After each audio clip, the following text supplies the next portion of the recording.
Yo, what's up guys, this is your favorite fanfic YouTuber, the Fanfic Majesty. Become a member of the channel to access more content, the link is in the description. Fairy Tale. Mastering 8 Dragon Slayer Magics from the Start. 1 Foot. Chapter 1 Am I the Dragon Slayer? Ooh ho ho. A strange cry reached my ears. Mobai slowly opened his eyes. It seems like there is a huge black shadow. Mobai subconsciously stretched out his arm to touch, but it was hard. Is it a big rock? The vision finally became clear. Only then did Mobai see clearly that in front of him was a giant rhinoceros that was more than 2 meters tall. Their eyes met. Mobai smiled awkwardly. He retracted his arms, stood up and ran back. Where did this come from? Is this still domestic? Also, where did such a big rhinoceros come from? Didn't I just go out to get some soy sauce?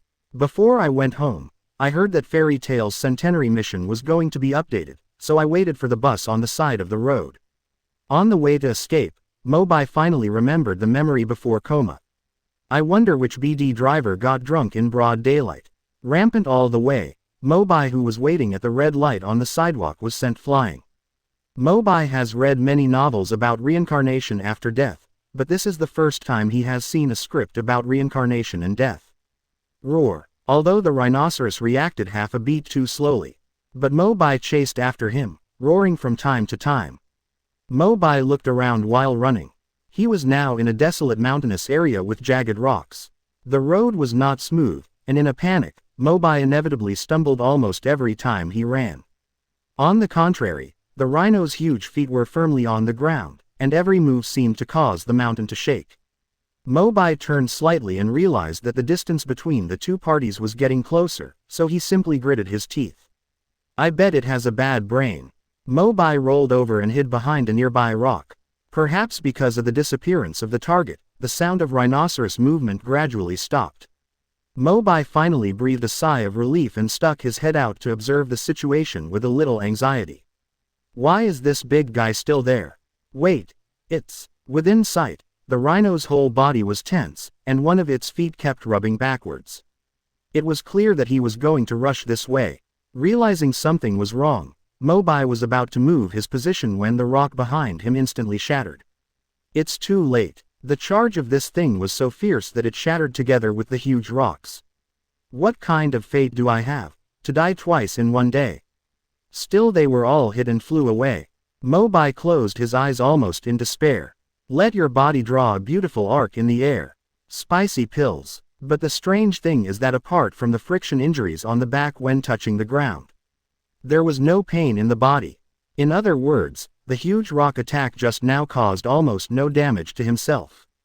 Not only that, Mobai actually smelled a hint of kindness from the broken rocks. What's going on? On the other side, the rhinoceros noticed Mobai's strangeness and showed a hint of doubt, getting ready to continue charging forward. Mobai did not continue to run away, but instead focused on the rocks scattered on the ground. Then, by some strange coincidence, he picked up a piece of it on the ground and put it in his mouth. Crunch, crunch. Mobai didn't know what he was thinking.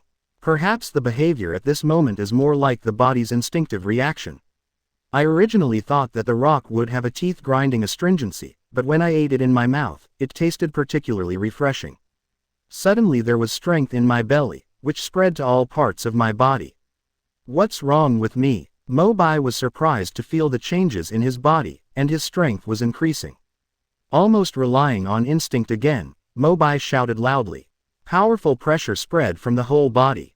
The rhinoceros that originally attacked Mobai crazily was frightened when he heard the sound, and his body froze in place. Although it only lasted a few seconds, the rhinoceros regained its energy and resumed its charging posture. Mobai looked down at his hands and clenched his fists. Did I do the explosion just now? If I could use all this power in one place, I might be able to defeat this beast. Roar. As the rhinoceros charged at an even fiercer speed, Mobai no longer dodged blindly. Instead, take a deep breath, lunge, and push your arms forward tightly. Within the line of sight, the figure of the rhinoceros continued to enlarge, until it was eye level with its ferocious gaze. Boom! The rhino's heavy blow seemed to make the entire mountain tremble. But Mobai stood in front of him and remained still, his hands firmly blocking the rhino's rough cheeks. Success. This rock seems to contain something special. Eating it can increase your strength. Suppressing the joy in his heart, Mobai jumped up and pulled his body to the side. Taking advantage of the moment when the rhinoceros turned around, Mobai swept away all the broken rocks. As expected, stronger magic power accumulated in his chest. When you eat it, your strength will surge up. The fear has long since dissipated. When the rhinoceros turned its clumsy body, Mobai was already ready to go. He even stretched out a finger and activated the long-lost martial arts secret. Come here, Uhoho. Faced with the shameless provocation of a human who was many times thinner than itself, the giant rhinoceros seemed to be going crazy and rushed over desperately. At the same time, Mobai closed his eyes and took a deep breath, carefully comprehending the changes in his body. Just when the rhinoceros was about to hit his body, now, Mobai didn't hold anything back and poured out all the power he had. A majestic energy storm mixed with the broken rocks that had just been swallowed instantly poured out of the mouth. Mobai's eyes widened and he was surprised to find that his breath just now formed a huge storm of sand and stones. The rhinoceros's heavy body was caught in it, breaking off the ground like a piece of paper and flying to a raised stone more than 10 meters away. Bang! The dust disperses. The raised stones were knocked out of dense cracks like spider webs. The body of the giant rhinoceros lies across it, unable to move for a long time. Mobai's mouth still didn't close, not because he continued to release the storm, but because he was surprised. Obviously, that terrifying blow was beyond his own expectations, reminiscent of the scene that just happened and the attack method just now.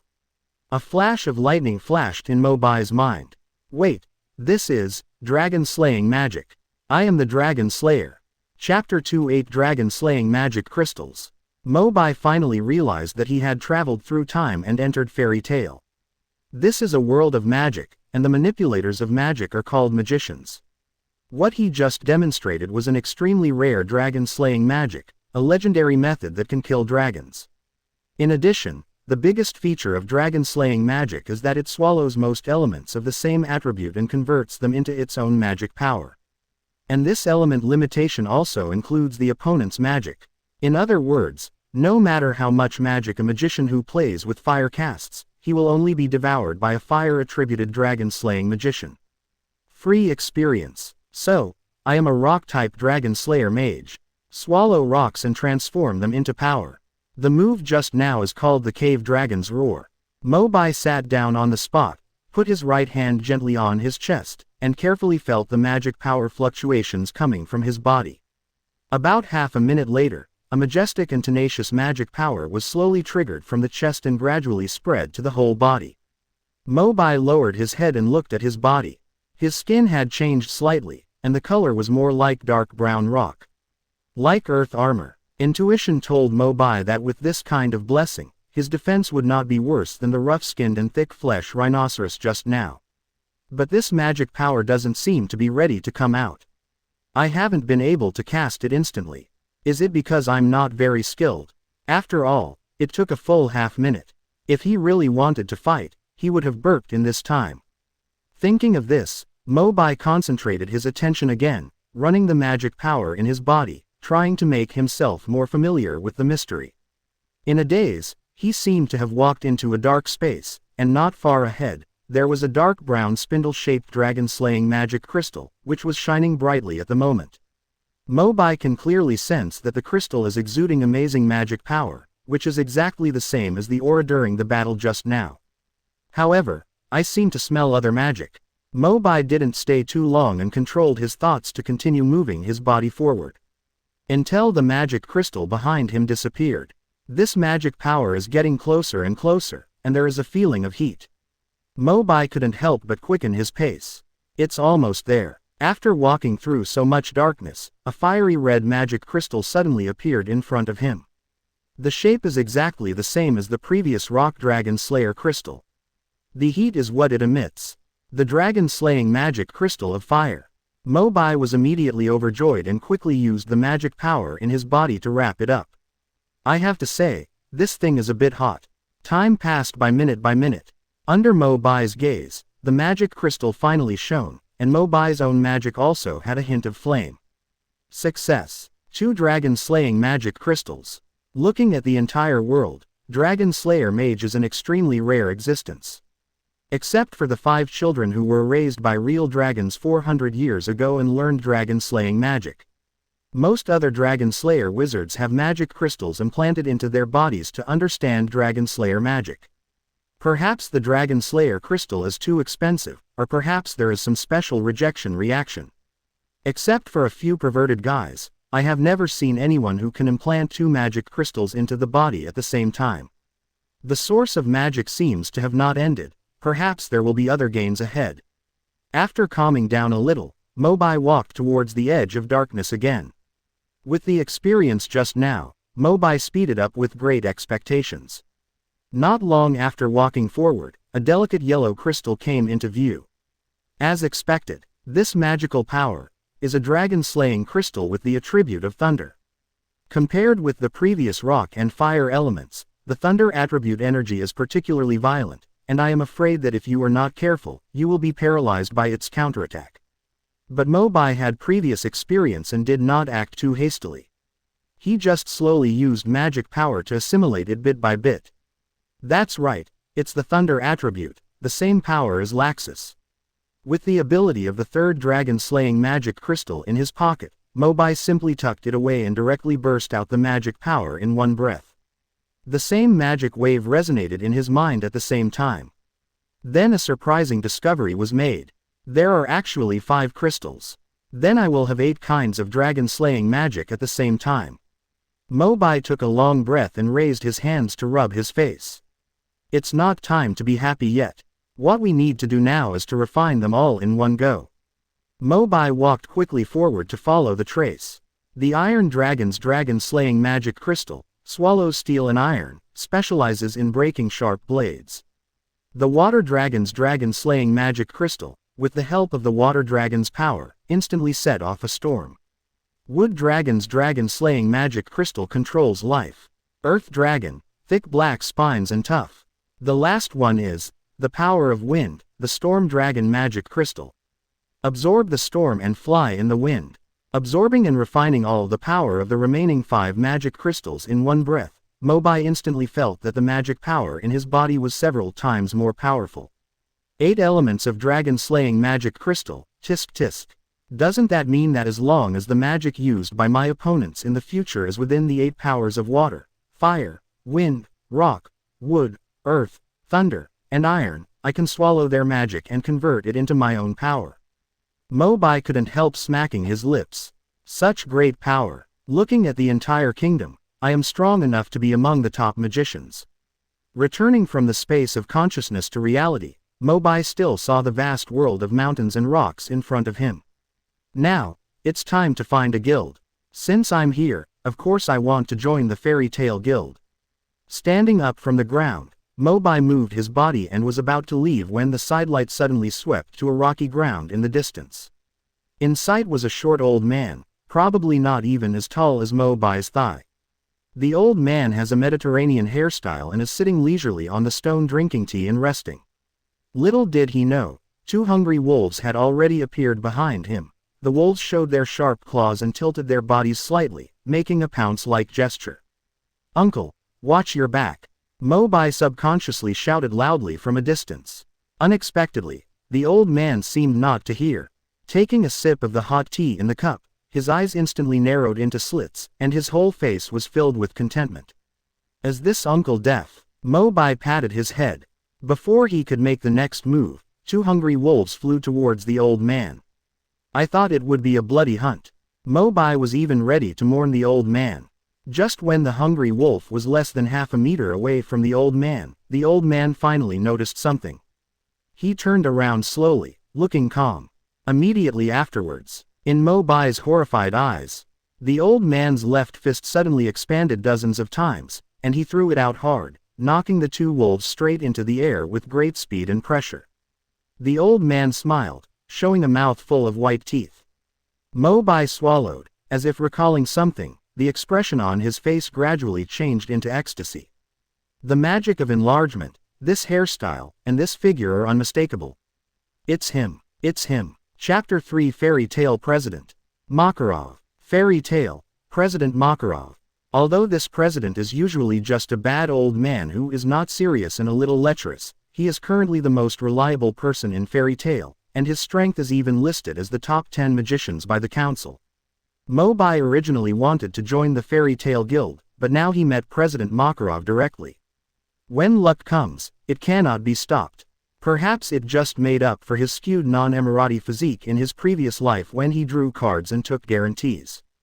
After Makarov returned his arm to normal size, Mo Bai was about to step forward to talk, but the old man walked towards him with a smile on his face. "Young man, thank you for reminding me just now. Ahem. Actually, I didn't do much to help." Mo Bai wanted to say something more, but an awkward smile appeared on Makarov's face. "I seem to be lost. Do you know how to get out of here?" Puff. Mo Bai almost spurted out. Sure enough, everyone at Fairy Tail has an innate sense of relaxation. This sense of relaxation will not change with age and status.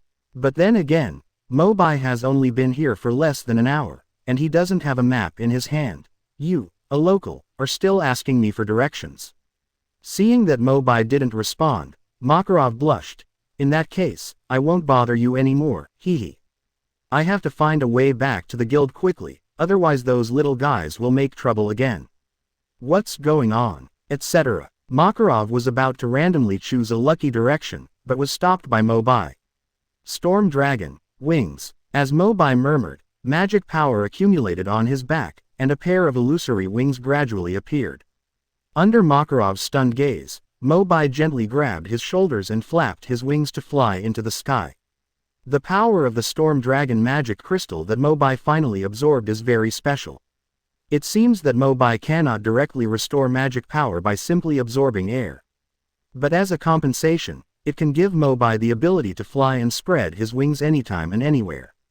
Generally speaking, it is still a relatively convenient magic. Mo Bai smiled and said, "Although I don't know the way back, at least this way I have a wider field of vision and can see more clearly." Makarov nodded with satisfaction. "Well, the younger generation of magicians now have so many unique skills, they can even fly." "Excuse me, thank you, sir." Mo Bai said something but immediately changed his words. In the current situation, it is better to pretend not to know each other. After casually glancing at the surrounding landscape, Makarov said casually, "I took a brief look at your battle just now. Although the magic power is very powerful, remember to keep it in and out at an even pace, otherwise it will not be conducive to long-term attacks. Of course, I'm just expressing my opinion casually. You look like you are only 18 or 19 years old. As far as your own strength is concerned, being able to reach this level at your age is already very strong, but I don't know what the result will be compared with the brats in our guild." Hearing this, those familiar figures immediately appeared in Mo Bai's mind. Natsu, the fire dragon slayer wizard; Lucy, a wealthy star spirit girl who escaped from home; Gray, who can't fight without taking off his clothes. And Mo Bai's favorite Fairy Queen, Erza. The adventure of this team is his youth. When he thought that he was about to be with them personally, Mo Bai couldn't suppress his excitement and speeded up unconsciously. Makarov pointed diagonally ahead and said, "Did you see that big pine tree? You can reach Magnolia along this direction." Magnolia. That's right, the town where our guild is located has been developing here for about 100 years.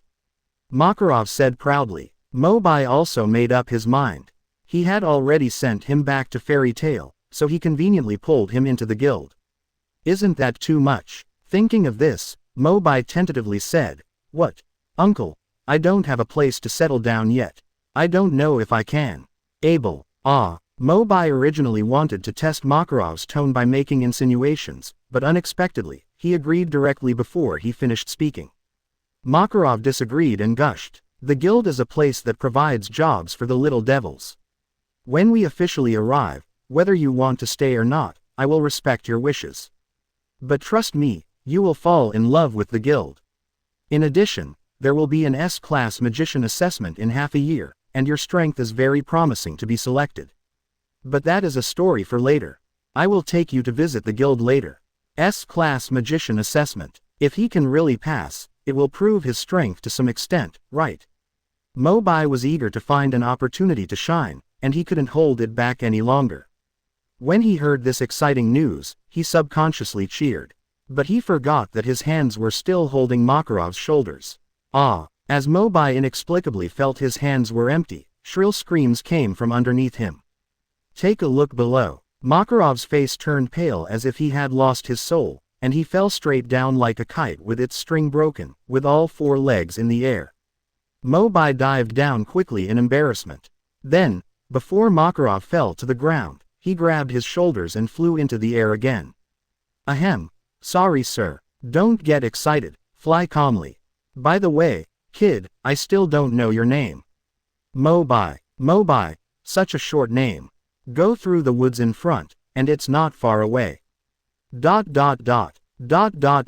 Half an hour later, flying over the bustling streets and towns, under Makarov's guidance, the two finally stopped in front of a tall building. This is our guild fairy tale. Makarov wanted to say something else, but his stomach suddenly turned upside down, and he squatted down while holding the wall and vomited. Next time, fly more steadily. I can't stand it. The sound went in from Mo Bai's left ear and came out from the right ear, completely out of his mind. At this time, he was completely attracted by the guild in front of him. The house is not very high or very big. It may only be called a condensed castle, but the flag hanging in the center is particularly conspicuous. Fairy Tale's guild crest. Seeing Mo Bai's expression, Makarov wiped his mouth and proudly introduced to Mo Bai. This is the Fairy Tale Guild, the home of a group of rebellious brats. As for why it's called Fairy Tale, to be honest, we have no way of knowing whether fairies really exist. After all, we have never seen them. The unknown mystery represents eternal adventure. Mo Bai, as the president, I welcome you to Fairy Tale.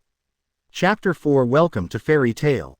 I'm back. Makarov showed no mercy and kicked open the guild door. Well, you're welcome, just come in. Makarov originally wanted to tell Mo Bai to come in and sit wherever he wanted, but a wooden chair suddenly flew into his face. Directly smashed the nosebleeds. Shouting came from inside. BD Hoyan, I have disliked you a long time ago. You stripper pervert, I'll beat you down today. The magic power of ice and fire broke out and spread from the center of the hall. Even though Mo Bai was at the door, he could still feel the intense atmosphere. Natsu, Gray, within sight, 2 teenagers were fighting with each other using ice and fire magic. One was wrapped in a thick white scarf, and the other had taken off all his clothes from the upper body. Well, as you can see, everyone in the guild always likes to be noisy, so it seems harmonious. Makarov wiped the nosebleed from his face and explained patiently to Mo Bai with a forced smile. What he didn't know was that Mo Bai already knew everyone here, and the guilds were accustomed to falling in love and killing each other every day. Fire Dragon's Hook. Ice Shape. Ice Wall. The boy wrapped in a white scarf is Natsu, the Fire Dragon Slayer, and his opponent is Gray, the Ice Shape Mage. The so-called Ice Shape is to release ice attribute energy and transform it into various shapes, such as various weapons for combat, to attack. Maybe it's because of the mutual conflict between the magical properties of fire and ice. Except when the guild is unanimously fighting against each other, the two of them will always fight from morning to night. Gray, clothes. The female wizard next to her reminded her expressionlessly. Gray has long been accustomed to this quirk. Gray was suddenly surprised. When did I take it off?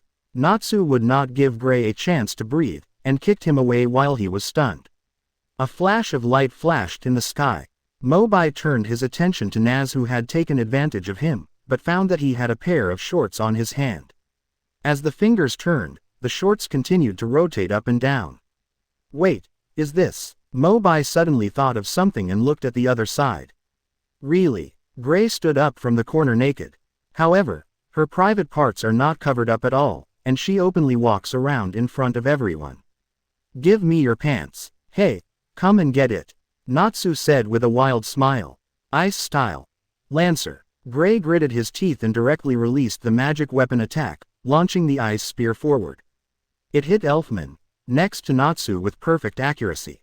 Man, how old are you two? Are you tired of fighting every day? None of your business. Eat my fire dragon's iron fist. Natsu punched Elfman in the face.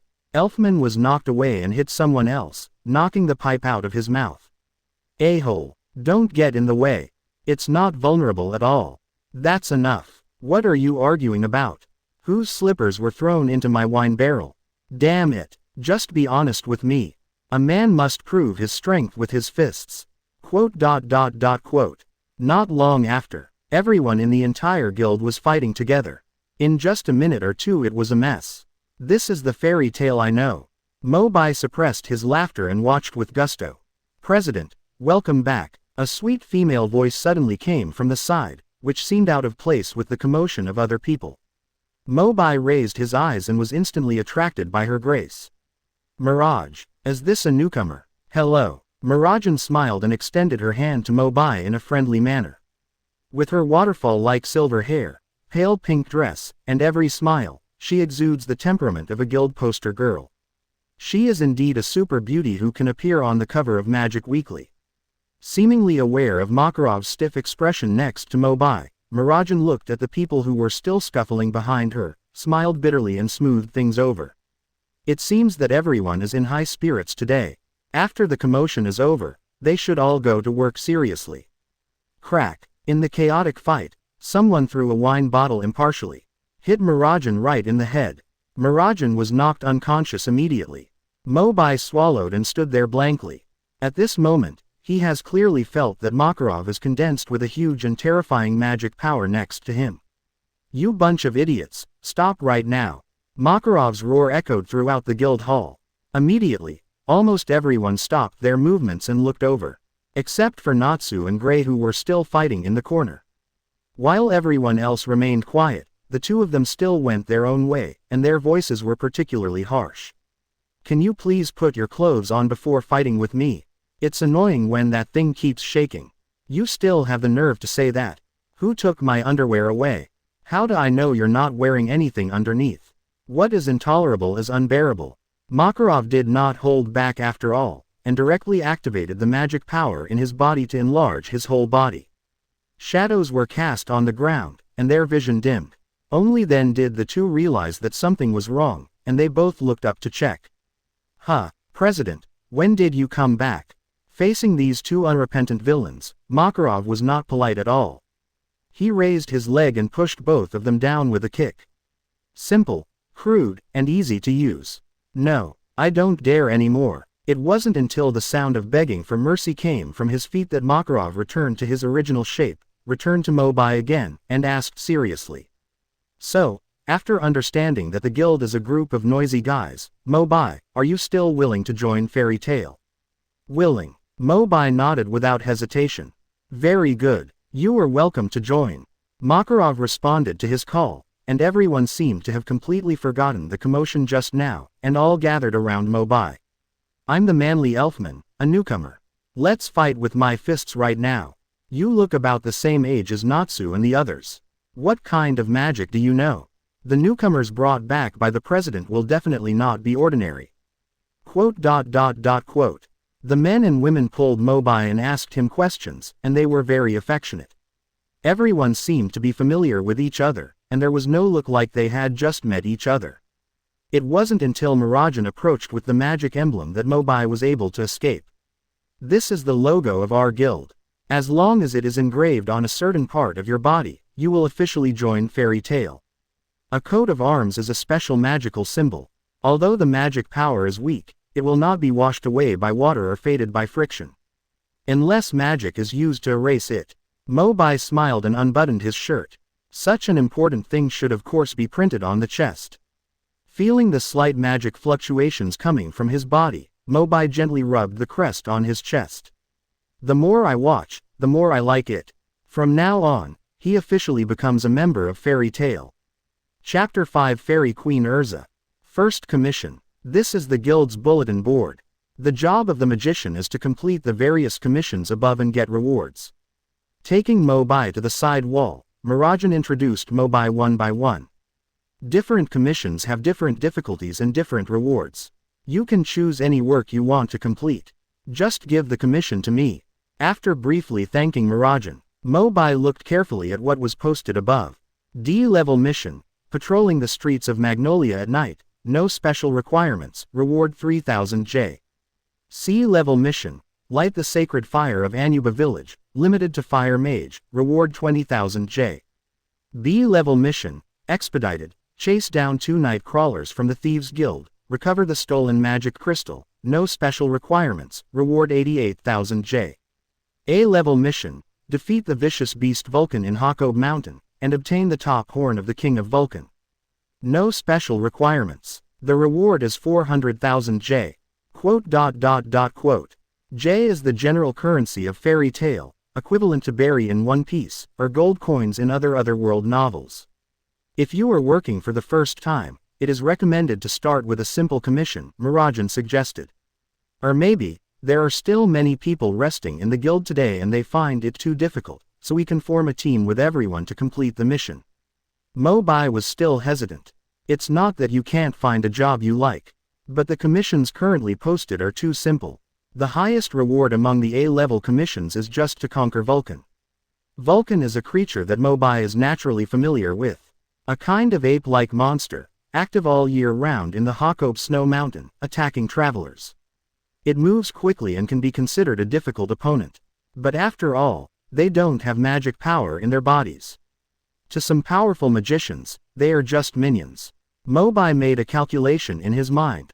Although I am new here, judging from the past, my strength should not be weak. At least I can still be competent for some ordinary S-level tasks. Unfortunately, due to the difficulty and danger of S-level missions, you must obtain the approval of the President, pass the assessment, and be personally awarded the title of S-class mage before you are qualified to take down the order. Makarov also confessed before that the assessment will be held in half a year, and it may be difficult to achieve it in a short period of time. In this case, the only choice is to conquer Vulcan, and the reward is not very small. Mo Bai was thinking about it and was about to take off the order form when a female voice came from the door again. I heard that the President has returned from the Senate meeting. He also brought a new person.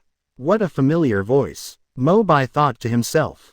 Compared to Mirajan's sweetness, the tone of this voice was a little more unquestionably bold. Everyone's eyes gathered together at the same time. At the gate, a beautiful-looking woman appeared in armor, with long crimson hair that was particularly dazzling in the sun. Erza. Oh my god, it's Erza who's back. It's over. I haven't worked in the past few days. I will definitely be killed by her later. I'll do it first as a courtesy. Erza walked slowly into the hall and looked around. There was a sudden silence. Everyone's hearts were in their throats and they turned their heads to the side, afraid of looking into her eyes. Kana, do normal people drink directly from a bucket? Bixida, if you want to dance, go out and dance. Wakaba, your cigarette ashes fell on the floor, clean it up now. Get the cloth, do you just hang around on the bulletin board? Go to work right away. And you, the wizards whose names were mentioned by Erza all had black lines on their faces, but they did not dare to refute, so they had to do as they were told. The biggest changes were in Natsu and Gray. Although the two of them had just been punished by Makarov, they were now ready to fight. But when they heard Erza's voice, the two immediately joined hands and became close brothers. Natsu, Gray, you should get along well during my absence, right? Erza asked. Of course, we are the closest family. Yes, we got along very well today, there was absolutely no fighting. Looking at the scene in front of him, Mobai couldn't help but curse in his heart. As expected of the Fairy Queen, not only is she powerful, she is also a disciplinary committee member. After almost picking out the faults of the entire guild, Erza approached Mobai. You are the newcomer Mobai brought by the President, right? I am Erza. If you have any questions, you can come to me at any time. 2 simple sentences, but they made Mobai feel considerable weight. Thank you. Erza shook her head slightly. You're welcome. Since this is your first mission, it's better to find someone to accompany you. It happens that my last job has been completed. When you choose the commission, I will team up with you to go there. Clam. The voice fell into the crowd. The guild members looked at each other and cast sympathetic glances at Mobai. It's so pitiful that Erza will destroy you as soon as you join the club. You said, Mobai wouldn't get interested in Erza just because he saw her beauty, and then happily go on a mission with her, right? If you dare to think that way, will you suffer the same consequences? I just hope that after this mission he won't break down and cry and quit the guild. I still need to find an opportunity to persuade him to refuse politely. Quote. The Dragon Slayer's 5 senses were particularly sharp, and the whispers reached Mo Bai's ears so clearly that he couldn't laugh or cry for a while. Erza, how could it be so scary? When I first watched Fairy Tail, my favorite was the Fairy Queen. Although he is one of the strongest S-class magicians in the guild, he is handsome and bold, and he also has the temperament of a leader. But often, deep down in the heart of this kind of girl, there is a side that few people know, and only the people closest to her can show it. Back in reality, Mo Bai stepped forward in 3 steps and took out the order directly. I choose the A-level mission to defeat Vulcan. Uproar. The onlookers wanted to say something, but Erza looked back and frightened them to the spot without moving. I admire your courage in choosing Class A for your first commission. But don't worry, even if you encounter danger, I will take you back to the guild safely. Erza turned to Mo Bai and said, "Actually, I'm not that good." Mo Bai replied weakly. Erza smiled and patted Mo Bai's shoulder gently. "I'm not saying you are weak, I just want to protect you. Give the order form to Mira for registration, and we will set off now." Before Mo Bai could react, he suddenly felt an unknown force on his neck. Immediately, his entire head was brought down, and his vision gradually became dark. PFF'd. Erza has a habit of burying other people's heads in her chest. But can you take off your armor first next time? This thing is really hard, what's the difference between hitting it against a rock? Although this is considered physical intimacy. However, through the tough armor, Mo Bai did not take advantage of Erza at all, so he had to go to Mirajan to register while covering his painful forehead. "Everyone, let's go first." Until the 2 figures disappeared in front of the door. In an instant, the noise in the hall returned to its previous state. "Macau, I remember that you were kidnapped by Vulcan last time to be the village's wife, right?" "The first half is right, but what's the second half? With Erza here, they shouldn't have much of a problem." "Are you kidding? The content of the commission is to get the head of the King of Vulcan, which is incomparable to ordinary Vulcans. Plus, it's Mount Hakoba. If there's a snowstorm, perhaps Erza can do it alone, if she brings someone new with her." Quote. "Oh, don't worry too much." In the chaos, I suddenly heard the old man's voice, and saw Makarov sitting leisurely at the front desk, as usual, casual and uninhibited. "President," Makarov said quite casually, "don't worry about being in danger, this new member is very strong." "As that's so, but speaking of Erza's return just now, where did you go, President? Isn't it because you were afraid of being scolded by her that you hid?" "Talk too much." Quote. Chapter 6.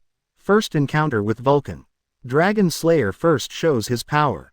Hakob Mountain. After just riding a carriage for dozens of miles, you can already see the snow-white mountains covered in silver. Mo Bai couldn't help but shudder. Erza looked ahead and said thoughtfully, "Climb this snow slope and you will reach the area where Vulcan is often found. While the weather is not bad now, try to find the King of Vulcan as soon as possible." Mo Bai moved forward step by step. Although the weather was still sunny, the snow covered his entire feet. "Pay attention to safety and be careful not to step in the air or slip." Erza kept reminding her. Mo Bai followed behind him and smiled bitterly. "I am also a magician. You don't need to think of me like a child, right?" "Yeah, indeed. But what is your magic?" Erza asked. "Well, you'll know later when we fight." Mo Bai Qianshan sold it out. But when he said it, he was still a little excited. As we go deeper into the snow, the road becomes steeper and the snow gradually becomes thicker, reaching up to our ankles. Mo Bai suddenly had an idea. "I remember that I have a dragon-slaying magic crystal with water properties in my body. Maybe eating snow on the ground can increase my magic power. Just roll up a snowball and Mo Bai will throw it directly into your mouth." As the cold feeling melted from the mouth, the energy did recover, but it was pitiful. It is incomparable to the energy gained from swallowing rocks before. While Mo Bai was thinking, Erza beside him suddenly stretched out his arm to stop him. "At 1 o'clock, there is Vulcan hidden on the hill." Ouch! As soon as Erza finished speaking, a group of white ape-like monsters swooped down from above and rushed towards the 2 of them. It was the Vulcan they wanted to attack. Vulcan has lived in Huckabee Mountain all year round, and his body structure has already adapted to this place. The speed in the snow was actually faster, and in the blink of an eye he was face to face with Mo Bai. A rough estimate is that the number has reached more than 30. What makes Mo Bai ashamed is that these Vulcans don't seem to be interested in him. Instead, they all gathered around Erza, their lustful eyes scanning Erza's body unscrupulously. Change your clothes. Heavenly wheel armor. Erza was not sloppy at all. With the rotation of the magic circle under her body, the original armor on her body was replaced instantly. Ouch. After changing clothes, more of Erza's snow-white skin was exposed, and the Vulcans immediately let out screams of excitement. As one of Fairy Tail's S-class wizards, Erza is best at cross-dressing magic, adjusting her armor and offensive and defensive methods through different battles. In the end, he won with abundant magic power and extraordinary physical skills. The heavenly wheel armor being used at the moment was made of steel on the outside, with 4 steel wings attached to its back. Best suited for dealing with large numbers of enemies. Erza was seen holding swords in both hands, and as the magic power continued to be released, more than a dozen sharp swords appeared out of thin air around her. Heavenly Wheel Sword of Chaos. When the sharp sword was released, Vulcan, who was the closest, bore the brunt of the attack. His body was directly penetrated and he fell into the snow. A creature like Vulcan was insignificant and bullied. Seeing that its companions could be killed so easily, they all couldn't help but take a few steps back. Is this woman so fierce? In contrast, the person next to her seems to have not taken any action until now. Maybe just a muggle who doesn't know magic. The leader, Vulcan, thought so, and waved directly to the remaining dozen companions behind him, and barked a few times. Then he rushed directly in the direction of Mo Bai. Damn it! Sensing Vulcan's movements, Erza waved her swords and chopped down the 2 Vulcans in front of her, preparing to support Mo Bai. 4 more gathered beside him. Mo Bai, watch out! Unable to escape quickly, Erza could only shout into the distance. Mo Bai still chose to stay where he was, letting the dozens of Vulcans crawl towards him at high speed, while he secretly observed their positions. Almost all on the same line. Magic power continues to accumulate from within the body. Mo Bai carefully felt the fluctuations of magic power, rushing from his abdominal cavity to his throat, and his cheeks bulged bigger and bigger. Just when Vulcan stepped hard with the soles of his feet, preparing to fly into the air to attack, a hot breath suddenly erupted. The roar of the fire dragon. Mo Bai's dragon-killing power hit the Vulcan group right in the middle, and the scorching and majestic flames enveloped all the Vulcans, letting out shrill screams one after another. Without even a chance to escape, his body had been burned to charcoal. They probably never dreamed that a guy they regarded as a muggle could breathe fire. Erza on the side looked at what was happening in front of her in astonishment. This is the dragon-slaying magic of fire. She was very familiar with this attack method. It was almost the same as Natsu. Besides Natsu, are there other fire dragon slayers? Could it be that Mo Bai also learned the magic from the fire dragon? The current crisis has not been completely resolved. Erza could not tolerate being distracted and turned around to deal with Vulcan on her side. However, now that she has learned that Mo Bai's great strength does not require her own protection, Erza is more able to engage in battle. After a minute, only 2 people were still standing. Erza looked around at the traces of Mo Bai's battle. The old white snow that originally covered it has been completely melted away by the torrential flames, revealing the bare mountain topography. This kind of destructive power. I'm afraid it won't be weaker than Natsu. Erza had a basic judgment about Mo Bai in her heart.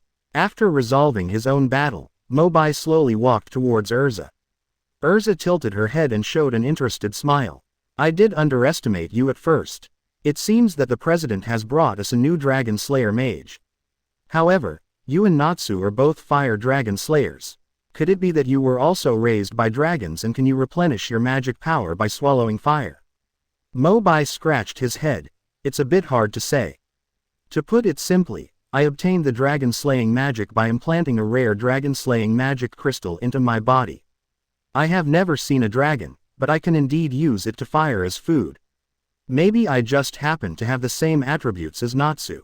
Erza nodded slightly disappointed. She had heard from Natsu a long time ago that dragon-slaying magic was taught by the dragon himself. But one day, the fire dragon who raised him suddenly disappeared, and there has been no news until now. In Mo Bai's case, it seems impossible to provide him with any clues. Erza naturally didn't know that Mo Bai had already known everything through God's perspective. The reason why I didn't disclose it is because I just joined the guild and the time is not yet ripe. Vulcan's corpses lay scattered on the exposed snow-capped rocky ground, and all of this was the work of 2 magicians who were heading deep into the snow-capped mountains. Time passed by minute by minute. The sunshine that could still be felt vaguely was quietly covered by the clouds, and tiny bits of snowflakes slowly fell. Chapter 7: A tornado blows on a snowy mountain. Is this reasonable? Speaking of which, Huckabee Mountain is quite big, and we have been walking for such a long time. Mo Bai just finished speaking. Next to her, Erza suddenly stopped and looked into the distance, alertly saying, "Be careful, the spherical ice cave in front is Vulcan's lair. The number may be several times that encountered before. In addition, a few Vulcans have magical powers and can use magic reception, which will make them very difficult to fight. And what we have to face is the King of Vulcan. According to rumors, the King of Vulcan's magic power is extremely strong, not even weaker than that of ordinary magicians. There is also a theory that the King of Vulcan can control the weather here. When he is angry, he can even summon a blizzard to directly bury the warriors who come to conquer. In short, this will be an extremely dangerous opponent." Erza's expression was serious, and her tone revealed her fear of the King of Vulcan. "If it's so dangerous, why is it just an A-level mission?" Mo Bai wondered. "Because the client is only willing to pay 400,000 J, and has refused to increase it. This commission has been posted in the guild and no one cares about it. Originally, I wanted to come here alone to solve it, but I didn't expect that you also took a fancy to it." "This commission," Erza explained. Mo Bai was quite speechless. What a ridiculous reason." "Stop." Erza suddenly increased her volume and stared at the sky in the distance. "The clouds there don't look right. There seems to be magic fluctuations." In just a few seconds, the 2 of them suddenly felt strong winds and snowflakes rolling up, making it difficult for them to maintain their balance. In the sky, dark clouds gathered quietly, which was disturbing. "Get me." Erza suddenly thrust the sword deeply into the ground and shouted to Mo Bai. Mo Bai turned his head slightly and stared in the direction of the storm, his eyes sharp. Although his vision slowly dimmed, he still spotted a blurry black figure in the distance, slowly moving towards him. Suddenly, a huge funnel-shaped cloud pillar hung down from the clouds, connecting the sky and the earth. It rotates at an astonishing speed, carrying the power that seems to destroy everything. A tornado. A tornado blowing on a snowy mountain. Is this reasonable? It's the King of Vulcan. Although Huckabee Mountain is covered with ice and snow all year round, there has never been such an abnormality. Erza speculated with a solemn expression. It seems that that beast has realized that we are threatening it and wants to take action first. Mo Bai said while checking the surrounding environment. There are snow hills all around. And he and Erza happen to be at the lowest point of the terrain. Not only that, on the horizon in all directions, a huge mass of black and dense things gathered at some unknown time. It's Vulcan. Judging from the size, they are much larger than those encountered before. The number is also even more astonishing. These beasts are not stupid, they know how to use the terrain to lay ambushes. Seeing that the encirclement was getting smaller and smaller, and the tornado was gradually approaching, Mo Bai finally saw the giant Vulcan shaking its head in the air in front of him. Apparently, it is the King of Vulcan, the initiator of summoning tornadoes. Ouch! The King of Vulcan let out an ape cry, and the Vulcan minions who had been marching together suddenly stopped moving forward and stood at the highest point of the snow slope. The tornadoes were mixed in the encirclement, constantly releasing death signals towards Mo Bai and Erza. It seems that the King of Vulcan wants to trap us inside. There are slopes all around, and it will be very difficult to break through. Change up. While analyzing the situation, Erza chose the armor of Purgatory, which had stronger close combat capabilities. He vowed to fight his way out. The defense on the left is the weakest, let's break out from there. Follow me, Mo Bai. Erza's constant urging reached his ears. Mo Bai's eyes were always on the tornado that was getting bigger and closer, and a strange light flashed in his eyes. Maybe I have a way to solve that thing. What you up to? Mo Bai ignored Erza's question this time. His eyes were like a torch, and he took a deep breath in the direction of the tornado. Ouch! When the king of Vulcan saw Mo Bai's unusual behavior while still standing there, he thought he had been frightened by the tornado and roared mockingly. But the next second, it stopped laughing. Under the watchful eyes of dozens of Vulcans, the tornado that originally carried overwhelming destructive power seemed to be under human control at this moment. It turned into wisps of concentrated energy beams and continued to flow into Mo Bai's mouth. Super strong suction power, incredible. Seeing that the power continued to decrease, the Vulcan King hurriedly activated the magic power in his body to strengthen the tornado. As the magic power continued to pour out, the tornado suddenly exploded with stronger momentum, and the sound was shocking. It even directly involved several Vulcan minions who were approaching, and their bodies were torn to pieces in an instant. When Mo Bai saw this, he also exerted a little force to increase the frequency of inhalation. The king of Vulcan finally realized something was wrong. The human in front of me ate all the tornadoes he had summoned with all his strength without even using any magic. As the magic power continued to be consumed and fatigue invaded, the two ape arms of the king of Vulcan continued to tremble, and the momentum of the tornado weakened. Until the last ray of storm energy surged in the direction of Mo Bai, allowing it to be absorbed. Erza's beautiful eyes also shone with confusion and shock. Did you inhale the storm into your body? Aren't you the fire dragon slayer mage? The last trace of magic power in the king of Vulcan was finally drained out, and he lay helplessly on the snowy slope, breathing heavily. On the other hand, Mo Bai was full of energy and his magic power was even more abundant than when they first met. Mo Bai smiled confidently at Erza. When you eat it, your strength will come out. We'll talk about these things later. Next, it's time for us to fight back. The power of the storm was flowing in his body, and Mo Bai could feel it. This was a huge power that had never been seen before, far exceeding the magic power he had when fighting the rhinoceros. It's a pity. I thought that the storm dragon would be able to recover its magic power by eating air, but I didn't expect that it could only swallow the storm. But at least, it's enough to cope with the current situation. The wings slowly appeared on his back, and Mo Bai gently lowered his center of gravity. The body flew out like an arrow from the string. In the eyes of the king of Vulcan, because Mo Bai's figure moved too fast. Unable to detect it at all, only the snowflakes kicked up during the blitz could be seen. The king of Vulcan was completely panicked, but little did he know that Mo Bai had already arrived behind it. Storm Dragon's Wing Strike. When Mo Bai's figure became clear, the mountain-like body of the king of Vulcan had already fallen, splashing large waves of snow. The approaching Vulcan minions were horrified to discover that the sharp horn on their leader's head had been cut off. Also surprised was Mo Bai's teammate, Erza. The action was too fast.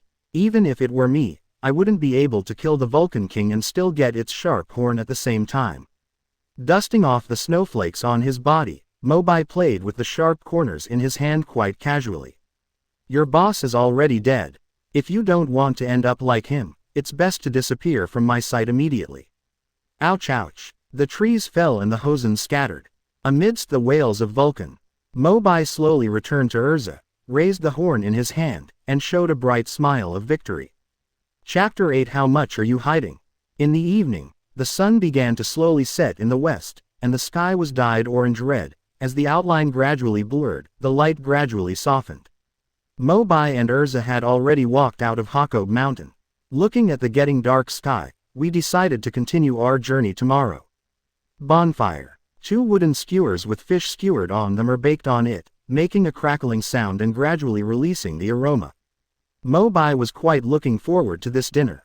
But the strange eyes of his teammates next to him always stayed on his side, making him feel uncomfortable.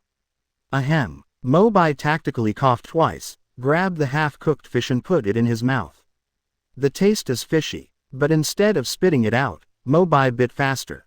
Not long after, a fish was eaten clean. I noticed that Erza was still looking at her with that look. Mo Bai finally couldn't hold it back. Sister, you have been staring at my face since just now. Are there magic words on it?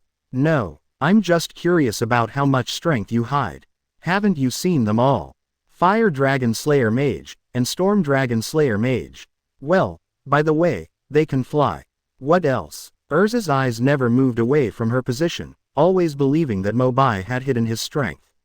Mo Bai felt guilty after being seen. A long while, Only then did a few more words come out of his mouth. Also, and the iron dragon slaying magic. What else? And the brontosaurus. What else? There's water, wood, rock, soil, it's all gone. That's it. Mo Bai spread his hands helplessly and said. I thought Erza would question it, but she didn't expect her to laugh directly. 8 dragon slaying powers. It seems that I really underestimated you. An A-level mission of this level is too simple for you. Mo Bai shrugged noncommittally. I heard you say before that besides Natsu, there is an iron dragon slayer named Gajil in the guild. As someone who has been there, Mo Bai is naturally familiar with Gajil. And now I raise this question deliberately to take a look at the timeline and see what will happen next. Erza said. Gajil. Speaking of which, he was not a member of our guild not long ago, but came from another hostile guild, Phantom Lord. After we fought against the Phantom Lord, Gajil directly used his dragon-slaying power to destroy the guild. What you see now is the rebuilt fairy tale. But according to the president's wishes, since he is already a companion, the past matters will no longer be pursued. During this time, Gajil has also been trying his best to integrate into us. As this so, Mo Bai rubbed his chin and thought. After listening to Erza's story, he had a general idea of the current time here. Mo Bai recalled the scene when Makarov just brought him back to the guild this morning. He vaguely remembered that there seemed to be a young man in a black coat on the second floor who had been watching the crowd's commotion, but said nothing the whole time. That must be the guild president's grandson, the Thunder Dragon Slayer mage Laxus. It seems like he is still in the guild. I remember that he is still a reckless man who only pursues strong strength. It won't be long before he will start a civil war because he cannot tolerate the laxness of the current guild. If we calculate based on this time period, after the war with the ghosts, it was also before the civil war. Thinking of this, Mo Bai's pupils suddenly dilated and his body shook twice. At this moment, he finally figured out the timeline and understood what time it was now. What's wrong? Are you feeling unwell? Erza asked with concern. However, Mo Bai quickly regained his composure, smiled and said it was nothing, and then changed the subject. Go to rest early, I'll keep watch. Erza nodded. Okay. If you feel tired, you can call me to take over at any time. Your magic power consumption is not small today. Don't forget that I am a dragon slayer. Compared with the devouring storm, the magic power consumed is nothing. Mo Bai rolled his eyes and said, the missing moon hangs on the sycamore trees. The leakage breaks people's initial tranquility. Turning her head to look beside her, Erza was sleeping peacefully, her breathing gradually becoming even. Mo Bai stood up and took off his coat, covering her lightly. After the war with the ghosts, and before the civil war at Fairy Tale, if nothing else happens, the next step will be the Tower of Paradise incident. Do you still have to pick up the courage to face the pain of the past? But now that I am by your side, you will not suffer that kind of injustice. The next morning, inside the Fairy Tale Guild. President, haven't Erza and Mo Bai come back yet? Mountain Hakoba is not close to Magnolia, and they are going to the deepest point. How can it be so fast? But why are you in a hurry? I bet 2000 J on Kana and they will come back today. Macau, you are an old member, can you set an example for the children? By the way, where is Kana? I want to bet 20,000 J.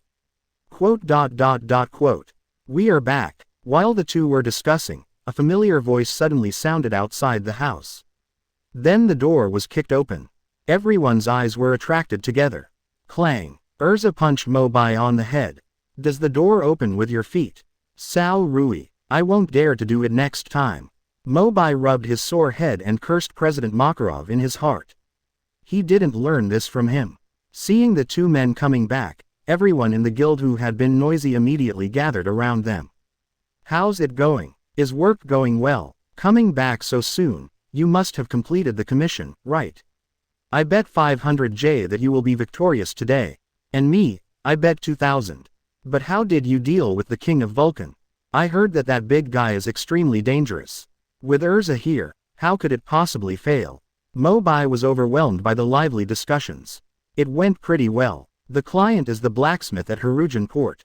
Although the reward was only 400,000 J, he used the remaining sharp-edged materials to help Erza strengthen the armor, which can be considered an unexpected gain. That's right. That's worthy of being the most dangerous A-level mission. After barely answering everyone's questions, Mobai finally squeezed to the front desk. Only then did he find Makarov in tears. "President, what's wrong with you? You came back too early. I haven't had time to find Kana to place a bet." Quote.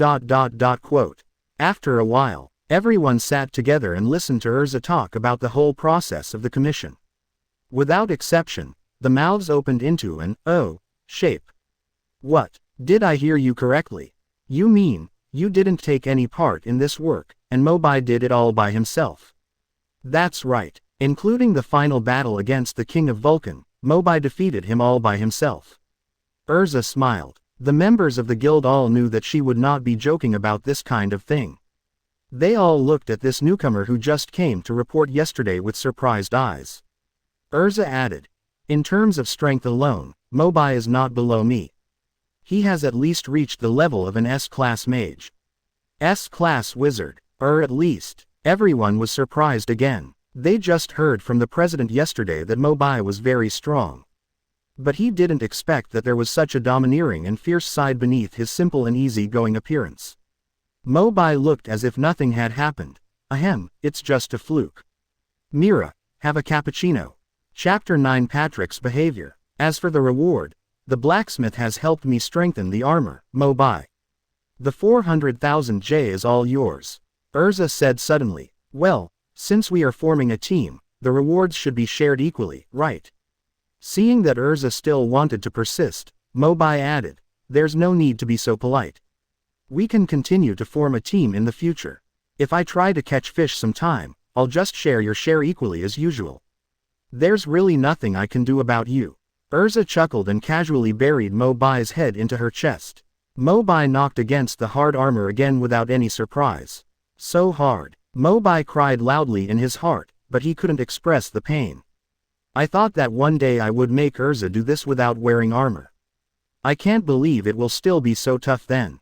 Erza suddenly said, "By the way, Lucy came to me just now and invited us to go to the resort hotel to relax. You should have time too, right? Vacation." Mobai instantly became alert. It seems that the time speculated before is correct. When Erza was at the seaside resort, she was brought to the Paradise Tower again by her former companions. The Tower of Paradise was the most painful place for her. Okay. Naturally, Mobai could no longer let Erza bear all this alone, so he agreed happily. "Hey Mobai, I heard you are quite strong. Do you want to challenge me?" "I'm excited." Hearing someone calling him from behind, Mobai looked back, but there was no one in sight. There was a scream from above. Looking next to him, Erza raised her arm slightly. Looking up along her arm, she realized that Natsu had already been slapped away by her and was embedded in the ceiling. "Don't fight all day, Natsu. Pack your bags and we're going on vacation. Happy, remember to dig him down from the ceiling. Gray, get dressed." Looking at Erza, who returned to her appearance as a disciplinary committee member before leaving, Mobai smiled awkwardly and looked at Lucy next to him. "Hello, my name is Lucy. I am a celestial spirit mage, and I have just joined the guild not long ago." Mobai extended his hand to Lucy in a friendly manner. "Mobai, please take care of me." Before he came here, Erza, Lucy, Gray, Natsu and his flying cat partner Happy formed the strongest team in the entire guild. At the same time, it also constitutes Mobai's youth.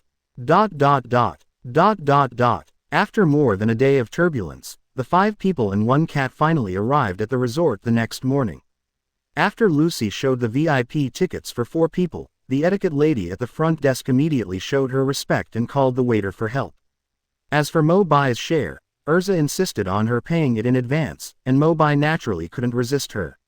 Looking at the waiter with thin arms and legs, Mobai couldn't help but ask, "My 2 bags are very heavy, are you sure you can carry them?" "No problem, this is what I should do. First, sir." As soon as he took the bag from Mobai, the waiter's expression immediately turned ferocious, and his waist bent uncontrollably. Bang! The bag hit the ground hard. The waiter turned pale with fright and apologized to Mobai repeatedly. "If something goes wrong after just 2 days on the job, I'm afraid I'll be scolded by the boss." Mobai waved his hand to indicate that it was okay. Forget it, I'll do it myself. This move attracted the attention of Lucy next to her. Lucy couldn't help but ask. What did you bring, Mobai? It's so heavy, it can't be 2 stones, right? How do you know? Why? Under Lucy's doubtful eyes, Mobai opened the 2 bags as if nothing had happened.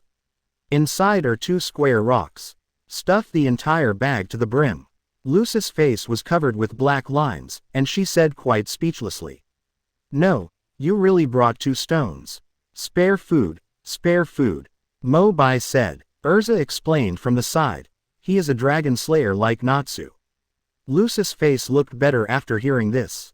Only the guy who helped Mo Bai move things just now is still doubting life. The rooms for several people are on the 11th floor and have good views and lighting.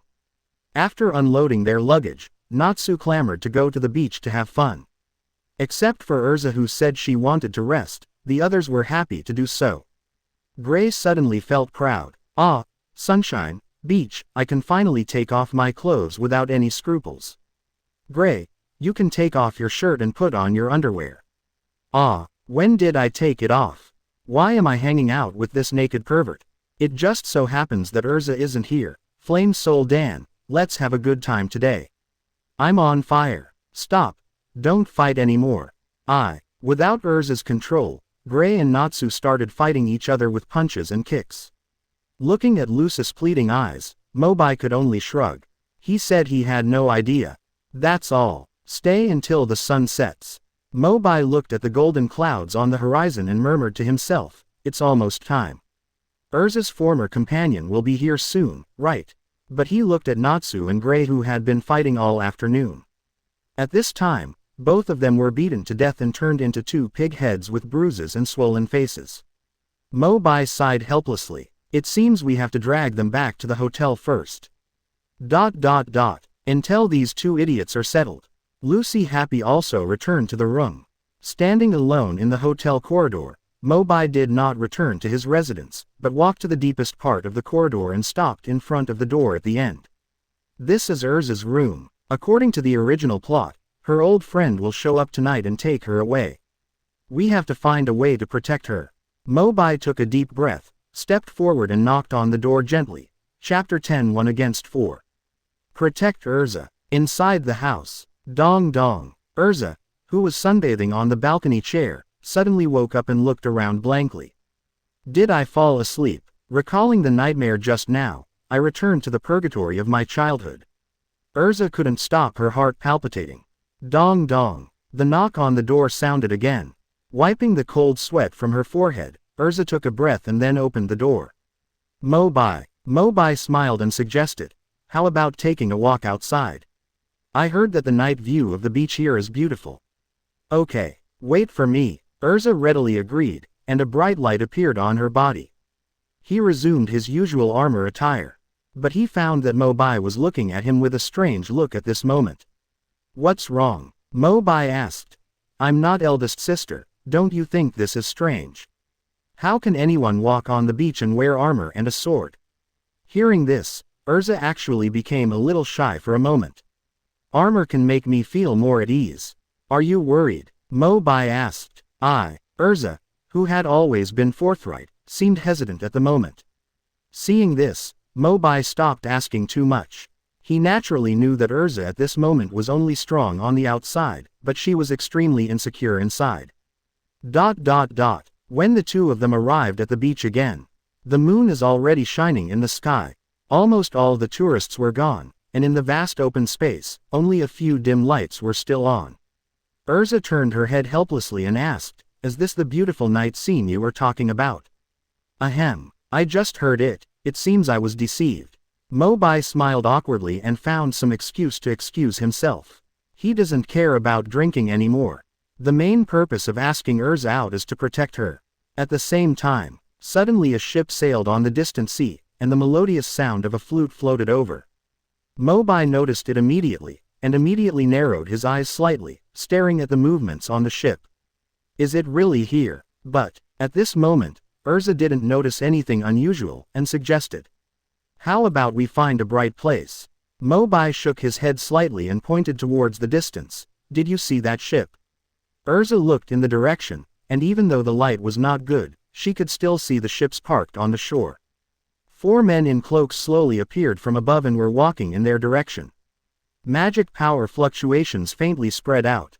Erza also realized that something seemed wrong, and her right hand instinctively touched the hilt of her sword. Maybe, they are coming for you, Mo Bai said softly. Erza was startled. Me. The figures of the 4 people got closer and closer. Seeing Erza's confused look, Mo Bai stopped explaining too much and directly protected her behind him. The other party walked to about 50 meters away. The cloaked man on the far right suddenly raised his arm, and a beam of red light hit Mo Bai's eyebrows. Not waiting for Erza's reaction, a dense volley of gunfire and bullets came over Mo Bai. Steel skin. When the smoke cleared, Mo Bai activated the Iron Dragon power at the last moment. At this moment, his skin was as dark as a layer of iron armor, unscathed. Erza breathed a sigh of relief. Stay here and don't move. I'm going to explore the truth. Put down the next sentence. Mo Bai's figure is like electricity. In an instant, he shuttled behind the cloaked man who had just attacked him. The majestic electric current gathered from his fists and hit the opponent's back hard. Jaws of the Brontosaurus. Screams came from beneath him, and under the strong stimulation of thunder and lightning, even the other 3 people next to him felt slightly paralyzed. Wally. The other cloaked man called out the name of his fallen comrade and quietly took out a stack of magic cards from his body, but suddenly felt a storm coming in front of him. The sting hurt my face. Why is the wind blowing? No, this is that guy's magic. When he reacted, he suddenly found that his hands were already empty. The card had already been torn into pieces by the strong wind. On the other side, as Mo Bai took a sharp breath, the power of the storm surged out of his chest. The moment they opened their mouths, they gathered at the top and suddenly exploded. The roar of the storm dragon. Take advantage of Mo Bai to release his magic. Another cloaked man stepped aside and pulled out a long whip from his waist. Be tied up obediently, meow. The long whip snaked forward, about to bind Mo Bai. The roots of the wooden dragon are entangled. Mo Bai suddenly took out his left hand and threw it towards him. As his wrist turned, a thick vine grew out of thin air under the cloaked man. The cloaked man had to withdraw his long whip and concentrate his magic power on his feet. As the magic power continued to bombard the vines. However, the vines became more and more lush and strong, constantly climbing up from the ground, until they tightly bound the cloaked man's body, making him unable to move anymore. After taking care of the 3 people in one go, Mo Bai looked into the distance and was about to take the next step. The tall cloaked man at the end suddenly exuded a strange magic power.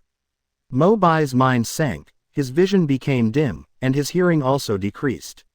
It was as if the whole person was isolated from the world and the mute button was pressed. Dark moment. In the blur, a tall cloaked man suddenly appeared behind Mo Bai, but Mo Bai was still groping forward and never looked back. Purple-black magic power gathered from his hands. Aiming at Mo Bai's head, the cloaked man's palm suddenly struck out, but at the moment of contact, Mo Bai's figure disappeared instantly.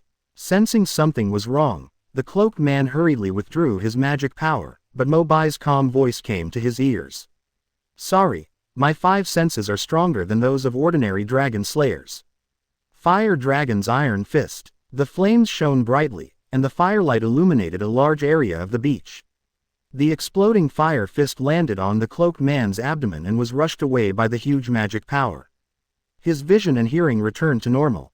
At this point, Mo Bai took action to deal with the last cloaked man. Mo Bai wiped off the sand on his trousers and breathed a sigh of relief. How is it possible? The cloaked man entangled by the wooden dragon's beard struggled desperately, trying to break free with magic power. On the contrary, Mushu's vitality became more vigorous, until it spread all over his body. Seeing that the magic power was about to be exhausted, the cloaked man finally shouted hysterically. Erza, kill us. It's a female voice. Who are you? Ever since Mo Bai fought the 4 people just now, Erza felt vaguely familiar with them. At this moment, she finally approached the girl who was speaking and took off her cloak. Miliana, why is it you? Underneath the disguise, It turned out to be the face of an old friend with tears streaming down his face. Erza's heart trembled as scenes from the past flooded into her mind. Miliana had already snorted softly, gritted her teeth to stop her tears, turned her face to the side, and ignored Erza. "Where have you been all these years? Of course I want to live a good life on the Tower of Paradise, sister." Hearing the voice from behind, Erza looked back and saw the faces of the other two cloaked men who had been knocked down by Mo Bai. "Wally, Shu, you." Seeing that the two cloaked men wanted to get close to Erza, Mo Bai stood between them with an expressionless face. Having seen Mo Bai's terrifying strength, Shu Zi knew that it was impossible to match him, so he laughed sadly. As expected, sister has finally lived the life she wanted. With such a powerful companion willing to stand in front of her, no wonder she abandoned us in the first place. "Be careful what you say," Mo Bai warned coldly. "No, it's not like that." Erza waved her hands desperately. "It's Jellal. It's ridiculous, you have forced us to this point." Shu wanted to say something more, but a fist the size of a sandbag suddenly swung at him and stopped in front of him. The wind from the fist blew up a few strands of hair on the back of his head. Although it does not contain any magic power, it can be said to cause 0 damage. Shu smelled an aura of extreme danger, turned his head stiffly, and saw Mo Bai's expressionless face. "Careful what you say, I don't want to remind you next time." Erza opened her mouth to say something, but remained silent in the end. The beach fell into deathly silence. For a long time, Shu suddenly felt someone tapping him on the shoulder. Simon. Looking back, the person speaking was the last cloaked man who had just used Dark Moment to lower his 5 senses, but was killed by Mo Bai with a punch. Erza didn't lie, it is indeed Jellal who has been deceiving us. Simon stood up slowly and said, "What?" Shu was surprised. Under the spotlight of everyone, the cloaked man finally took off his hat and looked at Erza with deep eyes. "Simon, you are all still alive." See, Erza recognized the last of her old friends. Mo Bai gently raised his hand and removed the wooden dragon's whiskers that bound Miliana, then walked to the center of the 5 people and said, "Maybe there is some misunderstanding. It just so happens that now is a good opportunity to explain it clearly. However, if I still plan to hurt Erza, I won't hold back like I did just now." Chapter 11. Do you think I look like a living sacrifice? Simon was about to tell. Erza walked up to Mo Bai and paused, forced a smile, and spoke first. "When we were taking a walk just now, you asked me if I was worried. Just this afternoon, I dreamed that I had returned to my childhood and was taken to the Tower of Paradise to do hard labor and be a living sacrifice. It was a time that I least wanted to recall." Mo Bai waved his hand and interrupted before she finished speaking. "I don't want to tear open your scar. How about we listen to what this big man has to say first?" Erza did not compromise this time and shook her head resolutely. "No need, you will know these things sooner or later." "Well, Mo Bai looks like he really can't do anything to you. This fairy queen is so stubborn that it's heartbreaking sometimes." Erza recalled for a moment, closed her eyes lightly, and recounted the most painful past. 10 years ago, the cult that believed in dark magic captured countless laborers from nearby towns. Their purpose was to build the Tower of Paradise and complete a ritual to resurrect the dead. After the Tower of Paradise is completed, these labor forces will become the sacrifices for the initiation of the ceremony. I was one of them at that time, and the Miliana, Wally, Simon, and Shu you see now, we were all slaves there. And there was Jellal. When Erza mentioned the name Jellal again, her voice suddenly became trembling. After a long while, he finally continued. "I couldn't stand the inhuman abuse and called on everyone to resist for freedom, but in the end I failed. In order to save me, Jellal himself was arrested by the guards. Later, we finally rioted collectively and defeated all the prison guards, but the magic soldiers followed. Seeing that we were about to fail again, Grandpa Rob suddenly stood up and resisted the fire of the magic soldiers, but he sacrificed himself to protect me. It was then that I finally understood magic. When I entered the Tower of Paradise again, Jellal was at the top of the Tower of Paradise. But at that time, he had completely changed. He was completely different from before. He no longer cared about other people and became arrogant and violent. Gerald told me that there is no freedom in the world, and he actually wants to stay here to continue completing the ceremony of the Tower of Paradise. Perhaps it was the last trace of kindness from the bottom of his heart. Jellal did not kill me, but chose to let me leave the Tower of Paradise. But in exchange, I can't tell anyone about the Tower of Paradise, otherwise I will kill Wally and the others. When Erza said this, tears were already flowing down her face. Several people around him also entered the pain of memories. There was dead silence. Erza, your eyes. Simon's horrified voice sounded, breaking the silence. Only then did everyone find out in surprise. Only Erza's left eye was crying. Erza wiped away her tears and said, "It's strange, right? The tears in her right eye have dried up." Mobai turned his head to the side silently. He naturally knew that Erza had her right eye destroyed after she was tortured when she was a child and resisted the Tower of Paradise. Although after joining Fairy Tail, President Makarov took her to find someone to heal her. His eyesight was restored and he looked like a normal person, but he could no longer shed tears. The three Shu people except Simon were now in deep shock and suspicion. "Didn't you, sister, blow up the ship and abandon us in pursuit of magic? If Jellal hadn't discovered it earlier, we would have." "It's just a lie," Simon interrupted. "Everything was Jallal's conspiracy. He was the one who blew up the ship, and he was the one who betrayed us." "How is it possible?" Looking at Shu and others who were in disbelief, Simon sighed and continued. "When Erza was choked and threatened by Jellal, I was by the side. Unfortunately, my power was too small and I couldn't stop him at all. Over the years, I have been pretending to be ignorant, just to find out Jallal's true purpose and stop him. But before that, I still want to make it clear to you that Erza has never betrayed us." Regret flooded into my heart. The three of them had already lowered their heads, not daring to look into Erza's eyes. "Yes, I'm sorry," Mobai thought for a while and then asked in a deep voice. "The fact that you came to attack Erza this time was also Jallal's order, right?" Simon nodded silently. "That's right. The Tower of Paradise has been built, but two more things are needed. One is the magic elf power of the Council, and the other is a magician with the power of the Holy Ten as a living sacrifice. And as far as I know, the magical elf power may already be under Jallal's control. Magical elf power is an extremely powerful and terrifying magic power. It has always been reserved as a destructive weapon by the Council, the highest authority in magic here. If it is released, it can even level a small country to the ground in an instant. As for the sacrifice of a magician with comparable strength to the Holy Ten, there is no doubt that according to Jallal's original plan, it was Erza. His ambition is evident." The beach fell into an eerie silence again. "For a long time, Jellal wants to take Erza back as a living sacrifice, EMMM. Do you think I can do that?" Mobai suddenly said this, which shocked everyone. Simon stared, slightly puzzled. "What do you mean? Don't he want a mage comparable to the Holy Ten? My strength is no worse than Erza's. If you take me back, the ritual can be completed as well." Mobai shrugged and acted nonchalantly. "No, it's too dangerous." Erza immediately retorted, "This is my past and it is my responsibility alone. It has nothing to do with you or anyone else in Fairy Tail."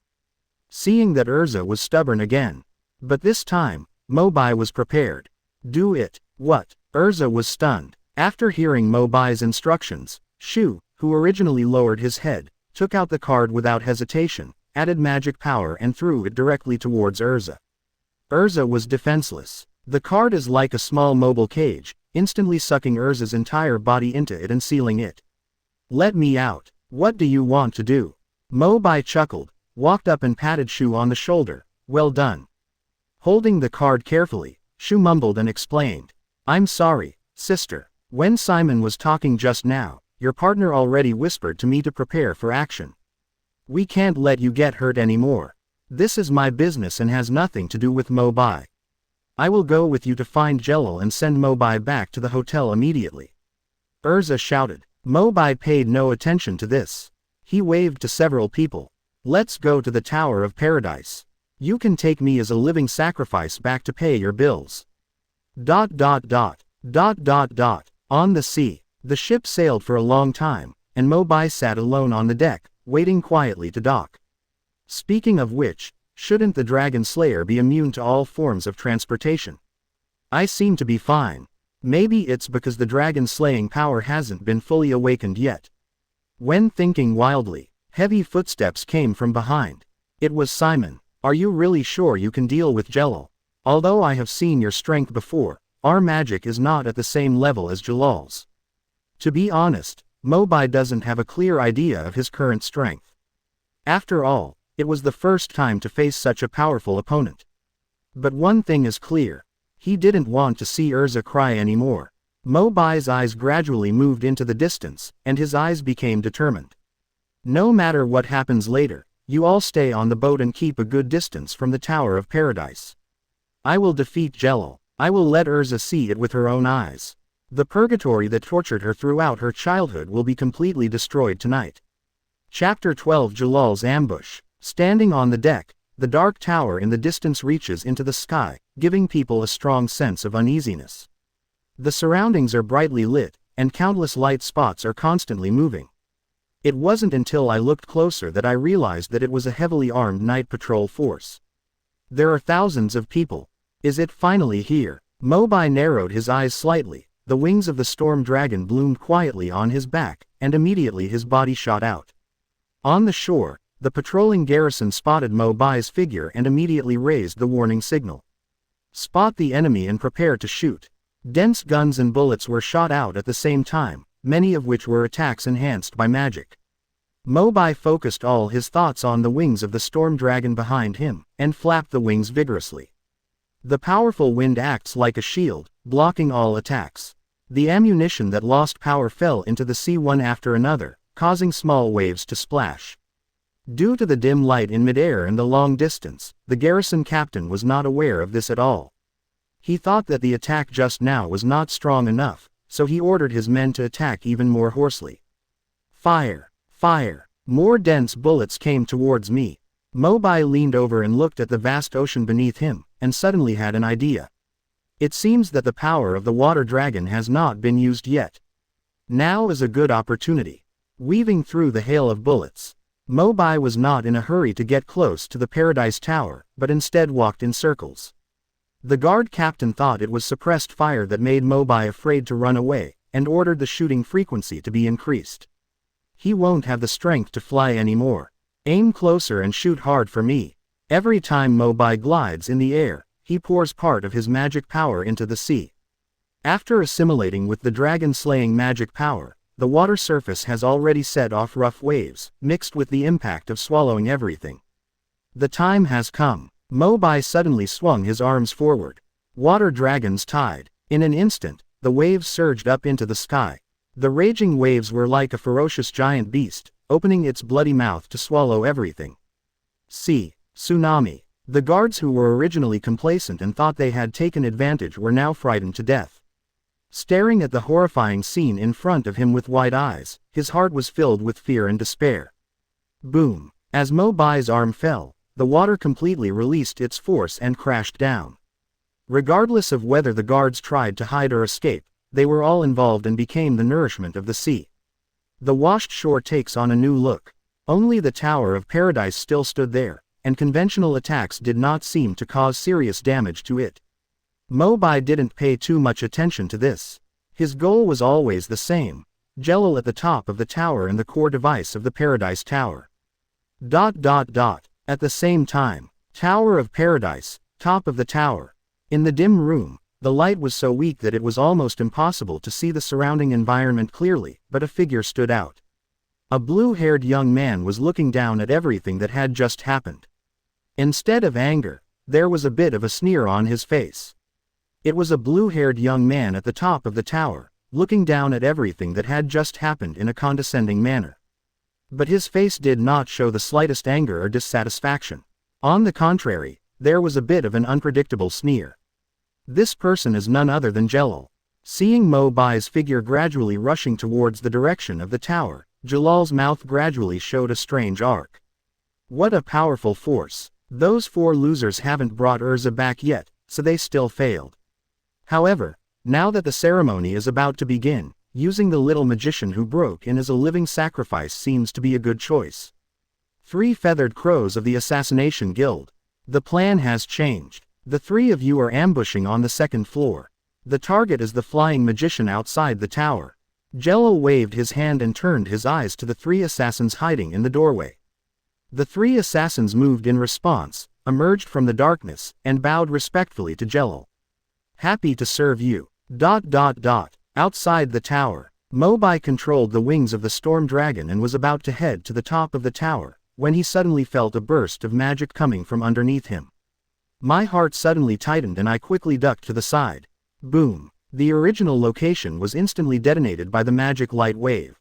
Mobai's face looked slightly solemn. This magical power is stronger than any opponent I have seen before. Mobai lowered his head and saw a blue-haired young man standing at the bottom of the tower. The young man has a handsome face, but there is a strange scarlet mark on the right half of his face, which looks slightly ferocious. Jellal. Seeing the blue-haired young man in front of me, Mobai clenched his fists tightly, and his eyes almost burst into flames. Thinking that most of the sufferings Erza had suffered were due to this person, Mobai wanted to punch him away. Wait, why would Jellal single-handedly come out to cause trouble for me at this time? This should be the critical moment for the launch of the Tower of Paradise ceremony. I remember that Jellal has the strength of one of the top 10 magicians of the Holy Saints. It would be easy for him to control a few thought bodies to attract attention. The missing body is a clone created by magic. For some powerful magicians, it is not difficult to create the missing body. Mobai felt more and more something was wrong. The Jellal who just attacked him at his feet was probably a six-eared macaque who was just trying to divert his attention. Thinking of this, Mobai left Jellal alone and rushed to the top of the tower. As long as the center of the Paradise Tower can be attacked, Jellal's true body will definitely show up to defend. Fire Dragon's Iron Fist. A fire fist hit, and the magic wall on the top of the tower instantly cracked, and Mobai pushed it hard. Directly opened the door hardcore. But as soon as he stepped into it, the scene in front of him suddenly became blurry. The magic power in Mobai's body was running wildly, and only then was he able to see the true landscape clearly. Originally, the top floor was supposed to be the center with the Tower of Paradise, but it was completely empty. He looked behind him again at the position he had just entered, only to find that at some point, he was very close to the ground.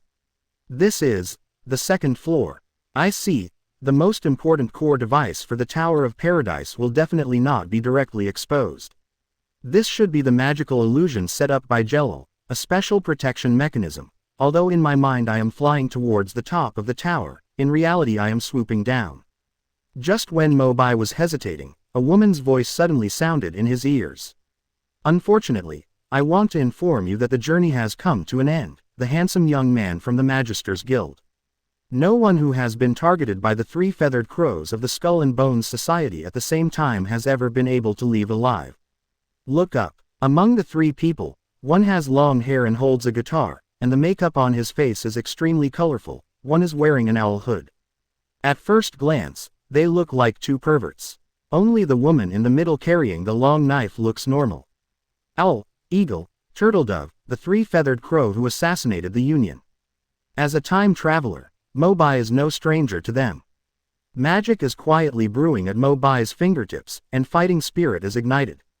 I originally wanted to go directly to the top of the tower. Although there were a few twists and turns, it's not a bad idea to push all the way up from here. Take a break, you three can come together. Chapter 13 Climb the Tower. Fierce battle with the three-feathered crows. Assassination has been regarded as an unreasonable way of fighting for hundreds of years. All regular guilds are prohibited from accepting assassination commissions. However, due to the generous bounties, some dark guilds that do not abide by the rules of the Senate are often happy to perform this work. The Skull and Bones Society, where three-feathered crows belongs, is exactly such an organization. Do you like rock and roll, baby? The eagle on the right screamed, and its long nails swept across the guitar, making bursts of strange sounds. Quote. The Dragon Slayer's hearing is already very sensitive, and this bomb is also very difficult to hear. When the news reached Mobai's ears, he was inexplicably angry. If he were put on the street to perform as a performer, not only might he not make a penny, but he would also be thrown rotten eggs. If I remember correctly, this guy's magic is to control other people to become puppets through music, so we need to get rid of him first. Thinking of this, Mobai's body surged with thunder and lightning. his magic power raged, and he was ready to attack at any time. So reckless. Is it my music that makes you so crazy? Eagle sneered and played the guitar harder. As the sound pressure continued to increase, a purple-black energy wave gradually formed and hit Mo Bai. But at the moment when he was hit in the chest, Mo Bai's figure turned into a golden light on the spot. It flashes briefly and then disappears. Afterimage. When the expression on Ying's face was suddenly replaced by panic. At this moment, he was horrified to realize that an even more turbulent thunder power had appeared beside him. Boom! The owl and the turtle dove quietly watched the place where the energy exploded. The eagle that was screaming arrogantly was now electrocuted into a piece of coke. Storm dragon wings. After taking out one person, Mo Bai quickly flew to the air for a bird's eye view. At the same time, the owl wearing an owl hood was also imbued with magic power and activated the rocket thruster behind it. I almost forgot, this guy can also fly. Taking advantage of the bazooka thruster, Xiao Xiao jumped left and right in midair. Whenever Mo Bai wanted to get close to him to end the battle, he quickly dodged and distanced himself. Mo Bai was so annoyed that he just wanted to end it as soon as possible and go to the top of the tower, where the power of thunder quietly emerged from his palm. There's a chance. Just when Mo Bai seized the owl's flaw and prepared to attack, he realized the murderous intention coming from behind under his feet. Moonless flow yaksha flashes in the sky. Akaruga's powerful magic slashed into the air, and Mo Bai had to free one hand to use the rock magic. The cave dragon's shield. A rock shield several meters high emerged in time. I don't know how many times I blocked the turtle dove's attacks. Although it was riddled with holes, it managed to maintain its intact form. When Mo Bai was thinking about how to deal with the two people at the same time, Xiao Xiao suddenly accelerated and rushed towards him in his field of vision. As expected of the Assassination Guild, they take advantage of every opportunity to kill people. It's a pity that the action is still half a beat slow. With his absolutely sharp five senses, Xiao Xiao's rapid impact is not worth mentioning in Mo Bai's eyes. The moment before the two parties come into contact, Mo Bai dodged slightly sideways, reversing the situation in an instant. The opponent's sneak attack provided him with an opportunity to attack. Iron Dragon's Steel Fist. Mo Bai turned iron with one hand and struck the owl flying in front of him. In an instant, Xiao's body began to fall uncontrollably, and the force of the fall penetrated the entire second-floor road and fell to the bottom of the tower. After confirming that there was no movement from the other party, Mo Bai looked at the last remaining woman. Your slashing is very fast. But looking at it now, all your magic power is used to increase the amplification of the long sword, right? Turtle Dove smiled slightly. No wonder Jellal would let 3 feathered crows deal with you alone at the same time. You are very strong. I will make no reservations about the next blow. What I wish for. Wu Yu Flow Garuda Flash Flame. Flash Fire. Mo Bai suddenly became interested, as if a certain keyword was triggered in his mind. Sure enough, with Akaruga's extremely fast slash, a large amount of magical flames poured out and rushed towards Mo Bai. How can you not eat the experience that is brought to your mouth? Mo Bai was not polite. He opened his mouth wide and inhaled the storm, and the originally violent magic flame was swept away. Akaruga's beautiful eyes were filled with shock, perhaps because she met the Dragon Slayer mage for the first time. I still can't believe that the killing move that I am proud of and has killed countless powerful people has been swallowed by the opponent without any harm. What kind of monster is he? On the other hand, Mo Bai's momentum is a bit stronger than before. When you eat it, your strength will come out. Fire Dragon's Wing Strike. As Mo Bai moved forward at high speed, his arms wrapped in flames collided with Turtle Dove's long knife, causing a fierce explosion. Akaruga only felt hot all over, and the overwhelming flames seemed to melt him. The next moment, as Mo Bai's arms continued to press forward, cracks appeared in the long knife. After only half a second, it suddenly shattered. The victory has been decided. Remarkable. After uttering a few words lightly, Akaruga fell straight to the ground. Just as Mo Bai was about to continue heading towards the top of the tower, an aggressive magic force came from his side. Scan with the sidelight of your eyes. Immediately recognize the identity of the person. Was Jellal's missing body just outside the tower? Just when Mo Bai was about to use his steel skin to resist, he suddenly felt another familiar magic power rushing in. Mobai had half-activated the iron skin, but he was stunned to hold it back.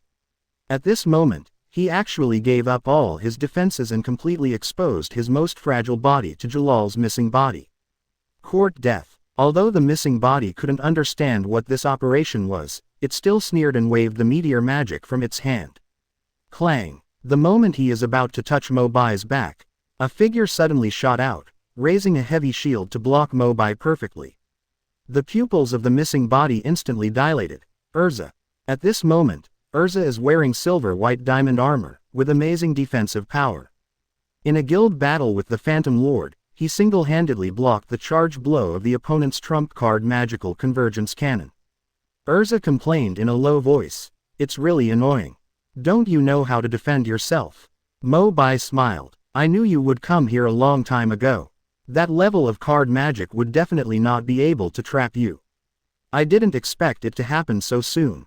Although he was joking, Mo Bai's actions were unambiguous. Just when Jellal's thoughts were about to retreat, Mo Bai rushed forward with a sprint, and the hot wind suddenly swept across. Fire Dragon's iron fist. A look of fear flashed across the eyes of the missing body for an instant, but it only lasted for a few seconds before the whole thing was burned by the flames and turned into nothingness. Next, Jellal will be the only commander left. The wings of the storm dragon appeared, and Mobai was about to fly into the sky, but his arm was suddenly grabbed by Erza. "Go back. I'll go find Jellal myself." Mobai slowly typed a question mark. What is wrong with this eldest sister, and she wants to solve it alone? There was no time to say anything. The two people's minds suddenly surged, and then a text came in. "Welcome to the Tower of Paradise, you two. I am Jellal, the ruler here. The dark ritual just needs a powerful magician as a living sacrifice. If anyone wants to be the nourishment for Zeref's resurrection, you are welcome to come to me at the top of the tower. By the way, the magical elf power of the council will come here soon. I only need one living sacrifice. As for the other person, if he doesn't leave, be careful to be buried with him." The sound stopped suddenly. Mobai casually picked his ears and said nonchalantly, "Let's go. Let's go up together." Erza gave this heartless guy a hard look. "Didn't you listen to Jellal's warning just now?" Seeing that she didn't move, Mobai spread his hands helplessly and then explained. Have you ever thought about it? We were on a ship just now, so it's not convenient to use dragon-slaying magic to restrain you. I can tie you here anytime I want, and I'll go up and beat Jellal myself. I brought you here just because we are partners. I don't want you to face all this alone." Erza looked embarrassed, biting her red lips lightly with her teeth. "But, you should have received what I said just now. It's very dangerous here now. It's just a threat." Mo Bai smiled. He directly grabbed Erza's arm with his right hand and urged the storm dragon wings to fly straight to the top. "Don't worry, no one among us will die." Chapter 14. The magical elf power arrives. When Mobai and Erza finally rushed to the top of the tower, Jellal was sitting lazily at the end, with various magic props engraved with strange runes arranged in front of him. "I've been waiting for you for a long time, and you are still together." The roar of the fire dragon. Before Jellal could finish speaking, he felt a burst of hot magic being cast in front of him, and he quickly dodged to avoid it. Mobai started at 0 frame and directly changed direction to attack the top of the tower. Boom! With a loud noise, a huge corner of the tower's roof was broken open, exposing the hazy sky. Only then did Jellal realize that Mobai had no intention of attacking him at all. His original goal was to destroy the Tower of Paradise. If I'm not mistaken, the core devices of the Paradise Tower are all here. As long as they are destroyed, your plan will collapse, right? Mobai said with a smile, and raised his foot to crush the magic prop next to him. Jellal had blue veins popping out on his face, filled with murderous intent. He was obviously very angry at Mobai's shamelessness. "Let me guess, is the central system here?" Boom. "Or, maybe it's in the machine over there." Looking at the unscrupulous Mobai, Jellal couldn't bear it anymore and raised one hand directly above his head, and his magic power exploded. 6 consecutive stars. The celestial body flashed brightly and crashed into Mobai at extremely fast speeds. Mobai, however, acted as if he didn't see it and continued to cause havoc in his own way. Clang. The light faded. However, there was no scene in Jellal's sight of Mo Bai being seriously injured by a blow. Instead, he saw a giant silver shield, which resisted the impact just now. The person who controls the giant shield is none other than Erza, who is wearing a diamond armor and looks majestic. Jellal, it's time to make a break between us. Change your clothes. Armor of Purgatory. Jellal's eyes narrowed slightly, and a faint laugh came from his throat. It's interesting, you're still the same after all these years, Erza. The dark black armor of Purgatory is known as Erza's second strongest armor. Its whole body is covered with spikes and its destructive power is astonishing. Erza stared intently at the young man in front of her who had impacted her countless times, and couldn't help but tighten her grip on the serrated steel knife. 7-star sword. After a brief confrontation, Jellal took the lead in attacking, and the dark night sky was instantly pierced by light. The Big Dipper shines, mixed with the impact of destructive magic power as it falls. Erza dodges while observing the flaws in Jellal's attack, always looking for opportunities to get close to him. However, the opponent's attack frequency was too fast, and they couldn't find a breakthrough for a while. Jellal frowned, and just as he was about to continue borrowing the power of the celestial body, he heard the faint roar of electricity in his ears. Jaws of the Thunder Dragon. Mobai has long stopped destroying the surrounding environment. Since Erza has no chance to attack, it will be me. Sneak attacks may be a villain's behavior. However, the bewitched Jellal in front of him was indeed a villain who deceived his companions and took human life lightly.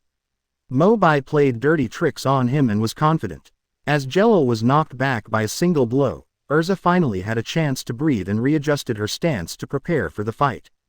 Ha ha ha ha ha. A ferocious laughter reached his ears. Mobai and Erza both focused their attention on Jellal, who was slowly getting up. Do you think that if you defeat me here, everything will be over? You are naive. Just now, the Senate has completed its vote, and the magical elven power will soon descend on the Tower of Paradise, and everyone will be buried with it. Erza gritted her silver teeth, confusion flashing in her eyes. How could the Senate be controlled by him? Gerald suddenly laughed wildly. Are you curious? You will die here soon, and I have no need to hide it anymore. Everyone in the council thinks that we are twin brothers, Kaikarain, the 10 great magicians. But in fact, he is just a missing person of mine. As soon as these words came out, Erza's eyes were full of shock. What? Jellal actually used his thought's body to infiltrate the council early on and became a part of it. What's even more terrifying is that the thought body named Kaikarain was rated as one of the top 10 magicians without anyone noticing. Perhaps in the battle just now, Jellal only used about half of his strength. Is it really going to end? Erza smiled bitterly and looked at Mobai's side, looking apologetic. However, from the first sentence Jellal said, Mobai has always looked indifferent and said nothing. He just looked at the dim night sky above his head. ... Time goes back to a few minutes ago, to the Magic Council thousands of miles away. This place represents the highest authority in the wizarding world. At this moment, the congressmen were looking at the magic crystal ball in the middle, and the atmosphere was serious. The Tower of Paradise. Is it the device that uses a large number of living sacrifices to resurrect the dead? Isn't this something that should have been destroyed 10 years ago? We only discovered it recently. And according to intelligence, the person in charge of the Tower of Paradise. As the reporter spoke, he turned his attention to the youngest member of parliament. And this youngest congressman actually looks exactly like Gerald. The controller of the Tower of Paradise is most likely Senator Chiclane's twin brother, Jellal. Upon hearing this, Chiclane's eyes did not waver much, and he slowly spoke under the focus of everyone's eyes. I think everyone here knows how dangerous the Tower of Paradise is. Now that the ceremony is about to start, extraordinary measures must be taken immediately to contain it. Extreme measures, you mean?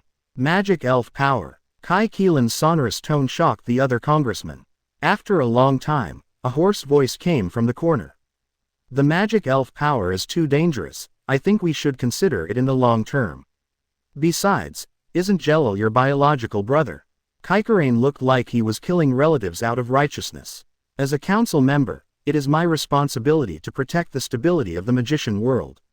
Even if I have to kill Jellal with my own hands, I will not hesitate. The other congressman finally couldn't say anything more. Then let's vote according to the regulations. First of all, I am in favor of using the magical elf power. The threat to the Tower of Paradise must be eliminated as soon as possible, and I also recommend its use. It's better to be more cautious. Those in favor and those against were almost equally divided. Until the last young woman in white in the corner was left, named Arusha. I agree. Arusha smiled indifferently, raised his right arm, and stood on Chiclane's side. Okay, in this case, the final decision is to use the magical elf power. Please all the members present to join me in lifting the seal. Chapter 15 Breaking the Situation. As the seal was lifted bit by bit, multiple magic arrays appeared, and a strong magical aura floated out. Is it finally done? The next step is to choose the Tower of Paradise. As the position is determined, the ultimate weapon, the magic elf power, which contains huge energy, is instantly released. Under the gazes of all the congressmen, the terrifying magic power soared into the sky. About half a minute later, Mo Bai, Erza and Jellal, who were still facing each other at the top of the tower, finally felt the terrifying impact of the magical elf power. Finally, the dark ritual is about to begin. Jellal looked up at the stormy night sky and laughed wildly. Are you still going to die here? While Erza was thinking wildly, a joking voice suddenly sounded in her ears. Would you like to give me a warm hug at the last moment of your life? It was Mo Bai who spoke. Looking at Mo Bai, who still had no formal appearance in front of her, Erza couldn't help but smile bitterly. They were working together at Hakob Mountain the day before yesterday. Mo Bai's coming for vacation this time was entirely due to his own invitation. All she felt was guilt. At this moment, there was no way to refuse Mo Bai's last proposal. As the luster of the change flashed by, all the armor on Erza's body had faded away, replaced by a beautiful long dress. Gently nestle your body in Mo Bai's arms. Erza then whispered, I should have tried my best to prevent you from coming here in the first place. Mo Bai still smiled and said, it's not too late now. Didn't I say that none of us will die? Fool. With the loud roar of energy, the magic spirit power finally descended from the sky above the Tower of Paradise, rising into a white light. In an instant, Erza looked up at Mo Bai's face. His lips moved, as if he wanted to say something to himself. After all, I still didn't hear it. ... My vision gradually became clearer. Erza opened her eyes. But he found himself still at the top of the dilapidated tower, still being hugged tightly by Mo Bai. What's going on? Jellal was still standing on the opposite side. But the look on his face no longer looked ferocious, only surprise remained. How is this possible? Mo Bai said in a deep voice. According to your plan, the arrival of the magical elf power will not kill the people in the Paradise Tower at all, but will only become a key to activate the dark ritual of the Paradise Tower. Because you still need us as living sacrifices. But for some reason, now that the magical elf power has arrived, the ritual has not been started. Am I right? Hearing Mo Bai's voice, Jellal immediately raised his bloodshot eyes and stared at him. What did you do? Mo Bai shrugged, with an innocent look on his face. Just when you and Erza were fighting, I finally found the receiving device for the magical elf power in the Tower of Paradise. I have to say that your plan is very thorough. The damage I did before has almost no effect. Even if the receiving device is finally found, I can't destroy it quickly. Fortunately, I destroyed the magic power conversion system. In this way, even if you can accept the magical elf power, you can no longer turn it into the energy to activate the dark ritual. Mo Bai's voice was not loud. Every word went straight to Jallal's heart. His years of hard work were torn apart bit by bit. So, you already knew that we wouldn't die? Erza in her arms suddenly asked. Yes. Hearing this, Erza pushed Mo Bai away and put on the armor again. Mo Bai clearly saw the blush on her face. I don't know if he is angry or shy. How shameless. Ahem. Toothless or toothless, let's wait and see later, the battle is not over yet. Not far away, Jellal, who was stimulated to the limit by Mo Bai, finally broke out, and the magic power with overwhelming resentment kept pouring out. If you dare to destroy the Tower of Paradise, you must stay and become a living sacrifice, no matter how long it takes. But at some point, An identical clone appeared behind him, wearing formal attire and looking very respectable. Erza thoughtfully said, "That is the body of thoughts left by Confronting Jellal in the council. The return of the missing body means that Jellal has regained his peak strength." Mobai also had to brace himself to deal with it. A hint of bloodthirst appeared on Kikaran's cold face. He took 3 steps and 2 steps at a time and jumped directly to the top of the tower. The moment his figure disappeared from Mobai's sight, the magic power in Jellal exploded again, even several times more terrifying than before. He is letting his missing body act as a transformation device for the magic spirit's power. Mobai suddenly realized, Jellal has gone so crazy that he directly chose to absorb such a huge amount of magic power. If Confronting, the missing body, can be ranked at the bottom of the saints, after Confronting returns to his true form, Jellal will probably be ranked around 6 or 7. At this moment, Jellal, who has absorbed the power of the magical elves, has reached an extremely terrifying strength. Among the Holy 10, except for the top 4 monsters, I am afraid no one can compete with them anymore. What an amazing smell. Erza's heart trembled. Mobai analyzed in a deep voice, but in this case, he will not be able to hold on for long before he will be counterattacked by the magic elves' power. We still have a chance. Jellal himself obviously knew this, and he shot forward and went straight towards Mobai and Erza. Pay attention to defense. Steel skin. Jellal's speed and strength increased linearly with the power of the magical elves, and his left and right arms released magic power at the same time. Mobai could still persist in resisting, but Erza gradually fell into a disadvantage.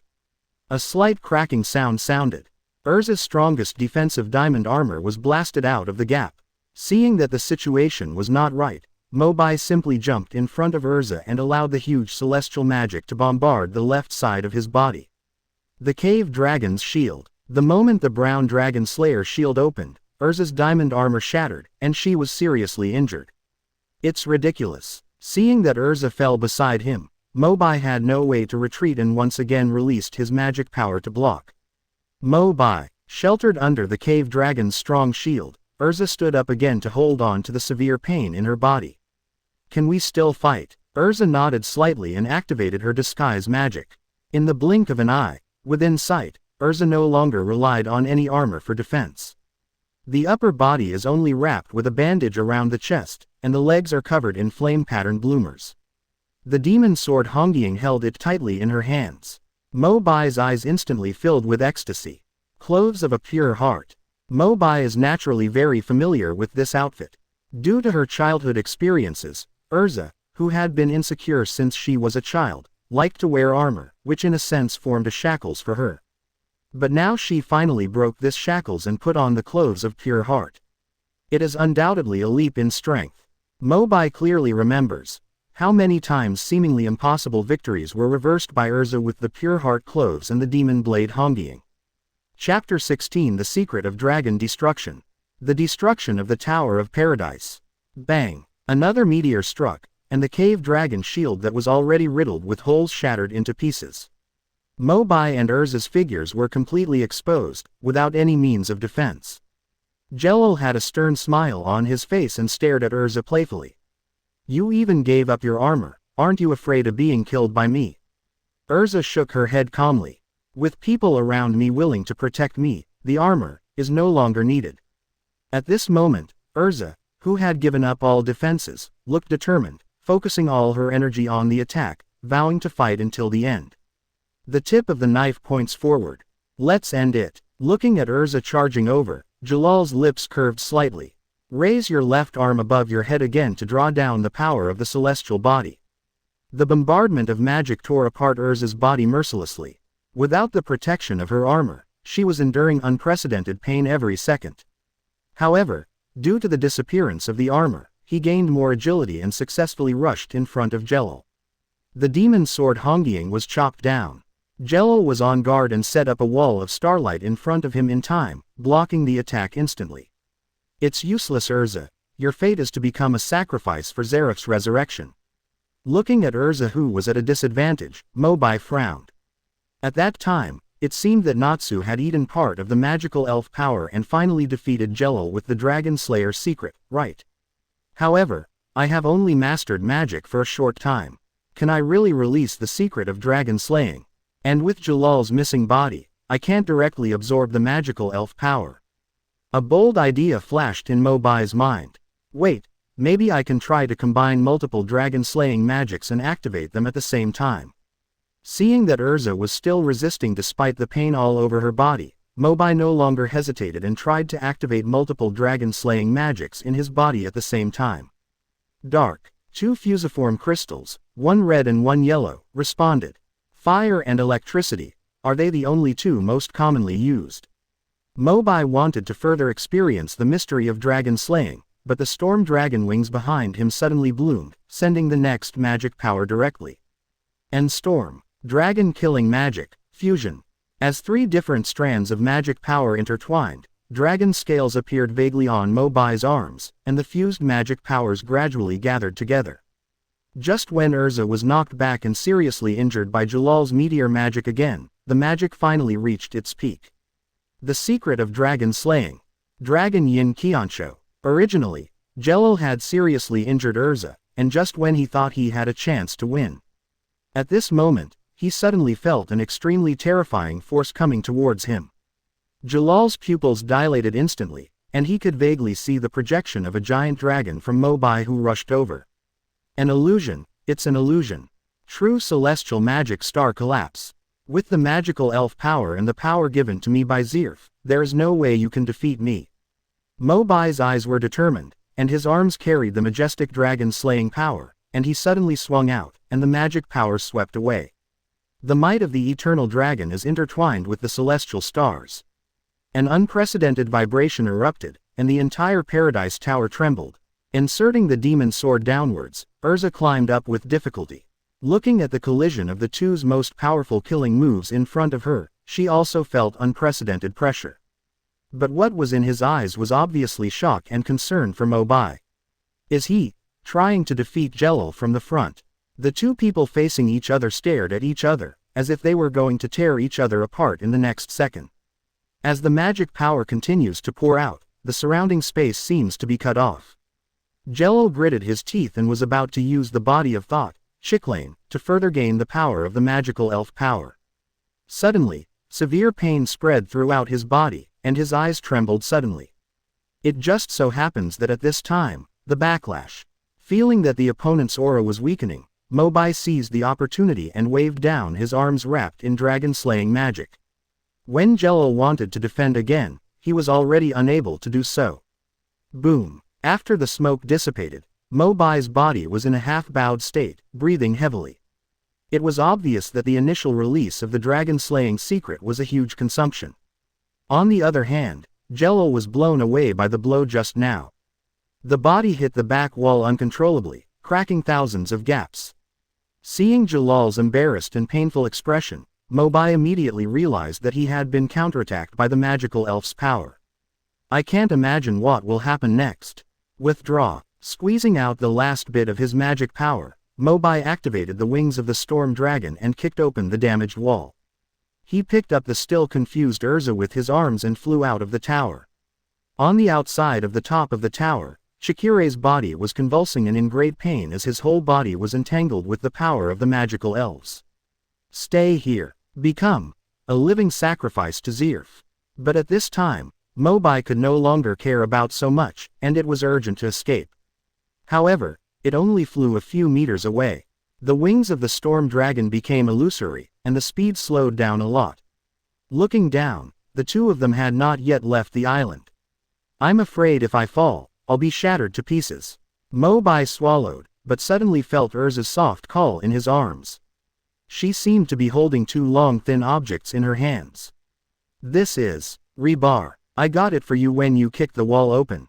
Mo Bai was overjoyed immediately, took the steel bar and put it into his stomach with a few crunchy mouthfuls. The body was instantly supported by magical power. Although it was not much, it was enough to rejuvenate the withered wings. Fly very far in one breath. It wasn't until it was quite far away from the Tower of Paradise and it was confirmed that it was temporarily safe that it briefly stopped in the air. What's wrong? Over there at the Tower of Paradise, the magic power is becoming more and more unstable. Erza looked back after hearing this. Just a few seconds later, within sight, the top of the Paradise Tower suddenly exploded. The waves shook the earth and set off wind and waves, causing the sea to become turbulent. The majestic magic spirit power surged into the sky, breaking the dark clouds that had accumulated for a long time, revealing a few stars. Due to the destruction of the central system, the entire tower seemed to have lost its magical protection. Coupled with the tremendous pressure from the battle between a few people just now, it gradually collapsed at this moment. Completely cover up the past sins here. Boom. When the smoke and dust dissipated, only ruins remained. The painful memories of the past were buried together with the boy she had loved when she was young. Tower of Paradise. Jellal. He stared blankly at the scene happening in front of him. After a long time, Erza finally put her head to Mo Bai's ear and said in a small voice, "Thank you, Mo Bai." Looking at the pale and weak Erza in his arms, Mo Bai gently stretched out his fingers to wipe away her tears. "Erza, your right eye is crying too." "Yeah." Mo Bai was finally relieved. Both eyes shed tears normally. The knot in my heart was untied. At this point, the nightmare that has haunted Erza for 10 years comes to an end. Chapter 17. Not a buddy. On the ship, Simon, sister, are they really okay? Shu asked. Looking at Shu's worried eyes, Simon didn't know how to explain it. Before leaving, Mo Bai specifically told him to keep a certain distance from the Paradise Tower no matter what happened and never leave the ship. At this moment, there is no other way but to choose to believe. "Look over there." Wally's horrified voice came. Then a terrifying wave of magic power passed by, and the four of them looked into the distance in horror. The towering black tower in front suddenly collapsed. Tower of Paradise. Where's Erza? Did you see Erza come out? No one answered. The sound of distant collapse was deafening. However, all four of them lowered their eyes with sad expressions. "Wait, look over there. Is it Erza-chan, and her companions in the guild?" Miliana's voice of surprise brought everyone back to reality. Looking in the direction of her finger, there was actually a black shadow not far away, flying slowly towards them at the moment. "It seems like they are really. Looks like he was injured, but luckily he came back alive." Simon couldn't help but take a breath, his eyes filled with shock and ecstasy. That Mo Bai, really, did it. Destroy the Tower of Paradise, destroy the dark ritual, and return safely from Jellal's hands. How capable is he? Under the frantic beckoning of the four people, Mo Bai finally put away the storm dragon wings in midair. Holding Erza in his arms, he stood firmly on the deck. "Fortunately, I lived up to my fate. ... Place the seriously injured Erza in the cabin." Mo Bai took the initiative to let everyone reminisce, and he was responsible for driving the ship to take everyone back to the resort. The screen changed and we came to the cab. Looking at a lot of complicated levers and buttons in front of me, Master Mo fell into deep thought. I let them rest for the sake of being cool, but now they remembered. I don't even know how to sail a boat. At a time of great distress. Crunch. The door opened. A strong man walked in, and Mo Bai looked up. Simon. According to the original plot, after the Tower of Paradise was activated, Simon blocked a key attack for Erza in order to save her. He was fatally wounded and died in the Tower of Paradise. Mo Bai had obviously noticed this a long time ago and deliberately didn't let him follow him. It indirectly saved his life. Pull the leftmost gate up, and I'll help you with the rest. Ahem. Thank you very much. Under Simon's guidance, Mo Bai was in a hurry, but he finally got the ship moving. Sailing. For a long time, Simon finally couldn't hold it back and suddenly said, "Actually, I've been in love with Erza ever since we were captured together in the Tower of Paradise when we were little." Puff. Mo Bai didn't hold back. "No, buddy, you like her, tell me. What's going on?" Simon did not have as big a reaction as Mo Bai, explaining. "Thanks to you this time, the Tower of Paradise can be destroyed, and Erza can be safe. You are partners in the same guild, can you please take care of her in the future?" No problem, no problem." Mo Bai agreed vaguely, and then asked, "Then what are your plans next?" "Erza invited us to join Fairy Tail," Shu temporarily agreed. "But we have already agreed to leave when the ship docks. Firstly, we don't want to cause any more trouble to Erza. Secondly, We have broken the shackles of 10 years and also want to go outside to pursue true freedom. When Simon said this, he suddenly emphasized his tone again. Please take good care of Erza. Definitely. After a while, on the beach, Mobai gently picked up the sleeping Erza and stood on the beach of the resort. Thanks to Simon's dark moment magic, she has already blocked out the interference from the outside world at this moment. Able to sleep soundly and well. I'm really sorry for what happened earlier, young man. Before parting, Wally thought of the indiscriminate attack on Mobai last night and couldn't help but feel guilty. Thank you also for helping us see Jellal's true face. Miliana added on the side. Other than thanking them, the four of them really didn't know what to say. After all, it was such a big help. The moment the Tower of Paradise fell, the haze in their hearts began to dissipate. Mobai smiled lightly and waved his hand gently. Don't you plan to stay any longer? Join the Fairy Tale Guild. We are here. I'm afraid it will bring back my sister's painful memories. Mobai heard this and didn't ask any more questions. Good luck to you. The melodious flute sounded across the sky. The first warm breeze of the morning blew. Mobai watched the ship carrying the four people go further and further away until they could no longer see their waving figures. Completely disappeared on the horizon. The morning light flashed across Erza's face, and she opened her eyes dimly. Woke up, Erza said in confusion. Where is this? Simon and the others. After they put us back at the resort, they left. Being bound by the Tower of Paradise for so long, perhaps the pain of these 10 years can be healed only by seeing more of the outside world. All right, Erza nodded regretfully. Looking around, he noticed that his body was half suspended in the air. I don't know when I was lying in Mobai's arms again. His posture was exactly the same as when he escaped from the Tower of Paradise. Well, you can put me down now. I've been hugging him all the way, not even for a while. Mobai curled his lips. Without armor, Erza's body is very light. It felt soft to the touch in his arms, and the warm breath kept blowing on him. Mobai really couldn't bear to let it go. Mobai. Erza. Walking on the beach facing the rising sun, I heard a familiar shout in the distance. 3 people and a cat were running quickly towards them. Natsu, Gray, Lucy, Happy. Looking at his guild partners, Mobai couldn't help but feel more at ease. Running until she was in front of her, Lucy bent down to take a breath, and then asked with concern. Where have you been? I haven't seen anyone since last night. Wait, why are you covered in wounds? It's nothing. Erza asked me to fight yesterday. No, the fight just ended.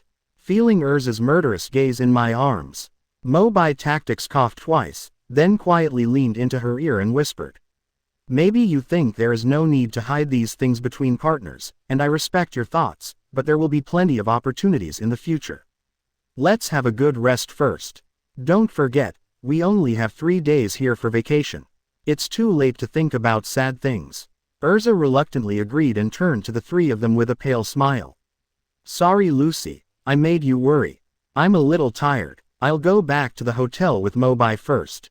Oh, okay. Looking at the 2 people's slightly intimate figures walking away from each other, Lucy suddenly felt that her face felt a little hot, and she quietly walked next to Natsu and asked in a low voice. Natsu, do you feel that? There seems to be something wrong with Erza and Mobai. Ah, is there any? Natsu slowly typed out a question mark, scratching his head and head, but he couldn't figure out what Lucy meant. Is there nothing wrong? Lucy patted her head helplessly. Oh, I really can't explain it to you. Natsu's flying cat Happy came out of nowhere, quietly flew among everyone, and suddenly asked loudly. Does Lucy also want to be held by the princess? Lucy blushed immediately. No. Chapter 18. I originally wanted to keep a low profile, but now I know the result. A few days later, the 5 people and 1 cat who had a great time finally returned to the guild.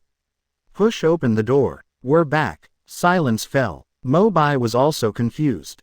What's going on? Is it the wrong way to open it? Why is the guild so quiet today? Looking inside, the hall seemed to be no different from usual. Marajan sat at the front desk, and Makarov lay lazily beside him. Everyone else is basically in their respective positions. But at this moment, no one answered. Until he realized that everyone's eyes were looking over and focused on him. Mo Bai finally noticed the abnormality. No. Why are you all staring at me? Are there magic words on my face? Mo Bai was a little at a loss. He lowered his body slightly and walked forward slowly like a thief. However, he unexpectedly noticed that everyone's eyes were still focused on him. Wherever you go, they follow you.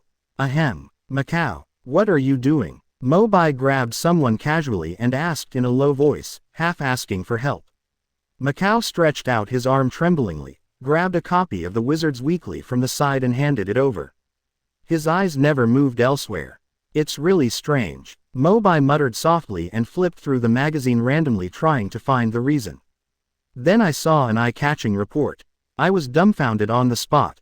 The Senate was attacked a few days ago, and the Holy 10 Great Wizards Chikrian turned out to be the memory body of Jellal, the ruler of the Tower of Paradise. After investigation, it was found that Jellal and Arusha colluded to steal the magical elf power. Their real purpose was to activate the dark ritual of the Tower of Paradise. After stabilizing the situation in the Senate, Lahar, the captain of the 4th Forced Supervision Force, led the army to the scene, only to find that the Tower of Paradise had just been destroyed and collapsed.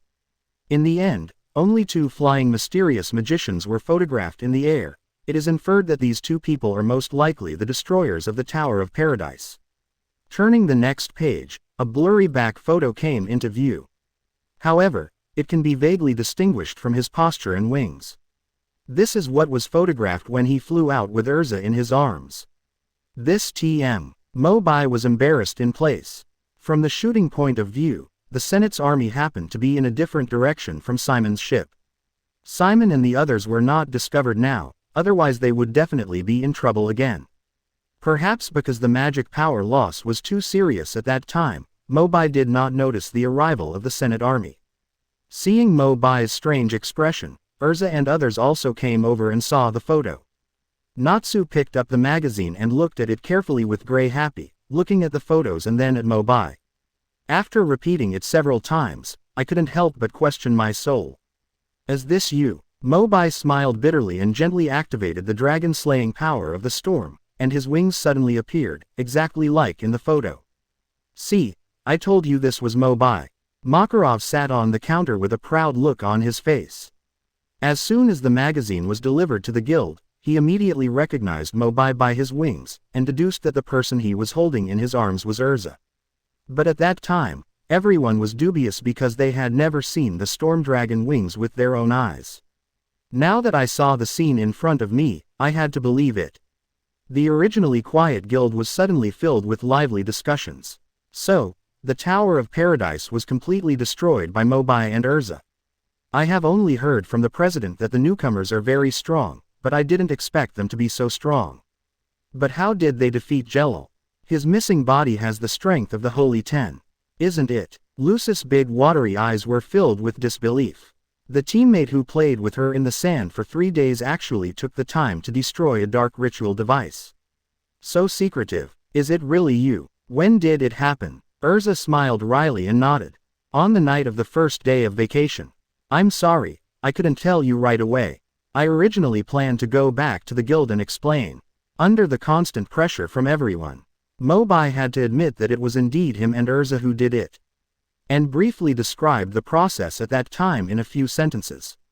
However, he deliberately did not mention the name Jellal. Worry once again brought back the painful memories of Erza who had just come out of it. Members of the guild also found blind spots in his words.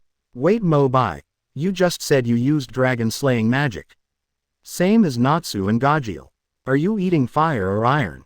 It looks like everything can be eaten. What are your attributes? Water, fire, wind, rock, wood, earth, thunder and iron. I have 8 attributes, 8 types. Everyone felt that the 3 views they had established since practicing magic had been impacted. Most magicians will major in one kind of magic, and their own magic power will gradually adapt. As for some sub-magics, it is difficult to exert their maximum power. Generally, few people master and practice them, and they are often used as assistants.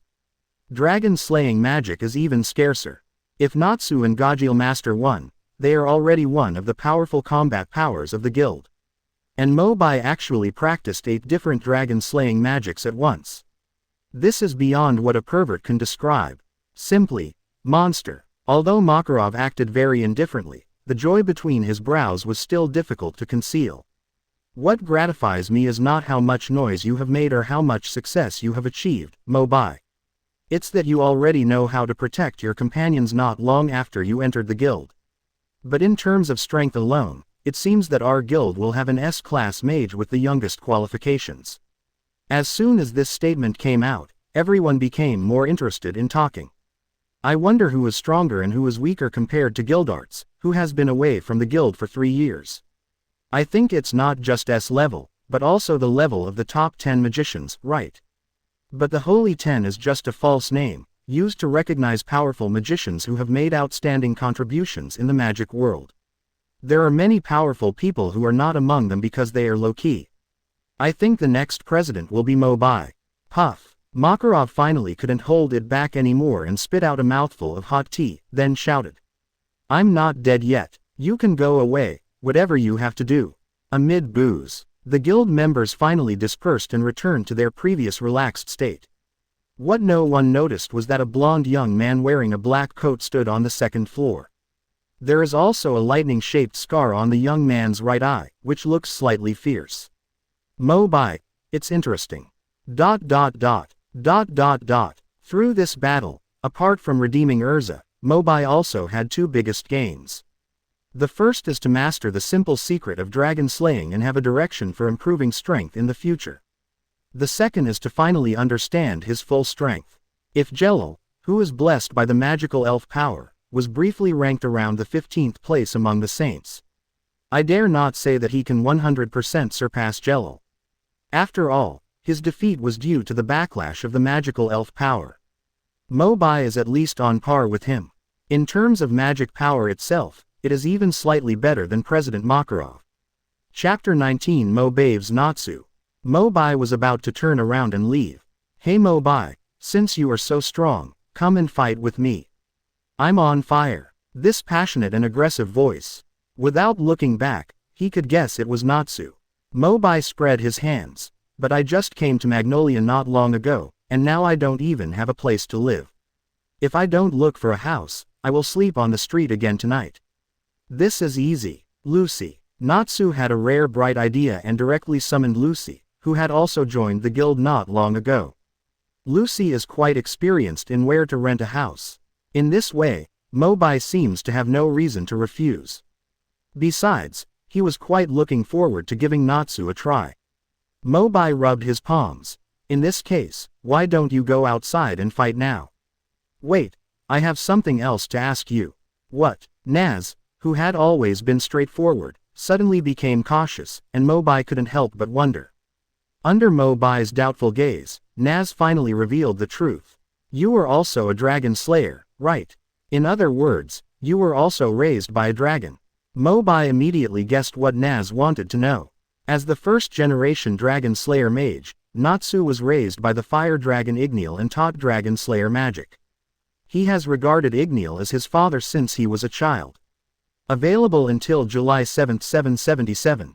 Igneal suddenly disappeared. Natsu, who was still a child at the time, searched desperately, but couldn't get any clues. Until he later joined the Fairy Tale Guild, Natsu still didn't let go of the news about the fire dragon Igneal. The same is true for Gajiel, the Iron Dragon Slayer wizard of the same guild. On July 7, 777, the Iron Dragon Medalicana who raised him disappeared like a human being, and this continues to this day. Mo Bai guessed that Natsu thought he was also a dragon slayer and might have some clues. I'm sorry Natsu, I just got the dragon slaying magic by implanting the dragon slaying magic crystal into my body. I wasn't raised by dragons. When Natsu heard this, a look of disappointment appeared on his face. But, Mo Bai changed the topic and said immediately, I do know some of what you want to know about the whereabouts of the dragon. Are you serious? Natsu suddenly became energetic again, and his eyes flashed with excitement. Of course, as long as you can beat me in the competition later, I will tell you everything I know. Mo Bai's voice was not loud, but it fell like thunder into the guild hall. The crowd gathered together again without knowing when. They don't care what Mo Bai said about the whereabouts of the dragon, they only care about whether there will be a fight later. So, Mo Bai accepted Naz's challenge in disguise. But the question is, how can Natsu win? Have you forgotten that he is beaten by Erza every day until he can no longer take care of himself? I bet a pack of spicy strips, Natsu will be slapped away. Where is Kana? I want to place a bet on Mo Bai to win. 10,000 J. Hey, pay attention to the rules of the cards on both sides before placing your bet. The red card area represents that you think Natsu will be beaten away by Mo Bai within 5 minutes, and the blue card area represents that you think Natsu will be beaten away by Mo Bai in 5 minutes. Looking at the noisy guild members, Erza committed the disciplinary committee problem again and glanced at Makarov aside. President, aren't you going to take action to take care of them? Well, it's okay for everyone to play occasionally. Seeing Erza speak, Makarov had no choice but to put on a smile and secretly hide the hand holding the money bag behind his back, but murmured in his heart. Really, I originally wanted to place some bets with Kana. In the crowd, I don't know who said it again. Mo Bai will tell Naz the whereabouts of the dragon if he loses, but what happens after Naz loses? You're kidding. How could I lose? Natsu turned around and shouted dissatisfied. As a hot-blooded single-celled organism, he seemed to have never considered this issue. Then let Mo Bai speak for himself. What do you want me to do if you win? Mo Bai also couldn't bear to kill Naz too much. He said casually, help me pay my rent for a year. Good. Natsu agreed without hesitation. Natsu, you have to think clearly. Happy, the flying cat, pulled Natsu's trousers and persuaded him. No need to think about it. As long as we can get the whereabouts of Agunir, the rent for 10 years will be no problem. Even Mo Bai didn't expect him to be so cheerful. Outside the guild, in the open space, members gather, and those at the forefront were Mo Bai and Naz who had previously engaged in a battle. Then make a deal, you will tell me the news about Igneel when I defeat you. Seeing Mo Bai smiling and nodding lightly, Natsu became more motivated to fight. He kicked out his feet hard, raised his fists filled with flames and rushed forward. Fire Dragon's Iron Fist, the Cave Dragon's Shield. Mo Bai, however, still stood there, not dodging or evading, until Natsu got close to him. Then he raised his hand to set up the giant shield.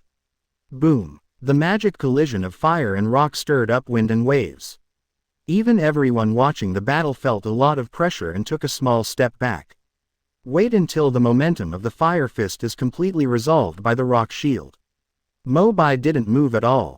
A flash of astonishment flashed in Natsu's eyes, and he quickly reacted, turning sideways and changing his moves to attack again.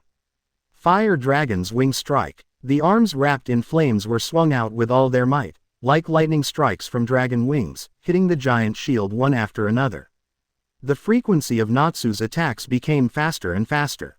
Realizing that the light on the giant shield had dimmed, Natsu seemed to see hope of victory, and immediately used his signature move. Grapple, Broken Teeth, Sword Horn. Natsu tried his best to use his magic power to attack like crazy, hitting the big brown shield one after another. Have a broken butt. The last blow. Using the momentum to jump away from Mo Bai, Natsu took a deep breath, his cheeks bulging bigger and bigger. The roar of the fire dragon. Explosive flames spurted out from the mouth, scorching the earth wantonly and sending out steaming heat waves, and the final gathering point of the magic power was all concentrated on Mo Bai's strong shield. Under the nervous gazes of everyone, a steady stream of flames rushed away. There seemed to be a crack in the shield. What followed was a rapid spread of cracks, like dominoes falling and spider webs covering the giant shield. Rupture. The flames did not stop there. The next moment, the blazing red light swallowed up the exposed Mo Bai. It's over. Everyone was speechless. Mo Bai won't be killed because he underestimated the enemy, right? But this thought only lasted for a few seconds before an indifferent voice came from the flames. Well done, Natsu. Chapter 20 The Dragon Slaying Confrontation. The flames dissipated. Mo Bai appeared in front of the members of Fairy Tail. His skin was the gray-black color of steel and was indestructible. It was obviously Mo Bai's defensive measure after the shield was broken. Unscathed. Only then did everyone react. As this, Gajil's steel skin, with 8 attributes of dragon-slaying magic, Mobai only used rock and steel. Look at Mobai's current position. It seems like his feet haven't moved since just now. In other words, Mobai never moved his position or used any attack magic from beginning to end. He just put up a shield and used it as a living target. Natsu was already sweating. Did he eat Natsu's flame just now? Probably not. I heard that the Dragon Slayer's fire is special. Even if they have the same attribute, they can't eat each other. Come on Mobai, I bet you to win within 5 minutes, you can't lose. Natsu, stop attacking. If you hold on for 2 more minutes, I will give you half of the winnings. Just practice cooking more, and forget about it later. As the atmosphere became heated again, Natsu's eyes lost the excitement of the first battle and became more cautious and calm. Among the crowd, I don't know which guild member was betting that he could last for 5 minutes. Perhaps he was afraid that Natsu would be defeated with the next blow. He actually threw a burning torch directly in Natsu's direction. Natsu, go on. Thank you very much. Natsu was instantly overjoyed. With the flames, he could continue to replenish his magic power. Immediately he jumped in the air and was about to reach out to take the torch, but his eyes suddenly darkened. Looking intently, Mobai jumped up and arrived in front of him without knowing when. Mobai smiled apologetically. Then he flew up and kicked Natsu back to where he was, and the torch fell firmly into his hand. Natsu's face was filled with black lines, but he was helpless. I could only watch helplessly as Mobai put the fire and wood handle into his mouth. Mobai didn't forget to wipe his mouth. When you eat it, your strength will come out. Don't steal my lines. Natsu stomped his feet in anger. But the situation in front of him obviously would not give him a chance to show his temper. Mobai is also a dragon slayer. After eating the fire and the wooden handle, Mobai's magic power was enhanced, and his right fist burst out with even hotter flames. At this moment, he finally took the initiative to attack. The moment Mobai took action, Naz was about to raise his arms to resist when he suddenly heard a deep voice. I'm here to help you. Immediately, Natsu saw a determined black figure standing in front of him, and directly blocked the attack for him. Boom! The magic power exploded. After receiving the heavy blow from Mobai's fire fist, the figure was obviously unable to hold on, and he bent down slightly for a brief relief. Gajil. Natsu then recognized the person and immediately smiled knowingly. Sure enough, you are also concerned about where the dragon who raised you has gone, right? Hey, I'm not interested. I haven't been to work recently, I just want to exercise my skills. Gajil put on a disdainful expression and refused to admit it. He turned to Mobai and shouted. The skills of the fire dragon are inferior to those of humans. I will be your opponent next. In exchange, if I win, tell me the news about the dragon. Who do you think is inferior to others? Steel Soul Dan. Looking at the eager Gajil and the noisy Natsu, Mobai naturally had no objections. You guys can come together, just remember to pay me 1 more year's rent. The audience was dissatisfied. If we go together, how will the time be calculated? Extend it to 10 minutes. Kana, refund your money. Quote. A rare seriousness appeared on Gajil's face. He glanced at Natsu beside him and said calmly. Use the secret directly. Clam. There is no chance if we use it head on. If we use mysteries together, we might be able to break through his defense. Naz was disappointed and looked at Mobai again. After several rounds of fighting with him, it seemed that he really didn't cause any damage. Natsu simply gritted his teeth and the flames on his body began to erupt again. Okay. Seeing this, Gajil no longer cared about the arm that had just been injured by Mobai, and focused all the iron magic in his body. 2 powerful dragon-slaying pressures filled the entire place. The secret of Dragon Slayer. Red Lotus Exploding Flame Blade. The mystery of Dragon Slayer. Karma Demonic Iron Divine Sword. At this time, Natsu and Gajil finally used their ultimate moves, and their magic power surged crazily. Is this the last blow? Seeing this, Mobai slowly restrained the magic power in his body. Fire, electricity, storm. The secret of dragon slaying. Dragon Yin Qiancho. 3 types of magic with completely different attributes continued to blend, and energy burst out and shunted onto the arms. Dragon scales gradually appeared on Mobai's body. The secret of 3 dragons is also Mobai's strongest killing move. But given that the opponents are Natsu and Gildarts, Mo Bai deliberately kept his hand. He only used about 60% of his power, which was far inferior to Jellal, who had strengthened his power against the magic elves in the Tower of Paradise. The explosive flame blade and the iron god sword burst out from the left and right sides in front of him. Mo Bai pushed his palms in front of him and also released the power of his 3 dragons, instantly controlling his speed. The 3-color magic flow entwined and intertwined on the sword one after another, and there was a faint explosion sound. "Break it for me." Seeing this, Natsu and Gildarts were not to be outdone, and frantically squeezed the last bit of magic power from their bodies into the secret. Strive to break through the shackles of the power of Mo Bai's 3 dragons. Have you tried your best? Mo Bai naturally knew that the two were eager to know the news about their respective dragon fathers. Even at the expense of everything. In the impact of the dragon-slaying secret just now, their all-out efforts have already been felt. Mo Bai murmured in his heart. "Sorry, Natsu, you are not strong enough now. It is not time to tell you the truth. One day you will discover that the Agunir you have been looking for a long time is actually hidden in your body." On July 7, 777, the fire dragon Ignial and the iron dragon Medalicana did not disappear, but were hidden in the bodies of Natsu and Gildarts respectively. The so-called Dragon Slayer eventually becomes the evil dragon.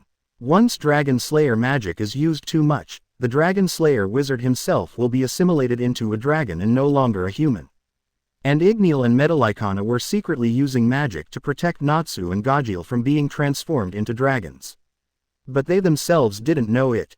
Focusing on the battle again, as the 3 people fought fiercely, the ground beneath their feet had already cracked. The bursting magic power became more and more turbulent, as if it was about to tear the space apart. Many people in Fairy Tale were affected by it, and even experienced auditory and visual hallucinations. What is this sound? A dragon roar. The eardrums are about to explode. I'll withdraw first. I'm afraid they won't finish the fight and will shock me to death first. Although Mo Bai did not use his full strength. Perhaps due to the influence of the previous battle, Natsu and Gildarts still lost their physical strength first. The light of the explosive flame blade and the iron god sword dimmed, and then they were swallowed up by the power of the 3 dragons. The bodies of the 2 people who had completely lost their protection suffered a huge impact, and their bodies were directly thrown out and hit the opposite building. Clang! Kana clicked on the countdown clock.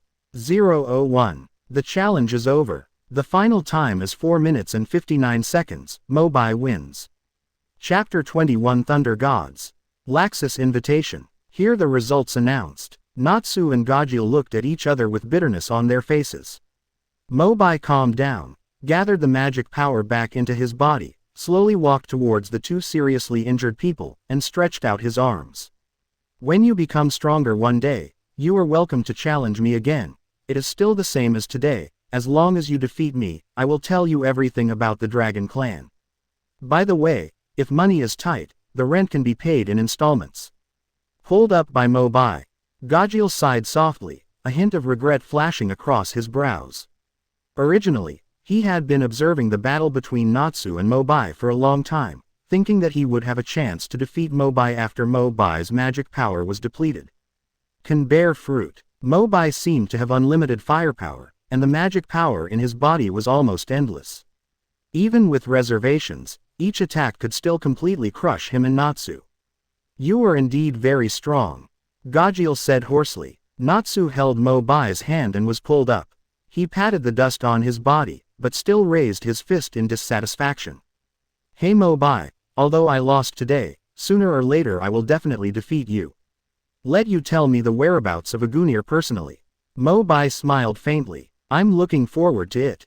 But remember to prepare next year's rent before your next challenge." Natsu. Macau came up to him with a smile on his face and put his arm around Natsu's shoulders affectionately. "It's okay Natsu, just feel free to challenge Mo Bai boldly. I will bear part of the rent for you in the future. Here, there is 1000 J, take it." "Ah, why are you so nice to me all of a sudden?" "Because I just placed a 5000 J bet on Mo Bai to win, and then won 3000 J, so you won't have to take any part of it, he he he." Natsu wanted to slap Macau. Dot dot dot dot dot dot dot. Dot dot dot dot dot dot dot. After chatting briefly with other members, Mobai left the guild alone and headed to the outskirts of the Magnolia Guild. Lucy had previously introduced him to a villa that was being rented. Speaking of which, I have been wandering outside since I came to this world. It seems that I still don't have a stable place to live. I hope the house Lucy introduced will not be a trap. Mobai thought to himself. If you want to stay in Fairy Tale for a long time, it is better to rent a house. Passing through the rushing carriages and horses and the noisy crowds, the destination is a quiet field not far away. As Mobai walked forward step by step, I'm mentally planning my ideal place to live, but he vaguely sensed that 3 nearby magical powers were quietly approaching him. It seems that I'm being followed. After realizing this, Mobai chose to take advantage of the situation quietly. Even the pace is deliberately slowed down. See what they are trying to do. ... 2 men and 1 woman hide in the dark, secretly following Mobai, keeping him within their attack range at all times. The Fairy Tale crest is also engraved on different parts of their bodies. The 3 of them are not outsiders, but they are also partners of the Fairy Tale Guild, and belong to the team under the command of the S-class wizard Laxus. The Thunder Gods. The Thunder Gods had just returned from their mission, but they did not see Mobai's previous fight with Nazgajiru, so they received Laxus's order. Join forces to attack Mobai. Therefore, he has been following him, looking for an opportunity to take action. After hesitating for a moment, Evergreen, a female member of the Thunder Gods, finally couldn't help but ask. I still think, is it really appropriate to directly attack teammates in your own guild like this? What if the magic power is too strong and something unexpected happens? Another person, Fried, immediately scolded. This is Laxus's order, just follow it. He has his own intentions. Before Evergreen could respond, an imperceptible light suddenly flashed in Fried's eyes, and he immediately shouted in a low voice. The opportunity has come, prepare to act. At this moment, Mobai happened to walk to an open space, seemingly unprepared. For the Thunder Gods, this is the best opportunity for a sneak attack. Superior. The 3 simply stopped hiding and released their power to attack Mobai. Dark words. Severe pain. Light kill cannon. Evergreen also gritted his teeth and released his ultimate move. Goblin machine gun. Several magic light beams emitted almost simultaneously. But Mobai still walked forward unhurriedly, still not guarding or dodging. Judging from the past experience of the 3 Thunder Gods working together, Mobai would be seriously injured if he received such a combined blow at the same time. Boom! The moment the magic power came into contact with Mobai's body, a huge explosion occurred, and a black hole crater was blown directly in place, stirring up thick dust. But the 3 of them looked intently. But all he saw was a flash of lightning, and Mobai was still walking forward without looking back, unscathed and with a steady pace. There wasn't even dust on my clothes. The 3 of them were stunned and looked at each other, trying to find the answer in their teammates' eyes, but for a moment they couldn't understand what was happening in front of them. What? Did it miss? It's impossible. Look at the crater, it's obvious that he was in that position just now. But just now it seemed like there was a flash of thunder, and then. Fried is the most thoughtful of all the Thors. Based on Mobai's performance just now, he quickly reacted and analyzed. I understand. What we saw just now was just an afterimage of thunder and lightning. Thunder shadow. Isn't that something that only lightning magicians like Laxus can master? Evergreen was surprised. Fried nodded slightly. That's right. This Mobai probably has the same lightning magic as Laxus, and its speed is extremely fast, completely beyond the range of our perception. When Mobai returned in the morning, the 3 Thunder Gods were not in the guild, and they knew nothing about the magic that Mobai mastered. And when they were surprised, a sudden wind of flames suddenly erupted from in front of them. The fierce flames attacked the 3 of them. It was the fire dragon slaying power used by Mobai. Being attacked by them with their killing moves for no reason, Mobai would not just let them go, even if he was a mate from the same guild. At this moment, he just casually retaliated with a blow, and it had already reached the level of destruction that the 3 Thunder Gods jointly attacked. Not good. Fried felt something bad, gritting his teeth and preparing to use the technique to resist. The other 2 people also smelled an extremely dangerous aura from it, and hurriedly mobilized the magic defense in their bodies. In an instant, a golden lightning figure shot out from the side and punched the flames hard. The fluctuations caused by the interlacing of thunder and fire have cut nearby vegetation into pieces. The three of them were just doing things for me, and I also gave the attack order. I apologize to you. A rich voice came from the golden shadow. As the light dissipated, Fried and the others immediately saw clearly the face of the person who blocked them. This was a blond young man wearing a black coat.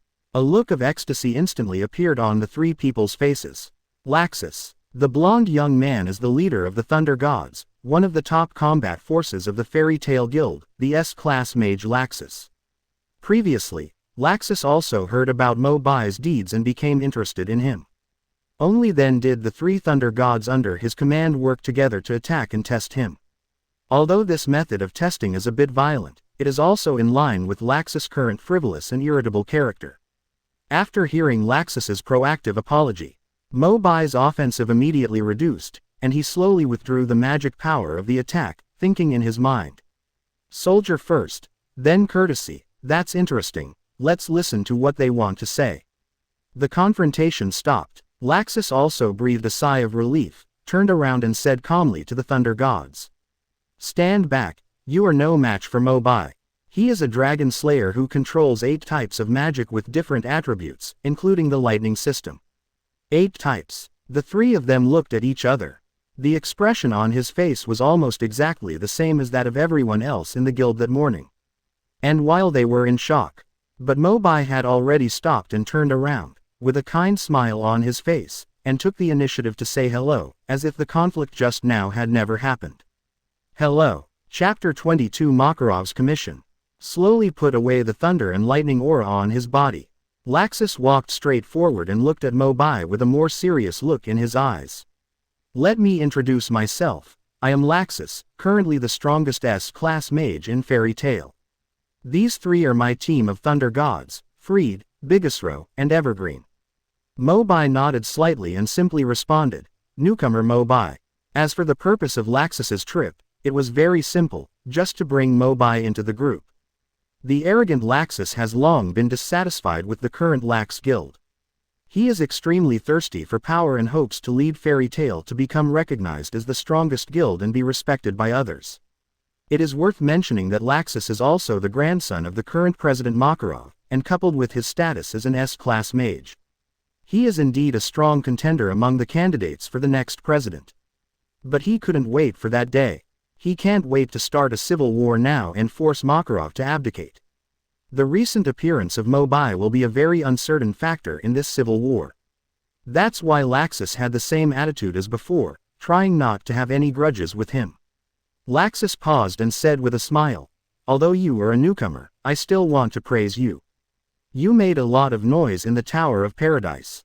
Excellent. Mo Bai's reply is as precious as gold, neither salty nor light. Hearing this, the three Thunder Gods felt a little angry.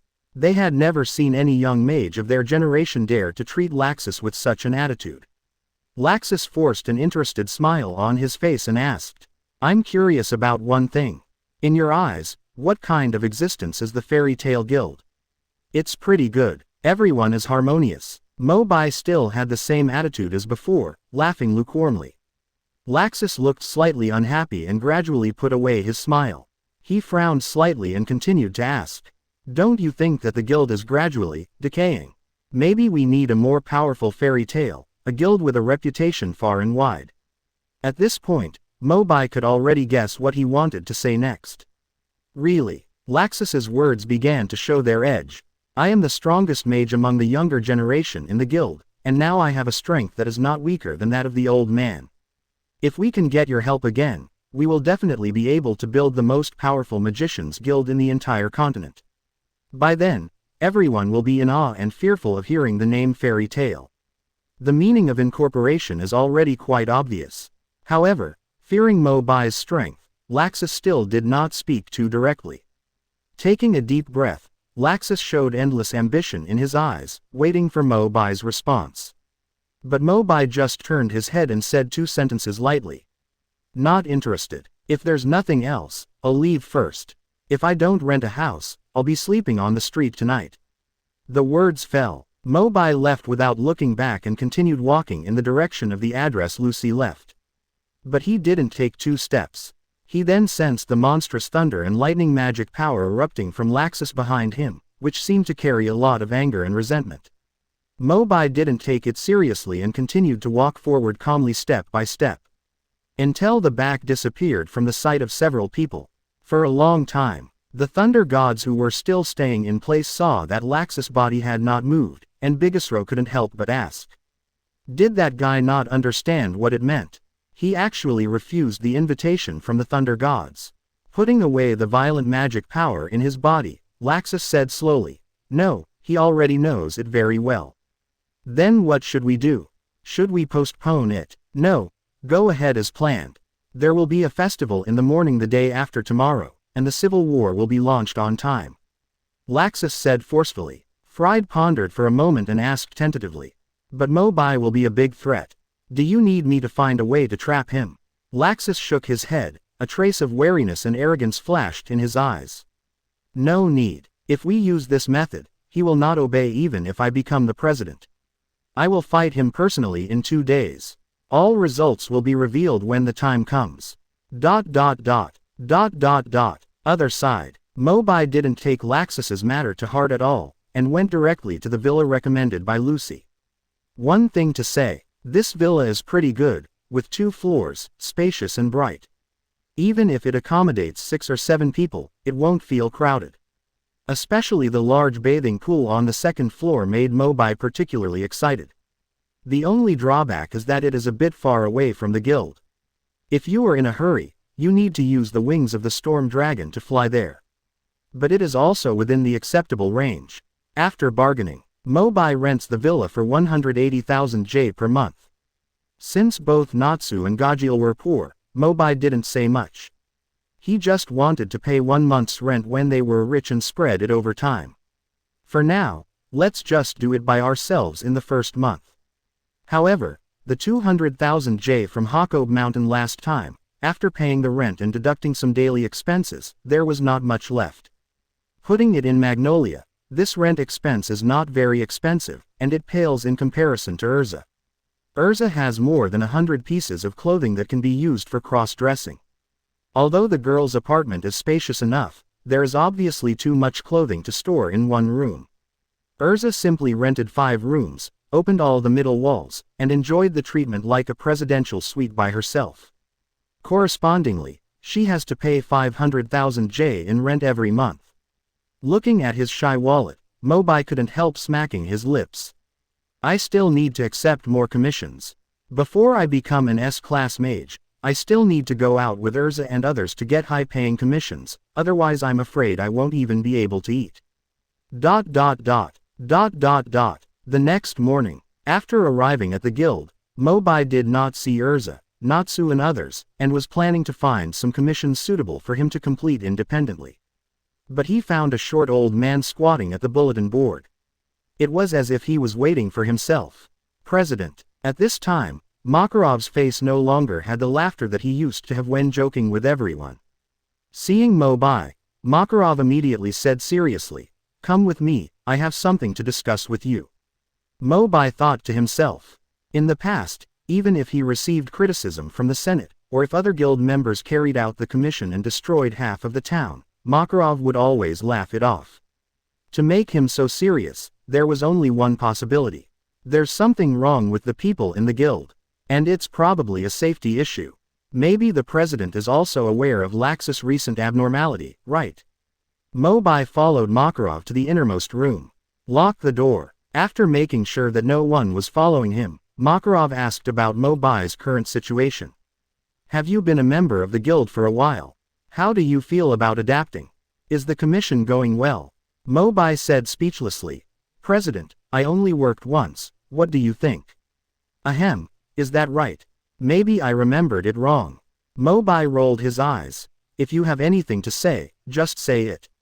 After hearing this, Makarov cleared his throat, regained his solemn demeanor, and said in a solemn voice, "What I'm going to tell you now involves a certain team in the guild that contains S-class magicians. Laxus and his thunder gods.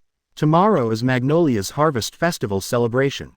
According to their character, they would not participate in such an event, but they rushed back at this time. In addition, Laxus's recent behavior has become more and more abnormal. He always conflicts with other people for no reason, and even gets violent. I suspect they might do something to harm the guild. Makarov's words just confirmed Mo Bai's previous guess. As Laxus's grandfather, Makarov naturally knew his grandson's character very well. He obviously realized something. Mo Bai couldn't help but smile bitterly and said, "President, actually, Laxus and the Thunder Gods came to see me yesterday." "What?" Makarov was instantly shocked. "Did they hurt you?" Mo Bai shook his head gently. "Laxus came to me and said that he wanted to change the current situation of the guild and build the most powerful fairy tale, and he wanted my help. However, I think the current guild is very good. Everyone is very harmonious, and it's only when they are noisy every day that it looks like a guild." Only then did Makarov's mouth curve up with excitement, his eyes showed approval, and he jumped up on the table and patted Mo Bai on the shoulder. "Sure enough, coming to you today is the wisest choice." Mo Bai smiled and then asked, "What specifically do you need me to do, President?" Makarov thought for a moment and said righteously, "They are likely to take action at tomorrow's Harvest Festival celebration.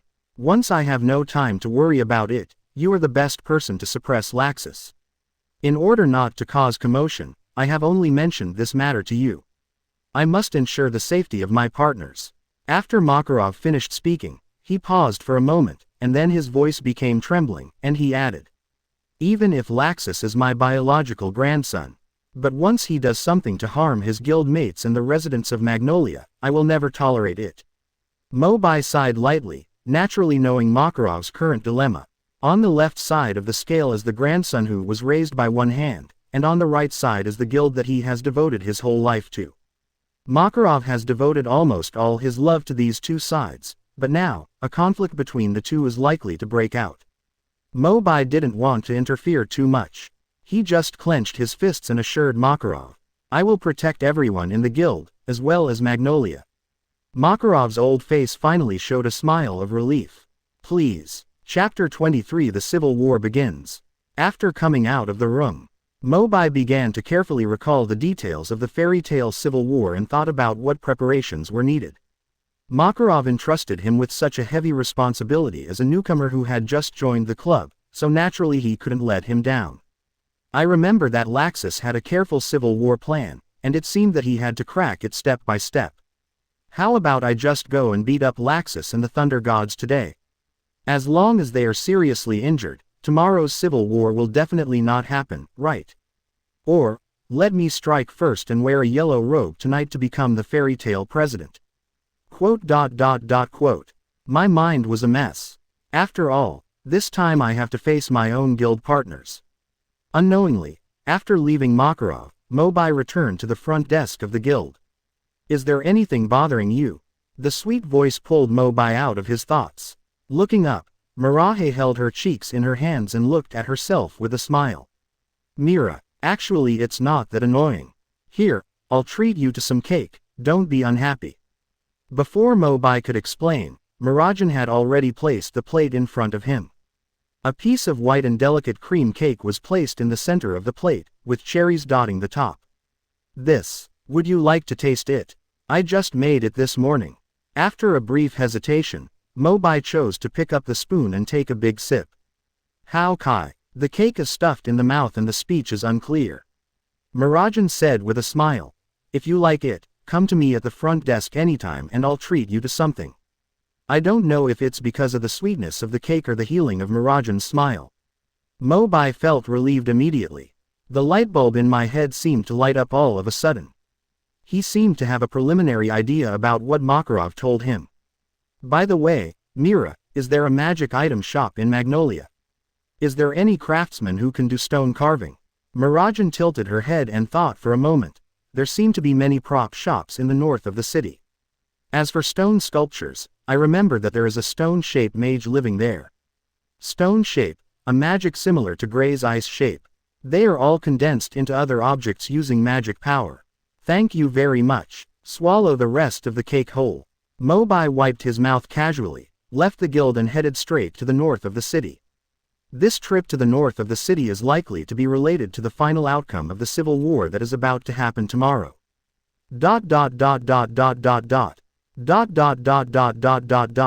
Early next morning, ever since I got up, the noise in the town has been faintly heard. Even if you live in the suburbs, you can still hear it vaguely. Did the event start so early? As for the streets, posters for the Harvest Festival were posted everywhere, and the number of pedestrians coming and going was twice as many as usual. If it weren't for Makarov's mission, he would really want to take a stroll. At this time, the Fairy Tale Guild was also very lively. In addition to most of the magicians in the guild, many residents of the town also gathered. The hall was packed. In 5 minutes, the Grand Most Beautiful Miss contest will begin here. As soon as he entered the hall, Mobai heard the heated discussions among the townspeople. It is said that Fairy Tale will have beautiful wizards joining this year. I am looking forward to what they will look like. Of course I support Mirajan.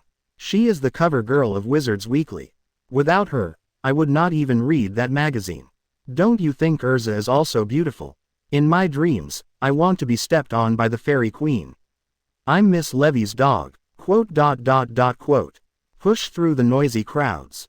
Mo Bai finally saw the familiar short figure. President. Makarov also nodded, his expression slightly relaxed compared to yesterday. So far, we haven't seen any action from Laxus and the others, so, let's just watch the game first. Mo Bai has black lines all over his face, such a perverted old man. But as someone who has been there, if nothing else, most of the plans for the Thunder God's next actions are under Mo Bai's control. It looks good to admire the swimsuits of the ladies from the guild.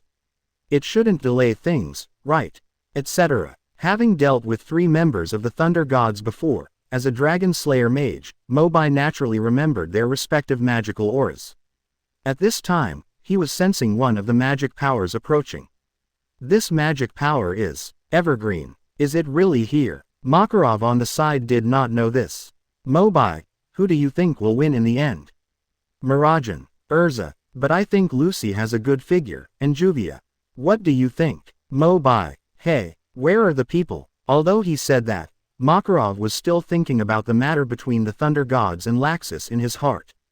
Coupled with Mo Bai's sudden disappearance, he had even more doubts. I hope there won't be any accidents. Makarov sighed lightly, straightened his body, and focused his eyes again on the center of the stage in front, waiting for the curtain to open. After a while, as the music sounded, the originally quiet crowd became lively again. Every citizen of Magnolia, welcome to Fairy Tale's annual Harvest Festival. The Fairy Tale Most Beautiful Miss contest will be held soon.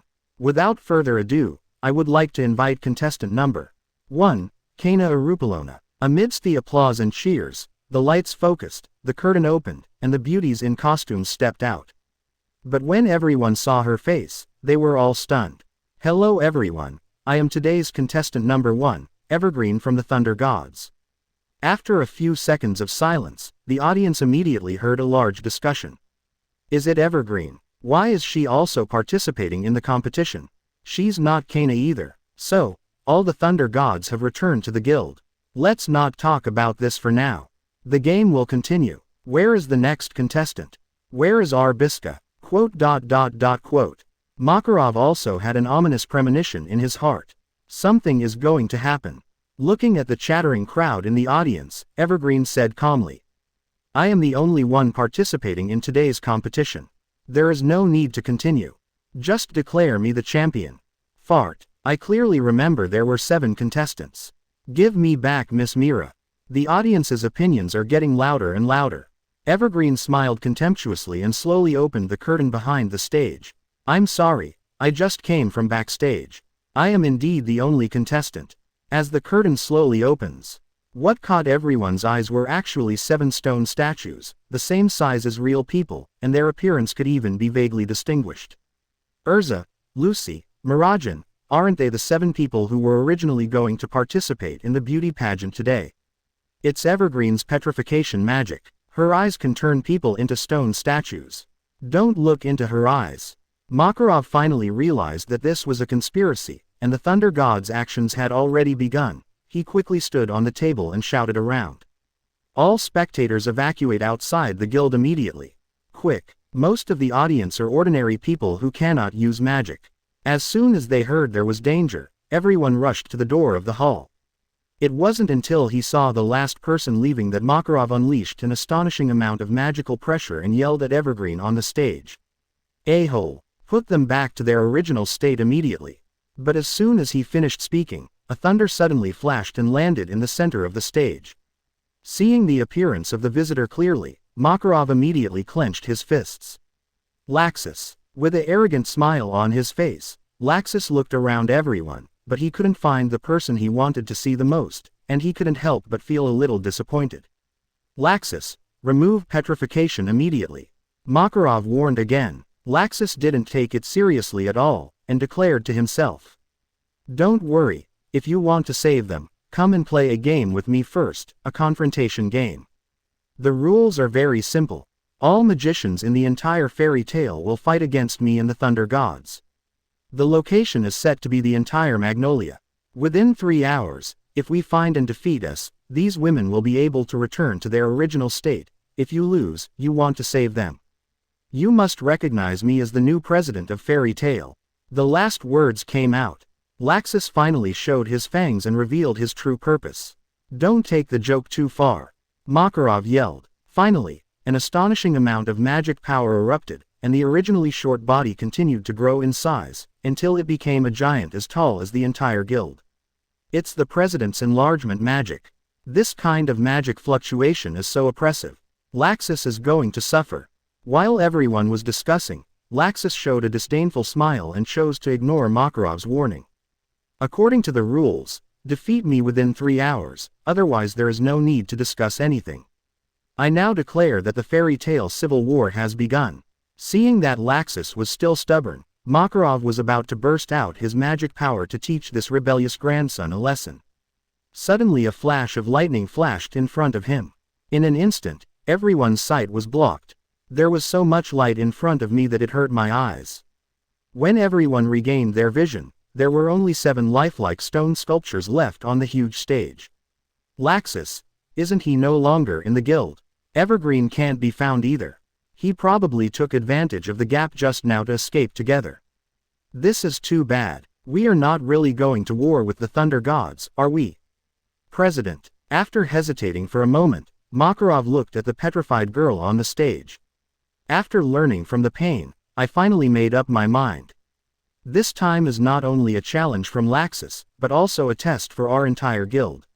Listen up, everyone. Within 3 hours, find the Thunder Gods scattered in Magnolia and do everything possible to defeat them." Quote. As soon as this statement came out, there was an instant response in the guild, and the enthusiasm was high. 3 hours to defeat the Thunder Gods. Macau, come with me to the west of the city. Move quickly, man. Quote. Swarmed out of the guild like bees. Chapter 24 Rescue. Mo Bai. I didn't see anything, except Mira. Makarov looked around. In the empty hall, only I am still there. Maybe Mo Bai was controlled by the Thunder Gods before the girls were petrified. In that case, I will be the only one to deal with Laxus. Thinking of this, Makarov slowly returned his body to its original size and ran outside the guild. Just ran to the door. Crack. Suddenly it felt like I had hit something. There was no time to break, and his whole body hit him. It hurts from the knock. What? An invisible glass wall. Using the magic power in his body, Makarov punched it, and a purple-black text appeared out of thin air on the invisible wall. Magicians and stone statues over 80 years old are not allowed to pass. It's Fried's magic. Fried is one of the 3 Thunder Gods who is good at using spells and word magic. Once the spell is successfully cast, the rules must be followed unless it can be completely crushed with extremely strong magic power. Makarov sighed lightly. The spell in front of him was obviously specially designed to trap him. Fried had been planning for a long time, and almost every time he passed the guild entrance, he would secretly strengthen the spell.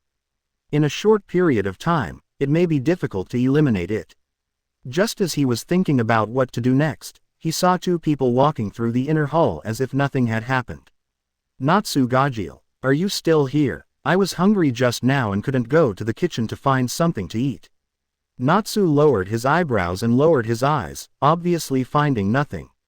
On the other hand, Gajil next to him was holding a pile of iron pots and pans and chewing them happily. By the way, didn't there be a celebration? Where have everyone gone? Looking at these two relaxed guys, Makarov suppressed the urge to vomit blood in his heart. No time to explain. I suspect that Mobai has been controlled by Laxus and the others. Go to the town to search immediately, find Laxus and defeat him. Upon hearing this, Natsu immediately screamed with excitement. You want to fight Laxus? You allowed this? I'm on fire. Once upon a time, Natsu challenged Laxus many times, but without exception he was punched away. This time, he got Makarov's permission, and without asking any reason, he grabbed Gajil's arm and ran out. Walk slowly. I haven't finished eating yet. Crack. The sound of impact reached my ears. Makarov's eyes almost popped out of his head in shock. Natsu and Gajil, who were originally very motivated, actually bumped into the magic barrier at the door. Damn it. What is it? Why can't I get out? Rubbing his sore nose, Natsu became furious and continued to hit him with punches and kicks. The ceiling of the guild was shaken. The magic barrier is still intact. Makarov was worried that these two idiots would dismantle the guild again, so he hurriedly stopped him. Stop it now. I have a question for you. Al, you two are over 80 years old too. According to the rules of the spell, magicians and stone statues over the age of 80 are not allowed to leave the barrier. According to the elimination method, it seems that there is only one possibility of being over 80 years old. Looking at the unreachable world outside the guild again, Makarov let out a long sigh. Is it possible that we just have to bow to Laxus? After a few seconds of silence. You can't say that. Hearing the familiar voice, Makarov raised his head suddenly. However, he found that the newcomer to the guild whom he had previously entrusted with an important task had appeared in front of him at some point and was looking over with a smile. Mo Bai. Wait. The ones behind you are Erza, Lucy. Makarov looked behind Mo Bai in disbelief. Shockingly, they were the 7 girls petrified by Evergreen. The girls were dressed up and looked like they were just getting ready to participate in the beauty pageant. Looking at the center of the stage, the 7 stone sculptures are still standing there. President, Erza called tentatively. Makarov briefly recovered from his shock. What? Didn't Evergreen petrify you just now? That's all thanks to Mo Bai. Erza replied softly. He showed a smile and looked at Mo Bai's side. Mo Bai. Makarov's eyes were filled with joy of surviving the disaster.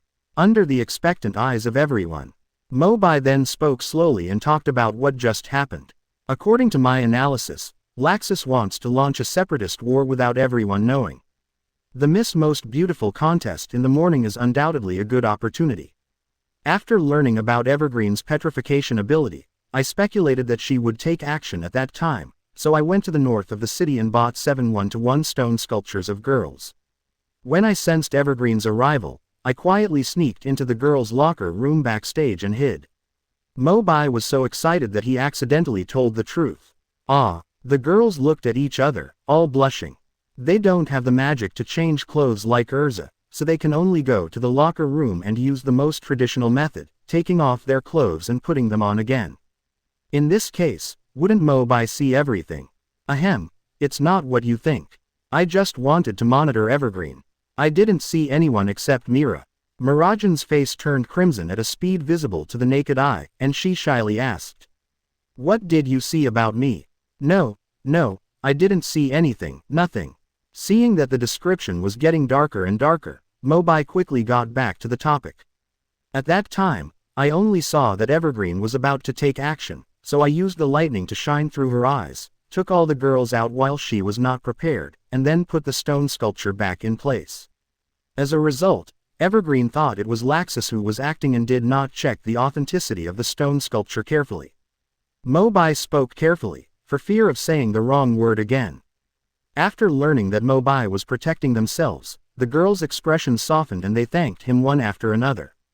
After experiencing the ups and downs of his mood, Makarov was even more excited and burst into tears. Mo Bai. I really saw you right, woo woo. You were too happy too soon, President. Mo Bai still had a smile on his face, took out a bill from his pocket and handed it over. The stone sculptures were urgently made, costing 400,000 J each, and a total of 2.8 million J. I gave my name to the guild, and the boss said I could pay on credit, and only charged me 3 million J. Remember to check out, dear. The moment he saw the amount, Makarov's face changed at the speed of light, as if he had lost his mind. His eyes darkened, he staggered a few steps and almost fell down. Finally, I had no choice but to squeeze out a few words from my throat. Prodigal son, you. This can be regarded as completing the mission you gave me, right? President, at least, I have ensured everyone's safety. Next, it's the Thunder Gods and Laxus. Mo Bai fulfilled his mission gloriously and was full of joy. Chapter 25. Carrying Private Goods. Mo Bai was about to leave the guild to find Laxus. Suddenly he was stopped by Erza again. Mo Bai, come here. Clam. Mo Bai's heart tightened. Erza was squatting beside her stone sculpture, gently stroking it with her jade hand, looking at it carefully. But every time she glanced at a place, Mo Bai's heart lifted a little higher. This stone sculpture of mine doesn't feel right. Is there any? Mo Bai swallowed when he heard this, and instead of stepping forward, he took a few steps back. His eyes looked away hurriedly, not daring to look at Erza. But this unnatural behavior attracted the attention of other girls, and they all gathered around Erza. Why are you so nervous? Is there really something wrong with this stone sculpture? It sounds like yes. A certain position is larger than other stone sculptures. Is Erza that big? What? This is too obvious. It's bigger than Erza's. The skirt seems shorter too. Mo Bai won't bring private goods when customizing stone sculptures, right? Do you still remember the photos in the magazine? He was holding Erza out of the Tower of Paradise. The 6 girls looked at Mo Bai in unison, their expressions surprisingly consistent. It seems like he knows some ulterior secret. Look at Erza again. Her gaze was still on the stone sculpture. But this kind of unresponsive reaction directly made Mo Bai feel invisible and huge pressure. What? Now is not the time to talk. Wait until this battle is over. The battle is over. Mo Bai stammered. Halfway through his words, the wings of the storm dragon suddenly appeared behind him. Then he rushed straight to the door of the hall and left in a hurry like a jingle bell. Only then did Erza slowly stand up. President, I think the workmanship of this stone sculpture is very good. Can I move it back to the apartment? Makarov couldn't help but be stunned for a moment. It turns out that she was just admiring the stone sculptures. Mo Bai, however, had something in his mind and immediately expressed his anger. Okay, that's very Erza. Wait, she just said she wanted to move the stone sculptures away. Makarov rolled his eyes, raised his head with a smile on his face, and stretched out 5 fingers. No problem, only 500,000 J. Erza's expression gradually solidified, and she looked at Makarov condescendingly and indifferently, with a dark cloud gathering on her face. Makarov broke into a cold sweat. It seems like he is really going crazy now. Other side. Not long after Mo Bai left the guild, he discovered a man in purple wearing a helmet and an eye patch crouching on the roof in front of him.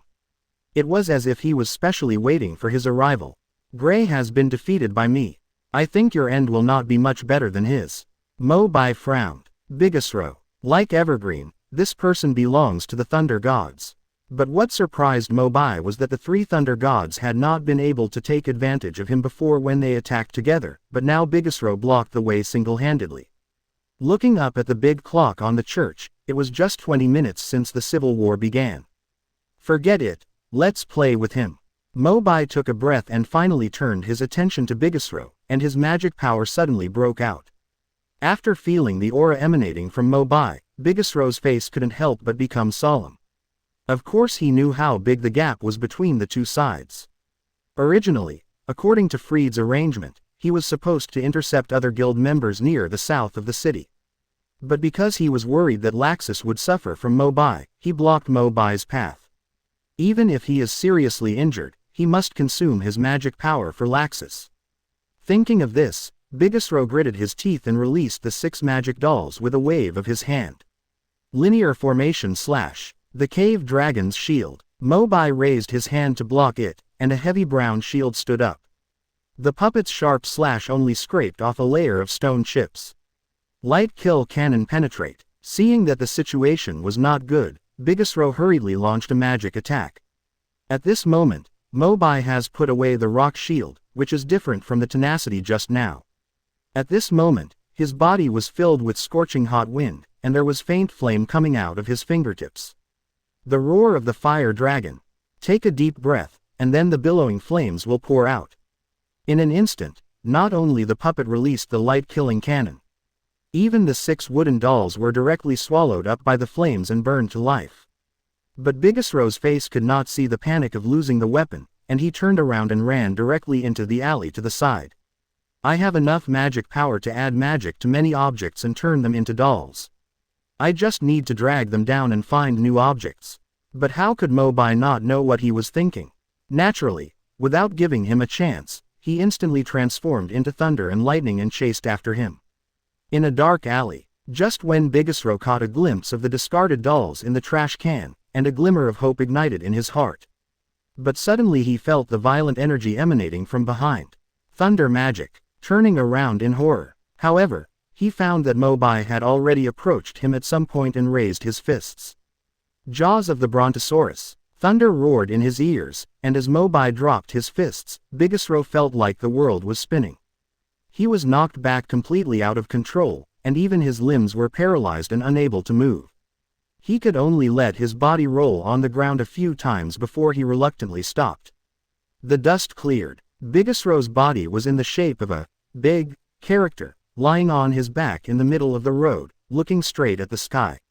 At this moment, he finally realized why the arrogant Laxus showed strong fear of the newcomer that day. A dragon slayer of 8 elements.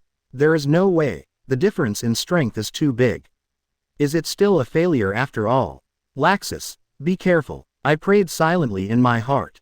But after a few seconds, Bigisro felt something strange coming from his body, and the numbness from the thunder and lightning gradually disappeared. Can you move? Looking at the part of the body where Mobai attacked him just now, there was no visible trauma and not much pain. It turned out to be the effect of powerful magic and paralysis. I thought I was seriously injured. Bigisro, who finally came to his senses, turned his head with difficulty and stared at Mobai's leaving figure. After a long time, I dug out a few words from between my teeth. Why, you have, no, you have the guild crest of fairy tale on your tongue. I won't be cruel to my companions. However, you are out of this game now. Mobai's voice fell from the air. The volume was not loud, but Bigisro no longer had the desire to fight. He took out the magic tool from his waist and gently activated it. Brilliant magic fireworks are launched into the sky. Mobai didn't take this to heart. After flying for a long time, I noticed the magic power fluctuation coming from the suburbs south of the city. There seems to be someone fighting over there. It's still early anyway. Let's go over and start a fight. Chapter 26. Why do you think you messed with her? The countryside west of the city. Fried was wearing a red robe and holding a western sword. He was looking down at Mirajan and Elfman at the broken bridge. And this man is the strongest among the thunder gods, who is good at writing spells. The spell that trapped Makarov and others was his masterpiece. Elfman, you have already been defeated by all but once, so you are considered out. You are not qualified to fight again. If you look closely, you can see that Elfman's upper body is naked and already scarred. Apparently he had just been through a tough fight. Stop talking nonsense. If you are a man, accept my challenge. Of course Mirajan knew Elfman's character, and he would not stop until he beat him unconscious. Quickly holding his arm. Forget it, let's go back to the guild first. Elfman, however, remained unyielding, staring at Fried as if he was watching a jackal confronting him. There is no way to communicate with someone who breaks the rules. Fried closed his eyes and shook his head slightly. He didn't take the other party's warning to heart at all, and turned around to leave. Stop. Without Mirajan's attention, Elfman broke free of his arm and rushed out. Fried's understatement was obviously what irritated him the most. Be careful, he has the strength of a quasi-S-class mage. Mirajan reminded hurriedly from behind. Elfman, who was furious, obviously couldn't listen to this. Receive the soul of the Beast King. With the appearance of the magic circle, Elfman's already very tall body further grew. As his skin hardened and his strength increased, his body actually took on the posture of an orc, and he rushed towards Fried with his teeth and claws open. Receiving magic is the magic that Mirajan, Elfman and Lizanna learned together when they entered the Fairy Tale Guild. Able to receive the power of monsters or animals in a short period of time and strengthen itself. Once you have reached a certain level of cultivation, you can even forcibly absorb demons for your own use. Facing the menacing Elfman, Fried took his time and sighed lightly, still maintaining his original indifferent expression. Obsessive. The moment the Beast King waved down his giant arm, Fried suddenly dodged sideways and waved the tip of his western sword from the air several times. Purple-black words appeared out of thin air and were immediately engraved on Elfman's arm. What? Elfman only felt pain and itching on his arm. He stretched out his hand to activate his magic power to wipe it away, but to no avail. Dark words severe pain. The western sword was tucked into his waist. When he looked at Fried again, he found that one of his pupils had also turned dark purple, like a devil's eye. After being defined by dark words, you will feel severe pain from every nerve ending in your body every second. As soon as he finished speaking, Elfman, who had originally planned to continue the attack, suddenly fell to his knees, and his face that was originally full of fighting spirit was now covered with ferocious twists. Every inch of skin on the body felt severe pain as if it was being torn apart. Ah! Elfman finally couldn't help but howl in pain, and the soul of the Beast King continued to dissipate, returning to his original human appearance. Mirajan looked at the scene happening in front of her in horror. Regardless of the danger, he rushed forward, habitually wanting to protect Elfman behind him. Unexpectedly, Fried had already noticed it and had planted a spell on her only path. Mirajan was trapped in place and unable to move again before she could take 2 steps. Mirajan begged, "Elfman can no longer fight, let him go." Fried was neither sad nor happy, like a machine without emotions, and asked Elfman coldly, "Do you want to continue fighting?" Even though half of his body was already spasming with pain, Elfman still managed to squeeze out 2 words through clenched teeth. "Continue." When Fried heard this, he stopped holding back as if he had received some kind of permission. As the color of his purple-black pupils deepened, the magic power displayed also increased. The western sword danced rapidly. Panic, fear, pain. Several more dark words were written, and Elfman's expression became even more ferocious. But he used all his strength to hold the ground with his right fist to prevent himself from falling down. Seeing that her brother was in so much pain that he couldn't even speak, Mirajan was already in despair. "Please, let's go back to the guild now, and don't hurt Elfman anymore." Fried, on the other hand, looked indifferent, not caring about Mirajan's constant begging for mercy, and the speed of writing in his hand did not slow down at all. The tip of the sword was swung countless times. Dark words containing greater magic than before fell. Death. The last 2 words of Fried's voice were not high-pitched, but they were particularly trembling in Mirajan's ears. Mirajan's pupils dilated instantly. Die. But just when the dark words were about to fall. But Fried suddenly felt the sudden storm in front of him, and subconsciously dodged back.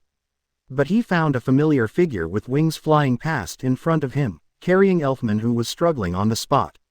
Mo Bai. The words were engraved, but they did not hurt Elfman, but were instead imprinted on Mo Bai's arm.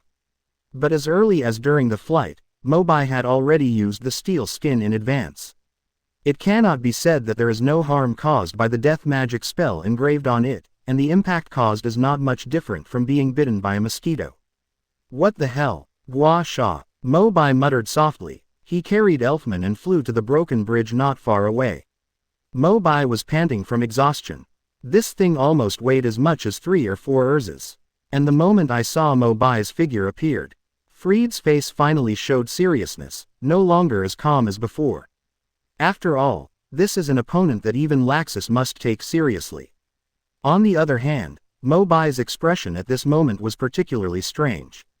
It didn't look like anger, but more like sympathy. For a long time, Mo Bai finally spoke with a tone full of compassion. "Why do you think you messed with her?" "What?" Fried was puzzled for a moment until he looked in the direction of Mo Bai's gaze and saw Mirajan who had just been trapped by his technique.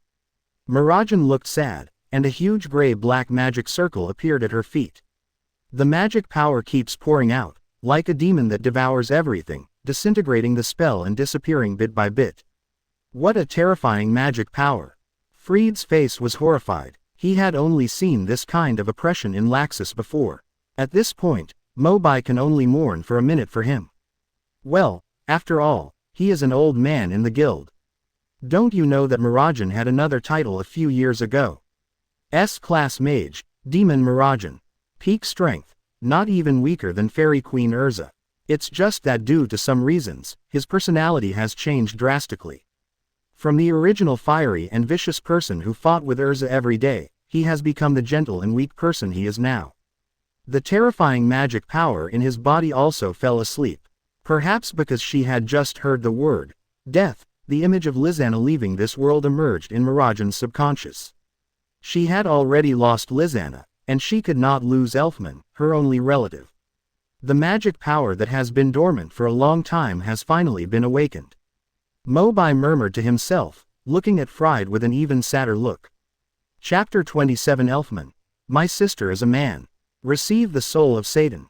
As Mirajan's power was reduced, her attire was no different from that of a demon, completely different from the gentle waiter before. Fried's hand holding the western sword trembled uncontrollably.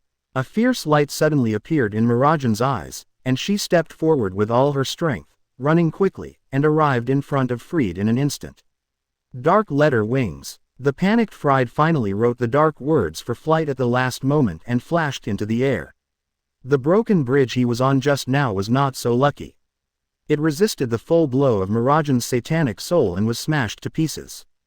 Big beads of sweat fell from his forehead. Only then did Fried realize what Mobai had just meant, that look, as if he was looking at a corpse. The smoke cleared. Mirajan, however, firmly targeted Fried. Dark and mysterious Satan wings sprouted from behind, leaping into the air. The demonic claws kept biting like hungry wolves, and the attack frequency was extremely intensive. Fried, who was not good at close combat, had no choice but to block with a western sword, but it was full of flaws. Mirajan seized the opportunity, landed a palm on Fried's chest, and shot him down from midair. Fried's body suddenly fell, and he was about to fall on the broken bridge. He immediately activated the Wings of Words and escaped from the disaster. S-class mage, Demon Mirajan. Her strength has far exceeded the previous plan. Fried's penance-style magic uses magic to create written rules to restrict the opponent's actions.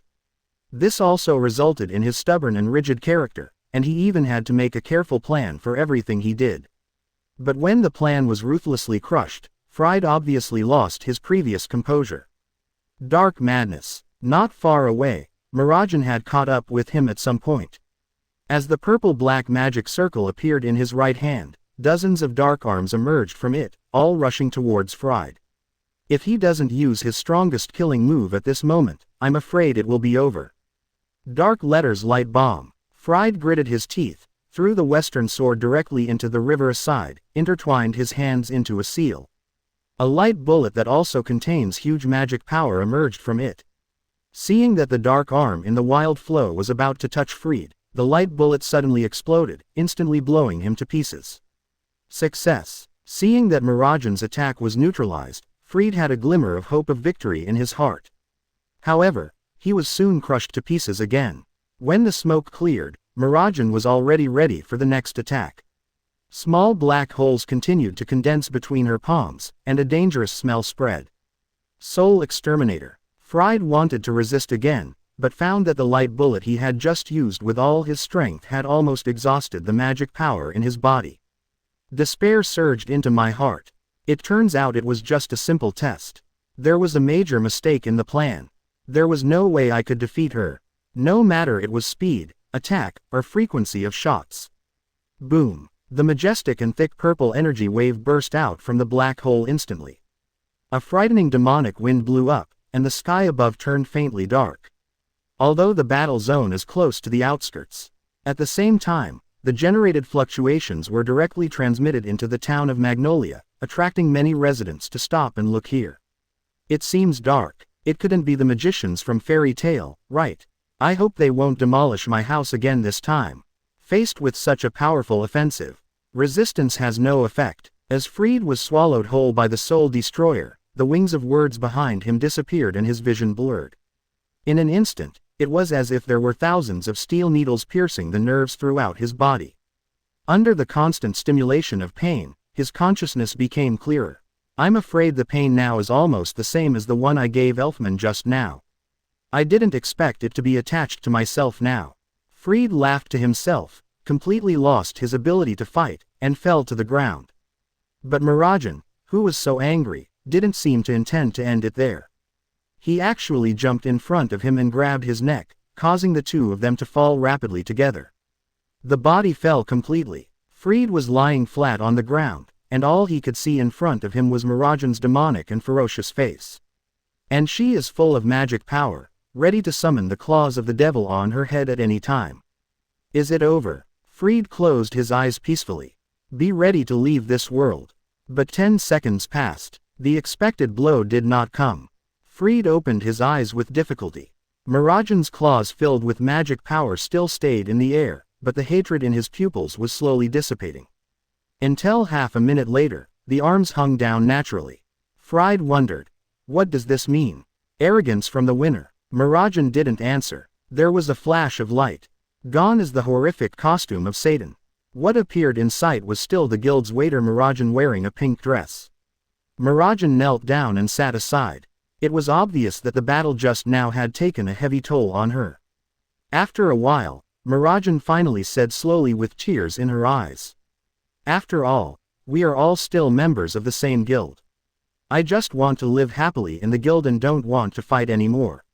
Not far away, Mo Bai, who was still supporting Elfman, had a panoramic view of everything.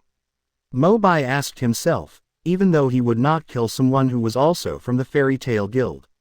However, if the relatives he depends on for life are tortured like that, he will have to give Fried a good beating to relieve his anger. Mila is still too kind. While Mo Bai was sighing, Elfman beside him suddenly roared. Sister is a man. Mo Bai suddenly had black lines on his face. Shut up and shut up. If Elfman hadn't been seriously injured, I would have wanted to give him a slap in the face like I usually do in guild brawls. For a long time, the magic power fluctuations in Myra's body finally calmed down. Looking up, Elfman was also limping slowly towards her with the support of Mo Bai. Only then did the big stone in Mirajan's heart fall to the ground, showing a pale smile. Thank you, Mo Bai. Mo Bai waved his hand. He turned his attention to Fried who fell to the ground. At this moment, Fried was using his last strength to pull out the magic item and then launched it into the air. Fireworks explode, reminiscent of Bigasro's similar behavior before. Mo Bai seemed to understand the intention. Is it a signal after the defeat? In this way, only Evergreen is left among the Thunder Gods. Leave it to the rest of the guild. As for Laxus, don't keep him waiting any longer. Although there is still more than 2 hours left, there is still enough time. Chapter 28 Fairy Law.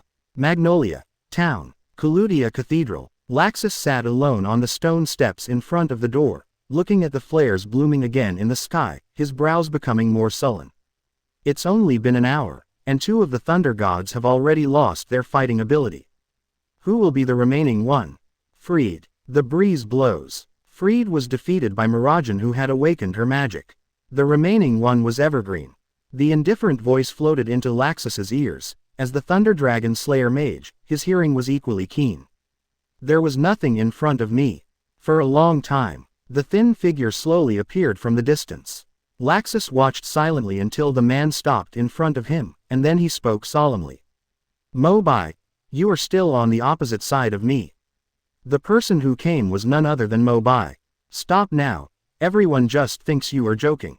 It's too late. Laxus raised his head, his eyes full of anger, and then turned into a bolt of lightning and rushed towards Mo Bai.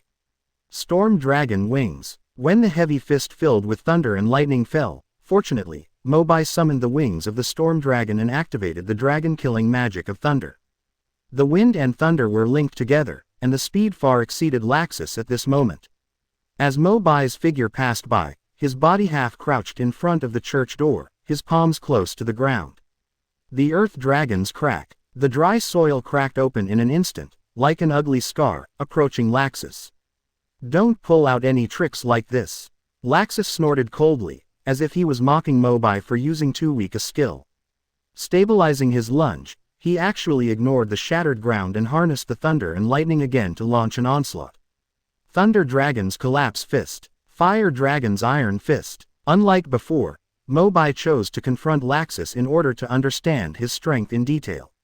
It has to be said that Laxus, as one of Fairy Tail's 5S class magicians, is indeed very powerful. The force of this punch was even stronger than Natsu's before. I am the strongest person in the guild. I have surpassed the old man. Do you think you can beat me? Laxus roared, his bloodshot eyes flashing fiercely, making people shudder. If the children next door saw his ferocious face, they would probably cry on the spot. Boom! Another strike that was accumulating violent thunder struck directly at the vital point, but Mobai noticed it again and dodged into the air in time, taking advantage of the opportunity to dive. Thunder Dragon Square Heavenly Halberd. The brilliant flames of the Fire Dragon. Quote. In the blink of an eye, Laxus has been fighting Mobai for dozens of rounds. The burst of speed and frequency of attacks from both sides also consume a huge amount of magic power. Watch for the right moment. Laxus finally escaped from the entanglement and retreated to the center of the church, breathing heavily. The sound of slow pacing came. Mobai walked in calmly, looked at Laxus' dilemma and said, "We are both dragon slayers of thunder. I think we should all know what your weaknesses are." As early as when he was watching anime, Mobai had studied all the battles of Laxus. Finally, the real reason why he is so ridiculously strong is found. Similar to Ray in the first version of the Cell, Laxus, who uses lightning magic, is ahead of other magicians in terms of attack power and speed. Other abilities are slightly fragile. Although the explosive power is extremely strong in a short period of time, once the battle line is extended and falls into a protracted battle, the endurance of the magic power is another big problem. After experiencing it firsthand as a lightning-attributed dragon slayer, Mobai became even more convinced of this. But because Mobai itself has 7 other attributes. As long as you don't rely too much on the speed and burst of thunder and lightning in battle, you can avoid the lack of durability. In the dilapidated church, the roof had already been overturned by the magical collision just now. In the center, Laxus is still thinking about finding Mobai's weakness. Suddenly there was a subtle magic fluctuation above the head. Although the movement was very small, as a dragon slayer mage, these naturally could not escape his perception. Above, fireworks exploded, seeing it all, bringing Laxus ultimate despair. Magic flare. The third one. Mobai also looked up, with a trace of relaxation on his face. It seems that Evergreen has also failed. The thunder gods have all been wiped out. How so? Laxus thought of the scene of 3 flares blooming, and then explored the nearly depleted magic power in his body. There was a vague feeling that the situation was over. Do you want to continue fighting? Mobai asked tentatively. Silence. Laxus didn't answer. His head was still raised high, as if he hadn't heard anything. After a while, only then did he turn his eyes filled with endless hatred on Mobai. If the old man hadn't brought you back to the guild after appearing out of thin air, I would be the new president of Fairy Tail now. Laxus' body was a little unbalanced as he was carried away by anger. After the catharsis passed, under Mobai's silent gaze, Laxus activated his magic power again. But unlike before, there was no trace of thunder and lightning in his body. Mobai frowned. Want to use that trick? Closing his eyes lightly, Laxus slowly condensed in his palms, and a ball of white light emerged, flickering slowly. The individual is quite small and exquisite, but it is mixed with terrifying magic power that has never been seen before. Laxus suddenly opened his eyes and poured all his magic power into them. The ball of light instantly enlarged, and the energy became more unstable, as if it would explode at any time. Fairy Law. Fairy Law, as a terrifyingly powerful super magic, is called the 3 major magics of Fairy Tail together with Fairy Ball and Fairy Shine. Once activated, it will cause a devastating blow to all enemies within the casting range. Previously, Makarov had used the laws of the fairies to defeat Joseph, the president of the Phantom Lord, who was also one of the 10 holy wizards, with one blow. Laxus's arms trembled slightly. He was too involved in the previous battle and poured too much magic power into it. At this moment, even activating the goblin's legal magic is a bit reluctant. The light shines unsteadily. Finally it enveloped the entire Kalusha Cathedral. It's a pity that the casting range is only large enough for you, Mo Bai. As a newcomer who has just joined the guild, this may be a little cruel to you, but this is what I want for Fairy Tail, a guild with only the strong. At the same time, outside the church, Erza, who had just defeated Evergreen, was still looking for traces of Laxus. Just as I was walking near the church, I suddenly sensed a powerful magical force. This kind of fluctuation is the law of the fairies. An ominous premonition came to mind. Erza panicked and broke into the church, only to find it was too late. Laxus finished chanting the fairy law. Mobai was still in a daze. The magic is about to begin. Mobai, get out of the church quickly. Big sister. Regarding the coming devastating blow, there was no trace of panic on Mobai's face. There was even a little surprise of meeting Erza. Laxus, who was about to cast magic, naturally would not give the two a chance to discuss it, and instantly detonated the magic in his hand. Thousands of feet of white light enveloped everything, as if the entire church was placed in heaven. It's too late. Maybe it was an instinctive reaction. The moment the goblin's law was released, Erza rushed forward without hesitation and stood in front of Mo Bai. Although it was too late to bring him out safely. But at least he was protected under armor. Fairy Law. Chapter 29 Laxus Farewell. The light faded. The magic gradually disappeared into the air. Erza regained her vision. Looked down. The armor actually showed no signs of wear and tear. Mo Bai, who was protected by him, was rubbing his sleepy eyes at the moment, as if the terrifying magic just now had never been released. Are we all okay? Of course it's okay. Mo Bai smiled bitterly and reached out to gently smooth the crimson bangs on Erza's forehead. But let me tell you, eldest sister, your first reaction was to protect me behind your back. I am very touched. On the other hand, Laxus, who was opposite the two of them, had a face full of shock and confusion. Too empty. How could it be? I have clearly activated the fairy law, and my magic power has indeed been consumed. Why? Erza came to her senses. The scene during the war with the Phantom Lord came to mind. As one of the 10 holy wizards, Makarov successfully used the fairy law to defeat Joseph in one blow. Erza explained. Laxus, I heard the president mention something about the laws of super magical fairies. Although this magic is powerful, it will only work on the enemies that the caster truly considers in his heart. In your heart, you may not regard us as enemies. Laxus roared crazily, unable to accept the facts, and shouted. Impossible. Anyone who prevents me from becoming the president of Fairy Tail is my enemy. Mo Bai added lightly, but none of us were injured. You can fool your body, but you can't fool your heart and magic. Laxus suddenly raised his head, his eyes fixed on Mo Bai and Erza, who still had 50% or 60% fighting ability, and his whole face became twitching. His last trump card has been used. The overall situation has been determined. Laxus thought about countless endings, whether it was success or failure. There was even a plan to directly launch the Goblin Law on the entire town of Magnolia once they were in dire straits, and completely eliminate those who disobeyed them. But I never expected it would end like this. How could this happen? With endless unwillingness and a body with depleted magic power, Laxus finally straightened up and collapsed. Loss of consciousness. Mo Bai can also be regarded as completing the personal commission Makarov gave him previously. I remember that during the Civil War, Mist Gang would also come back to fight Laxus, right?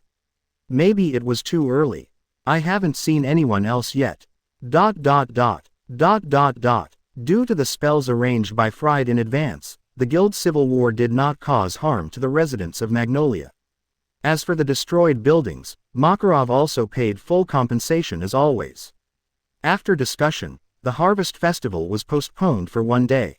The civil war in Fairy Tail Guild was finally settled in 80 minutes. Because the battles were fought so quickly, many people were notified that the civil war was over before they even saw the shadows of the Thunder Gods.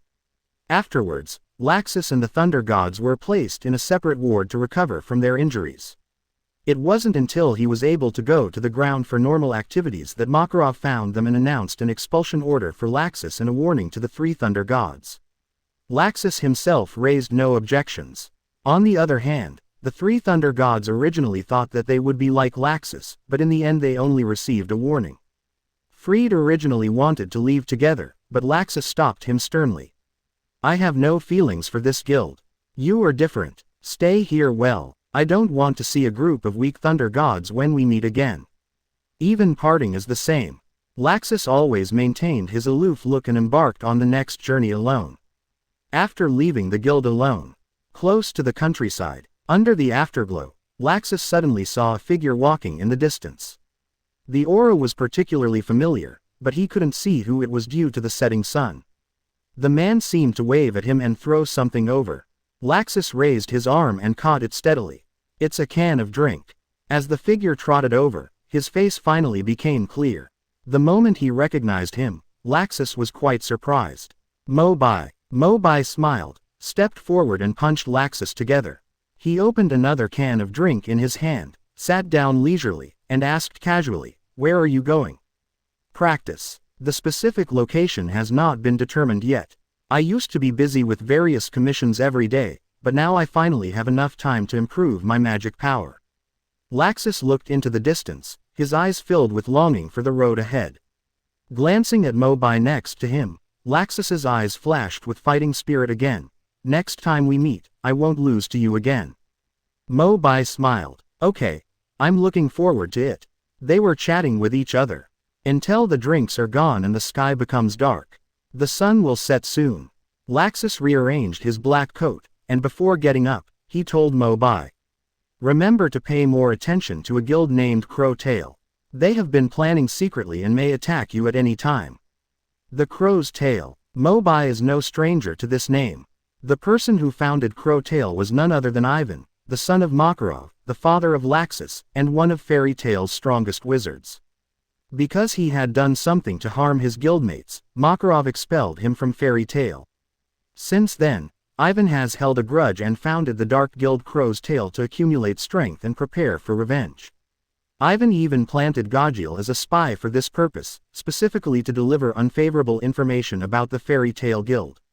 However, he didn't know that Gajil had been instigated as a double agent from the beginning, and all the information passed to him was wrong. Mo Bai nodded solemnly and said, "I understand, I will be careful." "One more thing." Facing Laxus's hesitation, Mo Bai tilted his head and couldn't help teasing. "I don't usually see you like this.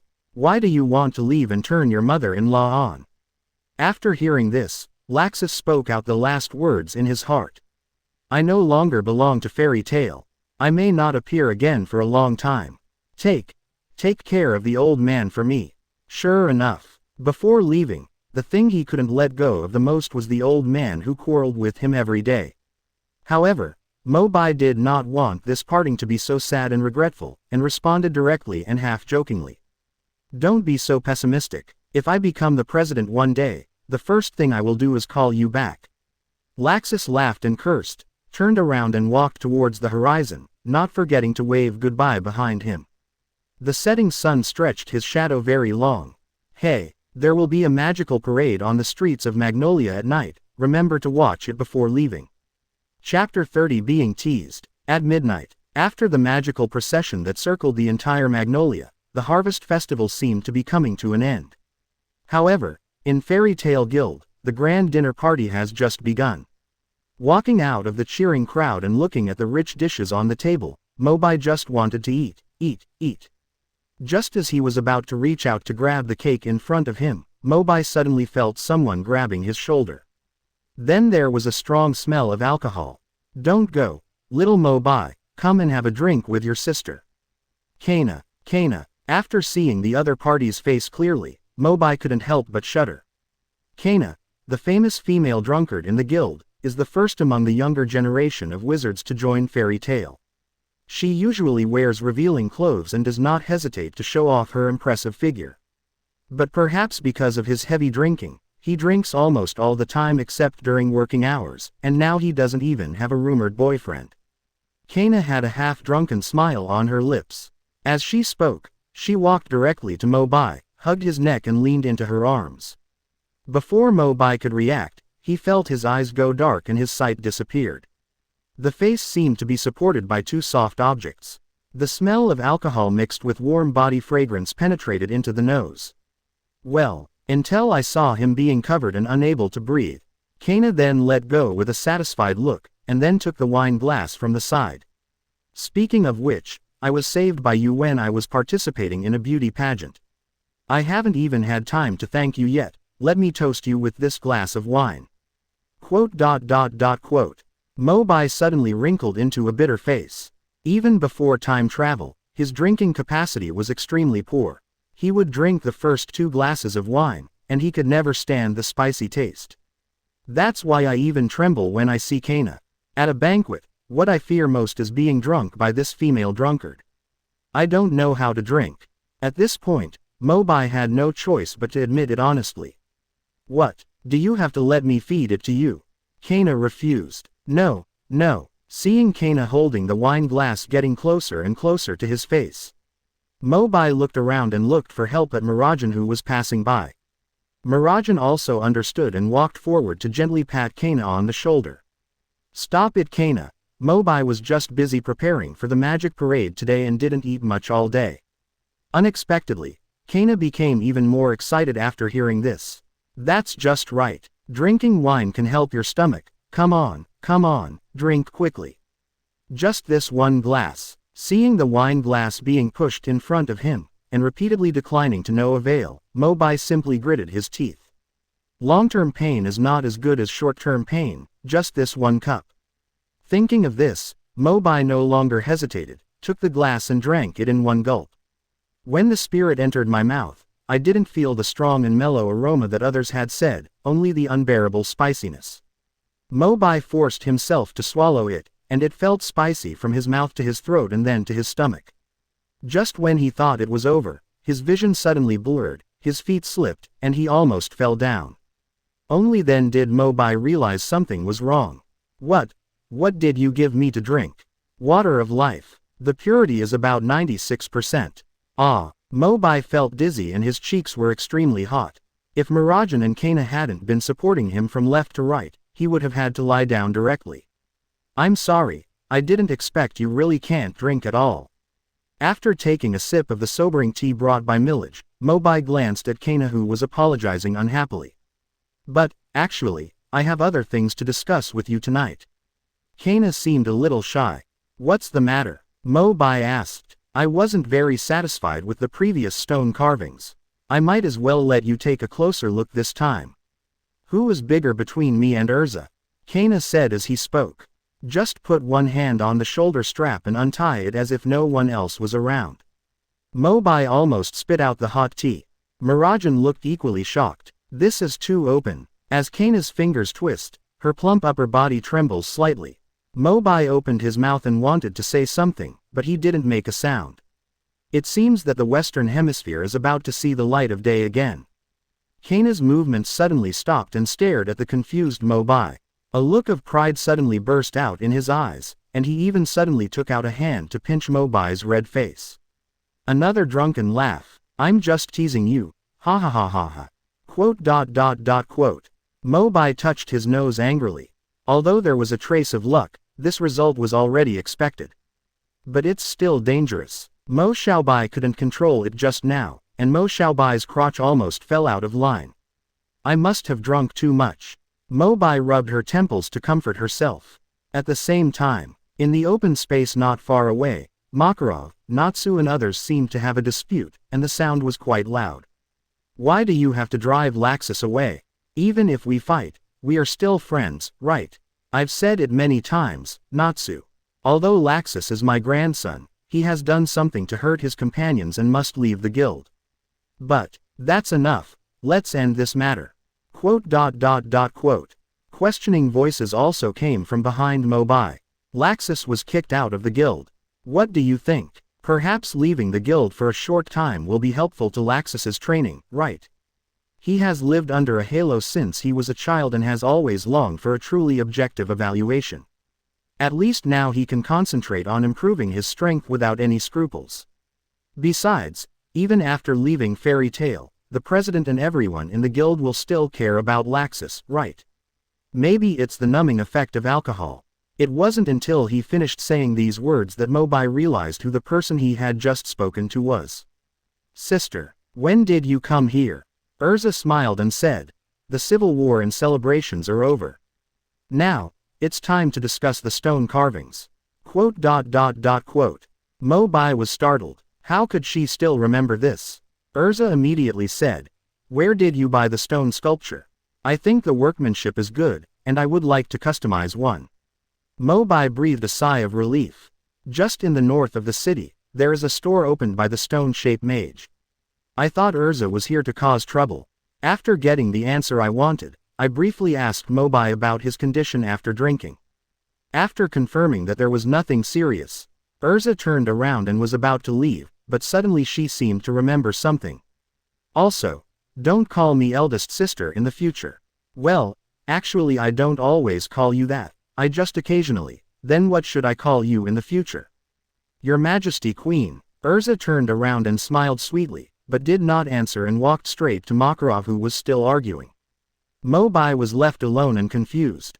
So, what should I call her in the future? A few days later, in a store in the north of the city.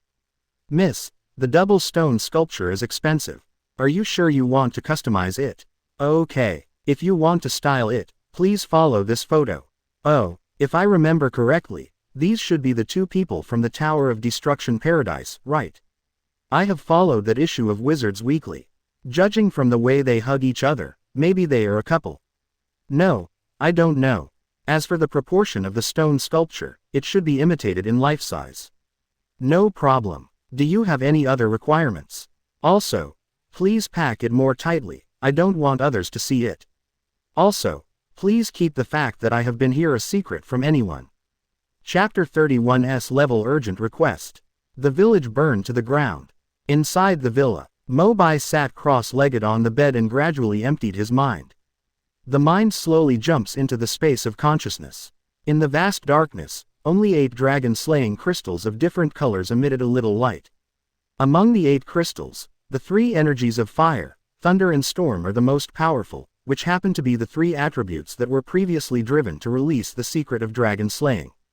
There was a bit more solemnity between Mo Bai's brows, and he quietly activated his magic power, feeling the resonance with the crystal. Since the first time we fought against Jellal until now, Dragon Slayer Mystery has only had 3 powers to activate, but this is far from enough. Although the explosive power of the combination of fire, electricity and wind is quite amazing, even the top 10 magicians cannot easily catch it. Mo Bai is still a little dissatisfied. Why don't we give it a try today? How much better can the secret of Dragon Slayer be at the home game? Powerful magic emerged. Mo Bai focused his attention on the row of crystals in front of him. The 3 colors of fire, electricity and wind were still the first to bloom. The other 5 crystals followed closely behind, and their dazzling light suddenly appeared, and the brightness was obviously improved. Mo Bai felt happy and was about to increase the magic power infusion. But the 5 crystals dimmed in this moment and immediately returned to their original state.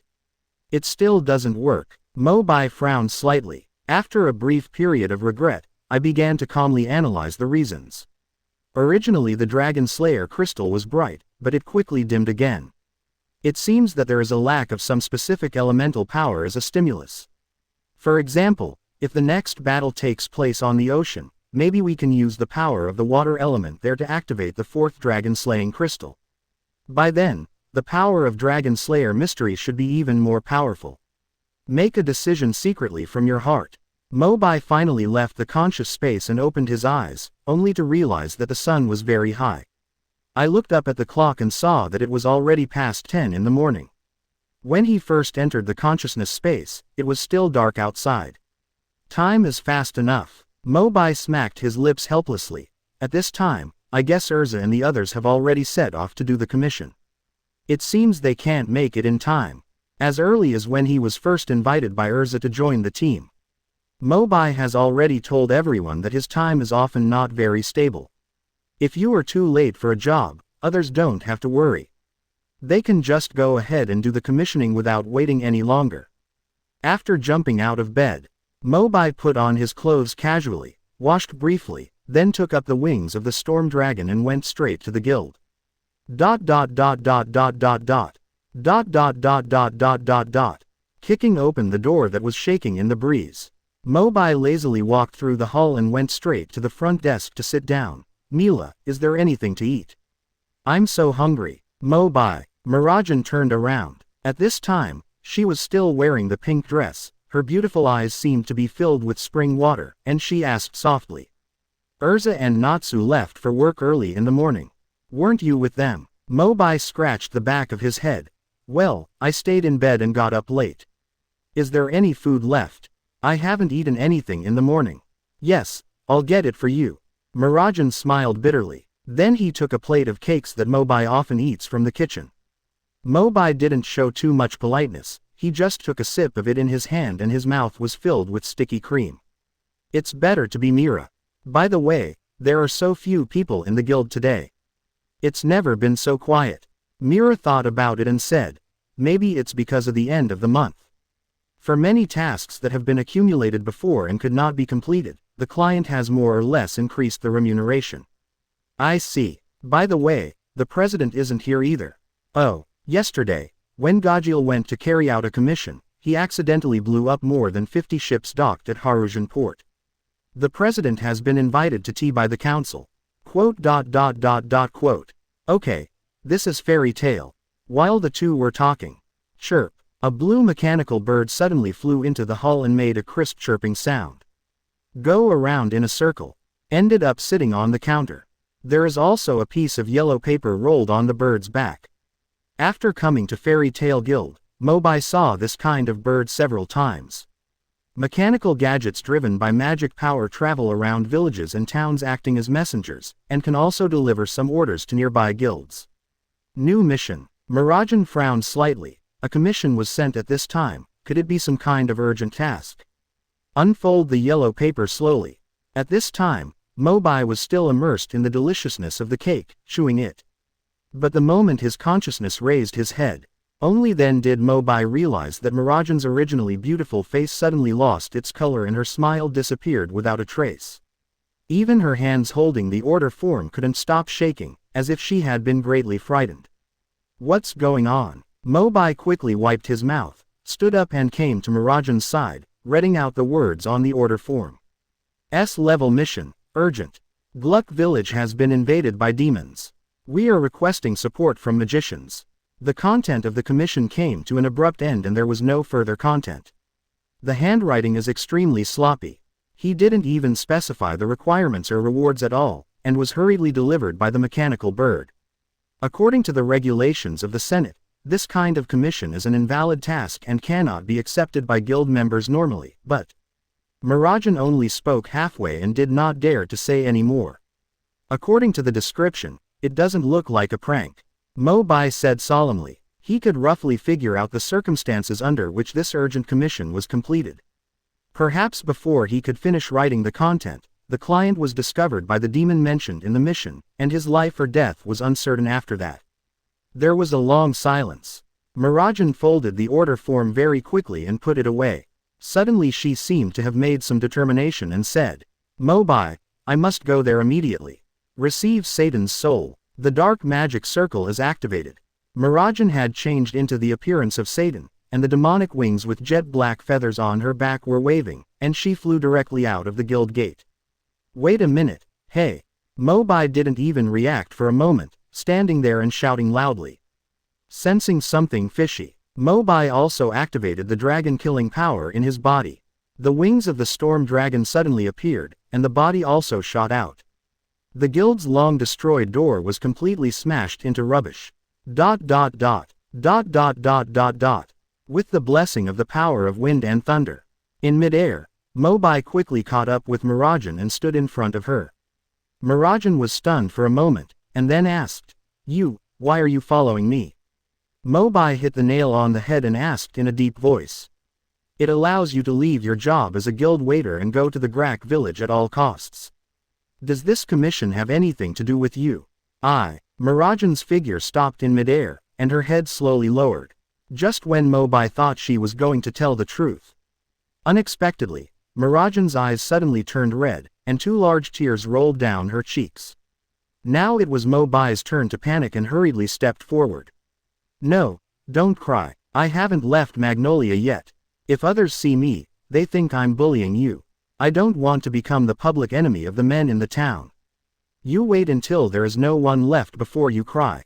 Marajan was still murmuring. After pondering for a while, he hesitated and told the truth. Glac Village is my hometown. Mo Bai was startled immediately. Hometown. Mo Bai knew a little bit about Malaje's past. Marajan, Elfman and Lizanna, 3 sisters, have been dependent on each other since childhood and live in an unknown village. In order to drive away the demon that was causing trouble in the church in the village, Marajan went alone to drive away the demon, but was accidentally possessed by it. The whole arm became black and purple and twisted, exactly like the devil's arm. I thought I could live a stable life after driving away the devil. But the arrogant villagers did not regard Marajan as a hero at all. Instead, they discriminated against and disliked her because of her mutated arm, and even regarded her as an ominous monster. The 3 children, who were already lonely and helpless, were humiliated and beaten by everyone. Under the leadership of his eldest sister Marajan, he was forced to leave his hometown until he later arrived at the Fairy Tale Guild. After hearing Makarov's story, Marajan realized that the so-called demonic possession was just a form of receiving magic. After choosing to stay in the Fairy Tale Guild, the 3 of them finally learned to receive magic together. Marajan is the demon soul, Elfman is the beast soul, and Lizanna is the animal soul. As for their hometown, Jarek Village, which was gradually blurred in their memories, several people never went back. Mo Bai really cannot comment highly on this commission. How ironic. Those unscrupulous people once personally drove away Mira, who exorcised the demon, and now they encounter problems, and they actually go to Myra's guild to ask for help. However, it seems that the order form was sent out in a hurry without being completed due to the invasion of demons. Mo Bai guessed that maybe there would be no living people left in the entire Jarek village. And those villagers had probably all died under the claws of the devil. This mission, just think of it as helping Mira protect the land in her hometown. Let those miserable villagers fend for themselves. Think of this. Mo Bai sighed lightly, held Marajan's arm directly, and whispered. Cancel receiving magic first, I will take you there. After all, Satan's soul consumes too much magic power. By the time Marajan actually flies in front of the devil, her magic power may have been exhausted, so she can only go over and deliver food. Thanks. Chapter 32 The Temple of Evil Spirits. The Devil's Guild. The distance between Jarek Village and Magnolia is much farther than Mo Bai imagined. Almost without stopping. Wait until night falls completely.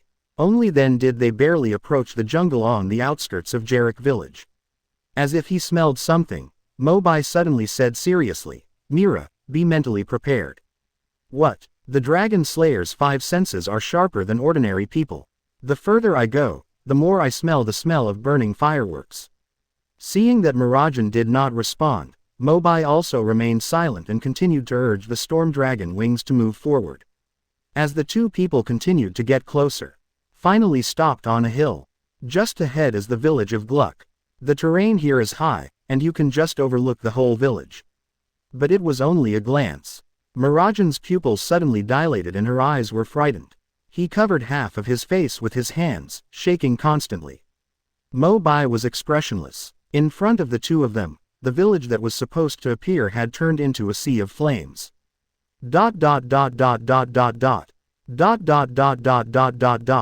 After a while, jungle clearing, next to the fire. Marajan and Mo Bai sat opposite each other, and the atmosphere was frighteningly quiet. 20 minutes ago, the 2 of them walked through the village of Jarek. In addition to the flames soaring into the sky and corpses everywhere, no survivors were found. Since then, Marajan has been silent until now. The fragrant and sizzling grilled fish was ignored and kept buried in the flames until it became charred and gave off a pungent smell. Mo Bai had to throw it away, staring at the bonfire in a daze for a while. Seeing that Marajan's expression had softened, Mo Bai finally couldn't hold it back and asked. Mira, if I remember correctly, it was these villagers who drove you away in revenge, right? Even so, do you still have nostalgia for this place? Marajan smiled miserably. But this is my hometown after all. Elfman, Lizana, and I have lived on this land since we were children. By the way, you joined the guild not long ago, so you may not know about Lizana. She was a very cute girl, but she has left us. Every time she talks about Lizana, Mirajan's tone is always filled with sadness that cannot be erased. And how could Mobai not know Lizana? The three sisters encountered a very powerful beast when carrying out a commission. Elfman forcibly took it in, but suffered a backlash and lost control of his body. Lizana firmly believed that she could wake her brother up, but Elfman, who had lost his mind, was so jealous that he attacked Lizana directly. When Mirajan rushed to the scarred Lizana, she discovered that her body had slowly turned into nothingness. Since that incident, Mirajan's temperament has changed drastically, from the violent bad girl to the gentle and considerate one she is now, and the terrifying magic power in her body has fallen asleep. Elfman is no longer as weak as he was as a child. They all thought that their sister Lizana was dead, but they still couldn't figure out why her body turned into nothingness at the last moment of her life. Mobai naturally knew about this, that Lizana was actually still alive, but was just sucked into a parallel time and space. But it is also difficult to explain now. Mobai didn't mention much, just stretched out his hand to wipe the tears from the corners of Mirajan's eyes. Lizana just went to another world. She definitely didn't want to see you sad. Take a rest for a while. Let's look for traces of the devil tomorrow morning. It's not their turn to rule this beloved homeland yet. As Mobai spoke, he suddenly felt a slight pressure on his shoulders. At the beginning of the film, Mirajan was leaning on her at some point. Under the mixture of pain and exhaustion, he fell asleep lightly, as obediently as a baby. Mobai couldn't help but smile bitterly, carefully took off his coat and covered it on Mirajan's back. We have to keep vigil again tonight. At dawn, with the powerful perception of Mobai, the dragon slayer, he quickly discovered the traces of the devil's actions. Following the smell, he quickly entered a dense forest. The terrain here is complicated, be careful of ambush and protect yourself. Cut off the thorns in front of you, Mobai told behind you. I see. As the smell slowly deepens, the two of them finally walked into the spacious forest, and from time to time the rustling sound of leaves could be heard. It's just ahead. Push aside the last bush. What came into sight was a tall stone building. In the center of the building, there is also a scarlet flag hanging, engraved with a strange pattern of a twisted animal claw. This architectural style is naturally familiar to them. Guild. Mobai and Mirage looked at each other in surprise. Wrong go. And how could there be a guild in a place like this? Mobai scratched his head, wondering if there was something wrong with his nose, while Mirajan stared at the guild crest and fell into deep thought. I think I heard the editor of Mage's Weekly mention this sign. It seems to be a dark wizard guild with very strange movements, specializing in robbing homes. Since it's the Dark Guild, let's go in and have a sit. Maybe there will be clues to the devil inside. As Mobai answered, he flew up and kicked towards the iron door. Several subtle cracking sounds were heard from both sides. The door fell forward at a 90 degrees angle, kicking up dust. The quality is much worse than the fairy tale Guild's Gate. Bang! As the iron door fell to the ground, Mobai led Melage inside as if nothing had happened, instantly attracting dozens of pairs of eyes in the hall. Looking around, most of these people carry swords, spears and halberds with them, and they all look fierce. Seeing Mobai and Mirajan entering, he immediately clenched the weapons in his hands and stood up alertly. The fat man in the lead had a sinister look on his face. He immediately pointed the blade of his knife at Mobai and asked sternly, "Who dares to break into the evil spirit temple? I heard that there is a demon nearby, and I would like to find out if there are any clues about it." Mobai responded calmly. Uproar. The fat man frowned and looked at Mobai with squinted eyes. Perhaps he was shocked by the sudden destruction of the Iron Gate just now. Only then did he realize that there were only two people across from him. A thin boy, and a quiet girl who couldn't fight at first glance. Looking at the dozens of magicians from his guild in the hall, he couldn't help but laugh. Where did this young boy come from? What happened? You took your wife out for fun and got lost. The fat man had a lewd smile on his lips, and his eyes kept scanning Mirajan's slim figure. Then the gangsters in the entire hall burst into laughter. Hee hee, This guy knows that there are no women in the evil spirit temple, so he came here to honor us. She seems to be Mirajan, the cover girl of Wizards Weekly. Brothers are in luck now. Wait, I remember Mirajan as an S-class mage. Can we beat them? What are you afraid of?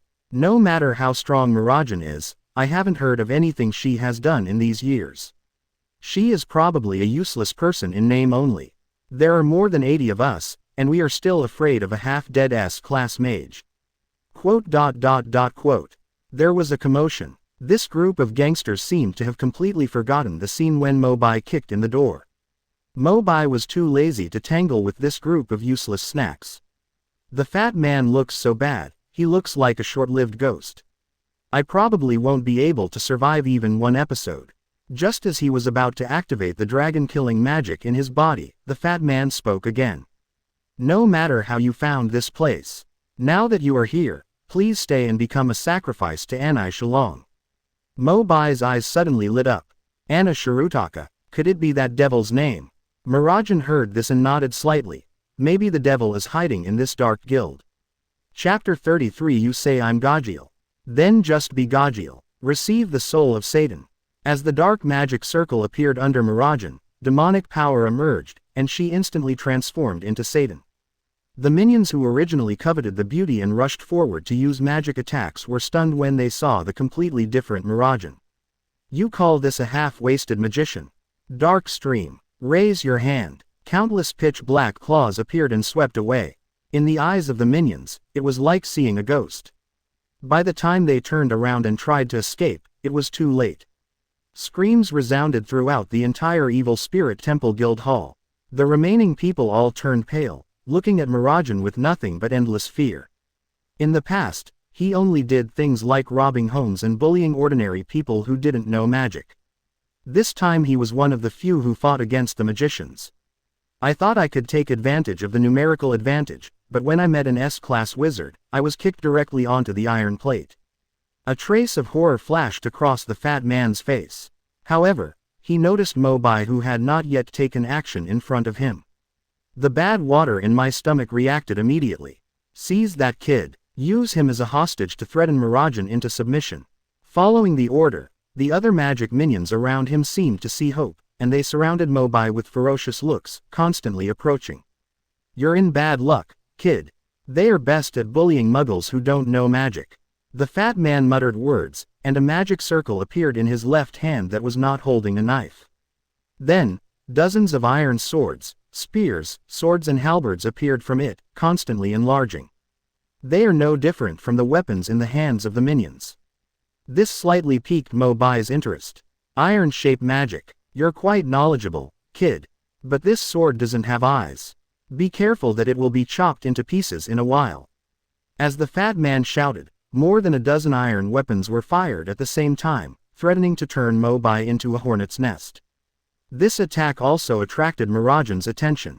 Although he knew Mo Bai's strength, he still glanced this way with some worry. Mo Bai still stood where he was, calm and composed. Just when the minions thought he was still pretending to be calm, a flash of lightning suddenly flashed in front of his eyes, and he subconsciously covered his eyes. A few seconds later, wait until your eyesight is restored. The minions were shocked to find that all the iron weapons had been taken into hands by Mo Bai. Mo Bai was unscathed. What shocked them even more was that the solid iron, which was originally enchanted. But when it arrived in Mo Bai's hands, it was folded over and over like a snack. Then he stuffed it into his mouth as if nothing had happened. He ate up all my magic. I know, brother, this person is the strongest Phantom Lord besides the President, Iron Dragon Gajiel. Dragon Slayer Gajiel, Mo Bai said in his heart. Ah, yes. It's also my fault that I haven't been a member of the Fairy Tale Guild for a long time, and I don't like to show off too much. These minions seem to have never heard of themselves. That's all. Since I'm Gajiel, then I'll just be Gajiel. Mo Bai took a deep breath, turned the iron sheet he just swallowed into magic power, and gathered it in his throat. The roar of the Iron Dragon. The next moment, the violent energy turned into a silver-gray whirlwind and spewed out, mixed with the previously swallowed iron blade. Like thousands of steel needles stabbing, breaking the surrounding air, and sucking all the approaching minions into the storm. The fat man's eyes widened and he looked around. The magicians who had filled the room just now barely had a chance to take action before they were all wiped out by the two people in front of them. There were only 3 of them left standing in the hall. The fat man's buttocks were trembling and he was sweating profusely. Look at Mo Bai again. Mo Bai had a bright and kind smile on his face. As if what just happened had nothing to do with him. Let's talk. You should have noticed that I deliberately saved your life until now. The fat man's mouth felt cold and his tongue felt like a knot, but he couldn't squeeze out a single word. Mo Bai didn't talk nonsense to him, but preferred the way he acted unruly and insulted just now. The roots of the wooden dragon are entangled. Huge vines burst out from under the fat man and quickly grew to be flush with the ceiling. Before the fat man could react, he was tightly restrained. Almost squeezed out the oil. The fat man subconsciously tried to resist, and also wanted to summon an iron sword. Mo Bai had already noticed it, and he clenched his fist gently, and the vines became entangled even more. The fat man let out a shrill howl. You have one last chance now. Tell me, where is the devil? I said it. The fat man had already been frightened by Mo Bai's terrifying strength, and immediately nodded like a chicken pecking at rice. The devil's name is Anai Salong, and he is the president of the Evil Spirit Temple. Mo Bai scolded in a cold voice. Go on. Tell me everything you know about you and the devil. Yes, Lord Gajil. We came from the southern kingdom, but we were all captured by Anai Sulong and forced us to loot the villages we passed. Anai Sulong uses an extremely evil magic that absorbs human spiritual power as a source of energy. When the magic power in his body reaches its peak, it is said that he can summon moving meteorites from the sky to attack, destroying everything in an instant. There is a small town called Gluck Village nearby. The people in the town were all cursed by Anai Sulong, who absorbed all their spiritual power and died. The fat man's voice stopped suddenly. Mo Bai raised his eyes and saw that his eyes were still widening, but his body showed no sign of struggle. Come forward and take a breath. As this death, Mo Bai couldn't help but frown. And judging from the appearance of his death, it doesn't look like he was killed by himself due to trauma. More like a mental breakdown. Could it be that he was scared to death? Mo Bai was a little confused for a while. Mo Bai, look at them. Mirajan suddenly exclaimed. Mo Bai followed his voice and looked around, but found strangely that none of the magicians on the ground were moving at this moment. Mirajan's face also showed great confusion. Although her attack just now was violent, it was still certain. It would not completely kill those minions, but only cause them to lose their fighting consciousness. Something weird. I briefly noticed an unusual breath slowly drifting out. Mo Bai suddenly raised his head and looked towards the corridor on the second floor. At some point, a dog-looking middle-aged man in a suit and leather shoes was already standing there, condescendingly taking in everything. His face was as withered as a long-dead rotten wood, and his whole body exuded an unpleasant aura. Watching Mo Baizan is worth going crazy. Anna Shirtaka. The fat man just told me that Anai Shalong will leave curse marks in the bodies of living people, and then drain their spiritual power to increase his own curse power. It seems that he just killed everyone. Anai Salong licked the corners of his dry mouth, raised his chin and looked at Mobai and Mobai with a grin. It seemed like he could guess their inner thoughts. They are just a group of humble slaves. The meaning of their existence is to find the best meat supplement for me. Since the combat ability is so weak, it is better to give full play to the final value and contribute to the Evil Spirit Temple. Chapter 34 Professional Counterpart. The attack method used by demons is spells, and the energy in their bodies is called spell power, which is different from the magic of wizards. In the first contact, Mobai could not tell how good Anisalong was, so he could only hide Mirajan behind him during the confrontation. You are a magician who can defeat the entire guild. It seems that the magic power in your bodies is quite high. I wonder what your souls taste like. Anisalong said slowly, his withered palms flew through the air. Reign of chaos. After singing, Mobai and Mirajan suddenly noticed something strange in the sky. The sky turned sharply and fluctuated strangely. The last time Mobai saw this scene was Jellal's celestial magic. Immediately afterwards, there were unexpectedly a series of meteorites from the sky with green flames streaking across the sky, heading straight towards the bottom of the guild. Mo Bai immediately activated the wings of the storm dragon and led Mirajan to dodge carefully. Boom! Meteor falls. While the surrounding temperature rose sharply, it also brought bursts of chill. Anai Shalong sneered. Feel the devil's flames from hell. Another spell was cast, and the 5 meteorites that landed on the ground seemed to have life and intelligence. It turned into a burning rock giant several meters high and soon surrounded Mo Bai and Mirahe. Anai Shalong grinned and was about to appreciate this killing feast. But he didn't realize that Mo Bai also raised the corners of his mouth. Within the encirclement, looking around at the rock giants, Mo Bai could no longer suppress his inner joy. Rocks, flames, now we are professional. As a dragon-slaying mage, no matter how powerful Anai Shalong's spells are, they can only serve as food. Attack! Anai Shalong gave the order, and the nearest rock giant immediately waved its burning stone arm and smashed it down on Mo Bai. Mo Bai quickly shouted, "Mira, find a safe place first. I have a way to deal with him. Be safe." Due to her trust in Mo Bai and the urgency of the situation, Mirahe did not hesitate. The moment the rock giant's heavy arm fell, Mirajan immediately burst out of speed and flew out of the surrounding area. Bang! The giant smashed it into nothing. Mo Bai, on the other hand, jumped directly, avoiding the attack and landing directly on the arm of this behemoth. He bent down and opened his mouth to chew. Bite off a large piece of green fire rock. Quick victory. I'll ride on the horse and eat, eat, eat, eat. As the body was destroyed, the overall flame on the back of the rock giant gradually dimmed. Ah, Anai Shalong was dumbfounded. Although he is a demon who feeds on human spiritual power, he regards himself as arrogant and has never understood the various fancy magics used by humans. This is the first time I have seen this strange fighting method of the Dragon Slayer mage. Mo Bai stuffed it into his mouth faster and faster, with no time to taste the taste, and just wanted to resolve the battle as soon as possible. Forcibly swallowing the rock giant in front of him whole, Mo Bai suddenly felt subtle changes in magic power, as if his dragon-slaying power was also going to mutate accordingly. But it only lasted for a few seconds, and this feeling disappeared. The desired surge in energy did not occur. Not only that, but there is also an urge to feel queasy. This damn feeling feels like I've been fed a mouthful of history.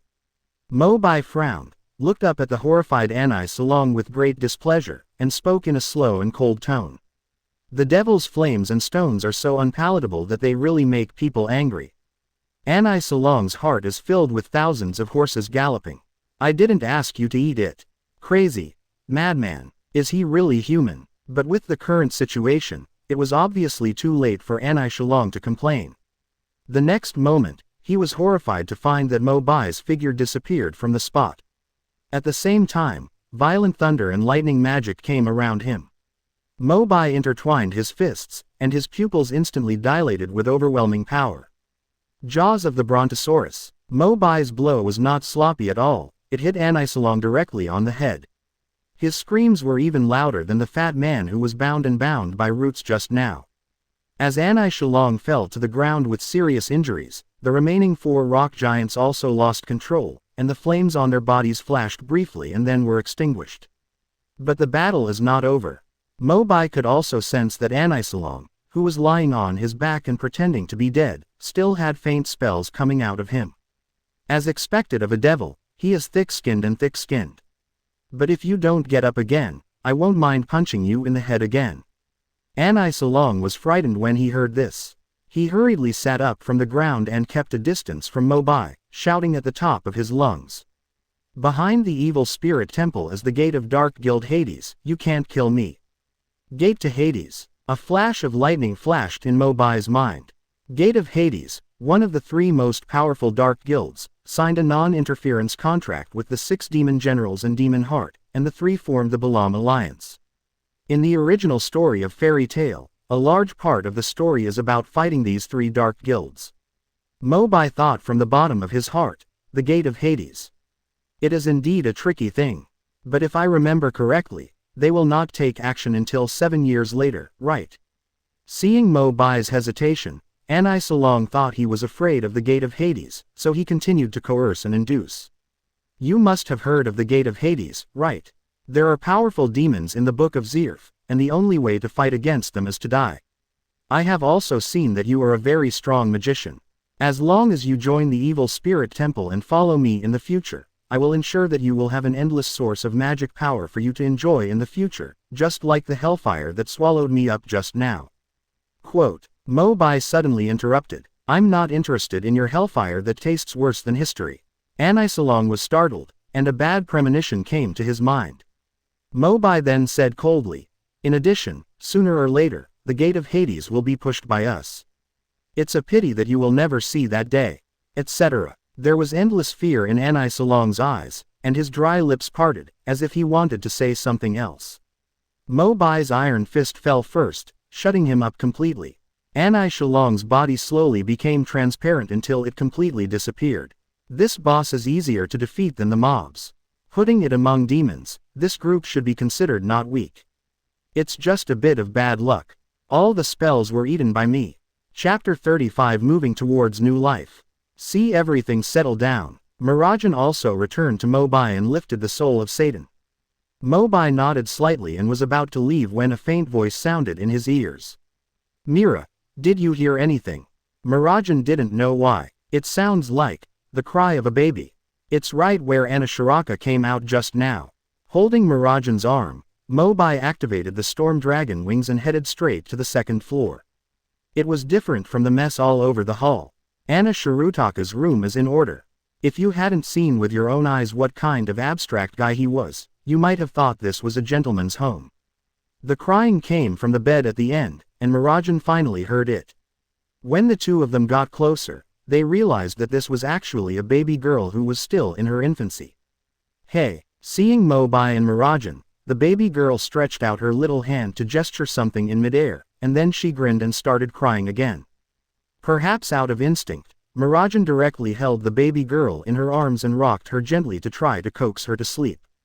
Perhaps this is also a child snatched from Jarek village, but he didn't have time to be cursed and absorb spiritual power. This child is also blessed with great fortune. He was still discovered by us even after evading Anisalong. But why does she keep crying and I can't coax her? Mo Bai looked up and down and guessed, maybe he is hungry. Those people in the Evil Spirit Temple are not careful enough to take care of babies. When Mirajan heard this, her face looked anxious and nervous. What should I do? I haven't taken care of such a small child for a long time. After all, I took care of my infant sister Lizanna last time. Or more than 10 years ago. Well, Mo Bai turned his gaze from the baby girl to Mirajan's bulging curves.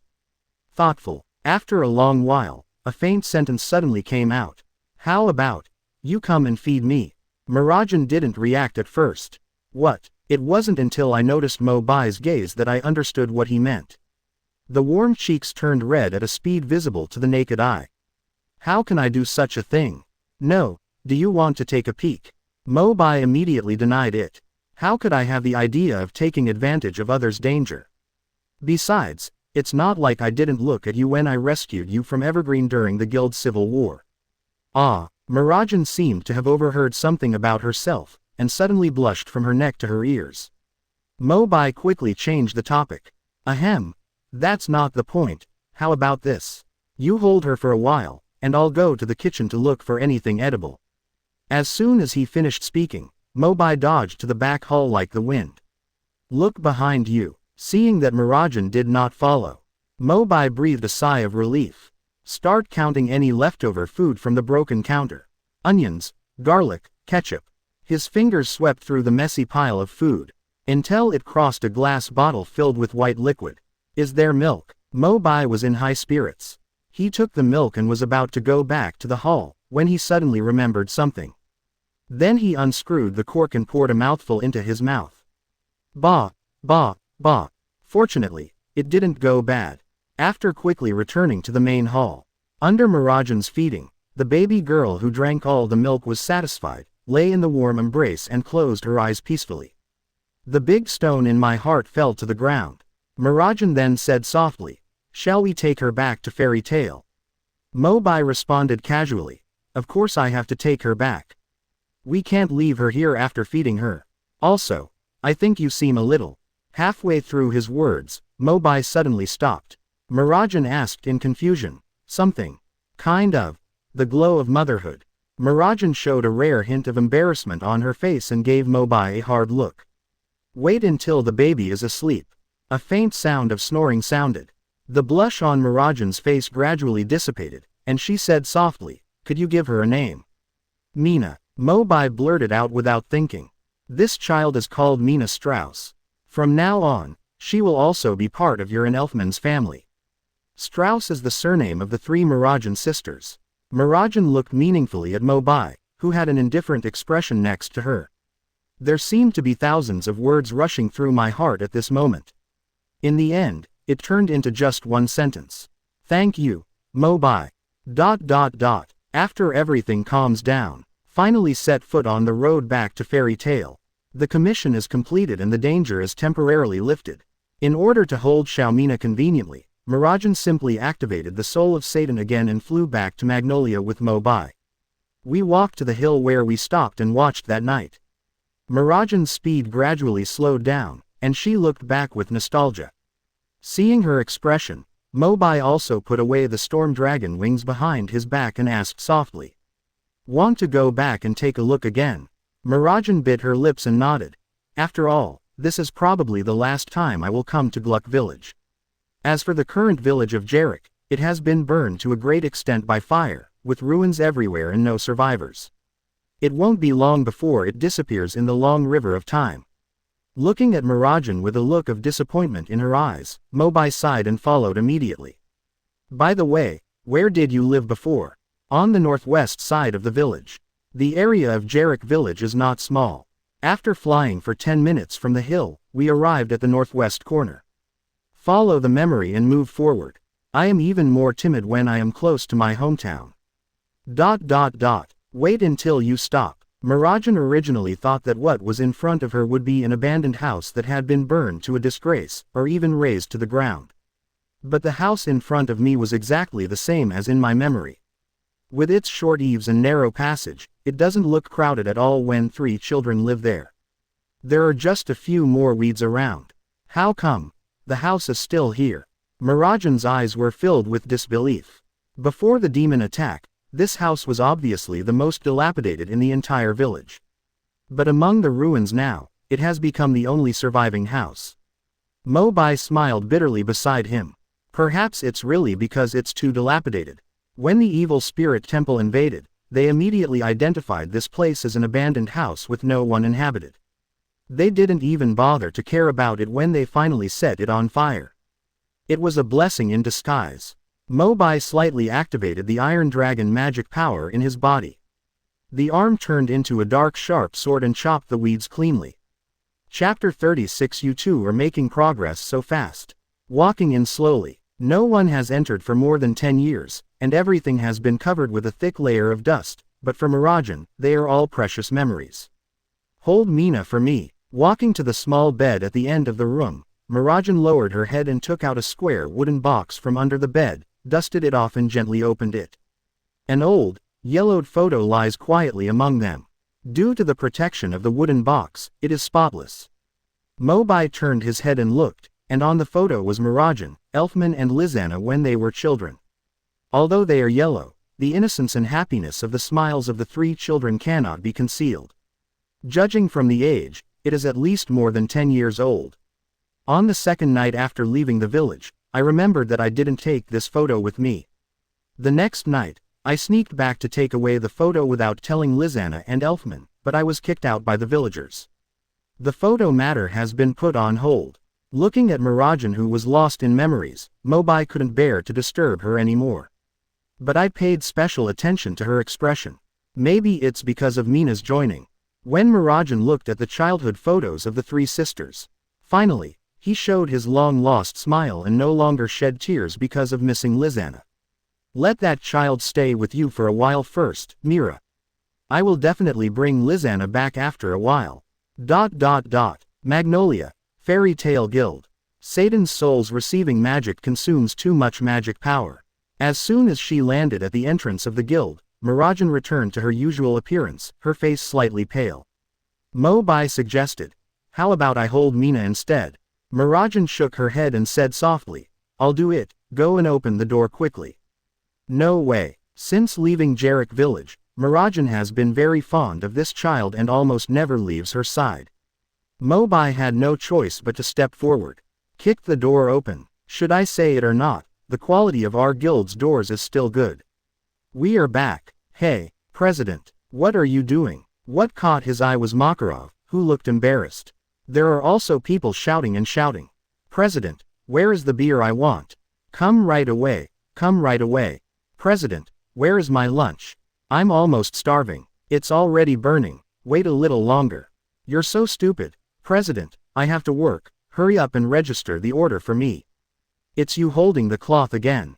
I haven't seen you working once in a few months. Why are you so active when I am in charge of entrustment registration? President, can you cosplay Mira? I see you are very unhappy. Quote. Makarov is hopeless. After finally finishing the work in hand, I knelt down at the door of the hall and enjoyed this hard-earned rest time. Bang! The door was kicked open by some unscrupulous guy, and Makarov, who was resting next to the door, was knocked out with his body, causing him to be chewed by a dog. Hey, President, what are you doing? Mobai didn't know why and asked with concern. Makarov finally couldn't bear it anymore, and was about to use the giant magic to beat Mobai, but suddenly he caught a glimpse of Mirajan beside him. His eyes softened instantly. It was like seeing a savior. Mira. The eyes of other people in the guild were also attracted. And the moment he saw Mirajan's figure, the whole place was silent. Mirajan walked forward in 3 steps and bowed deeply to everyone apologetically, saying, I've made everyone worried. I went to complete an urgent commission with Mo Bai in the past 2 days and left temporarily. I will be the one to complete the work of the guild waiter from now on. The silence lasted for a few seconds. What followed was enthusiastic screams and cheers from all the members, just like a festival. Mira is back. It's great. I finally don't have to eat the food cooked by the president anymore. Mira, promise to come with me next time you encounter an emergency commission, okay? Just come back. Wait, what is that in your arms? Bask in the joy of reunion. Only then did Makarov notice what Mira had been holding in her arms since she entered the door. However, the altitude is not high enough so we can't see it at all. Mirajan smiled and leaned down gently. Oh, it's Xiaomina. Makarov looked over. Only then did he realize that it was a baby wrapped in swaddling clothes, babbling towards him with a smile on his face. Look at Mo Bai next to him, who was calm and composed. The worldview collapsed immediately. Makarov's chest felt tight and he almost spurted out blood. You. Mirajan had a sunny smile on her face, and while teasing the baby in her arms, she responded. Her name is Mina. From now on, we will be a family. Seeing Mirajan showing such happiness. However, everyone in the guild quickly became red and warm at a speed visible to the naked eye. Then one by one they aimed their hateful eyes at Mo Bai. Forehead. Mo Bai looked innocent, but felt uneasy in his heart. What followed was an overwhelming verbal crusade. It's progressing so fast. Hey Mo Bai, I was quite scornful of you and Erza because I thought you were a warrior. I didn't expect you to be so ruthless and attack Mira directly. Ooh, my Mira, my goddess. I haven't seen you for a few days, how come you even gave birth to the child? The flowers that the guild has cultivated for so long have just been picked. I can't accept it. Mo Bai, I want to shark you. The sky is falling. Hey, can you listen to me first? This child was picked up by Mira and me. Mo Bai then told everything they had done during this trip. From the attack on Jarek village, to the encounter with the evil spirit temple, to the final defeat of Anisalong and the discovery of the surviving Mina. Everyone's expressions softened a little. Fortunately, the goddess was not snatched away. Mirajan then said, if I encounter an emergency again in the future, I would like to ask everyone to help take care of Mina. A group of people immediately followed suit. Absolutely. Myra's business is our business. Quote. The atmosphere became harmonious again. Several people who were clamoring to attack Mo Bai just now immediately came to his side and called themselves brothers, which made Mo Bai feel black. Looking around the crowd, he didn't find the crimson figure. Mo Bai casually asked Makarov next to him. By the way, Erza and the others haven't come back yet from executing the commission. Makarov shrugged. I came back the same day you left. But, I left again. Going to work again? Mo Bai asked with a frown.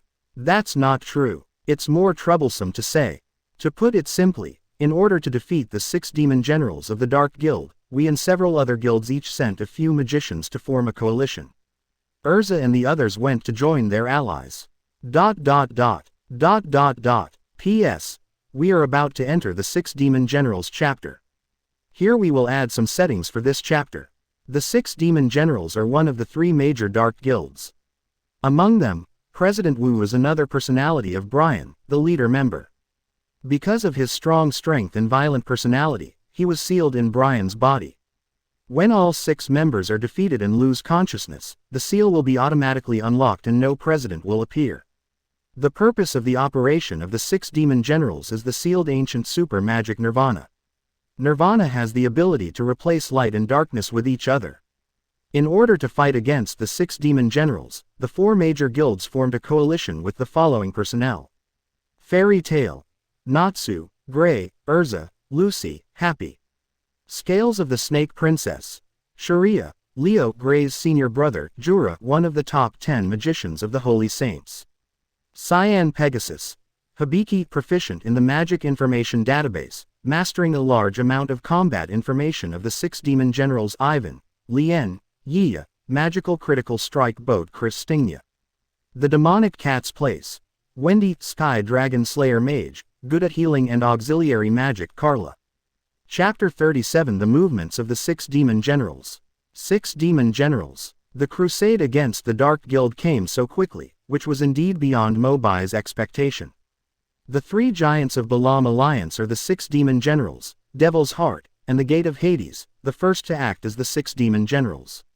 And this battle with the 6 Demon Generals also involves many people Mo Bai cares about. Of course we can't just sit back and watch. Mo Bai immediately asked, "Where are Erza and the others gathering?" Makarov took a sip of tea and said calmly, "I put the map over there at the counter. Don't worry, there are still 10 holy magicians in the alliance this time. Don't worry about them, just listen to me analyze the situation for you." Then he was about to launch into a long speech. But suddenly he felt a strong wind blowing from his side. Looking again at where Mo Bai was standing, his figure had disappeared, the door was opened at some point, and it was still wandering back and forth.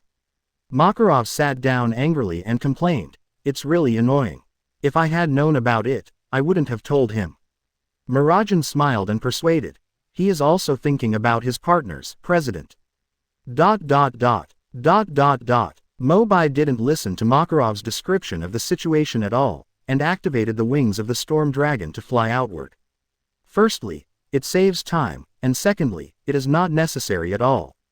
No one knows better than him what General 6 Demons is planning to do. Their goal is the ancient forbidden magic sealed in the Sea of Gas Trees, Nirvana.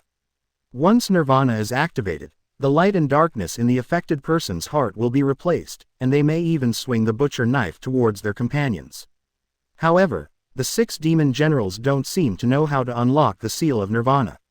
Only Jellal knows, but the magical elf power in the Tower of Paradise went on a rampage before, and Jellal should not be able to escape. In other words, the 6 demon generals probably don't know the exact method of unlocking Nirvana. Mo Bai's thoughts were a little confused. All the mysteries will have to be answered after arrival. Erza and the others had set off 2 days in advance. At this moment, Mo Bai could only use the maximum speed in conjunction with wind and thunder to try to join the coalition forces. Except for their president, there doesn't seem to be anyone with ridiculously powerful magic power among the 6 demon generals. It's just that the magic itself is a bit fancy. If the time is right, maybe everyone on both sides will get together and the team battle will be over. I hope it's not too late.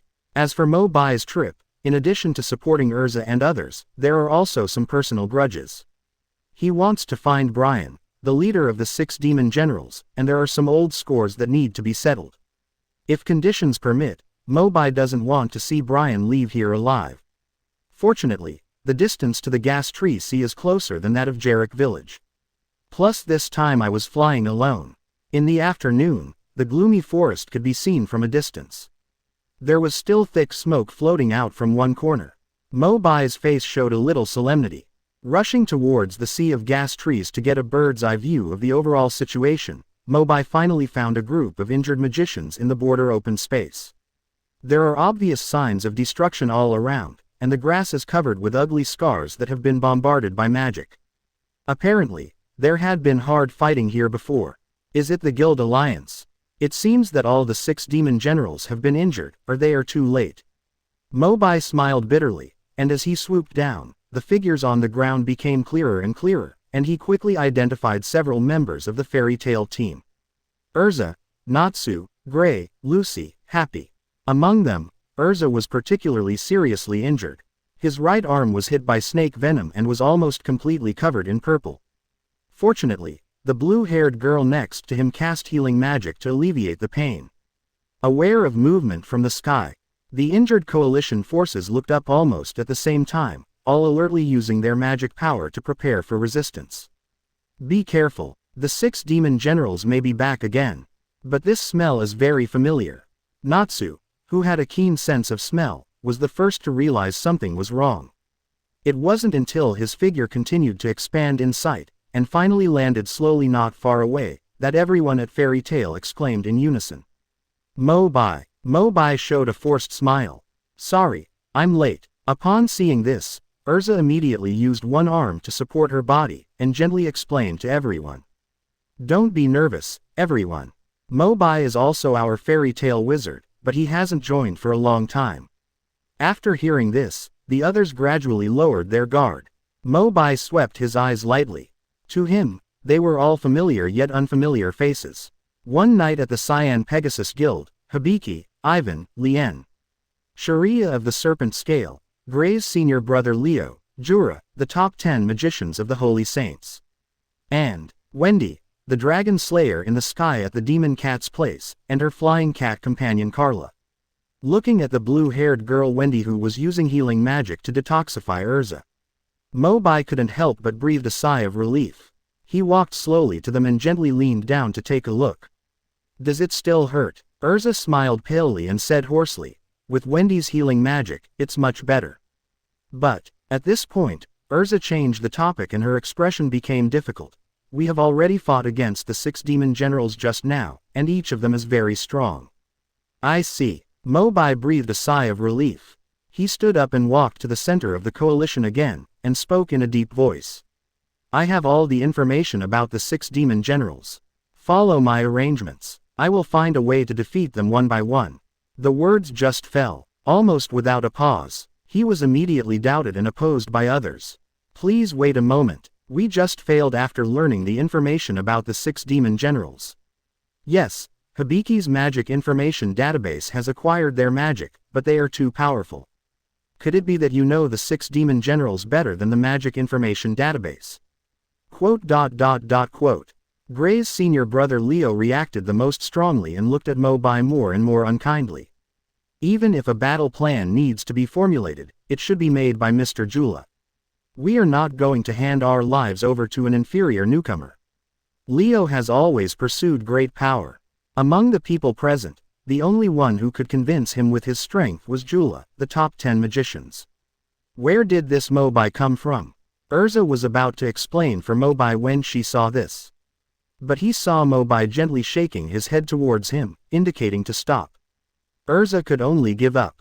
Mo Bai expected Mo Bai to be distrustful of other members of the coalition. After all, it was the first time we met. If you want the coalition forces to be convinced and obey your command, you have to speak with true strength. Mo Bai looked calm, took 3 steps and walked straight to the middle of Leo and Jula.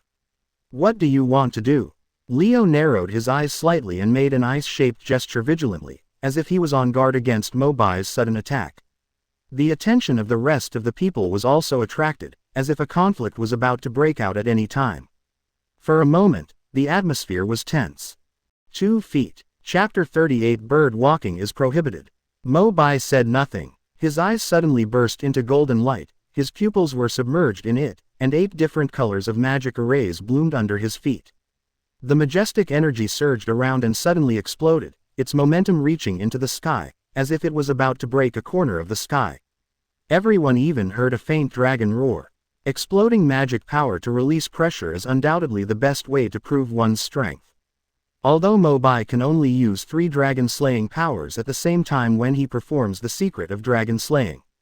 But if it is just for display and not used for attack, it is really not too difficult to release 8 kinds of magic power at the same time. Jellal and Leo had just been closest to Mo Bai, so they were undoubtedly the hardest hit, and they also had a completely intuitive understanding of Mo Bai's strength. They have only seen this kind of coercion from a few of the top 10 magicians. In any guild, he can be regarded as the top powerhouse. A long while, Leo then put away the disbelief on his face and said awkwardly, "You are indeed very strong." After saying that, Leo turned his head and looked at Jellal. After all, Jura is the number 1 person in the Snake Princess scales, and Leo, who has always been flamboyant, is also used to listening to him. Jellal looked solemn. "It seems that in terms of magic power storage alone, Your Excellency Mo Bai's strength will not be inferior to mine. If you really have a plan to defeat the enemy, I am willing to obey your command." The tone was very sincere. Mo Bai couldn't help but feel a little more fond of Jellal, a humble and strong man. The first battle with the 6 demon generals has been frustrated, and everyone needs to regroup. I agree to let Brother Mo Bai take over this important task. Men. Following Snake Princess's scale, the leader of Cyan Pegasus also expressed his support overnight. After speaking, he also winked at Mo Bai. Mo Bai almost vomited out his overnight meal. Although Ichia claims to be the strongest among the Cyan Pegasus, his appearance is really not flattering. In terms of level of obscenity, even Anai Shalong is worse than him. The fairy tale team already has full trust in Mo Bai and will naturally not object. As for Wendy and Carla, they chose to be consistent with most people. It was passed unanimously. Mo Bai smiled calmly. "Since everyone has no objections, then I will tell you what I think. Right now, the 6 demon generals have not found Nirvana. They are likely to disperse to various parts of the gas tree sea to search separately. It is convenient for us to group up and annihilate him. On the way here, I passed an area with gray smoke. It was probably the half-crashed magic crit ship Krina Stingya after being hit by the 6 demon generals. Ivan, and Lien of the Cyan Pegasus, plus Leo, your mission is to go back the way you came to find Chris Stingya and try to restart it. Mr. Jura of the Serpent Scale is the strongest. You and Sharia will search the east side. Natsu, Lucy and the Cyan Pegasus Hibiki will go to the west side. Erza hasn't fully recovered from the poisoning. Wendy, Happy, Carla, you stay here and take care of her for the time being. It's easier to fly away if you are in danger." Mo Bai deployed the tasks one by one. The only one left behind was the ice-shaped pervert in his team who took off his clothes whenever he disagreed.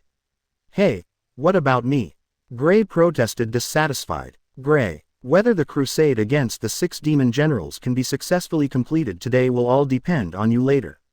You and I will set off in a straight line." After Mo Bai finished speaking, he gave Gray a meaningful look. Everyone looked at each other, wondering what kind of medicine he was selling in the gourd. Even Gray himself was scratching his head and wondering, "What do you mean it's all up to me?" Mo Bai glanced over again and warned. The other most important point. Ideally, Nirvana would not be so easily unsealed by the 6 demon generals. But we do not rule out the possibility of some accidents. Once Nirvana really starts, you must control your personal emotions. People who are on the border between light and darkness are the most vulnerable to erosion. Action. The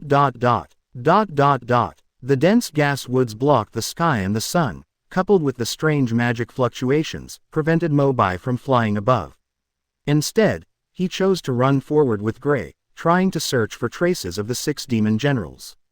A long while, after thinking about it all the way, Gray still couldn't figure out what Mo Bai's plan meant, and finally couldn't help but ask. "I still don't understand. You and Jula are much stronger than us. Why do you say I am the key to this operation?" Mo Bai gradually slowed down. But he did not answer directly, but asked instead, "Do you know who the president of the 6 demon generals is? Is that the man named Brian? He has a strange skull staff in his hand, and there are some strange black stripes on his face." Recalling the scene of the first battle with the 6 demon generals, Gray still had some impressions. Mo Bai shook his head firmly. not entirely right. What's the meaning? Gray was confused. Mo Bai explained. Brian has dual personalities, one of which is the personality we see now that loves knowledge and magic, and his strength is similar to yours. And the other personality is the inner personality that is bent on destroying everything in front of you. The real president of the 6 demon generals is Wu. His strength is even higher than Jura. The power of Wu is so terrifying that even Brian himself cannot fully control it, so he used some special method to seal Wu in his body. Thinking back to Brian's weird face, Gray suddenly realized. It turns out those black stripes on Brian's face are seals. Mo Bai nodded and responded affirmatively. Yes, the black stripes of the 6 seals correspond to the prayer wishes of the 6 members. When the 6 prayers disappear, the seal is lifted, and Wu will appear instead of Brian. Gray couldn't help but interrupt. In this case, no matter whether they defeat the current 6 demon generals or not, they are already invincible. According to Gray's idea, if the 6 demons win, the crusade will fail. The 6 demons lost, no guild leader showed up, and then all the remaining people were wiped out. This crusade also failed. You still haven't turned the corner. Mo Bai knocked Gray on the head helplessly. Why do I ask you to act with me? Isn't it because I value your ice modeling magic?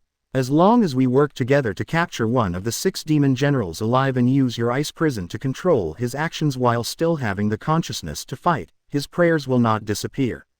In this way, President Wu will not show up. A fierce battle can also be avoided. In other words, as long as one of them still has fighting consciousness. I alone have enough ability to sweep away the remaining 5. Mo Bai finally revealed his plan. He is not afraid of Chairman Wu. Even if something unexpected happens and Wu is released, Mo Bai will stand in front of him without hesitation. It's just that sometimes, you can choose not to take risks when fighting unnecessary battles. As for why he chose Gray's ice prison instead of using his own wooden dragon entangle, it's actually very simple. Root entanglement is too limited and can only tie the opponent in place. The ice prison is much more convenient. You can capture an unlucky guy from the 6 demon generals alive and put him directly inside. Put it under your nose and take it wherever you want without worrying about escaping. Gray finally understood why Mo Bai said he would be the key to this battle. At the same time, he also extended his thumbs up and praised sincerely, "What a great plan. It's really yours." Mo Bai's expression became unnatural. His eyes slowly moved downward. The smile on his face gradually solidified. "Gray, put on your pants. You can take off your shirt, but walking around is not very civilized." "Ah, when did you take it off?" Gray then picked up the pants next to him and put them on again. It has become an instinctive reaction for him to take off his clothes when he gets excited. Gray coughed twice awkwardly and then asked, "Ahem. But then again, how do you know those things about Brian?" "I remember that the Cyan Pegasus has information database magic, but they couldn't find out how detailed you are." "Well, we'll talk about it later when we have a chance. Anyway, listen to my orders later and remember to capture them alive." Mo Bai was evasive and changed the topic. "You can't tell Gray that you've traveled through time, right? Regain speed on the road." Not long after walking this time, Mo Bai felt a magical energy nearby that he had never seen before. Erratic, sometimes in front, sometimes suddenly flashing behind. "Stop." Stopping Gray next to him, Mo Bai stopped in an open space and watched carefully. And that energy finally stayed on the thick branches at the top of the gas tree in the distance. Mo Bai raised his eyes and immediately recognized the other party's identity. "It's Lisa, one of the 6 demon generals. It seems we are lucky. We should be the first team to fight against the 6 demon generals." Unlike Mo Bai, Gray doesn't have such strong senses. "Ah. Why didn't I see it?" Mo Bai whispered. "It's not important. Lisa's magic is quite special. It will follow my instructions later." On the gas tree, Lisa has yellow comb hair, a pointed and long nose, and gray goggles covering her eyes, resembling a goblin wearing human skin. At the moment he is squatting on the tree. When she realized that Mo Bai and the 2 had discovered her, Lisa did not show any panic, but instead laughed with interest. "I am very fast. 2 slow goblins, can you catch up with me?" Chapter 39. Capture the 6 demon generals alive. Will your ice cube stay alive? In Lisa's sight, Mobai and Gray whispered a few words, and then some argument seemed to break out, and they even started insulting each other. The indignant Gray turned around and ran back. Lisa sneered, jumped down from the branch, appeared in front of Mobai, and teased. What? There was internal strife before the fight even started. Mobai frowned, his words full of disgust towards Gray. That naked BD with no eyes. I told him countless times that the 6 demon generals are not far away, but I still don't believe him. But I am enough to deal with you. As he spoke, the dragon-slaying magic power condensed into wings from behind, and the wind swept up large pieces of grass and trees, rushing towards Lisa first. Too slow, Lisa scoffed. At the moment when the collision was about to occur, Lisa's figure mysteriously disappeared on the spot.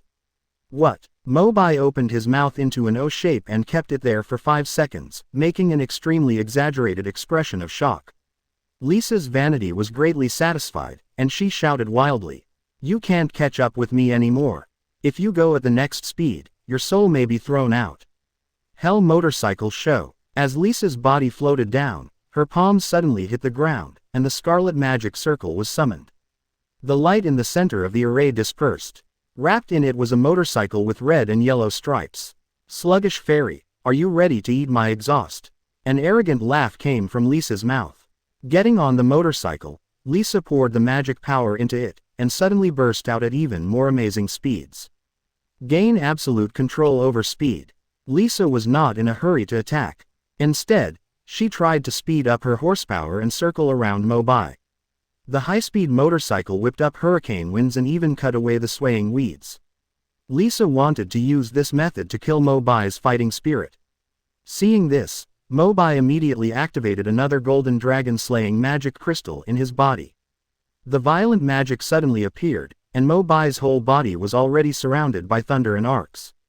If you can't catch up with only the wings of the storm dragon, then add the power of thunder and lightning.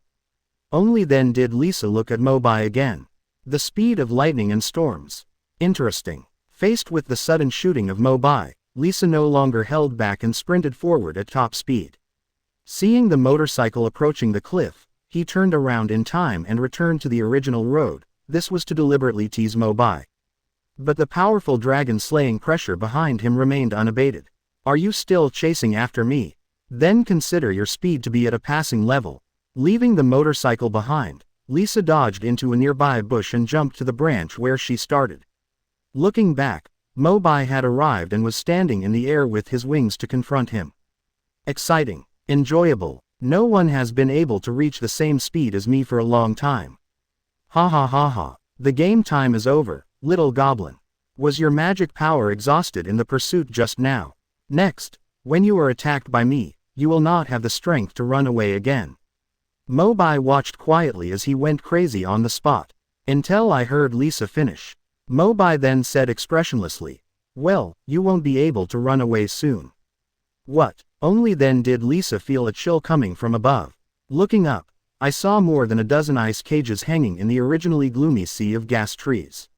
Like a dragnet, and he happened to be directly under a cage. I seemed too obsessed with chasing you just now. But do you want to lock me up? Your cage can't keep up with my speed. Faced with Lisa's sneer, Mobai looked indifferent, as if he had already realized that he would say this. He raised his finger casually and pointed behind Lisa.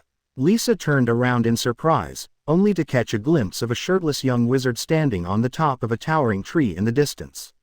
The magician's left hand turned into a fist, his right hand turned into a palm, and his hands were knit together, and the biting cold breath continued to emerge from them. Lisa was shocked. That's your companion. Correct answer, but unfortunately there is no reward.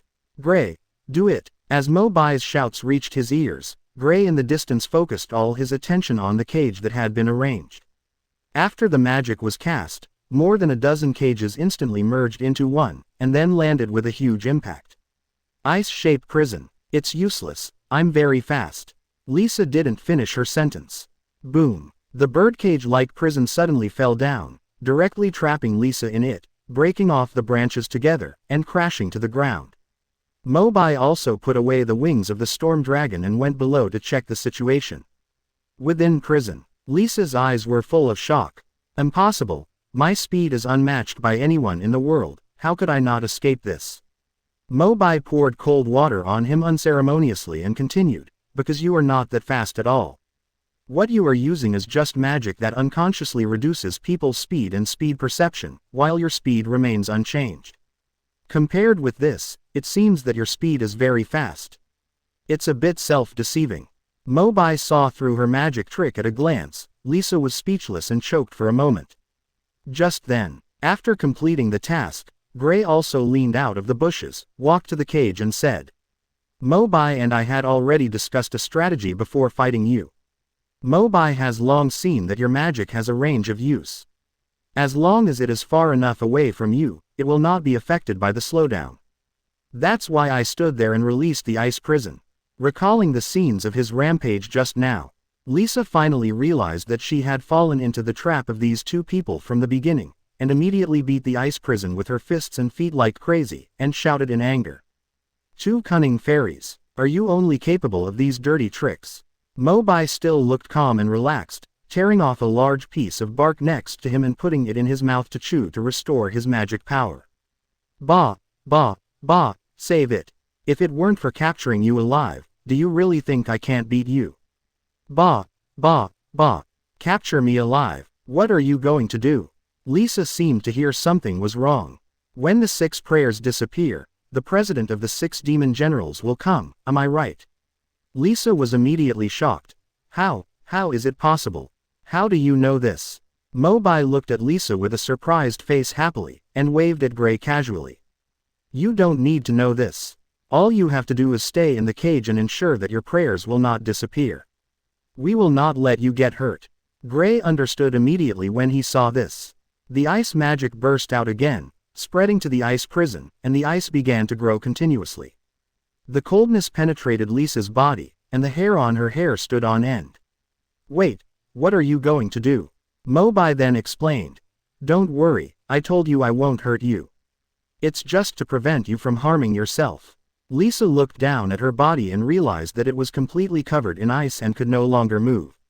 Wait, Lisa wanted to say something else, but the ice cubes had spread to her face and sealed her mouth directly. Half a minute later, the ice cage is completely solid. Lisa was sealed in it. Not to mention her body, she couldn't even move her eyes. Mobai also stepped forward and kicked him twice. Will your ice cubes stay cooked? After receiving Gray's affirmative answer and confirming that it was strong enough, Mobai put the ice cage on his back and moved forward again. Although Lisa's magic power cannot function, she still retains a clear consciousness. He carefully recalled the scene of the first battle between the 6 demon generals and the guild coalition forces. It was finally determined that Mobai was not in the opponent's team at the time. Lisa immediately fell into regret and completely underestimated Mobai, the airborne foreign aide. But how on earth did he know the secret of the 6 demon generals? Chapter 40. This is not a potato, it's a baby. No, it's a head. South of the gas tree sea, the 3 Cyan Pegasus and Leo who were traveling together moved forward with hesitation. On the way, Ivan finally couldn't help but said, Teacher Yiya. Yiya turned around and showed a smile that he thought was very handsome. Men, what can I do? Ivan asked. How did Mobai know about the magic crit boat Christinha? Logically speaking, it is impossible for him to have seen it before. Yiya didn't seem to care about this, and replied casually, since we are allies, don't think too much about these issues. I believe in brother Mobai. Men, as expected of teacher Ichiya. While the two were talking, Leo suddenly shouted excitedly. Look over there, there's smoke. It must be Christina. Leo unconsciously speeded up and walked happily through the bushes ahead. Immediately, he saw the nearly crashed magic crit boat Christina. It's really here. The magical crit boat Christinha, which used to fly across the sky with astonishing power, is now in a semi-destructed state due to the attacks of the 6 demon generals. The cab exploded and half of the wing was destroyed. It seems impossible to return to the sky. After a night of investigation, he looked slightly solemn. The cab can be repaired by Ivan, but there are too many damaged parts, I'm afraid. Leo took over and said, this is easy to handle. I can use my ice-shaping magic to temporarily replace the missing parts. Leo immediately connected his fists and palms, and the ice magic flowed to Christina's side.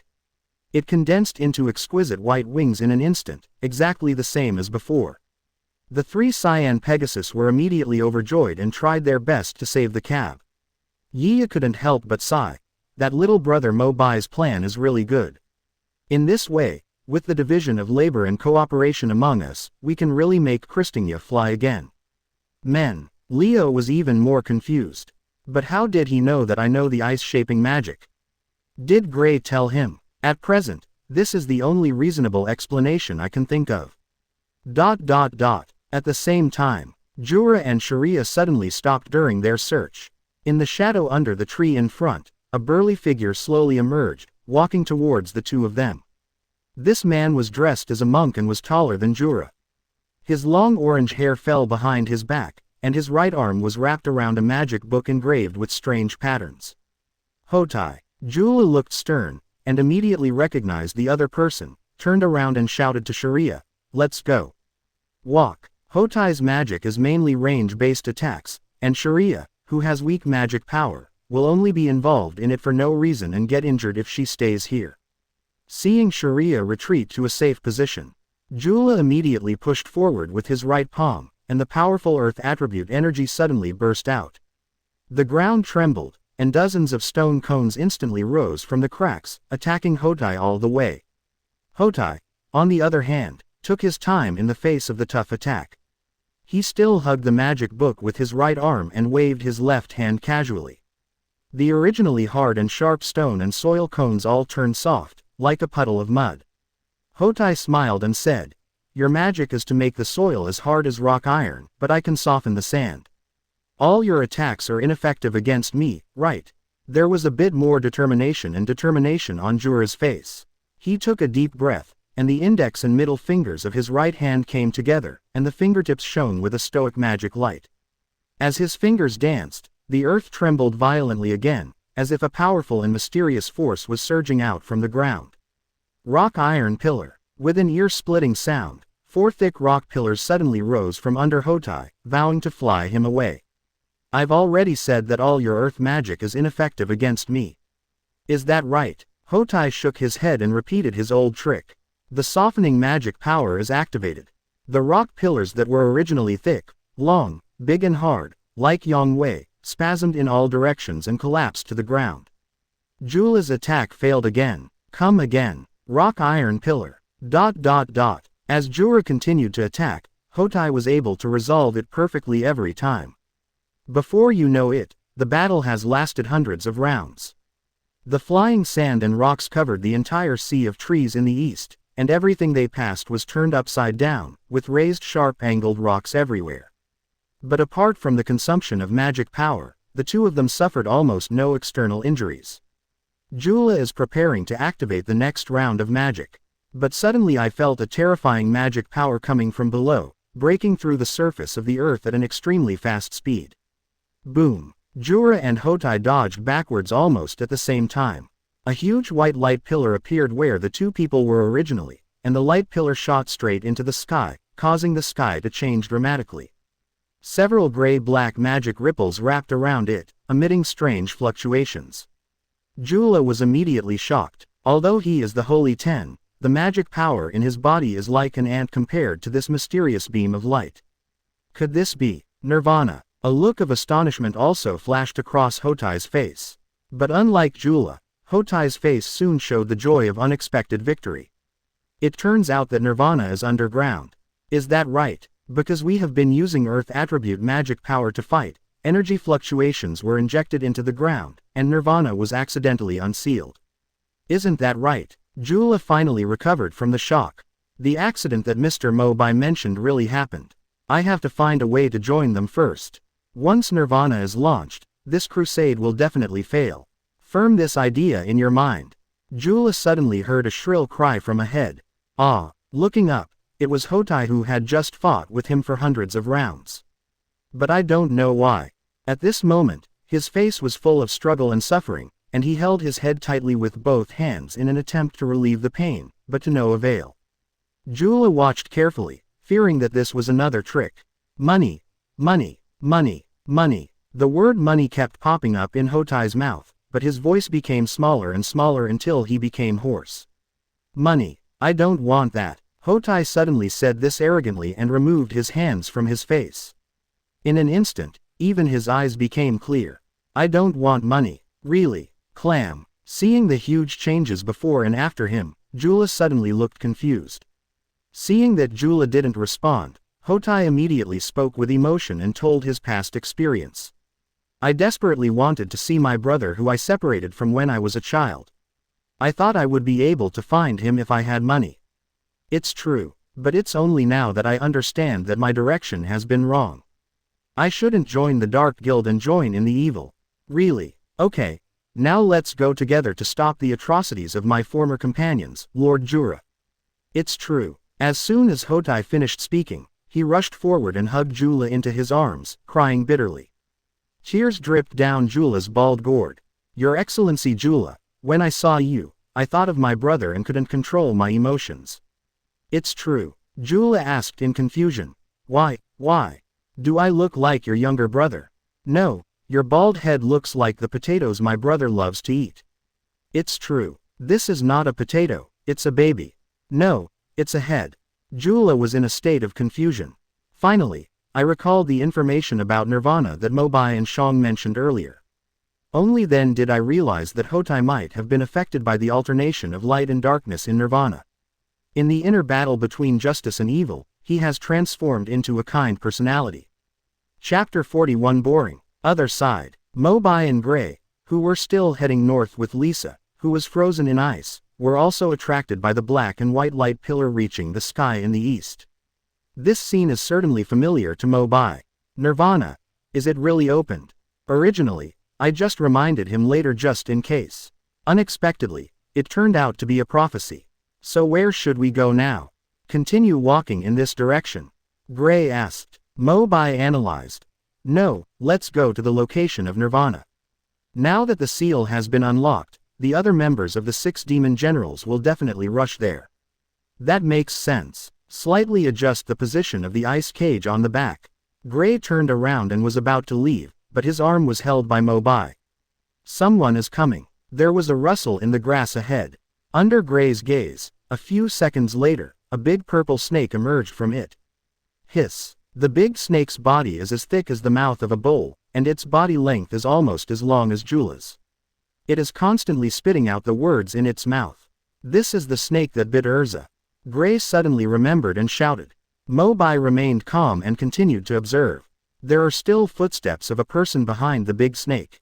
Do you want to go to Nirvana? I have heard your voices. Cold and mocking words reached his ears. The other party finally leaned out from behind the snake and looked at Mo Bai and Gray playfully. Mo Bai narrowed his eyes slightly and clenched his fists slightly. He was no stranger to this person. He has sharp teeth, dark red hair, and a white coat covering his body. He looks like a gentle scum.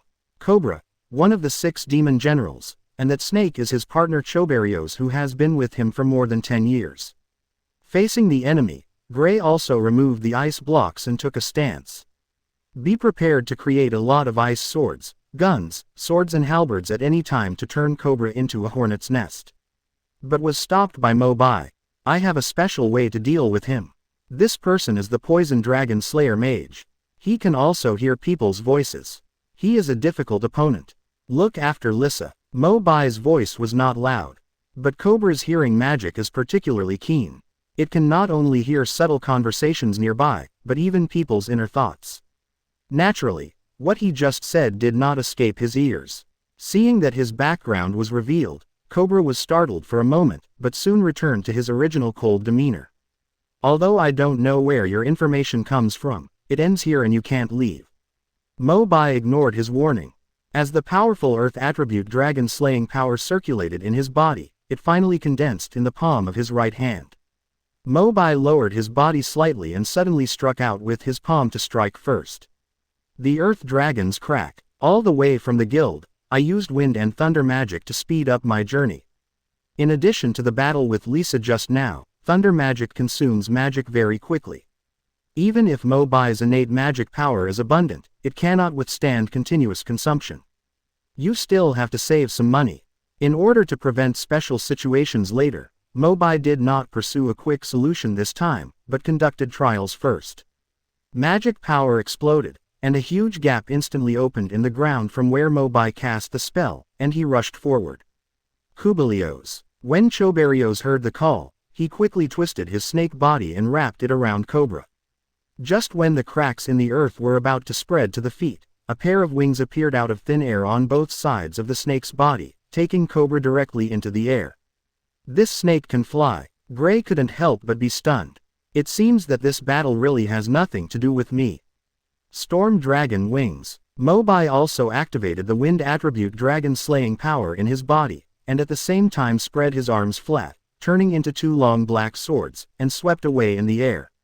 Iron Dragon Sword. I hear you, you're going to attack from my left.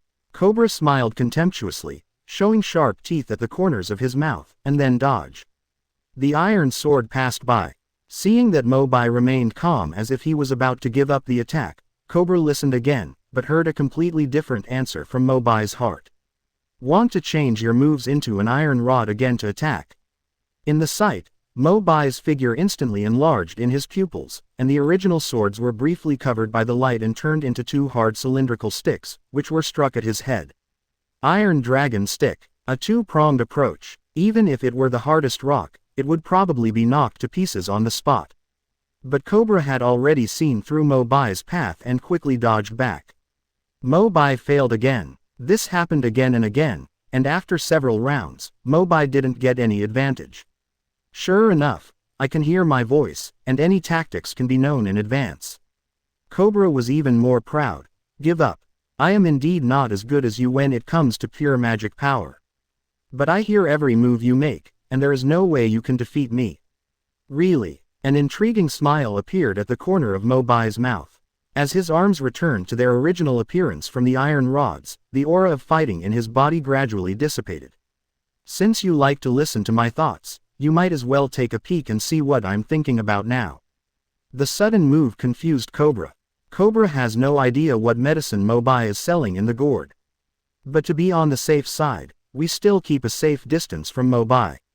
In this case, I'd better listen to his inner thoughts first. It's strange. He doesn't have a battle plan in his mind. Is there something wrong with my hearing? I can't hear his thoughts at all. It seems that I can receive it again. But it doesn't seem to be a battle scene, but more like a moving painting, just me and Choberios. Wait. Something doesn't look right. Wait. No. Why did I control Choberios in such a rough manner and open its mouth? A-hole. Stop it. Cobra turned red and warm in a second, panting heavily and staring at Mobai. Mobai still looked calm, and spoke as if nothing had happened. How's it going? Can you hear what I'm thinking? Cobra suddenly lost his guard even more, gritted his teeth and roared, Pervert. Shameless. Dirty. Dirty. Why do you think of such a scene in your mind? Choberios is my best friend. How could I do something like that with it? Are you disgusting? Despicable. Scum with a sperm brain. Cobra used all the dirty words he could think of on Mobai in one breath. Gray next to him was dumbfounded. Gray quietly poked Mobai with his elbow and asked in a low voice, What did you just do to him? It's nothing. He can hear people's voices, and then I made up some pictures in my mind, which happened to be known to him. Mobai's tone seemed very innocent. Gray looked at Cobra, who was still gushing, and connected with what he just said. As Choberios that snake? Damn it, could it be? Gray's pupils dilated instantly. Looking at Mobai meaningfully, he slowly raised his thumbs up and said, You're having so much fun. I didn't expect you, who usually looks like you have thick eyebrows and big eyes, to be so fussy. Ahem. It's just tactics to deal with the enemy, just tactics. Mobai responded awkwardly. Chapter 42 Victory in Sight. Cobra had reached the point where he had no words to scold, but the anger in his heart had not subsided, and he glared at Mobai angrily. But he didn't expect Mobai to say something that made him bleed again. Actually, I can think of more postures. If you want to hear it, you can continue. Enough. What is intolerable is unbearable. Cobra finally broke through the defense, desperately maximizing the poison magic power of his body, wrapping it around his feet, and forcing Mobai down. The spiral jaws of the poisonous dragon. This move undoubtedly played into Mobai's hands, and Mobai secretly thought. Want to use magic to confront you from the front. I finally got fooled. The hot bright red dragon-slaying magic crystal is ready to move in Mo Bai's body. The energy continued to gush out and materialized into billowing flames, burning fiercely on his right fist. Mo Bai concentrated on jumping forward. Fire Dragon's iron fist. The next moment, Mo Bai's figure continued to enlarge in Cobra's eyes. Fists and kicks connected, and the hot wind and poisonous gas quickly intertwined. I kill you. Cobra was already jealous, and poured all his magic power into this blow without any reservation, and the poisonous gas became more and more intense. Even Gray, who was watching the battle, couldn't help but cover his mouth and nose at this moment. But Cobra soon discovered that no matter how much poison gas he released, Mo Bai's expression never changed at all. The fire in him never dimmed even a little. Cobra was shocked. How is it possible? Is he stronger than the president? The flames spread, swallowing up all the poisonous gas, until it spread instantly when it touched Cobra's legs. Cobra's whole body was covered in flames and the burning pain was unbearable. After only a few seconds, he was unable to resist anymore, and together with the flying snake Choberios, his body fell helplessly from midair. Woo! Struggling to get up, Choberios crawled beside Cobra and let out a mournful cry.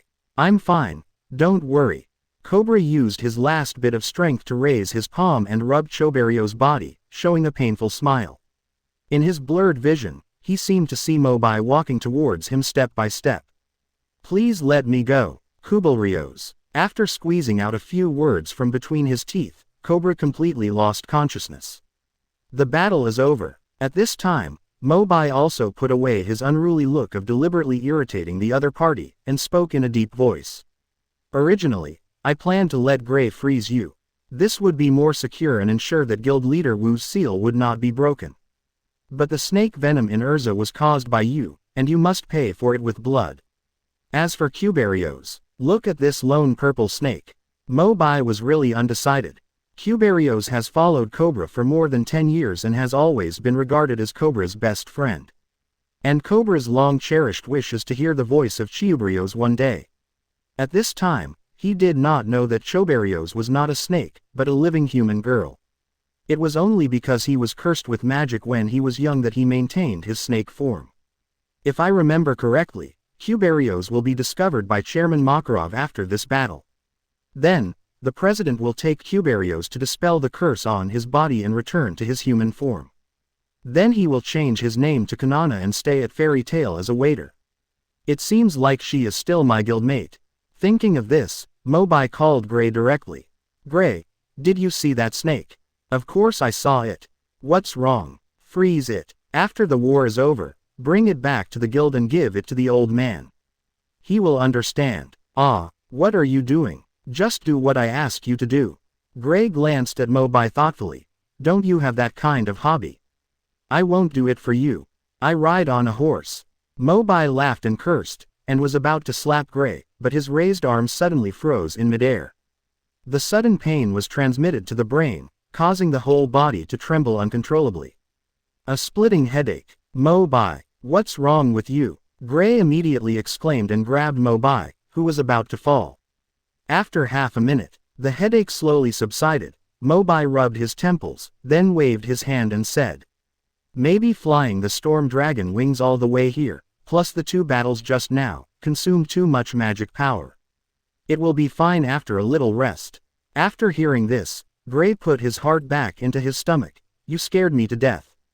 But, since coming to this world, Mo Bai has been diligently practicing magic and has become more and more skilled in controlling magic. For this kind of battle that does not require all-out efforts, there will naturally be no magic overdraft. I just made a random excuse just now, fearing that Gray would be too worried. As for the reason for the headache, Mo Bai himself can't explain it now. What's going on with this headache? My head is still dizzy. Let's go to Nirvana first. At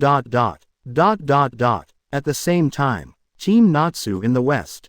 Lucy, Natsu and Hibiki from the Cyan Pegasus met Angel, the only female member of the 6 demon generals and a celestial mage with Lucy. However, Angel already knew the 3 of them thoroughly. Taking advantage of the Dragon Slayer's weakness in various vehicles, he lured Natsu onto a raft, directly wiping out half of the team's combat strength.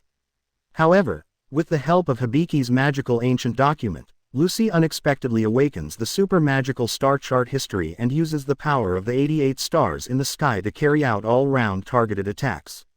Angel unexpectedly suffered a disastrous defeat. The entrance to the gas tree sea. Erza and Wendy were originally left there by Mo Bai to recuperate, but were unexpectedly found by Midnight, the most mysterious member of the 6 demon generals. Dragging her recovering body, Erza overcame Midnight, who used refraction and illusion magic.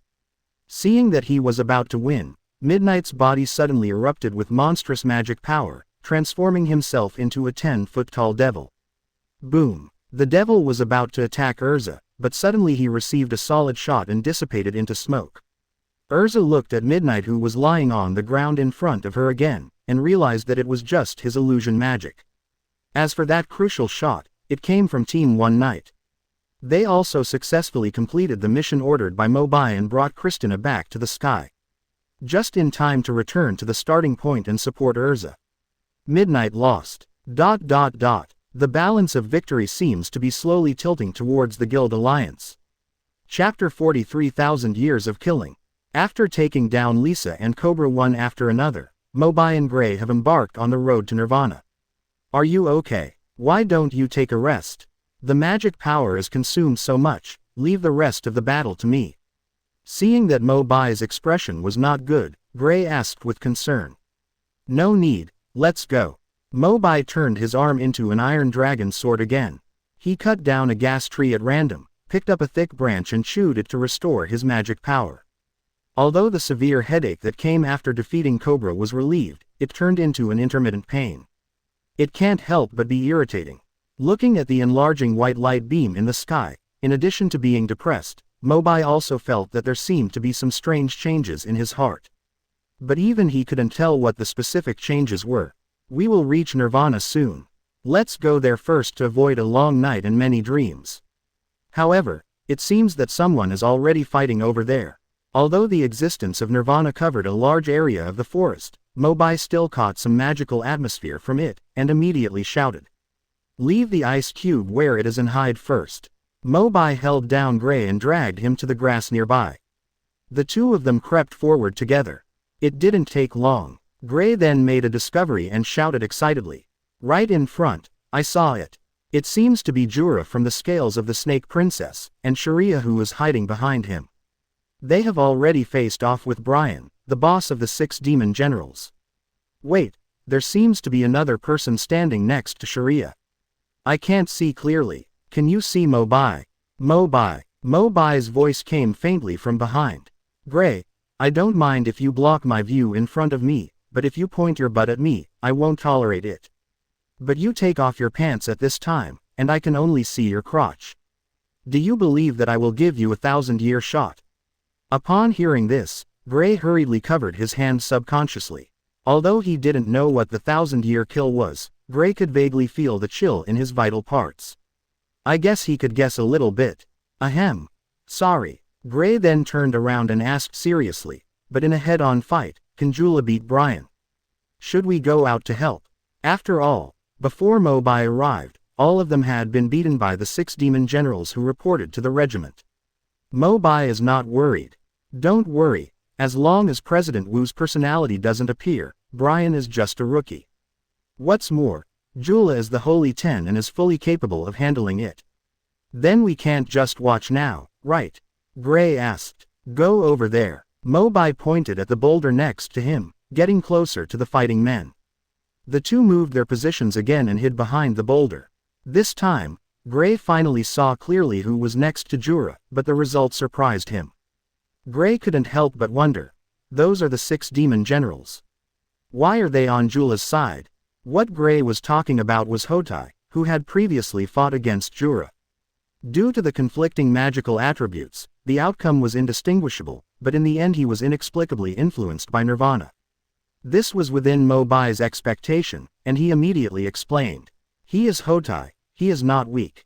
It should be due to the influence of the activation of Nirvana that Hotai's inner feelings changed, and then he stood on a united front with Jula and the others. Gray felt a little relieved. But explain it to him immediately. But there was murmuring in Mo Bai's heart. I remember that nirvana affects people who are on the border between light and darkness, and makes people's good and evil natures replace each other. Will it affect at least two people? For example, if Hotai recovers his kindness, then someone on the guild coalition's side may be affected and temporarily switch sides. Mo Bai has the impression that in the original plot, Sharia had negative emotions due to Leo's serious injury, and was then affected by nirvana and turned to attack Grey. Fortunately, Leo showed up in time and was able to exorcise Sharia's inner demons. But right now, Sharia is very normal, and she hasn't seen any of her teammates' rebellion. Mo Bai became more and more puzzled. It's really strange. Who could it be? Could there be something wrong with someone else? It's best not to go there now. If Natsu goes berserk due to the influence of nirvana later, it will be troublesome. Mo Bai and Grey still chose to observe in secret. As for the two sides confronting each other on the court, the smell of gunpowder is already permeating the air. Brian's skin showed a deep copper-black color, as if it had become copper-black after years of baptism.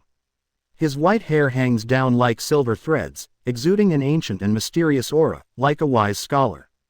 But if you look carefully, you can find several strange dark stripes engraved on Brian's face, like shackles, seeming to seal some mysterious power. Brian looked behind Jura, and when he saw that nirvana had begun the first stage, Brian's mouth corners couldn't help but rise, and he said, "In that case, I would like to thank you. Nirvana has actually been opened, and it takes no effort at all." When Jula heard this, his unsmiling face also showed a slight wave of emotion. Indeed, Nirvana was accidentally unsealed due to changes in the ground environment caused by his fight with Hotai. Although he did not have this intention subjectively. Because of this, Jula adjusted his posture again, steadied his stride, and spoke word by word in a rich voice. "I won't let you go." There was a cloud on Brian's face. The right fist holding the skull staff began to clench, quickly raised, and suddenly pointed in the direction of Jula. Ever Dark Rondo. The chanted spell fell, and the dark green magic wave was released from the mouth of the skull on the cane, mixed with destructive energy, snaking forward like a dragon. Jula's face was determined, and the index and middle fingers of his right hand were pressed together tightly, and strong magic power seeped out from the ground. Rock and iron wall. The tall and thick rock wall broke through the ground, protecting Jura and Sharia and Hotai behind him. As the dull rumbling sound shook through the woods, Chang'an's rondo crashed straight into the rock wall, exploding a huge hole. Brian looked intently and saw that the three of them walked out from both sides unscathed. Although the blow just now was powerful, it was far from the level that could penetrate Jula's defense. It's really tough. It's worthy of being one of the top 10 magicians. Brian finally looked at Jura squarely. If you don't look at the various fancy effects and application methods of magic, there is no doubt that his attack is the most lethal among all the members of the 6 demon generals. But facing Jula's absolute defense right now, it actually seemed a bit useless. After a brief deliberation, Brian chose to raise his left hand this time. Ever Dark Palm. The dark attribute magic power condensed into the shape of a palm. As the left hand was pushed out, it instantly enlarged to the height of a person and crashed forward. Jula repeated his old tricks. Rock and iron wall. After the loud noise, the smoke dispersed. A clear and huge palm print suddenly appeared on the rock and iron wall, which was left by Brian's ever dark palm. It also shows from another perspective that the attack just now is just scratching the surface. Brian, who was eager to rush to Nirvana, was a little impatient at this moment, and began to provoke Jula. Holy 10. Hey, can you only use this move to become the Iron BD? Chapter 44 The Strength of Holy 10. Jula was naturally not affected by such low-level provocations, so he responded with a sonorous response. I won't let you take a step forward. Well, Brian laughed angrily and picked up the skull staff again, the aura of death gradually gathering in it. At the moment when the dark energy reached its peak, Brian, who was a squishy mage in the back row, took the initiative to rush forward with a single lunge. Ever Dark Fantasy. Compared with the everlasting rondo just now, the magic used at this moment is more biased toward short range and high bursts. After all, it was tested. Brian also knew that ordinary attacks would probably not be able to harm Jula, an immovable defensive mage. This special burst attack is a must. Jellal's eyes were still looking straight ahead, and he was about to continue blocking the dark magic in front of him. But in the blink of an eye, the ever-dark fantasy that was right in front of us, and Brian, who even released his magic, disappeared like a ghost. Behind me, although Jellal majored in defense, his combat experience and perception ability were also not weak. He quickly sensed the dangerous atmosphere and turned around suddenly. The brown light on the fingertips jumped. The rock and iron wall that had been released before was now twisting again with Jellal's fingers. As if it were alive, he rushed back to guard and was in front of him in an instant. Boom! The thick rock wall once again absorbed Brian's attack in time. The deep black hole in the center showed the huge damage caused by the blow just now. The sneak attack failed. Brian's face turned livid, and his eyes became more and more fierce. Even though you were able to bear all the previous blows, the next blow will probably penetrate those broken rocks along with your body. Ever-dark fantasy wail. The skull cane exerted force again, with undercurrents surging, and a blood-red beam of light wrapping around it, emitting magic ripples that were more bizarre than ever before. Between the ripples flowing, the star points vaguely mixed with unstable energy collapsed, making a small and hoarse sound, like a ghost crying. Brian devoted almost all his magic power to strengthening the ever-dark fantasy. Rock and iron wall chain. Jellal still insists on taking advantage of the sky with one move, insisting on summoning rock walls from the ground to defend. But realizing the danger of this attack, he also activated more magic power and summoned more than a dozen thick rock walls to block the front. Is this the only level? Brian sneered. After being strengthened, Chang'an's fantasy was so powerful that it directly penetrated the rock wall with a muffled sound, but its momentum remained unabated, penetrating dozens of rock walls in a row. There was only the last barrier left in front of Jura. Brian's eyes shot out blood-red light, adding power to the magic. Boom! After the loud noise of the collision, the pressure of energy burst out. Even Gray and Mo Bai, who were watching the battle behind a large rock in the distance, could feel the fluctuation. At this moment, Jellal no longer had any defensive measures in front of him and was directly exposed to his opponent. Gray was so anxious that he almost rushed forward. But Mo Bai had quick eyesight and quick hands and dragged him back. Gray was puzzled. What are you doing? The bald man can't stand it anymore. The bald uncle was naturally talking about Jellal. Shengshi can't stand it anymore. Why are you going to do it? Mo Bai asked back. I can at least help him reinforce an ice wall. I told you, watch carefully here. Brian can't be Jellal's opponent. Mo Bai promised. Jellal closed his eyes slightly, and the lines on his face became more compact. He took another half step forward, tightly protecting Sharia and Hotai behind him, and his body shone with brown magic power. The mantis arm is like a chariot. Under the dual shock of Brian's roar and Chang'an's fantasy offensive, Jellal suddenly opened his eyes and waved his left arm in the air. His whole body was like a persevering Buddha, calm and powerful. The dark green dark energy wave that was originally moving forward was forced to change the trajectory of the attack by the terrifying magic power it erupted at the moment it was about to contact Jura. Directly bypassing the three people, they bombarded the slope behind them. All the trees on the slope fell down and the rocks slid down, completely razing the place to the ground. Well, it's very powerful. It just didn't do any harm. What? The most powerful blow was directly deflected. Brian was shocked, and finally realized how powerful Jellal was as the Holy Ten. He has no chance of winning. Brian then turned his heel 180 degrees and was about to get wet. But suddenly he felt a tremor under his feet. Everything from dust to gravel slowly floated up from the ground as if controlled by some force. Brian staggered a few steps in fear and tried to speed up to escape, but it was too late. Jellal's strong voice sounded again. The Overlord Rock is broken. The surrounding rubble was once again inspired, carrying potential energy and flying away together. The target of the shot was naturally Brian. Thousands of rock and soil particles accumulate. Suddenly, a stone mountain as tall as a person was formed, sealing Brian within it. But the movements in Jellal's hands did not stop. As he put his palms together in front of his chest, not far away, a pair of transparent and illusory giant palms appeared on both sides of the stone mountain. They came together with huge power and shattered the originally stacked stone mountain in an instant. Brian's figure was exposed again.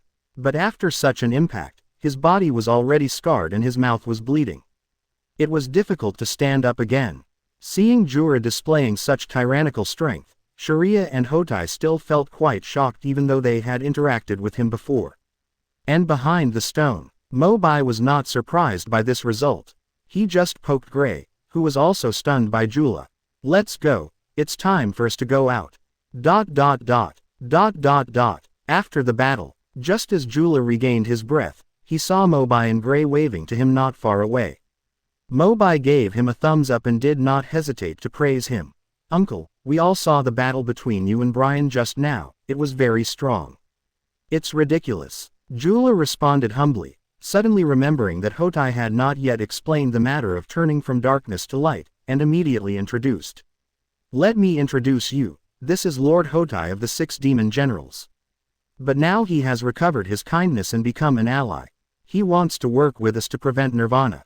Hotai tilted his head slightly and added, actually, my real name is Richard. It's true, since Mobai had already explained the reason to Gray before, Gray didn't question it anymore. Just looking at the increasingly huge white light pillar soaring into the sky behind me, I felt an invisible pressure. Gray couldn't help but frown, and said with a hint of sadness, speaking of which, Nirvana has already been opened. Chapter 45 How to Crack Nirvana. When Jula heard this, there was a trace of remorse and helplessness between his brows. In the end, I should still be blamed for this. Before Jula finished speaking, a powerful burst of magical energy suddenly burst out from his side.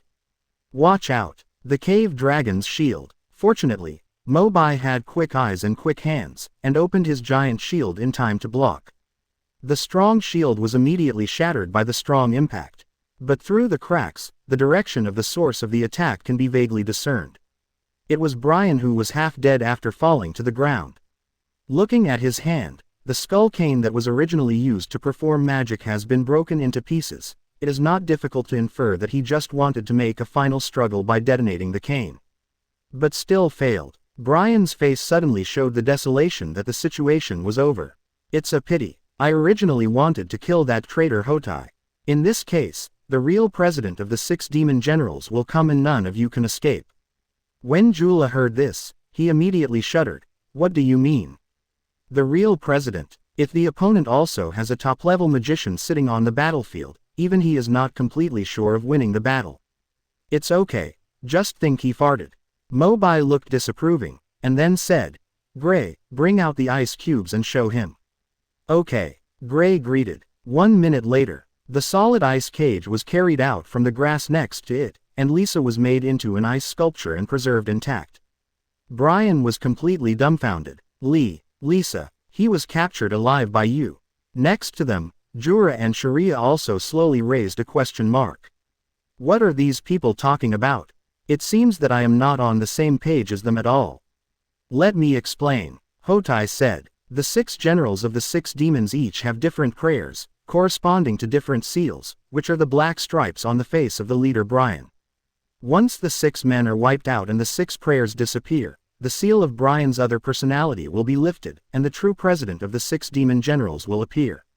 That's a scary guy who was keen on destroying all tangible things, really. Hotai's tone was also mixed with deep fear. Obviously Wu's strength was too strong. But Mobai and the naked guy captured Lisa alive, so his prayers will not disappear. In addition, I was not attacked by a sneak attack. So guild leader Wu will never appear again. Really? Oh, after hearing this explanation, Jula and Sharia suddenly realized. Finally, I admired Mo Bai's brilliant methods from the bottom of my heart. The future life is formidable. It was indeed the wisest choice to believe in Mr. Mo Bai. Brian was equally surprised. These 2 people had just arrived. The capture of Lisa alive must have happened a long time ago. It could not have been Hotai who was influenced by Nirvana. There is only one possibility. The secret about having no president was no longer a secret from the beginning. When did you know this and how did you know this? Not only do I know this, I also know how to crack Nirvana. Mo Bai's calm words fell on the crowd like thunder. Except for Brian, Everyone had a look of ecstasy on their faces. Your Excellency Mo Bai, are you saying that even how to reseal Nirvana is under your control? How could it be so mysterious? I'm not Zhuge Liang. Mo Bai curled his lips helplessly. Under the expectant eyes of everyone, he smiled again and asked Brian. I heard that you are very accomplished in the study of magic. There is something called the self-discipline collapse magic circle. You should have created it after studying. Brian was suddenly even more surprised. Was his background revealed just like that? If the secret about the Wu Guild Master was revealed by chance, then the fact that he created the self-discipline collapse magic circle was also known, so it absolutely cannot be an accident. This guy must be anything but simple. Due to the situation, Brian still answered bravely. Yes, I am the inventor of the self-discipline collapse magic circle. As long as you give me a certain amount of time to arrange it, the self-discipline collapse magic circle can theoretically destroy many solid defenses and even destroy the magic itself. Having said this, Brian suddenly raised his head and seemed to understand Mo Bai's thoughts. You want me to set up a self-discipline collapse magic circle on Nirvana? Clever. In exchange, what can you give me? You have no choice. If you don't, I'll kill you. Quote. Faced with Mo Bai's naked threat, Brian was speechless for a while. But then I thought again. Even if Mo Bai really kills himself, Nirvana will not stop starting. At that time, I am afraid that the entire country will fall into turmoil, which will not do any good to Mo Bai. Thinking of this, Brian had another bad idea and said seriously, you can destroy Nirvana if you want me to, but I have a condition. You are not qualified to negotiate terms. Mo Bai did not give in at all. I can leave the rest of the 6 demon generals alone, but you must first let me go free. I told you, you are not qualified to negotiate terms. Please do so. Even if you kill me, Nirvana will still be activated as usual. Brian was not afraid of death, but he was sure that Mo Bai was just threatening and would never dare to kill him. After all, Nirvana still relies on one's own self-discipline to destroy the magic circle. In this case, let's see whether Nirvana starts first or whether I kill you first. Magic power gradually emerged from Mo Bai, and it seemed that he really had murderous intent. A drop of cold sweat fell from Brian's forehead. At this moment, he could only tell himself repeatedly, you can't give in, he doesn't dare to kill me. Thunder and arc slowly emerged. Mo Bai raised his right arm, and once he took action, Brian had to go directly to the King of Hell. The fist was about to land. Mo Bai suddenly felt a strong angina pectoris in his chest. Even if he used magic to suppress it, it would not help. What's going on? It seems like something dark is eating my heart. Seeing that Mo Bai's back turned stooped, Jula and the others immediately sensed something unusual and surrounded him.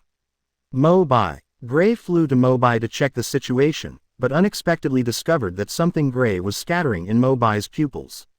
This is... Before he could continue to observe, Mo Bai had stood up again. It's just that the movements are a little stiff. Gray looked at Mo Bai at this time and had an indescribable strange feeling. Mo Bai, I'm fine. Leave Brian to me, and I will find a way to do Nirvana. Gray, you come with me. Mo Bai had no expression on his face when he spoke. I can't see or hear any joy, anger, sorrow, or joy, it's like a machine, cold and mechanical. Jula also realized something was wrong. But before he could speak, Mo Bai had already grabbed Brian's collar and forcibly dragged him away. Gray hurriedly followed, but there was a murmur in his heart. Why does it feel like he has suddenly changed? Chapter 46 Sins of the Past. Mo Bai's murderous intention. Went to a remote forest. Mo Bai glanced around for a week before slamming Brian onto the boulder in front of him. Although the friction and bumps on his back were still painful, Brian still refused to cooperate, holding his head high and smiling ferociously. No matter how many times, my answer is the same. Unless I am released immediately, there is no way I can set up the self-discipline collapse magic circle to destroy Nirvana. Moreover, you don't have the permission of the Senate. If you dare to use some coercive measures, you will definitely be held accountable by the Senate. Ha ha ha ha. Brian's sinister laughter became more and more wild. But he didn't notice at all that Mo Bai's expression had changed drastically. At this moment, Mo Bai's voice was almost devoid of any emotion. Nirvana. If you are unwilling to destroy it, I have other ways to crack it. Now what I want to say is another thing, you only need to answer me yes or no. Brian immediately mocked. You have a way to stop Nirvana. What a joke. But the words are not finished yet. Brian suddenly felt a huge force grabbing his throat, preventing him from saying another word. Even breathing became extremely difficult. Brian's face became redder and redder, his eyes widened, and then he realized that Mobai had lifted himself off the ground with one hand and his feet were already off the ground. I don't want to do it again. Now, you just have to answer yes or no. A mechanical and hollow sound lingered in my ears. Brian looked at Mobai in shock. Judging from his cold eyes and the force with which he pinched his neck, it was clear that he wanted to kill him. He is completely different from when he was near Nirvana. Out of fear, yes. Brian struggled to squeeze out a word through his teeth. Mobai released his right hand expressionlessly, letting Brian, who had broken free, lie on the ground coughing loudly. Gray next to him was shocked. Is this still the Mobai he knew? In my impression, although Mobai is terrifying in strength, he is always cheerful. He always gets along well with the other members of the guild and the residents of Magnolia, although he sometimes gets into trouble. But it is absolutely impossible to be like this, as cold as a butcher. Mobai, what's wrong with you? Mobai didn't even turn his head to look at Gray, his eyes were still on Brian. Listen carefully to the question I asked Brian, it has something to do with you too. Me. Gray was startled. Mobai didn't answer anymore and lowered his eyes directly to question Brian in front of him. You were the director of the Magic Development Bureau, right? Yes. Mobai nodded slightly and then asked. During that time, you have been secretly abducting children and even using them for in vivo experiments, right? Brian's head shot up. How could he know this? There was a big explosion at the Magic Development Bureau that year. Logically speaking, all incriminating evidence had been destroyed. It was impossible for anyone to know. But this thought only passed by for a moment. When Brian saw Mobai urging him impatiently again, he still answered honestly, yes. Very good. Mobai paused and spoke again under the gaze of Gray and Brian. Only this time, the voice became slightly trembling. More than 10 years ago, a female wizard named Uru came to you and said that her daughter Eurydia was born with too much magic power and had a high fever. She begged for your help. Before Mobai finished speaking, the expression on Gray's face changed drastically. Mobai, did you just mention Ulu? Listen to me first. Mobai glanced at Gray indifferently and asked Brian again. At that time, as the director, you swore that the Magic Development Bureau could cure the child named Urusha, but in fact you sent her for live experiments. When Uru found you again, you claimed that Eurydia was dead and even the body had been disposed of. That poor mother cried for a long time in the Magic Development Bureau, and her tears were almost gone. Little did she know that her daughter did not die, but continued to suffer your cruel and inhuman abuse. Is there anything wrong with what I said about all these things? Every time Mobai said a word, the panic and shock on Brian's face became more intense. The look in Mobai's eyes has changed dramatically at this moment. Who is this magician who came by air to reinforce the coalition forces? From the secret of the 6 demon generals having no president, to creating the self-disciplined collapse magic circle, and the ugly deeds he once did in the Magic Development Bureau. Why does he know everything clearly? Gray was also shocked. Uru. The Ulu mentioned by Mobai was none other than the master who taught him the ice modeling magic and had been dead for 10 years. When he was studying with Ulu as a child, Gray would often find Ulu secretly crying while hugging the little girl's clothes. It was also at that time that he learned that she had had a daughter. But I didn't expect to suffer such a disaster. Now, Mobai's goal has also been achieved, letting Gray hear that Brian personally admitted the evil things he had done to his master Ulu. Now, it's time for Brian to meet the King of Hell. For a long time, Mobai gently waved his palm from Gray's eyes a few times. Gray. Obstructed view. Gray finally recovered from the shock, but there was still disbelief in his eyes. He raised his head and looked at Mobai blankly. Kill him. 3 faint words came out of Mobai's mouth. Brian was immediately frightened and shouted hurriedly, wait a minute. I have answered all the questions according to your requirements, you can't. I never said I would let you go. Gray, kill him. Hearing Mo Bai's scolding again, an unknown fire suddenly rose in Gray's heart. Ulu, is it because of you that I lost my daughter? The power of frost suddenly exploded on Gray's body. The magic condenses on the right fist and left elbow joint, forming a sharp ice pick, with killing intent. Ice Blade 7 continuous dances. Gray shot forward, and the ice pick was already aimed at Brian's chest. But just before the stabbing, to everyone's surprise, the originally condensed magic power of the ice shape dissipated out of thin air. The ice pick is gone. The magic can't be used. Gray originally wanted to activate his power again, but the magic power in his body seemed to be exhausted and no longer obeyed his command. He subconsciously looked down and discovered the problem. At some point, there was a string of dark purple magic words on the ground beneath my feet. This kind of writing is not unfamiliar to him. He has seen similar forms of magic before during the fairy tale Civil War. Spell. It's the rules produced by this thing that restricted my actions just now. Brian was in a daze and his whole body was shaking. This life is temporarily restored. Mobai turned his gaze to the slope directly ahead, his brows furrowing tighter and tighter. The sound of neat footsteps reached my ears from that side. Preliminary judgment shows that the scale is at least 50 people. As the footsteps became heavier and heavier, a moment later, a uniform team of magicians appeared in front of the 3 people, all wearing blue and white work uniforms. The leader wears glasses and looks upright. Walking in front of the 3 of them, the leader's eyes swept over them lightly, and he spoke meticulously. Let me introduce myself. I am the captain of the 4th Forced Supervision Force of the Magic Council, Laharl. This war is over, magicians of the coalition. Please leave it to our council to deal with it. Mobai looked directly at Lahar, with fire almost burning in his eyes. These troublemakers showed up at the wrong time. However, even if the Speaker of the Senate comes today, Brian must die here. Chapter 47 Thunderous Means. Brian's death. The Council. Brian seemed to grasp at straws for a moment. Even though the Senate is here to catch itself. But I thought that if I actively pled guilty, I might get a chance to avoid death, and I might even find a chance to escape from prison and make a comeback in the future. It is obviously much better than being killed directly by Mobai and Gray here. Brian hurriedly asked for help. Save me quickly. I am willing to confess all the crimes of the 6 demon generals and am willing to repent.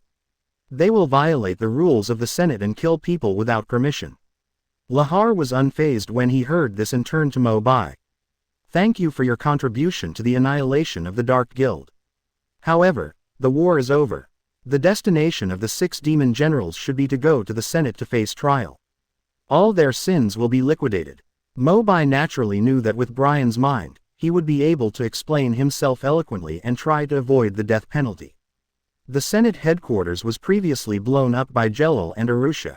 Except for a few members of Congress, it can be seen how incompetent the current people in power are. Can't count on those people. Mobai thought to himself. Since Gray can't take action anymore, I have to do it. Think of this. Mobai picked up Brian's neck again and held it in his palm.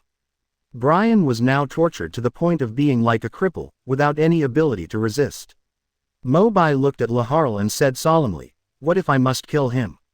Laharl spoke righteously. "Then you are determined to fight against the Senate. I will lead the army and send you to trial together." As Laharl waved his right hand down in the air, more than 50 magic guards of the Senate behind him showed off their weapons. The Council's position is on the same side as that of the subordinate guilds, and I don't want to make the relationship with you too rigid.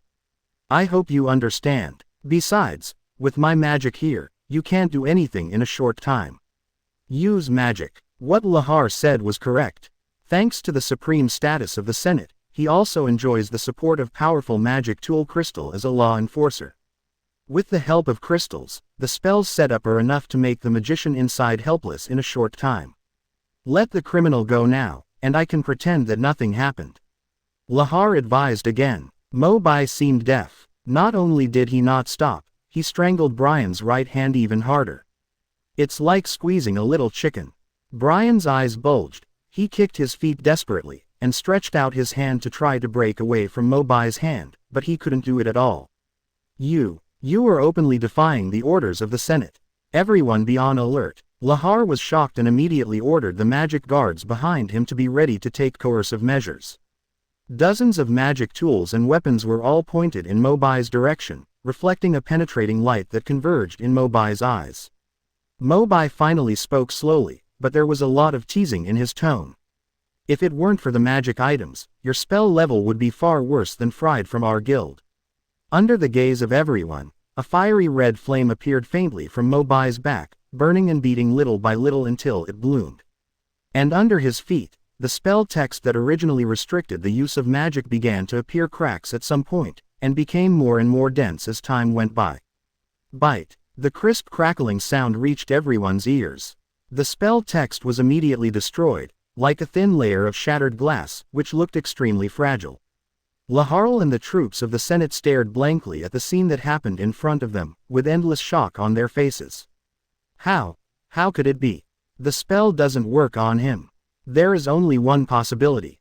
This person's magic power has far exceeded the range set by the spell, even to the level of the Holy 10. When did Fairy Tail have such a scary guy? Is he younger than Jellal? Glancing at the people in the Senate, Mobai said calmly, "If you want to end up like Brian, just come over. I don't mind killing one more. Say the last word." Mobai no longer paid attention to their reactions. The real target was Brian. Brian's face was already ashen. The moment Mobai completely broke the spell, his hanging heart died. The appearance of the Senate gave him a brief glimpse of hope, but Mobai crushed this hope without mercy and threw him into the abyss again. Explosive flames suddenly ignited from Mobai's palm. Logically speaking, Brian was choked by Mobai's neck, so even if he died, only that part would be injured. But at this moment, he could clearly feel the severe burning pain coming from all over his body. Ah! A weak and shrill wail came from Brian's fragile throat. With difficulty, he moved his eyes downward, only to realize that the bright flames had spread to all parts of the torso and limbs, and even penetrated into the body. Thoracic cavity, abdominal cavity, and even everywhere in the body. Endless despair emerged from Brian's eyes. As Mobai's eyes flashed with torches again, the dragon-slaying power was activated, and a strong burning sensation invaded Brian's body again. He finally realized what Mobai wanted to do. Does this lunatic want to use flames to burn my magic power into nothingness before I die? Brian had long since lost the ability to speak again. Unprecedented pain swept through his body, making his consciousness blurry. His vision gradually darkened. Only at the end, Mobai's voice was faintly heard. "I really can't bear to leave you to those souls in the Senate. I'm sorry, you have to die here." The words fell. Brian finally let out a weak whimper, and then completely lost the breath of life. Mobai threw his body aside as if throwing away garbage, and habitually clapped his hands to dust it off. What's strange is that Mobai's head was still aching a little before Brian's heartbeat stopped. At this moment, he is fully recovered. This comfortable feeling is like Watuo using an invisible axe to split the skull and quietly remove the root of the disease. Feeling relaxed all over, Lahar and others in the Senate were all shocked by his ruthless tactics just now. His expression became more and more distorted and ugly, but his body didn't move at all. As for Gray, he had mixed feelings at this moment. He sat there blankly, silently casting his gaze towards the evening sky. The place fell into deathly silence. Mobai's mood slowly calmed down and he began to think about the next plan. Now that the 6 demon generals are gone, Brian is dead, and the remaining 5 will be taken away by the council if nothing else happens. Speaking of which, the 5 of them have the same experience as Erza. They were all captured by the Tower of Paradise when they were children. They are not hopeless. If you can help, why don't you help them? But now that there are spies from the Senate everywhere, it's really inconvenient to take action. Maybe we have to go to prison with them. Chapter 48. Can we have a good negotiation now? For a long time, Mo Bai, Gray. Familiar shouts came from afar. Just by listening to the voice, Mobai can tell who it is. Erza, Natsu, Lucy, and Wendy, it seems like everything is going well for you. As those friendly figures appeared in sight and kept running towards him, Mobai smiled brightly at his friends as usual. The bloody executioner image just now is gone forever. Mobai glanced at Brian's remains. There are only 2 black stripes left on the face, which correspond to the restored Hotai and the frozen Lisa. It seems that the other members of the 6 demon generals have been cleared out. The only thing that could make Mo Bai slightly worried was Erza, who was poisoned by snake venom after being attacked by Cobra. Does the poisoned arm still hurt?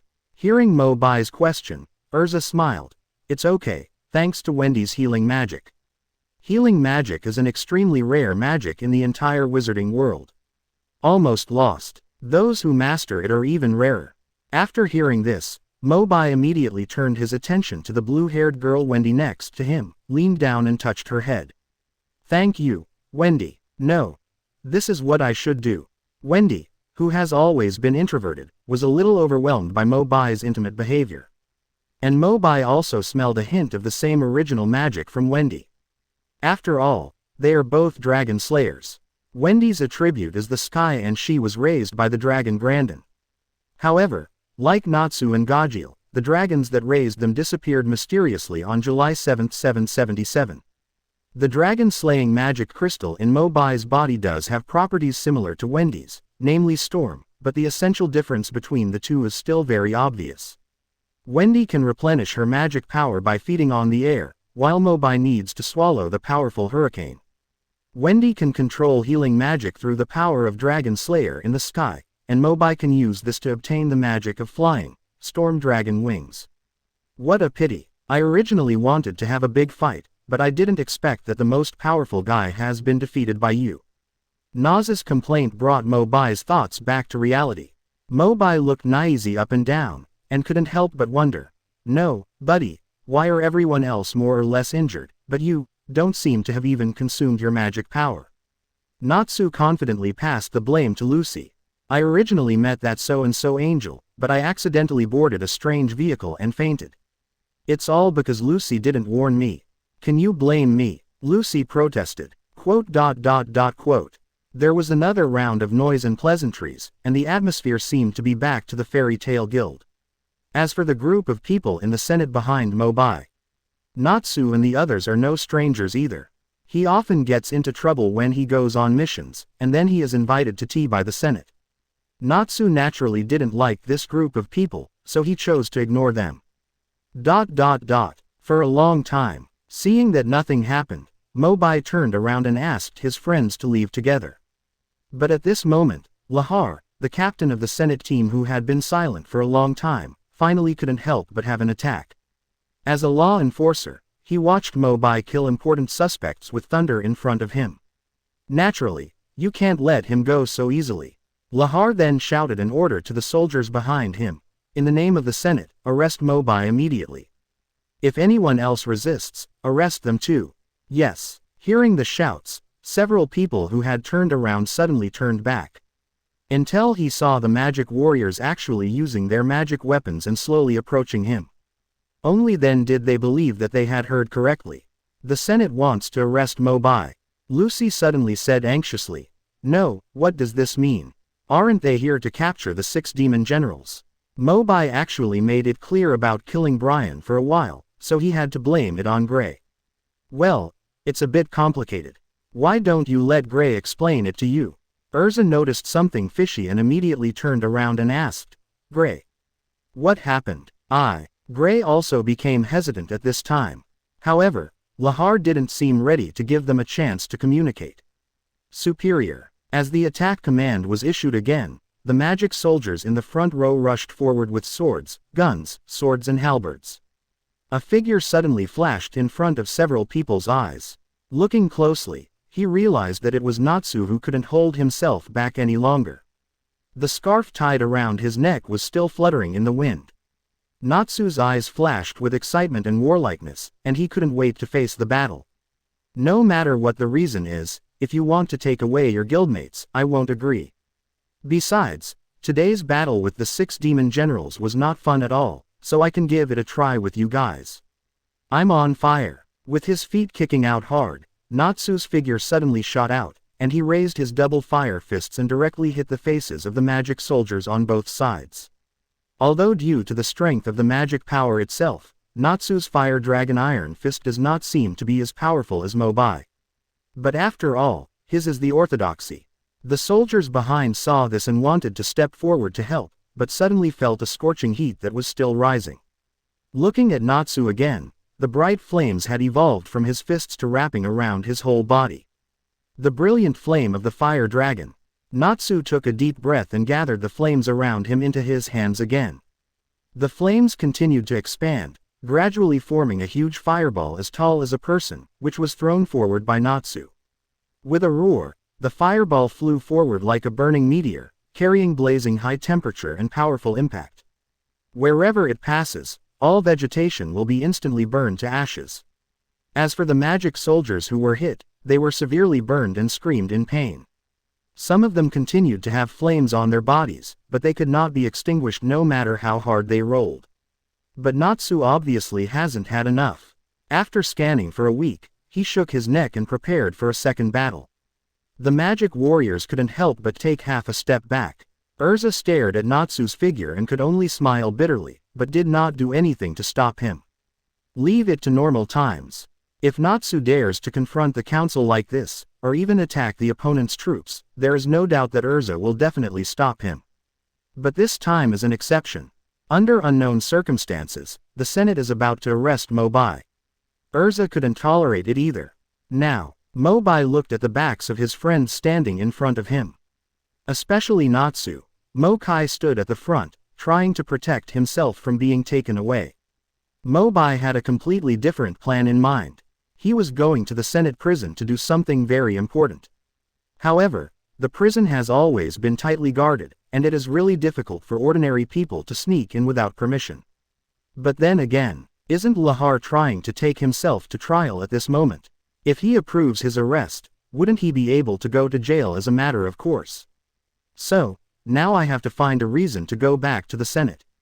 3 minutes later, Natsu curled his lips in disinterest before putting away the flame aura on his body. On the field, there are only a handful of magic soldiers who can still stand up. Seeing this, Erza finally stepped forward, gently stopped Natsu who was still thinking, and said sternly to Laharl in the distance. I'm sorry, we can't accept that the Senate took away our companions for no reason. Can we talk about it now? Lahar looked around, his face covered with black lines. Almost all the people he brought were knocked down by Nazuku.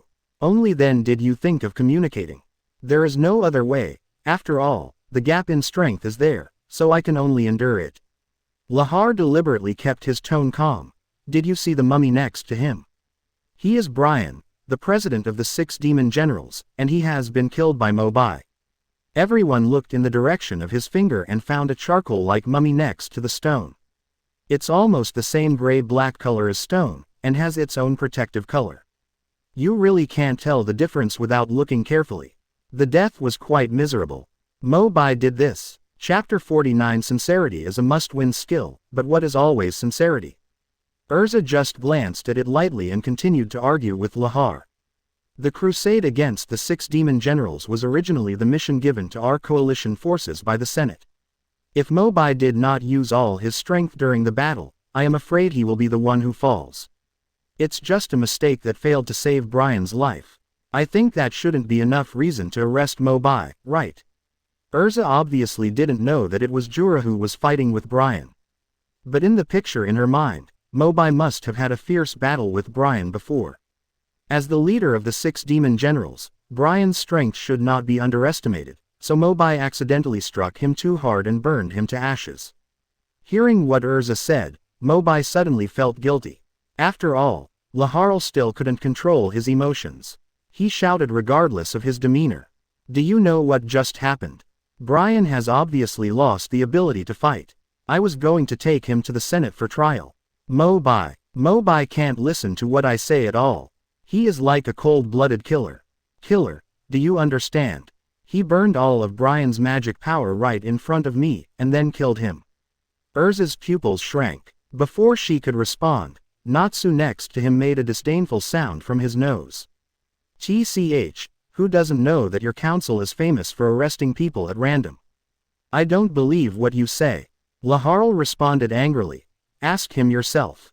Just ask. Natsu looked indifferent and even stretched out his little finger to pick his nose, then turned to look at Mo Bai. Hey Mo Bai, is what that guy from the Senate said true? Did you really kill Brian with that method? In full view. Mobai seemed a little shy, scratched his head in embarrassment, and then said, "Well, actually, what he said is indeed correct." Clam. The people who had been protecting Mobai tightly were suddenly dumbfounded. In this way, it is indeed reasonable for the Senate to arrest him. Mobai's answer surprised even Lahar. When he saw the magic soldiers falling down one after another, he realized that even with force, it would be difficult to take Mobai away. I didn't expect him to be quite honest, and didn't even try to deny it. Natsu turned his head and winked wildly, and whispered, "What kind of plane are you doing? So you are not afraid that the Senate will really arrest you and send you to jail?" "Ahem, but the fact is that I did kill Brian in front of him." "Don't worry, I have my own plan." Mobai did not deliberately lower his volume, and his sincere voice was enough for everyone present to hear. In an instant, both Natsu's and Laharl's faces showed a bit of shock when faced with this sudden reversal. For Mobai himself, it is certainly not as simple as throwing himself into a trap. He still had to go to the Senate prison to do an important thing, otherwise he wouldn't have admitted it so simply. Although sincerity is always a surefire skill, being too sincere all the time can only mean. The others looked at Erza, who looked embarrassed. Mobai spread his hands helplessly and said half-jokingly, "Just think of it as a free trip to the prison. If you haven't even entered the Senate, wouldn't it be a waste to join Fairy Tail? There's really nothing wrong with that. Whether it's Natsu or Grey, or even Erza, or other powerful magicians in the Fairy Tail Guild. He often made mistakes at work, accidentally destroying half of the town, and was subsequently invited to tea by the Senate. In the end, it was President Makarov who had to fish them out. But in Makarov's view, being restricted by these rules will make it impossible to improve your magical attainments. He has also been encouraging everyone to stop caring about these things and to always stick to their own path. To put it another way, even if some old bastards in the Senate who usually dislike Fairy Tail insist on spending a few years in jail, when the time comes, Mobai won't mind doing what Jellal once did in blowing up the Senate." Thinking of this, Mobai even joked, "I will return to the guild in a few days. Don't forget to prepare a banquet to welcome me then." Seeing no one responded, Mobai shrugged, gently leaned next to Erza and whispered, "Don't worry, as long as I want to come out, the door of the Senate will not be able to close me." As soon as she finished speaking, before Erza could say anything else, behind everyone, the already violent Nirvana erupted again, and several energy beams quickly snaked up and intertwined. The white light pillar reaching the sky was ready to move, making bursts of hissing sounds, as if it would break through the sky at any time. Mobai looked back and said immediately, "Oh, yes, I almost forgot about Nirvana. Now it is only the first stage. After a while, it will completely spread out from the ground and produce 6 sucker-like mechanical tentacles. When each of you goes to a tentacle and destroys the energy supply magic crystal that controls the tentacles, Nirvana will be completely destroyed." There was a complex and subtle meaning in Erza's beautiful eyes. It seems that from the first time they met, Mobai was always surprising her. Every seemingly outrageous operation is inexplicably reliable. Did you just mention the solution to the super magical Nirvana in an understatement? Although it has not been confirmed yet, based on my understanding of him, it is impossible to just talk nonsense. However, at this moment, he was staring at the thin back of Mobai, who was moving step by step towards the direction of the Senate army. What occupied Erza's heart the most was still her concern and worry about him. Looking at Mobai, he looked innocent and obedient. Laharl still couldn't let go of his inner guard, and angrily summoned the magic warrior who had narrowly escaped Natsu's attack. Put the magic shackles on him. Magic shackles, as a top magic item that only the council has the authority to use, are often used on criminals with powerful magic powers. Once locked by it, most of the magic power in the body can no longer be manipulated, just like a muggle. Mobai raised his eyebrows slightly. "Isn't this unnecessary?" "I'm sorry, this is the rule of the Senate. We are only acting in accordance with the rules. Please cooperate." The 2 magic soldiers who were ordered whispered to Mobai in a semi-begging tone. They also saw Mobai's terrifying strength, so they naturally did not dare to provoke him, but they found it difficult to disobey the leader's orders. Hey, forget it, forget it. Mo Bai has always been soft-spoken. He didn't want to embarrass these two hard-working workers, so he simply stretched out his arms and exposed his wrists. Bite. Shackles to death. Lahar was still worried, so he leaned forward and looked at it for a while, and then said to Mo Bai with some doubts. Try to activate the magic power in your body and see if you can still release magic. Just try it. Before Lahar could answer, Mo Bai activated 8 dragon-slaying magic crystals at the same time, as if he had just arrived at the sea of gas trees to show his magic power to Leo and the others. The magic shackles reacted immediately and sounded a harsh alarm. But Mo Bai didn't show any magical aura. Rahal breathed a sigh of relief. Fortunately, I specially selected the highest quality magic shackles before I came here. Unless they are a strong man like Jula who is at the level of the Holy 10, it is impossible for others to break free. Boom! An explosion suddenly sounded. Under everyone's shocked gaze, energy beams of 8 different colors suddenly appeared all over Mo Bai, wrapping him tightly in it, and his momentum was particularly magnificent. Look at the ground again. The magical shackles have become a piece of scrap metal, without any magic fluctuations. Mo Bai sighed, showed a smile that was uglier than crying, and couldn't help but ask soul torture. It seems that the council has been short of funds recently. It has begun to produce fake and shoddy products. Erza and Lucy Wendy are professionally trained and generally don't laugh. Unless you can't help it. Natsu is different, he never restrains his excitement. Seeing Lahar's deflated appearance, he covered his stomach with one hand and beat the ground with the other, laughing more wildly than anyone else. PFF'd ha ha ha ha ha. Snore. Lahar lost face but had no choice but to do it. His face was bruised and black, so he had no choice but to angrily order the magic soldiers under his command to retreat. Take Brian's body and other members of the 6 demon generals and return to the council. Chapter 50. That's it for now, let's eat first. Magnolia. Fairy Tale. Hello everyone, I am Wendy, I can use some healing auxiliary magic. Under the leadership of Erza, Wendy stood next to Carla a little shyly and introduced herself to the other members of the guild. 2 days have passed since the battle between the 6 demon generals. Everyone sealed Nirvana and originally went to the guild closest to the gas tree sea, the Demon Cat's Lodge where Wendy was to take a short rest. But unexpectedly discovered a bigger secret. The entire guild of Demon Cat's Place is a magical illusion created by its president Robin Liu. Robin Liu's body has long since disappeared over time, and only exists temporarily in the world as a missing body. The whole purpose of the guild's existence is just to accompany Wendy through the loneliest time.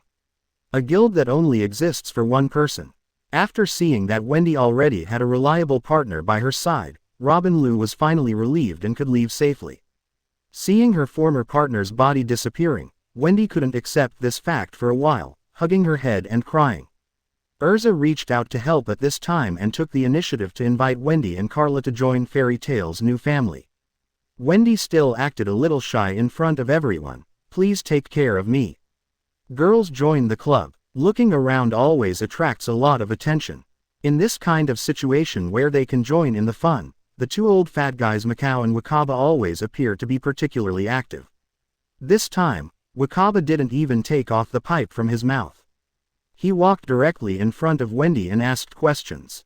So cute. How old are you, little girl? Why don't we celebrate by opening Wendy's welcome party? Hey, why is there a female happy next to me? Seeing Wendy choke on her cigarette twice, she was even more confused by them. Erza understood immediately. Bang bang punched the 2 idiots in the forehead and rescued Wendy. Be careful with me, yes, until he took Wendy to complete the membership procedures and engraved the coat of arms on her right shoulder. Only then did everyone discuss the crusade against the 6 demon generals. So, the 6 demon generals have been completely defeated this time, right? At least we can live a peaceful life for a while. As expected of the guild's strongest team. By the way, I remember that Mobai also went to find you. Why didn't he come back together? Could it be that he was lost? I heard from Lucy that he was taken away by the Senate because of his negligent actions during the battle. How miserable, but it's okay. Aren't Natsu and Erza often invited to tea because they accidentally destroyed half the town? And every time, the president can bring them out. I think so too, the president must have a way. The members of Fairy Tail seem to have an innate sense of relaxation. In other guilds, if someone was targeted by the council every day, he would probably be in bad luck. But at Fairy Tail, it seems to have become a common occurrence. And just when everyone was talking enthusiastically in the hall, the atmosphere in the room at the end of the attic was very heavy at the moment. There were only two people in the room, Makarov and Gray. There was silence for a long time. Gray finally recovered from the gloom and told Makarov what happened that day. "Old man, Mo Bai, it was because of my past that he killed Brian in that way." No matter the details, Gray told everything about Mo Bai. From the first time Mo Bai told the secret of the 6 Demon Generals Guild Wu, to when he designed the 2 members of Lien Klissa and Cobra.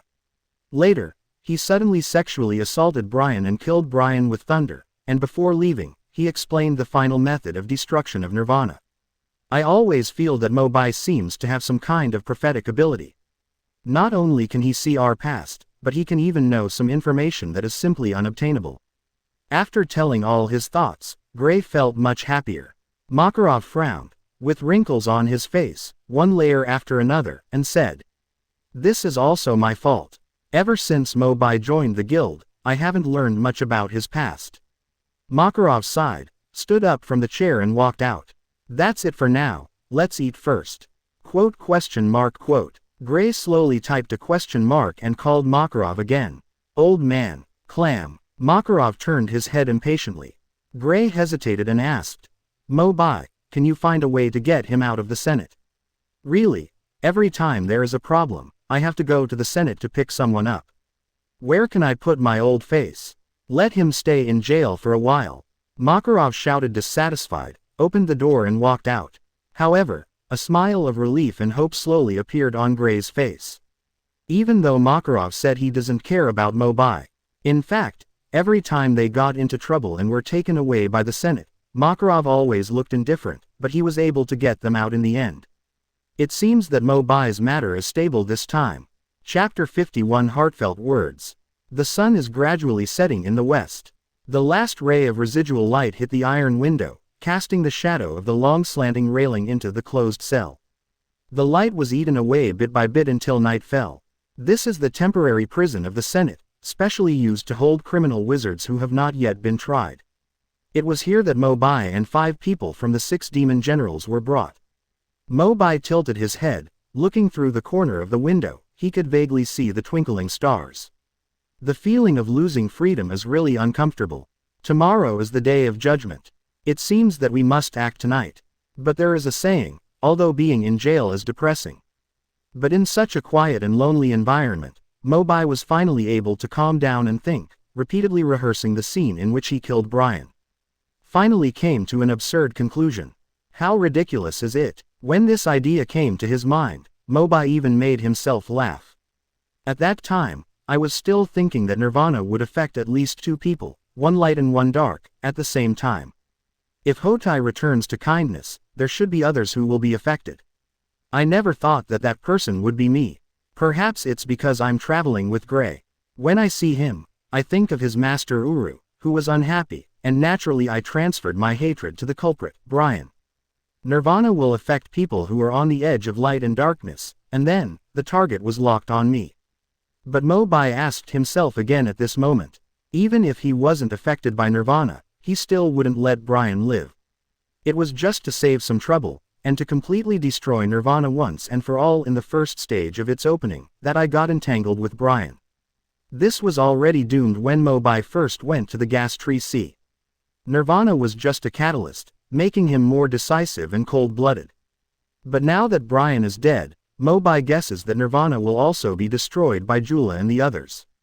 It can be said that we have reached the same destination through different paths. Mo Bai's eyes returned to the corridor outside the cell, and he began to plan a complete action plan in his mind. Although this is just a temporary prison similar to a detention center, the defense is not lax at all. Not only were each detainee put on magic shackles that restricted magic power, but there were also invisible magic barriers set up on the cell doors. Mobai also roughly estimated that the resistance of this barrier was dozens of times higher than that of the magic shackles that he had previously destroyed. It is difficult to move. No matter what, tonight is the last chance. Just as Mobai was thinking about how to take action, outside the corridor, footsteps suddenly came, and they seemed to be coming in his direction, getting closer and closer. Until he stopped in front of the prison door. He was a jailer dressed similar to Laharl. The jailer looked at Mobai, who was sitting leaning against the wall, checked it again with the record book in his hand, and then said slightly irritably, "Suspect number 6 Mobai, someone wants to see you." "See me?" Mobai was stunned, and then saw the jailer take out a light blue crystal ball from his waist and pour magic power into it. A ray of light suddenly floated out of the ball, shining on the cell door between the two of them. The originally attached magic barrier suddenly appeared, taking on the shape of a purple crystal chain, wrapping around the railing. The key to lifting the magic barrier. Mobai rubbed his chin with the tiger's mouth, and while he was thinking, the chain suddenly faded until it disappeared again. Crunch. The door opened. "Let's go. It's you fairy tale wizards who make trouble all day long and have nothing to do." The jailer said something strangely, and Mobai pretended to remain silent. He kept following the jailer and walked slowly through the dark and narrow corridor. Mobai lowered his head to look at the magical shackles still on his wrists. This thing is exactly the same model as last time. Maybe Laharl and the jailer failed to communicate well. The prison doesn't seem to know that the magic shackles don't work on them. The jailer was walking in front, but he didn't notice the threat at all, and didn't believe that Mobai's magic power was enough to force him to break free. Mobai thought to himself, however, this is a good way to hide from others. Until the room at the end of the line. The jailer pushed the wooden door open, and Mobai stuck his head out, and at a glance he recognized the short old man sitting opposite from the narrow room. The old man frowned with a bitter face and closed his eyes to rest. After hearing the sound, he narrowed his eyes a little and heard a cold snort coming from his nose. Mobai turned and left. Not used to it at all. The old man's eyes suddenly opened, his butt jumped up from the chair, and he jumped like a thunderbolt. "Come back. Are you going to piss me off, you little brat?" Mobai rolled his eyes, turned his head back and said helplessly, "President, it's late at night. If you have anything to do, please tell me as soon as possible. I'm in a hurry to go back to sleep." The person who came was none other than Makarov, the president of Fairy Tale. "Sit down first." See Mobai's nonchalant attitude. Makarov glared at him fiercely, grabbed the cup in front of him and drank the bitter tea in one gulp. After he calmed down a bit, he spoke again. "About the 6 demon generals, are you making quite a fuss? Have you been detained for 2 days? Mobai shrugged and made a face, non-committal. Makarov added, "As for Nirvana, Erza, they have successfully solved it according to your method. In addition, there seems to be some problems with the allied Foss's Demon Cats home guild. Wendy and Carla, your allies who fought alongside you, have also joined our guild." Mobai smiled slightly. "That's good. These things are to be expected." However, Makarov tried every means to get this rare opportunity to visit the prison late at night from the Senate, and it was obviously not here to discuss this. Tactics coughed twice and quickly got to the point. "I've already heard what Gray and Erza said, Mobai. You seem to know something about the past of each of them. And when fighting against the 6 demon generals, the beneficial information you have far exceeds that of the Intelligence Bureau of the Senate, including everything about super magic Nirvana. Of course, this is not to doubt you. You can protect your companions well. As the president, I am very proud of you. But if it's convenient, I still want to hear your explanation of these things. And, what happened to you before joining the guild?" As soon as Makarov finished speaking, the corners of his mouth twitched unnaturally to the side. Mobai looked at it from the side and understood immediately. In the corner of the interrogation room, there were 2 guards from the Senate. All conversations are heard by them. But even if Makarov didn't remind him, Mobai had already paid attention. When he first entered the room and saw Makarov, he turned around and left. This was also done to confuse the council's attention. Think of it as tomorrow is the day of judgment. What you say next may directly affect the outcome of tomorrow's trial. After realizing this, Mobai looked into Makarov's deep eyes, pondered for a moment, and spoke slowly. I grew up in an orphanage and didn't have many friends. Later in my work and life, I was always alone. Makarov was startled. I never expected that Mobai would have such an experience.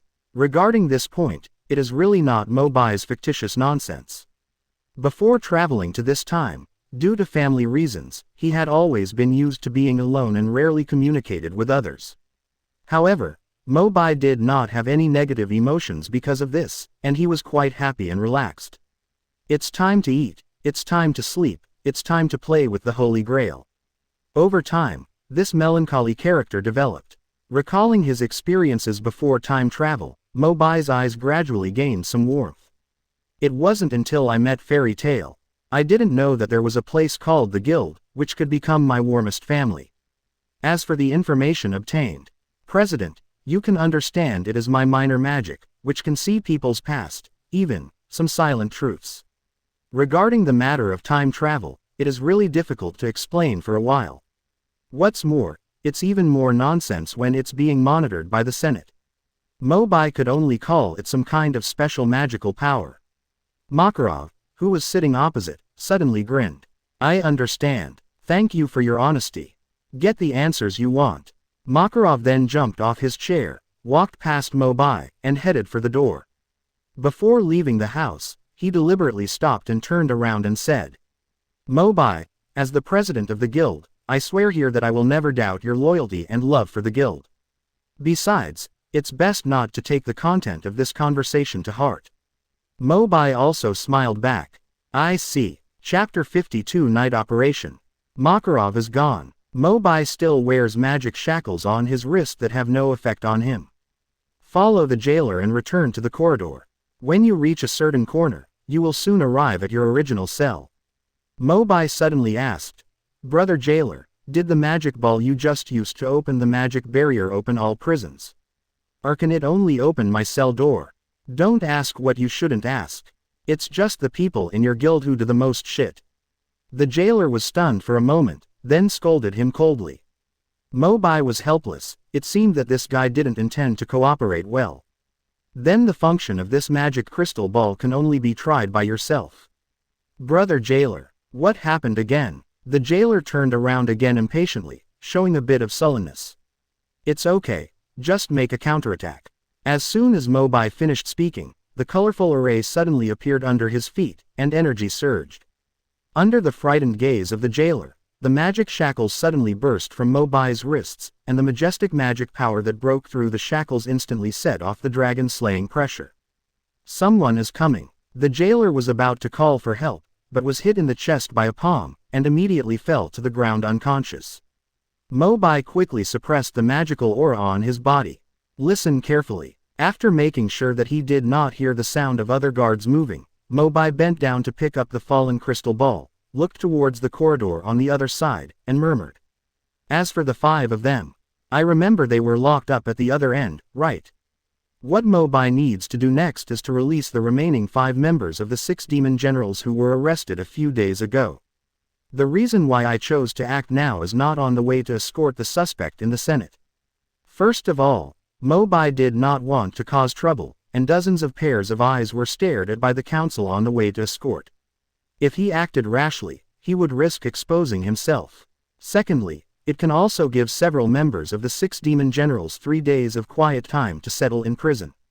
Let them think carefully about where to go for the rest of their lives after breaking away from Brian's control. At the same time, on the west side of the temporary prison, in the largest cell, the 5 generals of the 6 demons each leaned on one side and chatted. Tomorrow is the day of judgment. I wonder what the outcome will be. Midnight took over the conversation and said semi-self-deprecatingly. Basically, I will stay here forever and not be able to get out. Relax, at least you can have a good sleep. Angel, how is your injury? It's not good at all. Wearing these shackles, the magic power cannot be recovered at all, and the wound healing is also slowed down. Angel was the most seriously injured among the others. Although he didn't meet Mobai, he was hit hard with super magic by Lucy, who had mastered the history of super magic star map.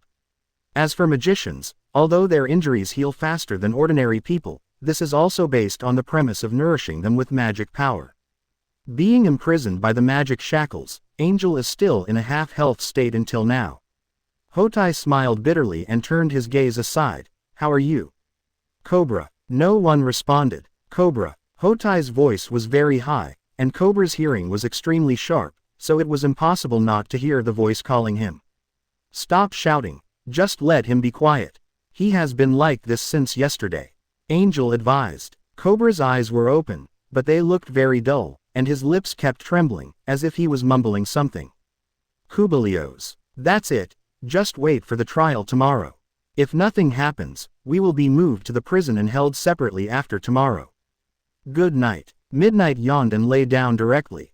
3 seconds later, the sound of deep sleep filled the entire cell. Etc. Cobra, who was sitting there blankly, suddenly narrowed his pupils and shouted out. Midnight was awakened and shouted dissatisfied. What are you making a noise about? Are you still allowed to sleep? Cobra, however, rolled around and moved his body to the cell door, trying his best to look out. It's unmistakable, it's him. Why did he come here? Naturally, the other 4 people did not have the keen senses of Cobra's dragon slayer. They couldn't help but wonder, who are you talking about? He was talking about me. Outside the iron bars of the cell, a joking voice suddenly sounded. Immediately, a golden thunderbolt flashed across their eyes, and the flash dissipated, allowing the 5 of them to see each other's faces clearly. It's you. Lisa and Cobra, who had fought with Mo Bai, were the first to recognize him. Cobra had sensed it before and had less surprise on his face. Hotai also had a relationship with Mo Bai, and introduced them to Midnight and Lisa. This is the mage from Fairy Tale, little friend Mo Bai. His strength is not inferior to Mr. Jura of the Holy 10. Really, Mo Bai ignored the reactions of the 5 people and activated the magic ball in his right hand. The magic ball flashed like before, shining on the cell door. But the invisible purple chain did not appear. Mo Bai frowned. It seems that this thing is not universal, it can only open my cell door. What the hell are you doing here? Faced with the question, Mo Bai still did not answer directly. Instead, he closed his eyes. Directly activate the dragon-slaying crystal of the 3 elements of wind, fire and dragon in the body. Since the key can't open it, we can only use brute force to break in. Different magic powers turned into energy beams of different colors and floated out of the body, wrapping around both arms. Feeling the subtle changes in the dragon-slaying power.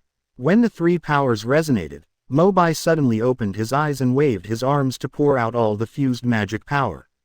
The secret of dragon slaying. Dragon sings for thousands of years.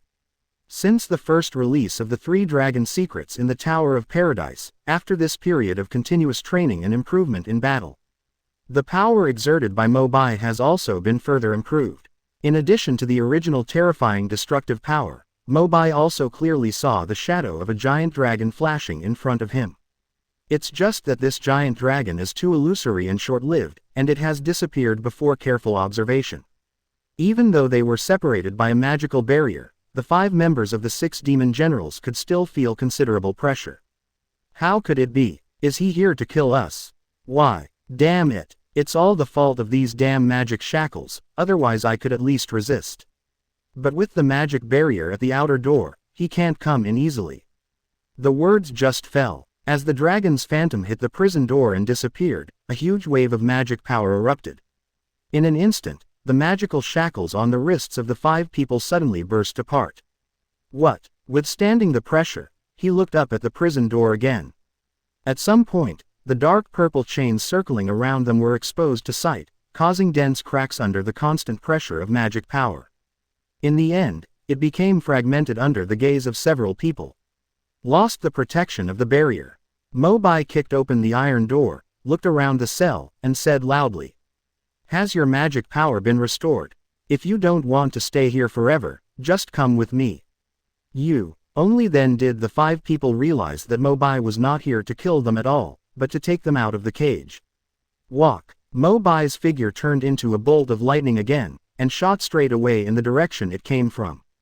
The movement of the dragon-slaying mystery that had just been used to forcibly break through the magic barrier was too loud, and the sound of hurried footsteps upstairs and downstairs could clearly be heard. If I don't hurry up and leave, I'm afraid I won't be able to leave." After a brief hesitation, the 5 of them gritted their teeth and followed Mo Bai's pace together. Chapter 53 Prison Break. Mo Bai's plan. Mo Bai and the others are on the second floor. The noisy footsteps around him became heavier and heavier. When he walked to the corner of the stairs, his keen sense of hearing told Mo Bai that as soon as he got downstairs, he would be surrounded by people. The Earth Dragon's crack. Mo Bai simply struck first, and before the opponent came into sight, he slammed his fists on the ground, creating a thick black crack. The crack spread all the way down the stairs, knocking back the guards who were about to go to the second floor. Walk. The wings of the storm dragon appear. Coupled with the increase in speed caused by the power of lightning, Mo Bai's figure has become somewhat phantom due to the high speed. But just now, Mo Bai broke the ground into pieces and raised dust to a certain extent, blocking everyone's sight. So much so that when he passed by the stairs, the guards passing by didn't even notice him, and only saw the 5 generals of the 6 demons following him. The guards panicked. Six demon generals have escaped from prison. Are you sure you saw clearly? How did they escape? I don't know either. The magic shackles on their hands were untied at some point, and the magic barrier was also inexplicably broken. Don't be stunned. Go to the main entrance immediately. That's the only way out. Quote. The walls of the prison are made of special anti-magic materials. Mo Bai's dragon-slaying mystery has been used to break the 6 demon generals' prison door. There is no way to force a second release at the moment, so he chooses the nearest main entrance as the exit. Just as he led the 6 demon generals on a rampage, they had reached the last corridor. Only then did we realize that both sides of the corridor were already filled with heavily prepared defenders. It doesn't matter to the 6 demon generals, since they have been discovered to have escaped from prison anyway. Mo Bai himself cannot expose his identity and take action rashly. Otherwise, he would be charged with assisting in prison escape, and even Makarov would not be able to get him out. Mo Bai suddenly had an idea in his mind and shouted behind him. "Lisa, clam." Lisa paused for a moment, saw the situation ahead and understood immediately, and quickly traced a circle around her body with her fingers. Perception of magic slowness. Lisa was sealed in the ice by Gray for most of the previous battle. Although he was later bound by magic shackles, both his magic power and physical strength were retained to a certain extent, and it was more than enough to release magic. As a subtle and almost imperceptible magic wave dissipated in the air. In the sight of the guards on both sides, the few people who had just fled in front of them at normal speed were now as if they turned on the accelerator instantly, running ridiculously fast one by one. In almost a second, he teleported from the stairs, passed through a defensive formation like the Maginot Line, and reached the door. Not even an afterimage was left. Boom! The sky-high flames suddenly flashed before their eyes, and the guards subconsciously protected their eyes. With a loud noise, the door collapsed. The guards stared blankly at the messy scene in front of them. Does this make them run away? The leading jailer narrowed his eyes slightly, with murderous intent surging in his eyes. He thrust the sword he carried into the ground and shouted loudly. "Chase! Chase everyone who can still breathe. Go out and chase. .. Under the romantic moon and starry sky, Mo Bai led the 5 people all the way to the woods on the side of the Senate House and disappeared into the green sea. After listening carefully, I confirmed that no pursuers were catching up. Mo Bai stretched and greedily sucked in the hard-won fresh air. I'm finally out. It's almost moldy in prison these days. As for the 5 generals of the 6 demons, even though they came out, their expressions were still a little confused and they looked around blankly. It seems like the spirit is still in prison. After a long time, seeing that the expressions on their faces had softened, Mo Bai walked up to them and explained. I know you may be curious as to why I brought you out for no reason. Before answering this question, I would like to announce 2 things first. First of all, congratulations on escaping from prison. You are now a free fugitive. I believe it won't be long before wanted posters will be posted all over the streets and alleys of the town. A cold snort interrupted Mo Bai's words. Turning his head to look, he saw Cobra with a disdainful look on his face. Mo Bai raised his eyebrows slightly. What? Is there something wrong with what I said? I don't care why you brought us out. I just know that now that I have regained my freedom, I don't need to take orders from anyone anymore. Cobra felt confident, said a few words and turned around to leave. Mobai glanced at his back with interest and did not step forward to stop him. Just say a name gently from your mouth.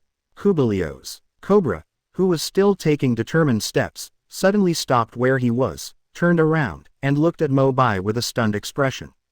What did you just say? You were in such a hurry to leave. I guess you want to find your snake friend Choberios. Cobra staggered a few steps back to him, but his tone became a little trembling and excited. Do you know the whereabouts of Choberios?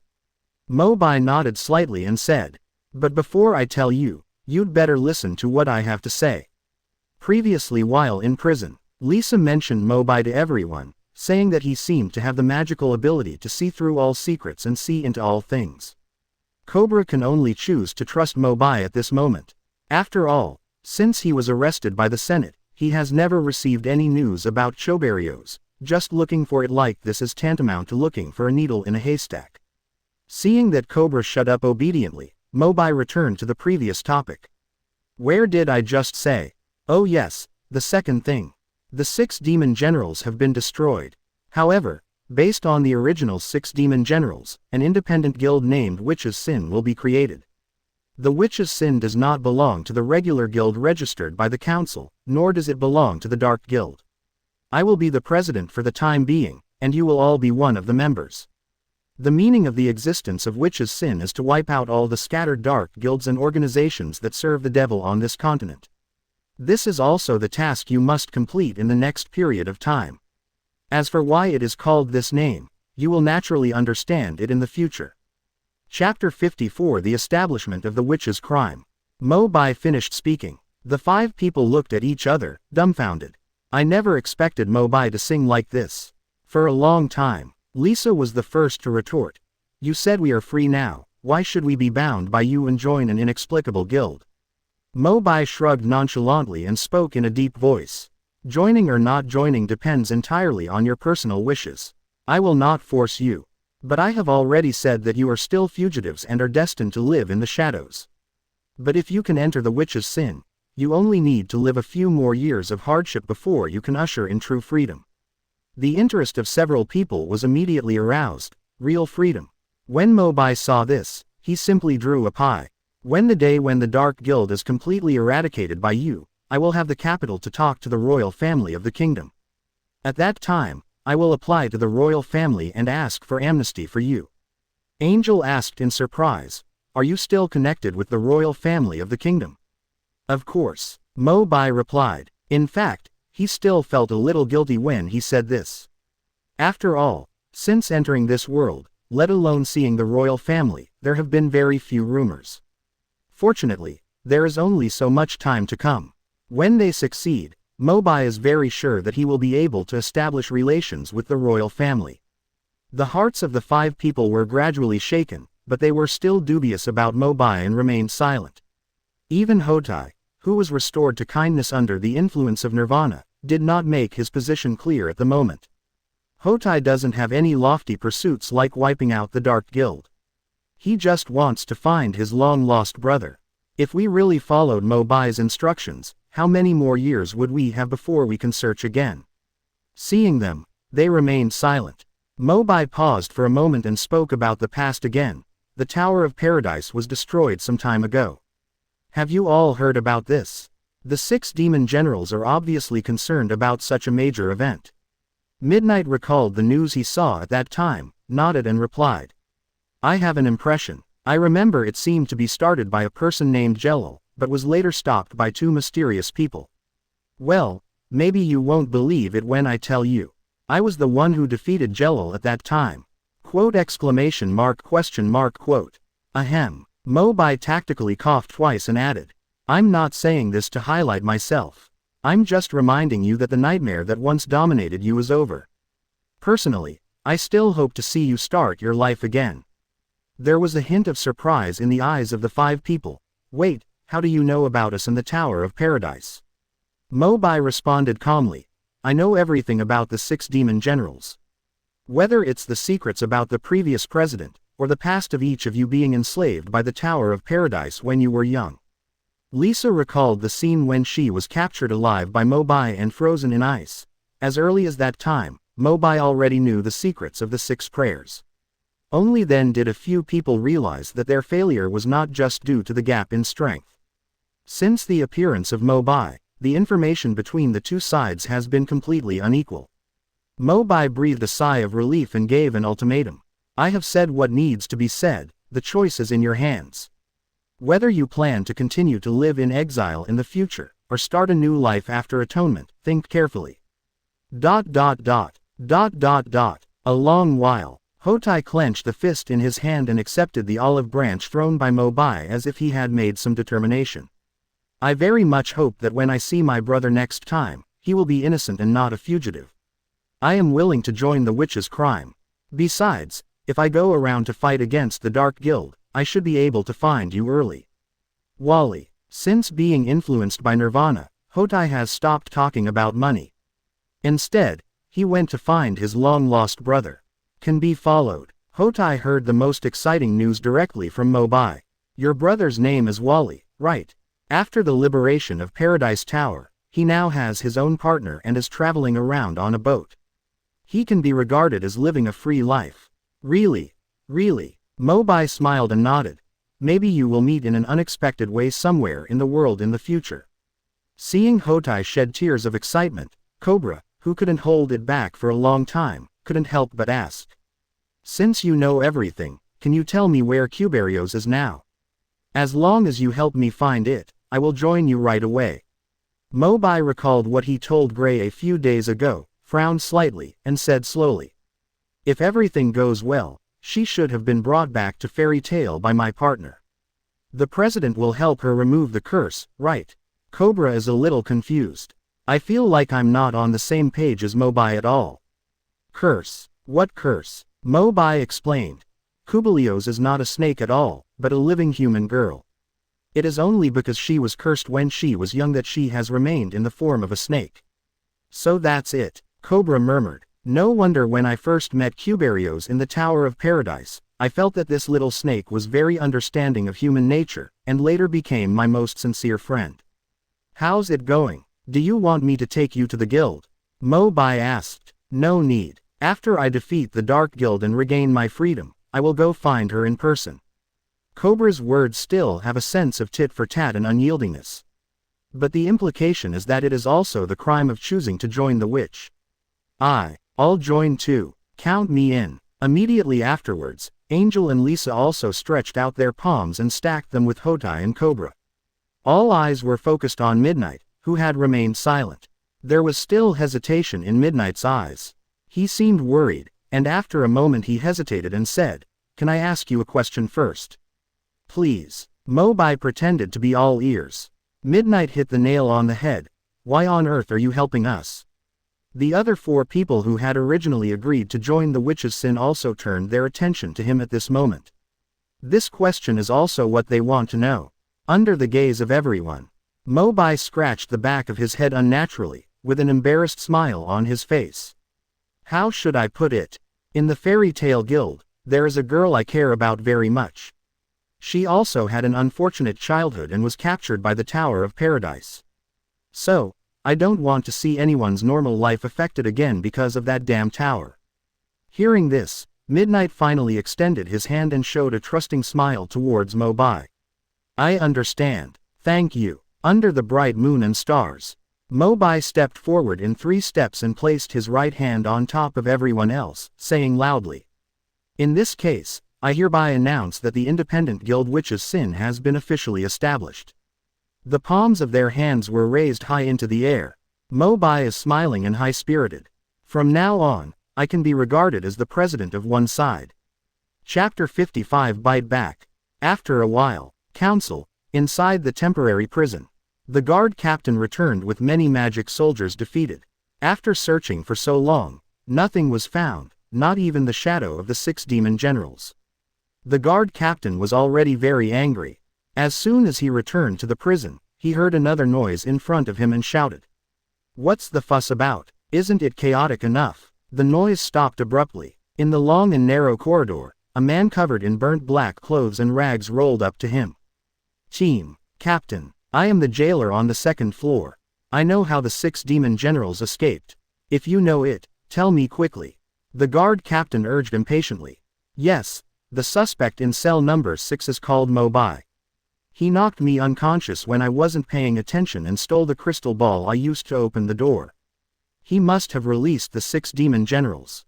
Come out. When the captain heard this, he did not show any excitement about getting clues. Instead, he sneered a few times. The cell door of General 6 demons was obviously forced open by brute force. What did Mo Bai do with your number 6 crystal ball? The jailer hesitated.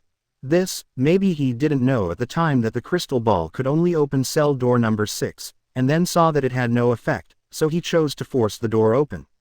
Nonsense. The captain snapped. The jailer was so frightened that he bent down even lower, not daring to look at him, so he weakly applied. How about, you go over and take a look first? It won't take long. If that kid is not in prison, wouldn't everything make sense? The captain then thought about it and realized that indeed, there was nothing gained at all so far. In case this matter is really related to Mo Bai, the subsequent investigation will be easier to conduct. Lead the way. Yes. In front of prison no. 6. The captain's face was clouded, followed by many followers and trembling jailers. He watched helplessly as Mo Bai lay on the floor of the prison and slept soundly. The cell door was intact and still closed. The jailer hurriedly kicked the cell door before the captain could get angry. There was a sound of metal colliding, and he shouted, "Get up.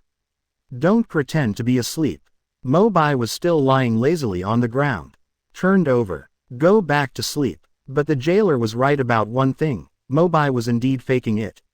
Just now, after Lin Zhong sent away the 5 new members of the Witch of Sin, he happened to catch up with the captain and all the people to go out to find the prison escapee. Relying on the speed advantage of wind and thunder linkage, Mo Bai returned the same way.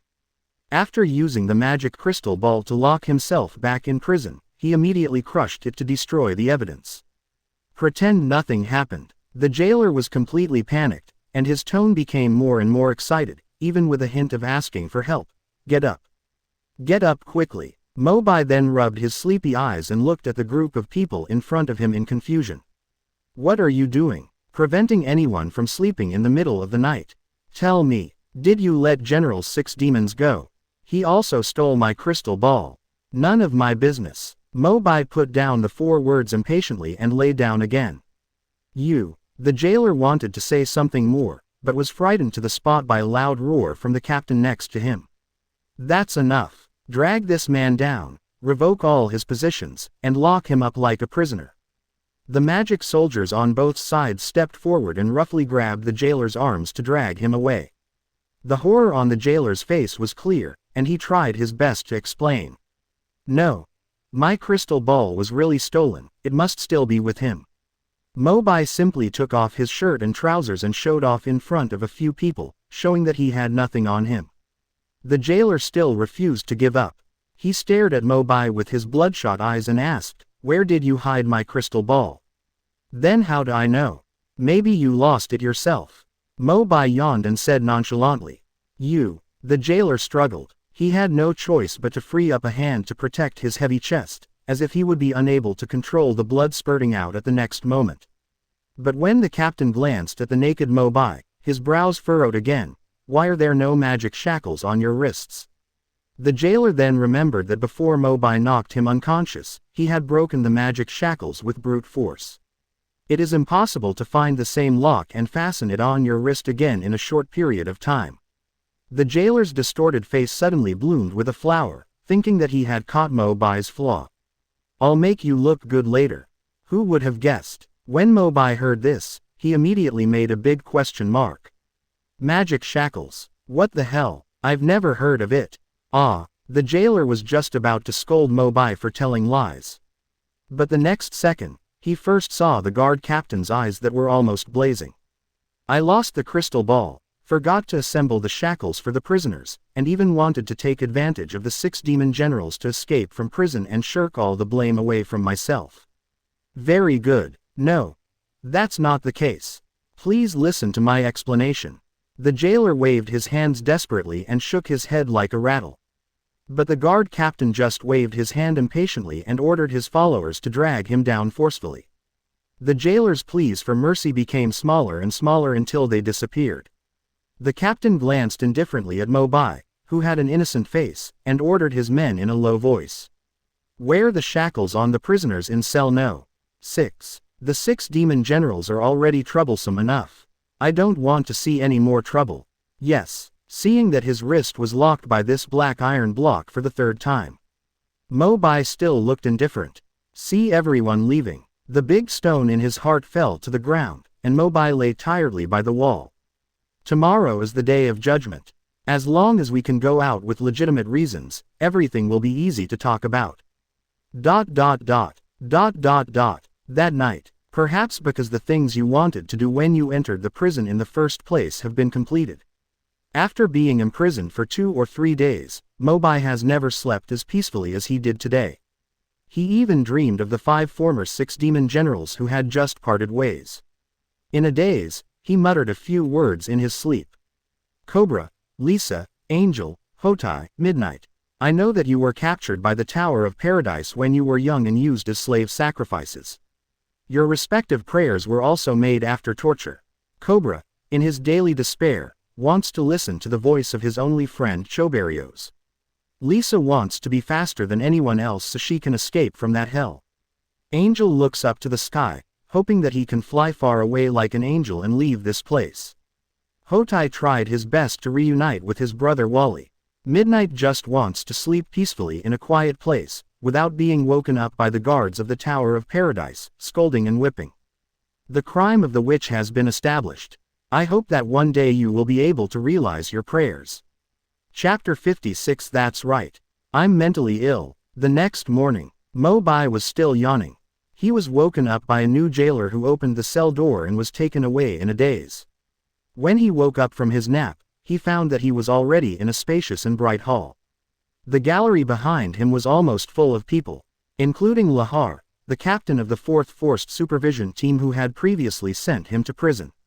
Facing the High Court platform in front of them, the 10 members of Congress were seated separately. Rather than looking solemn, each of them looked paralyzed. He seemed to be in a bad mood. Mo Bai can roughly guess some of the reasons. They probably also heard about the 6 demon generals' escape from prison last night, and they are still worried at the moment. For a long time, the old man with the highest authority in the central government looked down at Mo Bai and shouted in a southern accent. Fairy Tale Guild Mo Bai, do you admit that you killed Brian, the leader of the 6 demon generals, despite dissuasion in the presence of council members and troops? Yes, Mo Bai replied casually. Do you admit that you defeated Jellal in the Tower of Paradise incident and prevented the initiation of the Dark Ritual? Yo-ho, Mo Bai couldn't help but be stunned. It seems that the council is not as stupid as he thought, and has also investigated his past achievements. However, it is not ruled out that Makarov informed them before. Yes, Mo Bai gave an affirmative answer again. An imperceptible light flashed in the old man's eyes. Very good. So, do you admit that you suffer from or have suffered from mental magic illness, accompanied by intermittent emotional outbursts, and are you undergoing active treatment? Quote question mark question mark question mark question mark question mark question mark quote. Mo Bai's face was full of question marks. Does it mean that he said in disguise that he was mentally ill and that he accidentally killed Brian when he was ill? Mo Bai secretly cursed in his heart. It seems that the gold medal of immunity from death of mental illness is universal no matter where it is. Isn't this also arranged by the president? Of course, Mo Bai was not stupid, so he just stepped down and admitted it. Yes, I am mentally ill. In the gallery, when Lahar heard this, he was so angry that he almost jumped up from his seat. Mo Bai ignored it and continued to talk. But, the president has been arranging for me to receive treatment from Granny Poryuzica, but I still have attacks occasionally. Even I can't control them when they happen. It sounds like it's true. Even the several congressmen sitting on the stage couldn't stand it anymore, and their faces suddenly drooped. A middle-aged male congressman simply stretched his neck and whispered something into the old man's ear. Hey, this is the court of justice. Is there anything we can't say openly? Under the stage, Mo Bai shouted to the front with a slight dissatisfaction. The middle-aged councilman glared at Mo Bai before sitting back down in frustration. Everyone in the auditorium at the back looked at each other in surprise. Although I have long heard that magicians in the Fairy Tale Guild have a sense of relaxation, I didn't expect them to be so fierce and dare to challenge the council members in court. The old man stretched out his right hand and touched the wooden hammer next to him, knocked it twice under the table, looked around both sides and said, "Does anyone else have any objections to the results of the discussion just now?" No one answered anymore. The middle-aged congressman tilted his head to the side irritably and said nothing. The old man smiled. "Okay, now that the facts of the case have become clear, the verdict will be officially announced.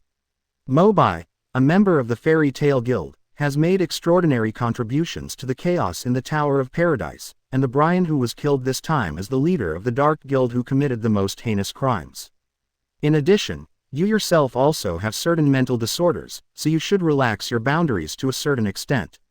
On behalf of the Magic Council, I declare that you are not guilty this time and can be released in court. However, you must be treated actively and do not engage in excessive behavior again. Otherwise, you will be severely punished." Dong! The wooden hammer fell again. The magic soldier in the court walked up to Mobai, took out a special magic key, and opened the magic shackles.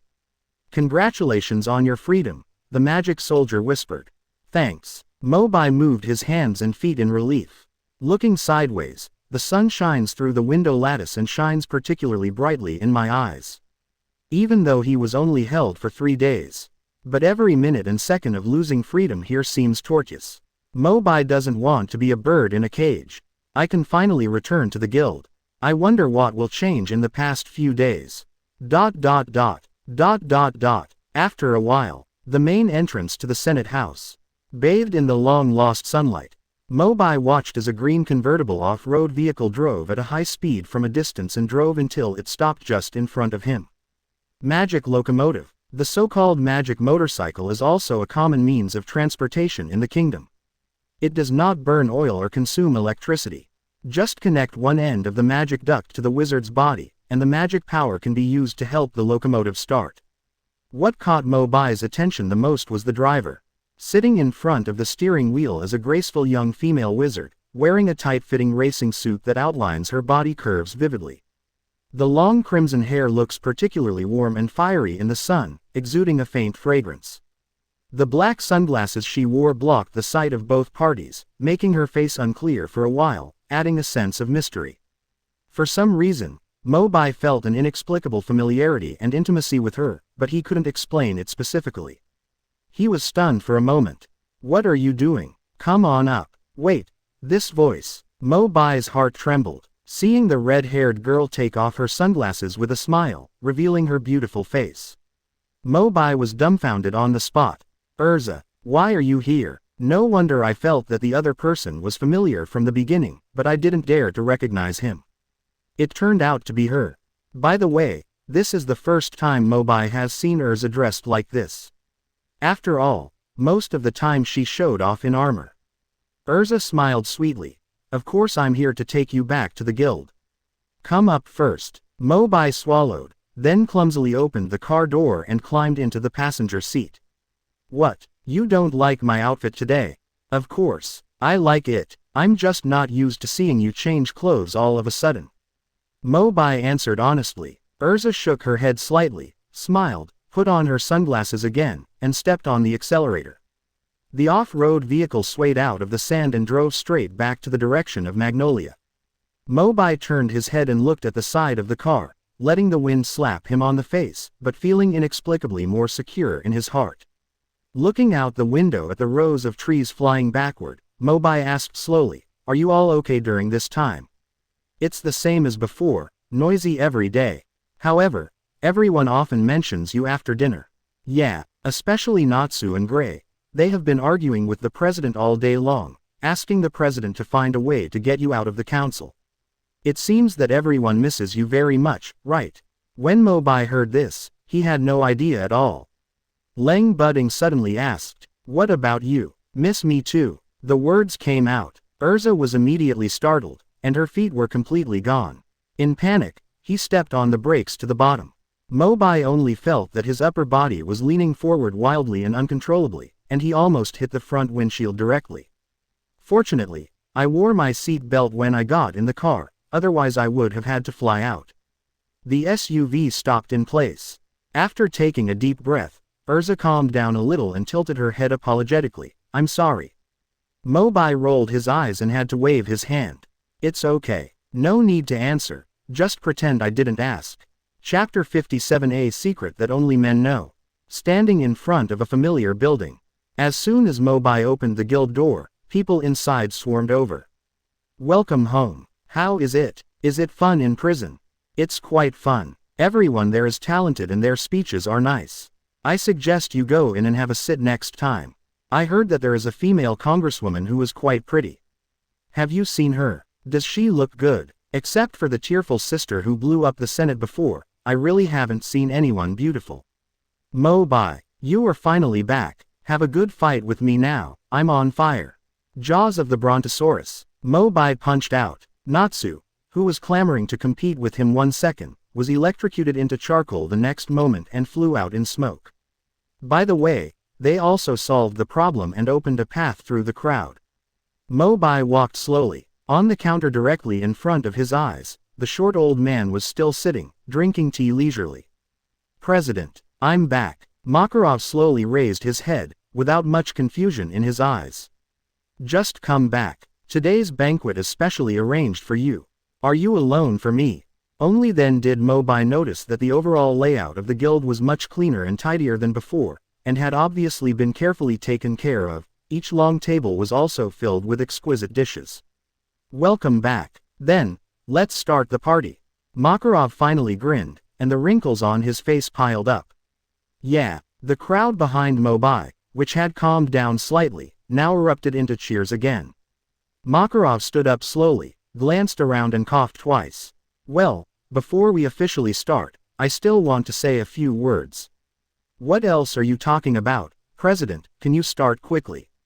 It's so verbose. Are you always like this as you get older?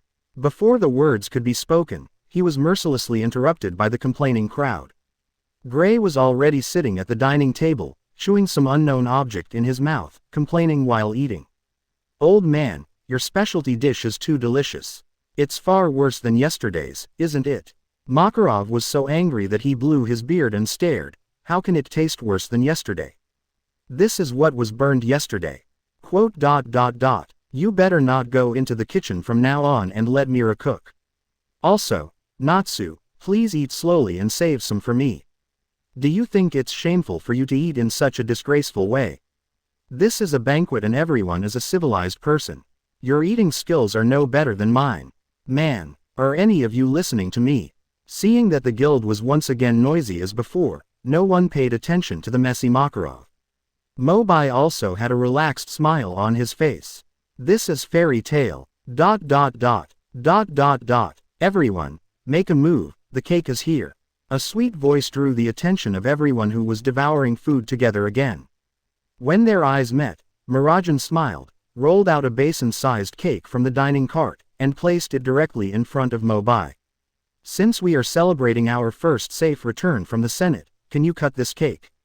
No problem. Mobai stepped forward, grabbed the knife blade on the side and was about to start. There was a strong pushing feeling from behind. Then his whole head was buried, and his vision suddenly became dim. The sweet breath flowed into the nose and tongue, and Mobai's face felt soft and sticky, which felt better than Kana's breasts. Ha ha ha ha ha ha ha. Mobai raised his head. He brushed the cream from his eyes and looked at the room full of people who were smiling wildly with a bitter look on his face. Don't waste the cake. Mobai licked the corners of his mouth as he spoke. Just the right amount of sweet. It's a pity that the cake, which was originally in the shape of a stubby cylinder, has been deeply dented in the middle, with his face perfectly imprinted on it. Mobai suddenly felt a gentle hand coming towards his face. Mira. Marajan smiled at Mobai and gently wiped the white cream on Mobai's face with a tissue. It doesn't matter. I already guessed that everyone would do this, so I made a bigger one in advance. Puff. It's painfully skillful. This guild would really be broken up without Mira. And while Mobai was waiting for Mira to roll out the next cake, another slender arm was wrapped around his neck. His head fell back and he looked up to see a charming face. Little Mobai, come and try this cup of wheat juice.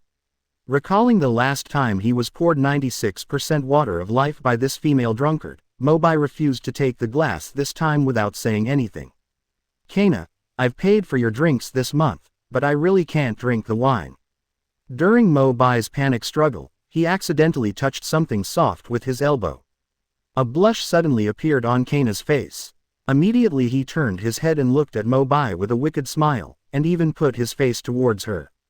Originally I just wanted to tease you, but, since you have already touched my sister, why don't you have a drink to apologize? I didn't mean to. In the midst of entanglement, Erza, who had been silent since she brought Mobai back to the guild, suddenly stepped forward. He took the wine glass from Kana's hand and drank it in one gulp. Mobai doesn't know how to drink. I'll take this drink for him. Erza smiled and flicked the bottom of her cup at Mobai and Kana, who looked confused. Then he turned around and walked away, almost exactly the same as at the last Civil War dinner. Mobai couldn't help but wonder, why does she talk so little as soon as she arrives at the banquet?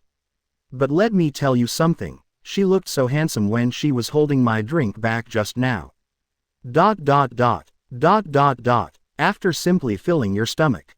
Seeing that everyone in the guild was not enjoying themselves, Mobai slipped out of the guild alone and walked aimlessly on the streets of Magnolia. He hasn't been back for a few days, and he still misses this place. A river runs through the town, and boats pass by from time to time. Mobai's previous favorite was connecting along the river. But this time, he didn't go far when he saw two sneaky figures leaning on the strong side. It seems like they are plotting something bad. Mobai is quite familiar with these two people. The two greasy uncles of the guild, Macau and Wakaba. It's strange. Usually if there is a banquet, wouldn't the two of them have fun until the end with their personalities? There is weirdness. Mobai simply waved directly in their direction, quickened his pace and ran over. Macau Wakaba. The moment the two heard the shout, his body trembled involuntarily, and he turned around like a thief.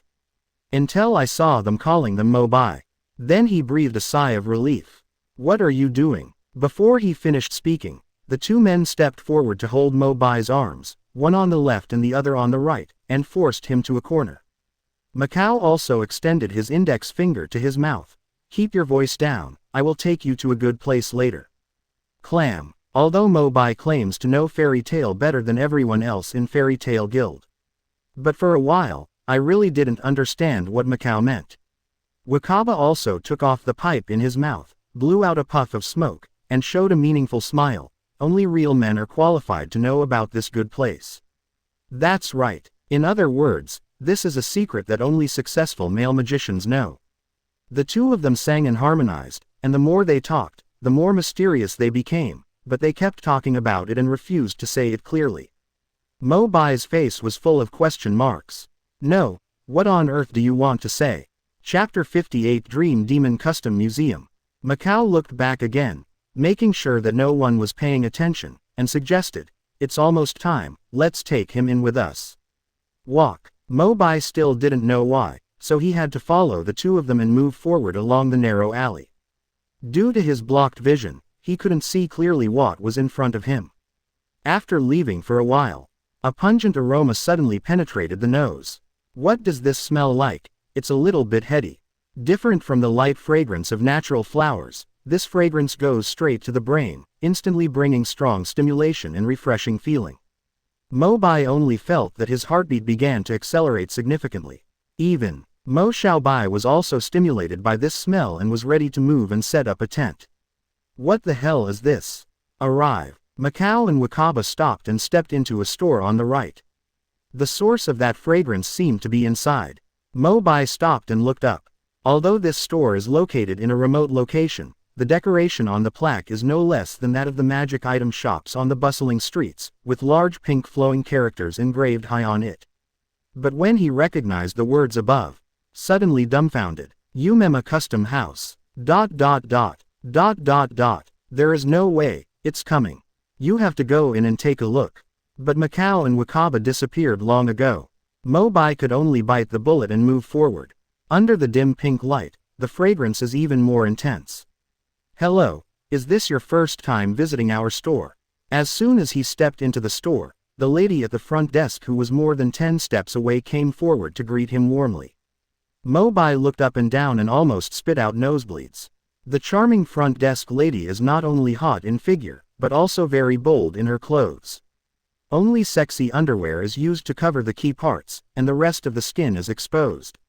It is difficult not to make people think about it. The white and tall peaks on her chest are constantly swaying, and they continue to attract attention. Mobai tried his best to control, but Mo Bai still stood up unsatisfactorily. The lady at the front desk seemed to have seen many such scenes. She smiled coquettishly and didn't mind at all. "First time we meet, my name is Kath. How should I call you?" "Mo Bai. Mr. Mo Bai, please come with me."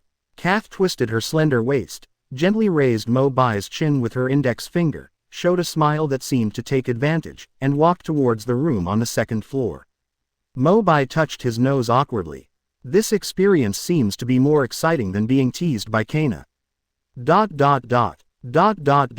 And after arriving in the room, Mo Bai discovered that there was only a short table and chairs inside, and an old cabinet with a bunch of medicine jars and magic scrolls next to it. "It seems a little different from what I expected. Please sit down." Sensing the change in Mo Bai's expression, Kath took the pen and scroll off the cabinet and placed them on the table. "Let me first introduce to you how we work. To put it simply, we can use dream magic to customize some dreams that can make you feel happy according to your personal needs, such as dating and falling in love with the woman you like." Mo Bai suddenly realized. It turns out that this is what the dream demon meant. Kath smiled and pushed another blue scroll in front of Mo Bai. "This magic scroll corresponds to the identity characteristics you have in the dream. For example, if you want to be a king, a powerful magician, etc., you can achieve it. Or, turn into some green-skinned goblins. Of course, there are also customers who want to try out what it's like to be a girl. This can also be achieved. What's your taste?" Although Mo Bai occasionally gets some weird XP. However, it always feels a bit strange to hear these things from other people's mouths. After all, this is the first time I have come across this kind of thing, so it's better to be normal. I want to be myself first. Alright, you can just skip this scroll. Kath showed a sly smile and handed over another scroll next to her. This scroll corresponds to all the situations of the partner you dated in your dream, including name, appearance, figure, personality, even the magic used, etc. You can fill it all in. In addition, if you have a woman you like in real life, you might as well fill in her information. A girl similar to her will be automatically generated in the dream based on your imagination. This sounds a bit punishing. Mo Bai swallowed. I couldn't help but ask. Fill in the real girls around you. Is this really okay? It doesn't matter, it's just a dream. It won't cause any trouble to her in reality. Kath's words reminded Mo Bai. It was just a dream anyway. It makes sense to dream about a girl in real life, right? Think of this. Mo Bai's heart skipped a beat. He picked up his pen and started writing on the scroll. Name, Erza. Identity, Fairy Tale S-class magician, known as the Fairy Queen. Magic, cross-dressing. Character, cold on the outside and hot on the inside. There are also some data on body shape. Completed. Mo Bai checked it carefully again. Then I left it to Kath with confidence. Kath took the scroll with her jade hand, threw it into the medicine pot aside, and took out a bunch of magic potions from the cabinet and added it. The medicine pot is getting hotter and hotter. The medicine inside began to bubble, turning from blue to green, and finally to yellow, like the bromothymol blue aqueous solution. It's ready. After a few minutes, as Kath's finger tapped lightly on the edge of the pot, the viscous yellow liquid gushed out and fell into the bottle on the table. Mo Bai held the reagent in the palm of his hand and asked before drinking it, "By the way, how much does it cost to have such a dream?" "Don't worry. As for the fees, the 2 regular guests who came before you have already paid for you," Kath said softly. The 2 regular visitors refer to Macau and Wakaba, although the 2 of them usually live in a tight situation. However, facing Mo Bai, who arrived for the first time, he was still generous. As this so, the image of the 2 of them in Mo Bai's mind couldn't help but be much taller. "Look at the potion in your hand again." Mo Bai tilted his head back slightly and drank every drop. When Kath saw this, she showed a charming smile again, leaned into Mo Bai's ear and whispered. Just have a good rest and wish you a good dream at night. By the way, in order to ensure the stability of your dreams, you can drink appropriately before going to bed, but don't drink too much. In addition, it is recommended not to do strenuous exercise before going to bed, otherwise, the magic scroll may become ineffective. Chapter 59. Will I accompany you next time? It's getting late. Mobai has not returned to his residence for a long time since he followed Mirage to the village of Jarek to hunt down the demon Anisalong. The two-story villa on the outskirts of Magnolia. When Mobai was about to arrive, he discovered from a distance that the lights were still on in the villa. A burglar. Mobai was stunned, immediately activated the wings of the storm dragon and flew across the ground at high speed. Although there is nothing valuable at home, we can't just let anyone carry it. Clang. Mobai smashed the glass directly, landed steadily in the living room, and folded his wings. Look around. Only then did he see the true face of the so-called thief. Ah, it's you, Natsu, Lucy, Gray, Wendy. The four of them looked at Mobai, who was going home through the broken window, and were quite speechless. You can probably guess that maybe they thought they were thieves. By the way, why are you at my house? Mobai couldn't help but ask after coming back to his senses. Erza said you hadn't been back for so long and there was no one to clean the house, so she dragged us together to help you clean. No, you came back just after cleaning up. Yeah, Mobai felt warm in his heart. After living alone for a long time, I am used to doing everything by myself. It feels good to be taken care of occasionally. However, he also thought that he had just come out of the Dream Demon Custom Museum and filled in Erza's information. A feeling of guilt arises spontaneously. What's wrong? Why are you so dazed? An armored arm dangled in front of Mobai's eyes, and when he looked up, it was Erza. Erza, Mobai almost cried out. Erza didn't understand why. What's wrong with you? You were so shocked when you saw me. No. It's okay. Mobai's eyes were wildly escaping, and he always avoided looking at her. Fortunately, Erza didn't care and changed the topic. By the way, I just borrowed your kitchen to use. I've already prepared the food. Tonight we have a small team gathering to celebrate Wendy's joining and your return. Mobai got off the donkey along the slope and agreed. No problem. I've wanted to get together for a long time. Not long after, fruit and vegetable platters and cooked meats are brought to the table. Erza's cooking skills are remarkable, not much worse than Myra's, but she rarely shows them off. During the banquet, Wendy seemed to suddenly remember something and looked slightly hesitant. It wasn't until a moment later that he plucked up the courage to look at Mobai sitting opposite him. Master Mobai, there is something. Mobai smiled wryly and waved his hand. Don't be so polite, Wendy. Just call me by my name. Wendy still behaved unnaturally. Well, I heard that you are also a dragon slayer. I would like to ask you, have you ever heard of the sky dragon named Grandin?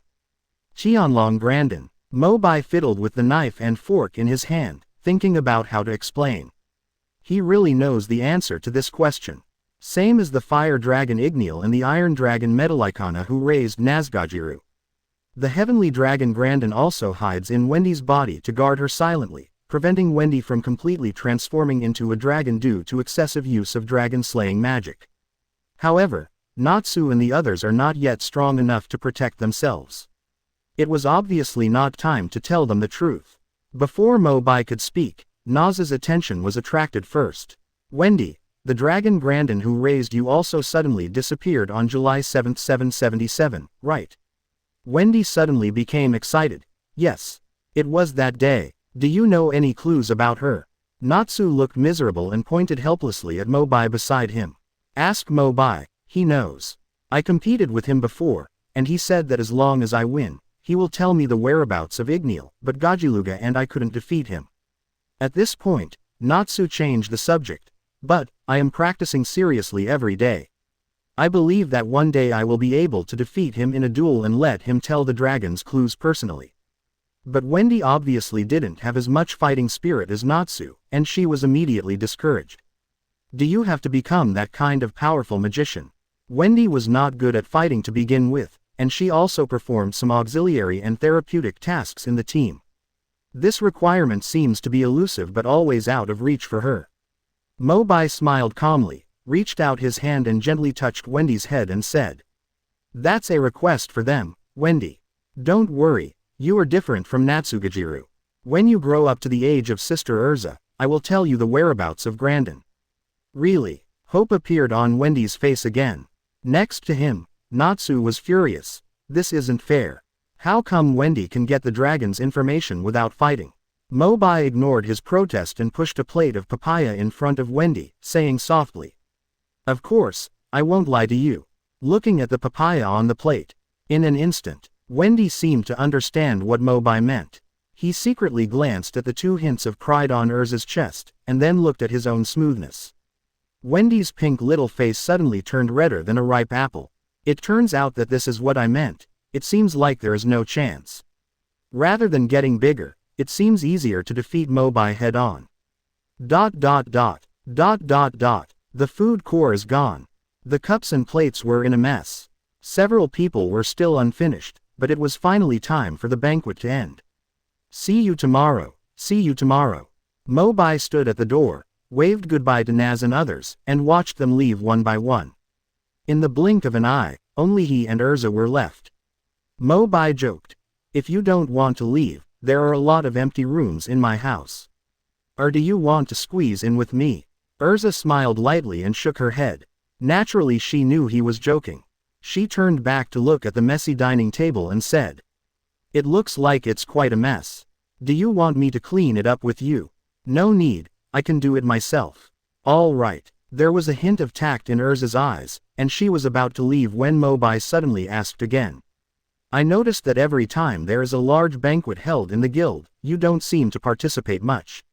Erza said hesitantly, Although I love the guild very much. But if it is too lively and noisy, maybe I won't be able to adapt."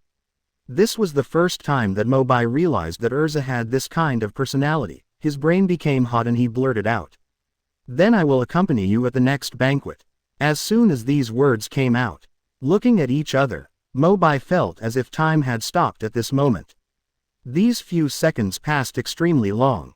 After regaining her composure, Erza sighed softly, and her eyes became a little softer. "There's no need to accompany me. Just have fun. It's getting late, and I should go back to the girl's apartment."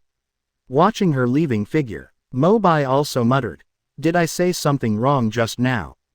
Chapter 60. I Must Be Dreaming. Back inside the house, looking at the messy dining table and the messy room, Mo Bai suddenly felt tired in his heart. Procrastination occurs. Forget it. Let's clean it up tomorrow morning. I have to go to the magic dreamland later to do some work. Don't be too tired before going to bed. It's better to take a bath to relax first. I remember Kath said that drinking moderately can lead to a better experience. When he first moved into the villa, the landlord seemed to have left him a bottle of fine wine. Just put it in the kitchen. Recalling the scene where Kana made a fuss about getting drunk at noon, Mo Bai made up his mind to try with half a glass of wine. You can't let Erza block the bar for you every time. Coming to the kitchen, Mo Bai took out the wine bottle from the cabinet and pulled out the cork, and the dark purple liquid trickled out. Different from the water of life that Kana tricked into drinking at the Harvest Festival banquet, this time the wine had a little more mellow aroma. It does seem to be a good wine. Mo Bai immediately relaxed his vigilance, grabbed the cup and drank it in one gulp. Well, vomit. Unlike the intense spiciness of the water of life, this liquid that looks like grape juice does not have any sweet or sour taste. On the contrary, it is bitter and astringent, with a hint of alcohol. If it weren't for the fact that the dream later needed a little alcohol, Mo Bai would have almost spit it out. In the end, he swallowed it with force and drank several glasses of boiled water to suppress the bad smell in his mouth. Sure enough, I still can't tolerate wine. Shaking his head helplessly, Mo Bai turned off the light in the living room on the first floor and turned to the bathroom on the second floor. Even before he started renting an apartment, one of the reasons Mo Bai chose this place was the large luxury bath here. Enough room for 6 or 7 people. Now he has it all to himself. Take off your clothes 3 times 5 times 2 times. Soak your body in a pool filled with hot water. Under the shroud of white mist, the fatigue of the past few days seems to be eliminated here. Mobai couldn't help but close his eyes comfortably and imagine what would happen in his dream for a while. I wonder what Erza in the magical dream will look like, and how it will be different from reality. Outside the villa, when Erza disappeared from Mobai's sight, Mobai thought she would return to the girl's apartment, so he didn't pay much attention. But she didn't go back. At this moment, Erza was standing not far outside the villa, staring quietly. It didn't take long before I saw the lights in the house change. The lights on the first floor where they had just had dinner went out quickly. The lights on the second floor turned on immediately. Erza smiled bitterly and shook her head. How can it be possible to clean up if the lights are turned off so soon? It seems that he is too tired. Under the moonlight, Chenying, who should have left long ago, turned back and walked step by step towards the villa where Mobai lived. The door was ajar. Erza walked in quietly, turned on the lights, and saw the mess in the restaurant at a glance. As expected, Mobai didn't take care of himself at all, so he went to prepare for a rest. Oh, I can only help him. Spotting the cleaning tools in the corner, Erza picked them up and started cleaning them carefully. She looks serious as if she is the hostess here. It wasn't until 10 minutes later that I straightened up and wiped the sweat from my head. Spotless. Finally packed up. But what puzzled Erza was that during the entire cleaning process, although some noises were made, but there was still no movement upstairs. Not to mention seeing Mobai coming downstairs. As usual, with Mobai's hearing, it is impossible not to notice anything. The disappointment in Erza's heart amplified slightly, and an ominous premonition suddenly arose. What will happen to Mobai? Follow the light you just saw and walk upstairs quickly. Soon I arrived in front of the bathroom door. Since I entered the door, he has been there for so long without moving. Is there any accident? Erza hesitated for a moment. Finally there was a knock on the bathroom door. Mobai, are you in there? At the same time, on the other side of the door, in the bathroom. Dong dong. Mobai, are you in there? Mobai slowly regained consciousness from half asleep and half awake. Then he opened his eyes. Did I just fall asleep? Mobai looked at his body, looked around, and found that he was still soaking in the bathtub. The water is still warm. Dong dong. Mobai, can you hear me? Through a door, a low voice reached my ears again. Only then did Mobai wake up and carefully recall what had just happened. This voice, Erza, no, she had already returned to the girl's apartment after the party, or I watched her leave. Besides, I seem to have fallen asleep here just now, so I am actually in a dream now. In that case, I am in a magical dream, right? Outside the door is the Erza that Kath helped me create artificially in my dream. After rational analysis, Mobai finally came to a conclusion. That's right, I am dreaming now, and I'm going to see Erza this way later. I have to say that I am still a little nervous and have little expectations. Mobai kept taking deep breaths, trying to calm down first. Mobai, did you faint inside? Erza's voice became increasingly anxious. Mobai adjusted his breathing, leaned on the edge of the bathing pool, and shouted forward. Please come in. Chapter 61 Mo Bai, stand up. Outside the door, when Erza heard these two words, her hand that was about to continue knocking on the door froze in midair, her face full of confusion. Please come in. Is he letting me in? Perhaps there is really some difficulty. Erza was sure from the bottom of her heart. Mobai must have encountered some trouble inside.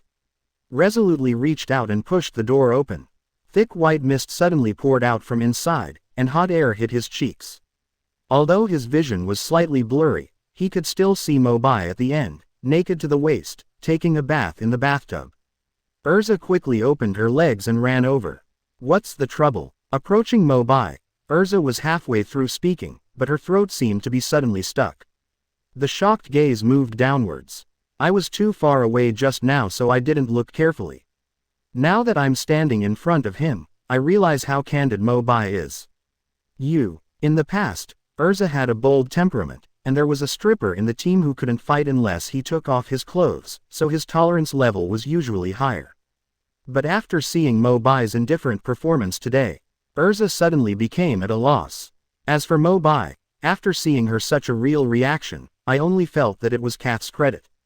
Dream magic is so powerful that it actually shaped Erza's personality in the dream so subtly. Mobai raised his head and smiled lightly. Let's rub FCK's back first. Even though I know it's a dream, I still need to have the sense of ritual. I'll wash myself off first. Besides, it's just the two of us here, so relax. There's no need to wear that bulky armor all the time. Mobai finished. Without giving Erza a chance to react, she turned around.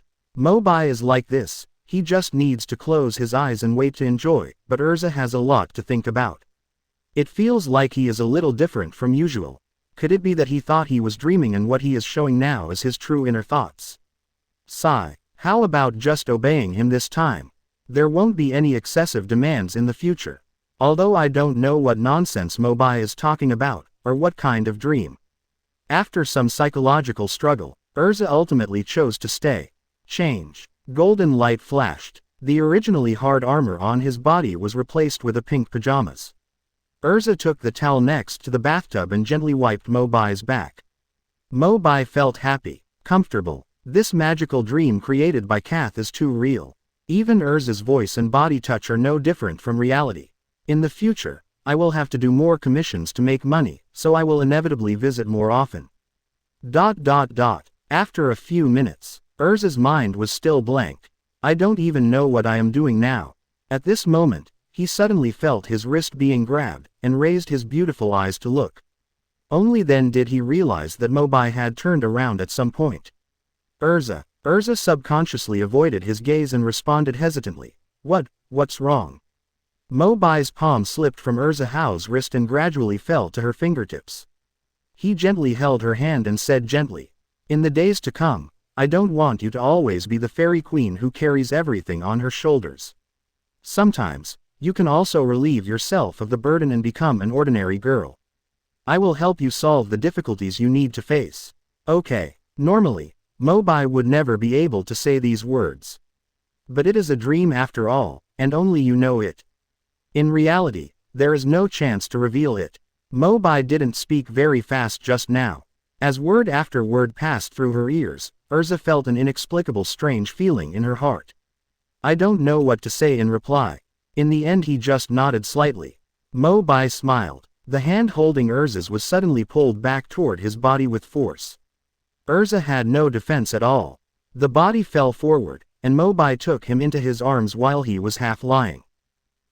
Wait. However, Mobai didn't pay much attention to this vague resistance, teased Erza's long hair, and said jokingly. From this point of view, you are very cute. A blush suddenly appeared on Erza's face. You're also cute when you blush. Mobai added. Erza's face turned even redder. However, Mobai is not someone who abandons his physical instincts when he gets emotional. The fairy queen, who used to be heroic in the past, was now lying in his arms and became a shy little wife. Mobai could not contain his excitement. Mo Bai had already stood up. Before Erza could say anything else. Mobai had already leaned over and kissed her gently. Erza's heart beat rapidly and her face felt hot. But his mind was blank. Despite his constant demands, Erza somehow failed to resist. Chapter 62 Dear Queen. The next morning, the sun pierces the eyes. When Mobai opened his eyes, he found himself lying on the bed in the bedroom, his head still aching. Is it because of the half glass of wine last night? I feel a little fragmented. I remember I fell asleep while taking a bath, and then I met Erza in the bathroom in my dream. Why are you me on the bed? Maybe I came back by myself after taking a shower, but I really have no impression. Wait a minute, there seems to be movement downstairs. Rubbing his sleepy eyes, Mobai put on his slippers and walked out of the bedroom step by step. Dining room. Looking at the spotless dining table and the cleanly swept floor, Mobai couldn't help but widen his eyes. Did I clean this up while sleepwalking? Mobai remembers clearly that he never hired a cleaning lady and usually did the cleaning himself. But everything neat in front of him made him have doubts. Could it be that a conch girl has been here? Mobai. A gentle voice came from behind. Mobai immediately froze on the spot. Naturally, he was very familiar with this voice. Turn around stiffly. Erza was wearing a black and white maid outfit, holding a plate of exquisitely baked cakes in her left and right hands, and her smile was quite playful and charming. I. Mo Bai's eyes immediately froze, and he stammered without saying Erza's name. The brain is down. Erza put the 2 plates of cakes on the table with a smile and said softly, "Go and wash your hands first, breakfast has been prepared for you." Oh. Let the cold water pour on your face over and over again, irritating your skin like crazy. Mo Bai looked at himself in the mirror, gritted his teeth and pinched his thigh hard. Under the influence of intense pain, he finally came to his senses. This moment is in reality, not a dream. But why is Erza at my house? It was obvious that she had left last night. But why is she acting like that? And she made breakfast for me. I know, she must have gotten up early on purpose and came over from the girl's apartment to cook for me. Thinking of this, Mo Bai punched himself hard in the face in the mirror. Only then did he wake up. The inference just made is too nonsense. The only explanation is that what happened last night was not a dream at all. Let me tell you, why did the feeling at that time feel so real? Mo Bai finally realized that what he thought was a dream when he was half asleep and half awake in the bathhouse was actually reality. Erza must have left and came back last night for some reason. Then he accidentally walked into the bathroom. At the time, I thought it was a dream, and then I said a lot of incomprehensible things, and in the end, Mo Bai collapsed on the ground helplessly. Spicy pills. What needs to be faced will eventually have to be faced. A long while. Mo Bai finally dragged his legs like lead, moved his body with difficulty, and returned to the dining table step by step.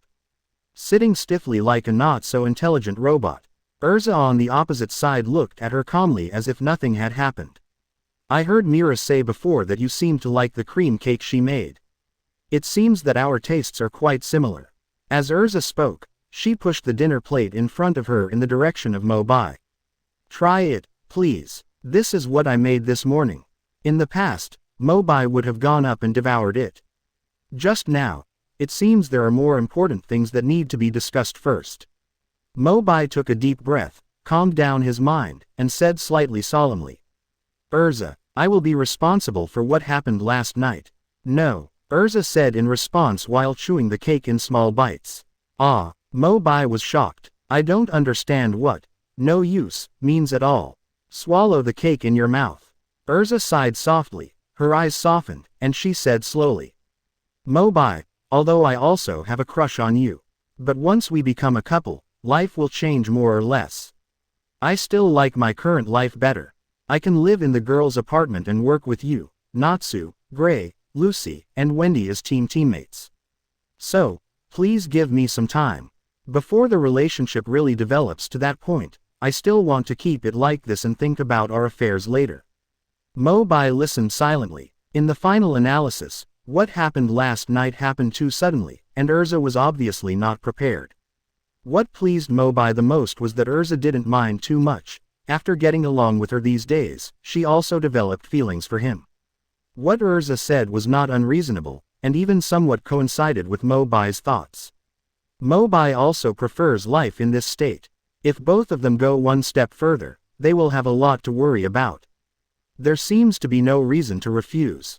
Mo Bai nodded slightly. Seeing that Mo Bai agreed, Erza also had a faint smile on her face. Let's eat the cake first, and we'll go back to the guild together later. But Mo Bai shook his head resolutely. As for the guild, let's go later. What's wrong? Erza asked. Mo Bai remained silent, biting off most of the cake in front of him, then quietly activated the dragon-slaying power in his body, and illusory wings suddenly appeared from his back. Before Erza could react, Mo Bai had already rushed forward and hugged her body, then jumped out of the French window and flew high into the sky. Erza's beautiful eyes flashed with confusion. Where are you taking me? Mo Bai said quite speechlessly. Work every day, work every day. My dear queen, you have become a workaholic. You should relax occasionally.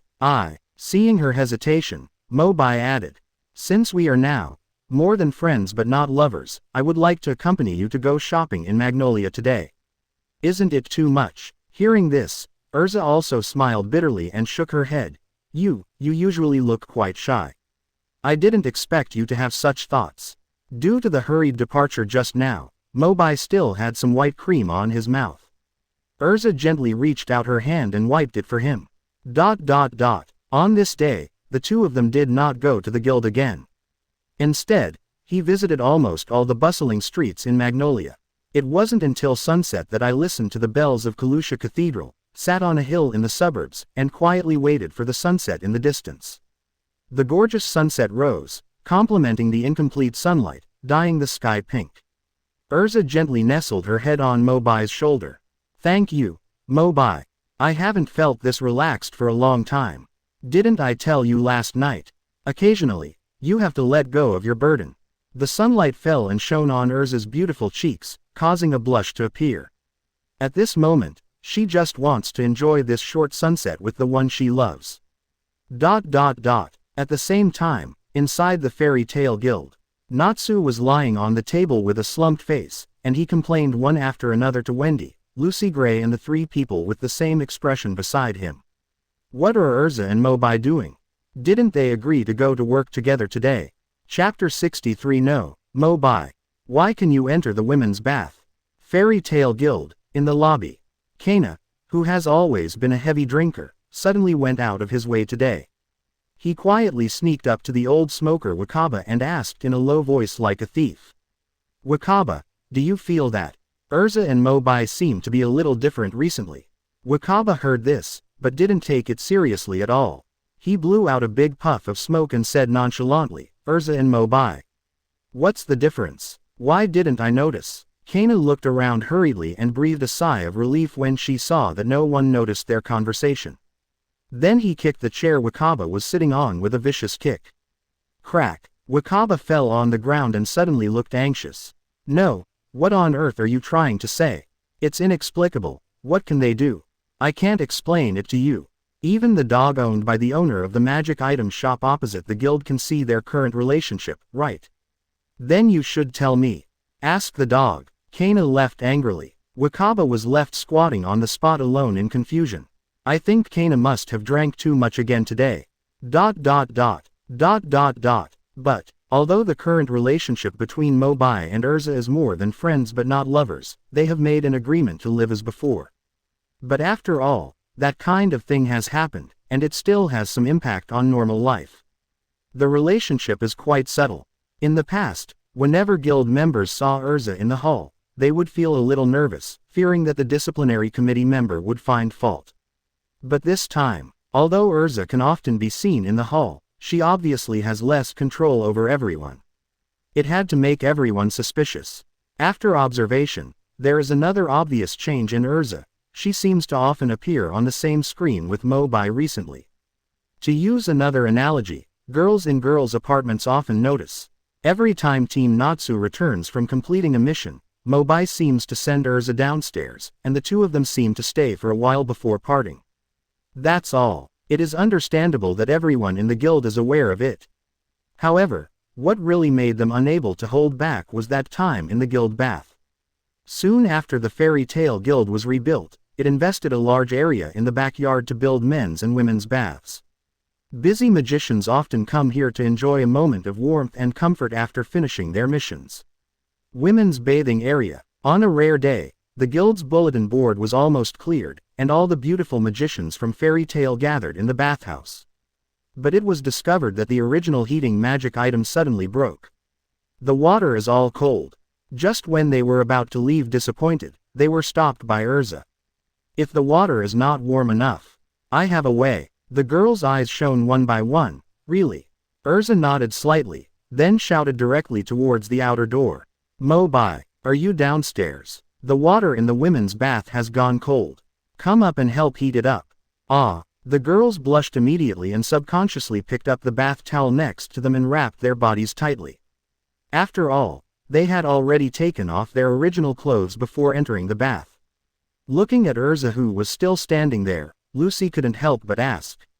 Erza, are you sure you don't need to cover it up? Has your relationship reached this level? Is this part of your play? I just asked Mobai to come into the women's bath to help, so generous. I can only say that it is Erza. Hearing this, Erza seemed to realize something and simply activated the dress-up magic to cover her private parts. As for Mobai, originally, I was still taking a bath with Mikao Wakaba in the men's bath on the first floor, listening to them bragging. But after hearing Erza's voice, Mo Bai stood up immediately, picked up the shorts next to him and hurried upstairs. By the way, wouldn't it be good to just go in like this? You won't see some pictures that you shouldn't see, right? Half a minute later, Mo Bai was already standing in front of the women's bath door. Due to the failure of the heating magic props, the overall temperature here is much lower than that of the men's bath. As Mo Bai continued to walk inside, Erza was sitting on the edge of the bath, with girls standing on both sides waiting to take a bath. The sidelight of the eyes swept over. Almost all the beautiful magicians from the guild gathered here. Although there is a bath towel to cover it, a large area of snow-white skin is still exposed. Perhaps because of his rash intrusion, the girls' faces were somewhat flushed and their expressions were unnatural. Ahem. Sorry, I'll leave in a moment. Mo Bai stepped forward bravely and activated the dragon-slaying power in his body. The flames jumped continuously from the fingertips, gradually turning into countless bright red energy beams, pouring into the pool. The huge calm bathing pool suddenly showed ripples. Erza gently put her hand deep into the pool, and then waved to Mo Bai. That's okay, Mo Bai, the water temperature is just right now. No problem. Mo Bai did not stop there, but transferred the flame in his palm to the heating magic item that had not expired. This temperature should be maintained for quite some time. Okay. Then I'll retire after my success. Mo Bai smiled and said half-jokingly. Before leaving, the girls all showed joy and thanked him one after another. Thank you, Mo Bai. It should.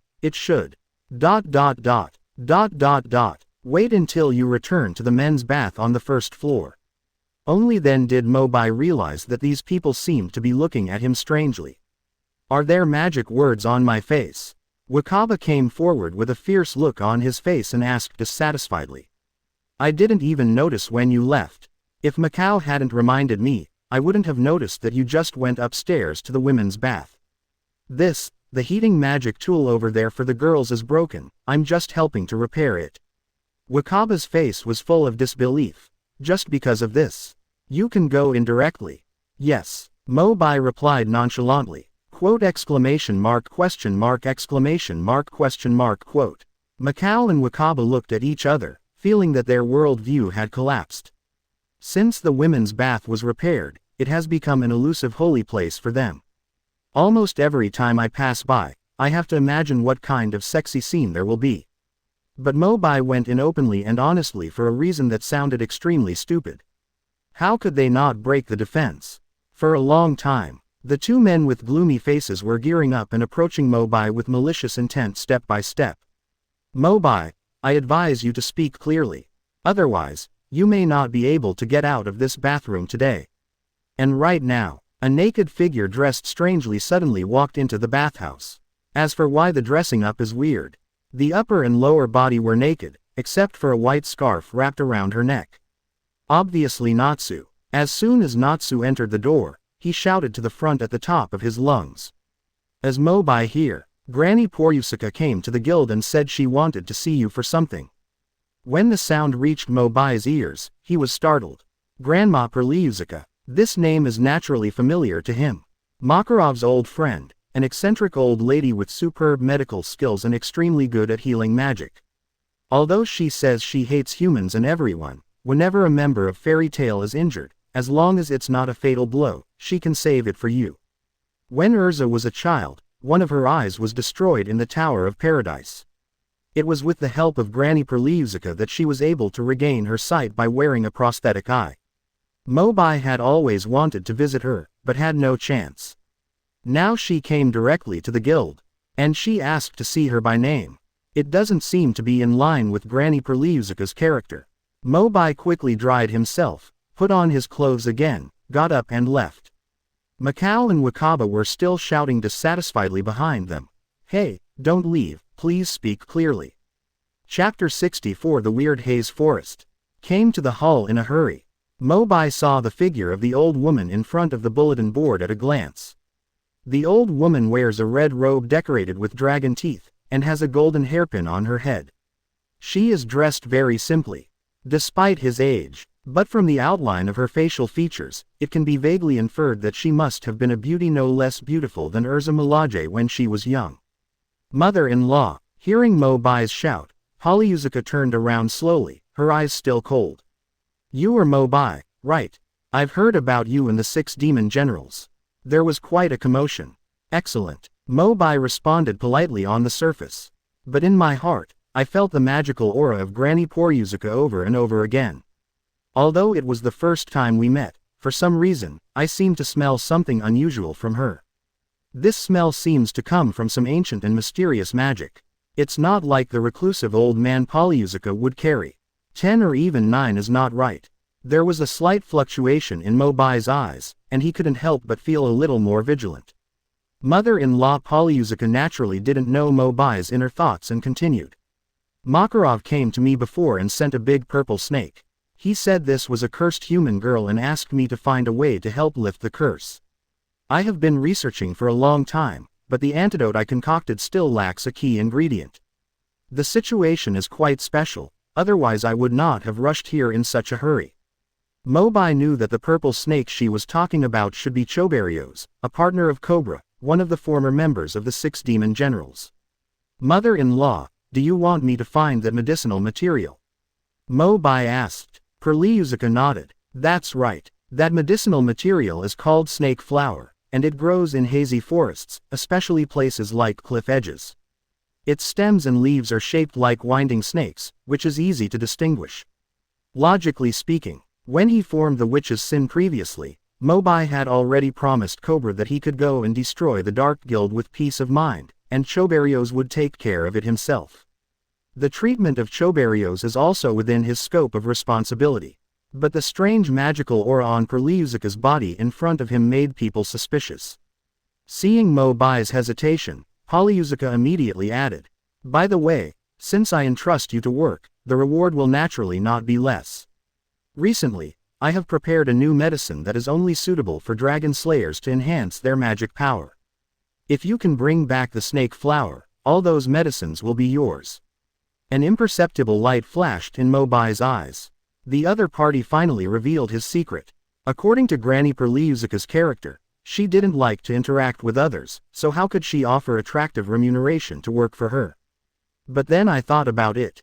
The fake Polyuzica in front of her has already learned about Choberios, and it is very likely that the real Polyuzica has been controlled.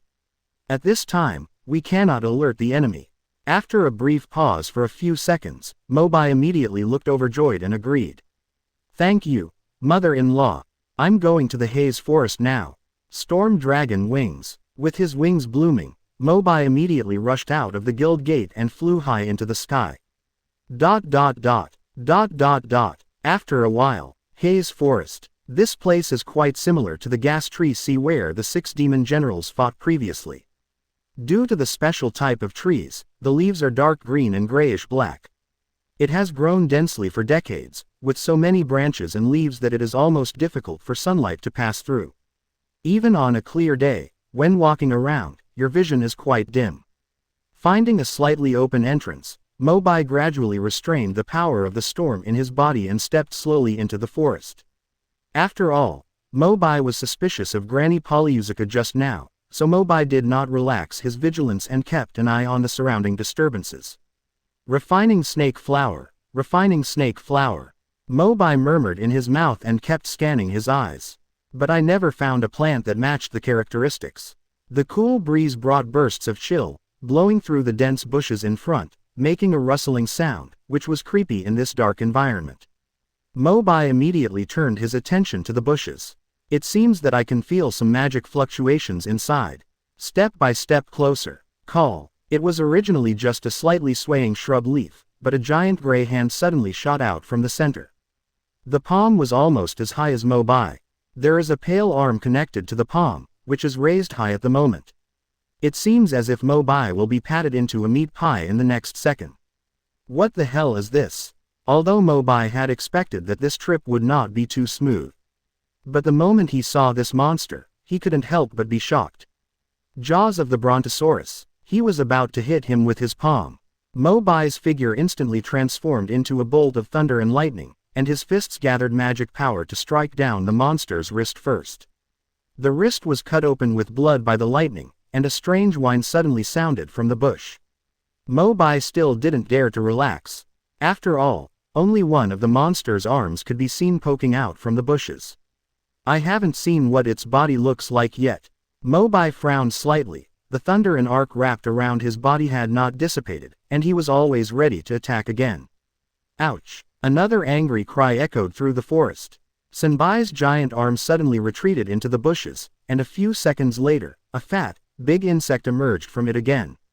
It was the first time I saw such a big bug, with a brown shell, pointed mouthparts, countless tentacles and eyes, and a thick and long tail trailing behind it. After looking carefully, I discovered that the end of the tail was connected to a huge human hand. It turns out that the arm of the monster that was just attacked was the tail of this big insect. The moment he looked at it, Mo Bai had goosebumps all over his body. It's so disgusting. Why are there so many things in this forest? Fire dragon. Oh no, jaws of the thunder dragon. Mo Bai seemed to have thought of something, and the flames that were ready to go out were suppressed back, and he regained control of the violent thunder power. A heavy punch landed on the big insect's head. A crackling sound reached his ears, and Mo Bai immediately retreated, fearing that the thing would explode. But before the insect could react, similar sounds to the one before came from the trees and grass in all directions. Isn't it? Are you coming again? Mo Bai looked around and saw 7 or 8 more fat bugs appearing, each one looking more disgusting than the last. The organs on the tail are also different. Some are attached to hands, some are attached to feet, and one is directly attached to a human face. The giant insect shook its sharp mouthparts, and the transparent wings on its back flapped vigorously, ready to pounce and bite at any time. Watching Mo Baizen is worth going crazy. My stomach was churning, and I almost vomited out all the food I had eaten the night before. Another punch came out. Mo Bai has never fought such a difficult battle. Although this insect is not very powerful, it is really disgusting. The number is still increasing. After killing 1, 2 more appeared, each one madly posting to themselves as if they were not afraid of death. Mo Bai couldn't control it after all. His eyes flickered with fire, and the wind around him became even hotter. I can't stand it anymore. The roar of the fire dragon. In the past, Mo Bai's fire awareness was still very high. But after all, special circumstances require special handling. As the fire attribute magic power continues to accumulate, raging flames spurted out from Mo Bai's mouth, rolling up a huge whirlpool of flames and engulfing the insects that had already formed a siege. Ouch! Amid the wails that were mercilessly burned by the flames, the insect swarm danced. But what confused Mo Bai was that their bodies did not show any signs of being burnt, nor did they show any signs of explosion. After being severely injured, his body gradually became unreal. In the end, it turned into broken magic and dissipated into the air. Not a trace of the body was left. It was as if it had never been there from the beginning. Iron Dragon Sword. Seeing that the threat was temporarily lifted, Mo Bai turned his right arm into a sword and swung it out, cutting down all the trees stained with flames in the central open space. To prevent the fire from burning down the entire forest out of control. Mo Bai took a deep breath, a cold light flashed in his eyes. It's really strange. These bugs don't look like the wild beasts and monsters that this world should have, but they look like they were created artificially. And their goals are very clear, and they all come for me. It seems that fake mother-in-law wants to kill me. Chapter 65 Crisis Everywhere. Lost Magic. Magnolia. Fairy Tale Guild. Makarov sat on the counter in the lobby as usual. Seeing Macau, Wakaba and Natsu walking out of the bathing area, they asked casually. Wasn't Mo Bai with you just now? Does he want to take a shower for a while? Natsu replied. No, Granny Perliuzica came to the guild just now and asked her for help. She should have left, right? Makarov looked stunned. Having been with Perliuzica for so many years, he naturally knows her character very well. This stubborn and aloof old lady would never take the initiative to seek help from others no matter how bad the situation she encountered. Not to mention taking the initiative to come to the guild. Makarov gradually recalled the last time he saw Perliuzica. After the battle between the 6 demon generals, Gray brought back a comatose purple snake. Makarov could tell at a glance that the snake was a human girl who had been cursed with a transformation. Unable to lift the curse, Makarov found Polyuzica and asked her for help in diagnosis and treatment. So many days have passed. According to Polyuzica's ability, the curse should have been broken. Why on earth did she come to the guild without saying a word, and why did she come to the guild to find Mo Bai? The more Makarov thought about it, the more something was wrong. No, I have to go see her right away. In the hazy forest, despite the unfavorable start, Mo Bai still walked deeper into the jungle. He wanted to find out what the purpose of Granny Polyuzica, who was probably disguised by someone else, was to set a trap here to kill him. In terms of current strength, unless there is a strong man of the level of the other two giants of the Dark Guild in Balam Alliance, or the top 4 terrifying magicians in the Holy 10. In a battle with others besides them, Mo Bai is still confident that he will be invincible. Even if there is a real life or death emergency, most of the magic power in his body still remains, under the linkage of wind and thunder. As long as you want to run away, no one can stop you. However, this journey was not smooth either. A strange insect or monster would suddenly appear from nowhere. Mo Bai is always surprised. It's really endless. Near the edge of the cliff, Mo Bai has lost count of how many bugs he has killed. He tore off a piece of bark and put it into his mouth to chew. Mo Bai was about to take a rest when he suddenly felt an unprecedented wave of magic coming from behind him. What kind of magic is this? I've never seen such a weird smell before. Mo Bai suddenly became alert. Thunder appears all over the body, ready to enter the battle at any time. I admire your courage for being able to come this far, but the road has reached the end. The only thing that will greet you next is death. The other party's conceited and arrogant voice reached Mo Bai's ears. He seems to have been aware of being discovered by Mo Bai. Simply don't hide it anymore. A figure emerged from the forest. This person was wearing a blue and black coat, with silver-gray hair raised high, and a pair of black-rimmed glasses on his ears. He looks quite handsome, but when he spoke, his contemptuous tone was particularly disgusting. Fairy tale, Mo Bai. I have to say that the Dragon Slayer's perception is very keen. But this can't save your life. As early as the first time he saw the other person, Mo Bai had already recognized his identity. He is Rastelos of the Demon Heart Guild. Like the 6 demon generals, Devil's Heart is also one of the 3 giants of the Dark Guilds of Balam Alliance. But the strength of each member of Devil's Heart cannot be underestimated. It can be said that they are a level stronger than the 6 demon generals as a whole. Among them, many members also master some long-lost dark magic, which is particularly difficult to deal with. Mo Bai's eyes were as bright as a torch, staring closely at Rastelos. If I remember correctly, this guy should be using the Arc of Lost Magic Manifestation. He can rely on magic power to turn anything he imagines into reality. It seems that the insect that disappeared after being injured along the way was created by him to deal with me. Thinking of this, Mo Bai's heart skipped a beat, and he decisively gathered the power to destroy the dragon, and shot forward. Jaws of the Brontosaurus. Rastelos still had the expression of being in control, standing there and letting Mo Bai attack. The thunder fist fell quickly, and Lastiro's body suddenly turned into a shadow and disappeared. Is it just a body of thoughts? Put away your fist. Rastelos' hollow voice came from the forest again, seemingly far and yet close. If you want to know more about your death, you are welcome to come to me on the cliff ahead. Of course, if you don't have the courage, you will be trapped here to death. Mo Bai was naturally not offended by his sharp words. Instead, he continued to peel off pieces of bark from the tree to quickly replenish energy. Hyunshin didn't stop until the tree in front of him was almost bald. While chewing heavily, Mo Bai recalled the scene in the guild and couldn't help but fall into deep thought. From the very beginning, when the fake Granny Polyuzica came to the guild alone, it was a complete trap, and it was specifically targeted at me. Rastelos, why do the people with the Devil's Heart appear here? But, the smell of the fake Granny Polyuzica seems to be different from the missing body created by Lastiros. Could it be that the Devil's Heart sent someone else? Putting these mysteries together, Mo Bai really didn't think clearly for a while.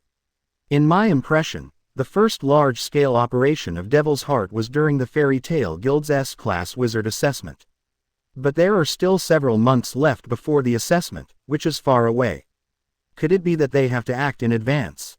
If the Devil's Heart really has a plan, it will probably be detrimental to the guild. But what exactly are they going to do? It seems that we have to find the true form of Rastelos and beat him until he tells the truth. Chapter 66 The First Battle with the Devil's Heart. The 6 demon generals have been destroyed and transformed into witches. Previously, Mobai and Mirajan destroyed the Evil Spirit Temple, a guild affiliated with Gate of Hades. Now someone with a Devil's Heart is targeting him again. Mobai couldn't help but smack his lips. I have only been in this world for less than a few months, and I have made a lot of enemies. Just the 3 dark guilds of Balaam Alliance have already become involved with me.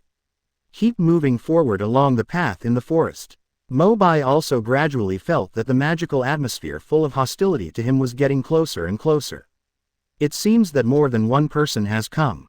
Speaking of Devil's Heart, Mobai doesn't like most of the members, but only 2 of them can make him pay special attention.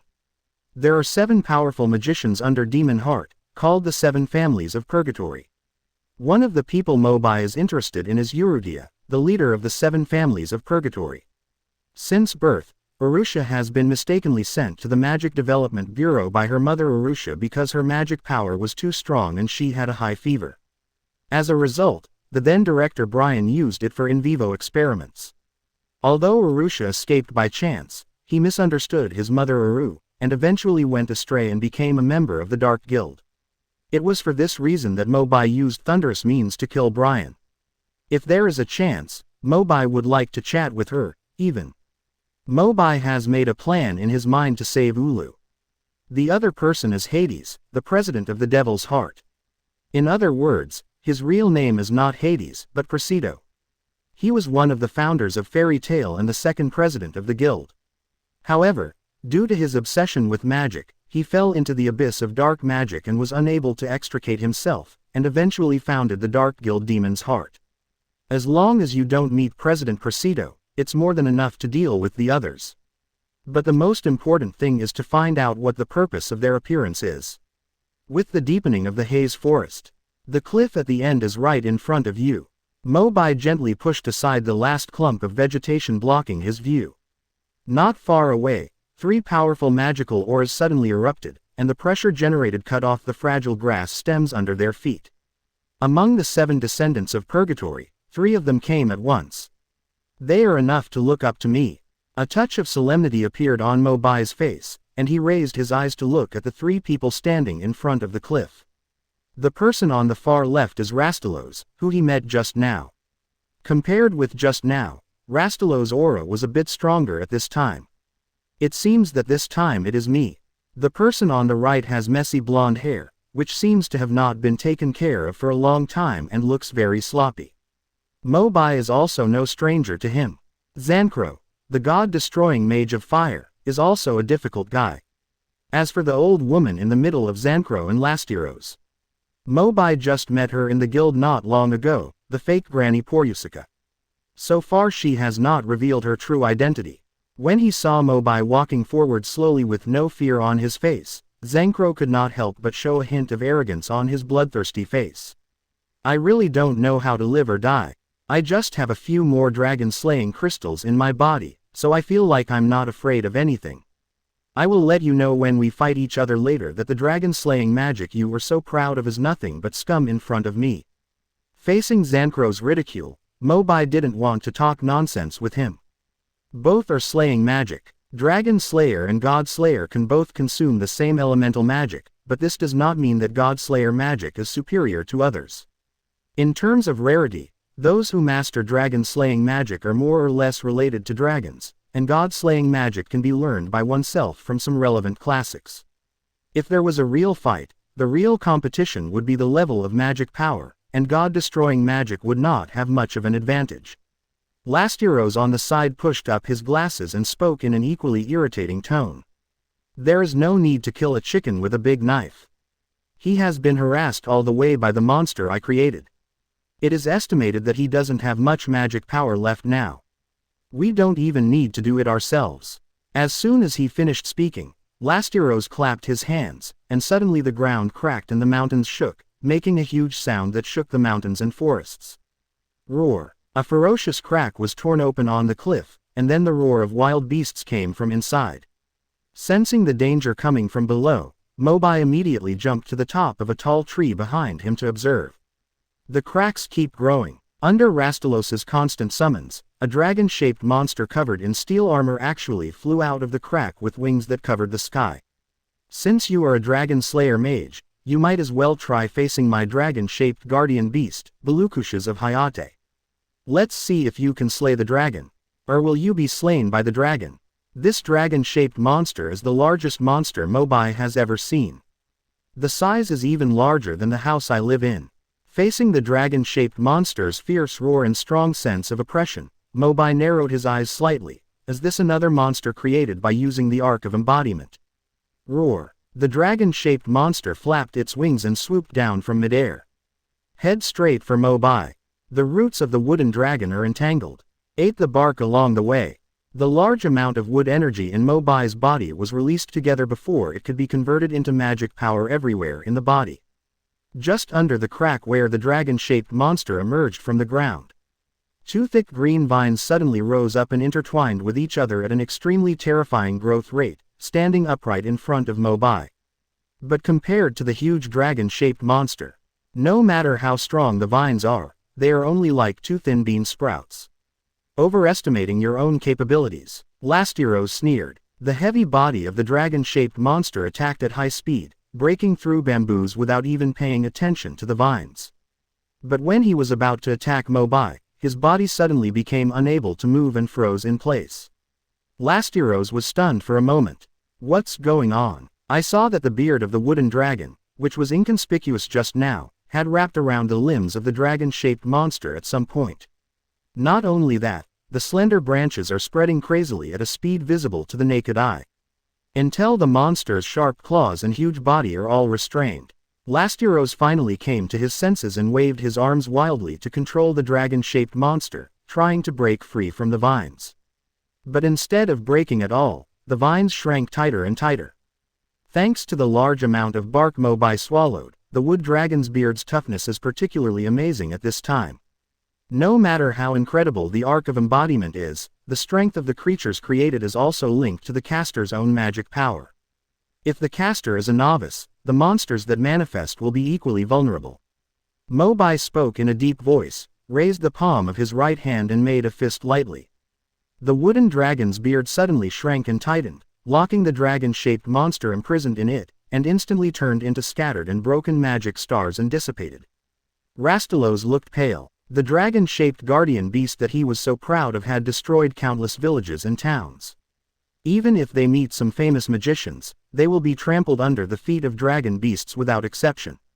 At this moment, Mobai was able to resolve it so easily. And the fake Polyusica, who had never spoken, was no longer as relaxed as she was at the beginning. Chapter 67 Instant Kill of Zancro. The Birth of an Actor.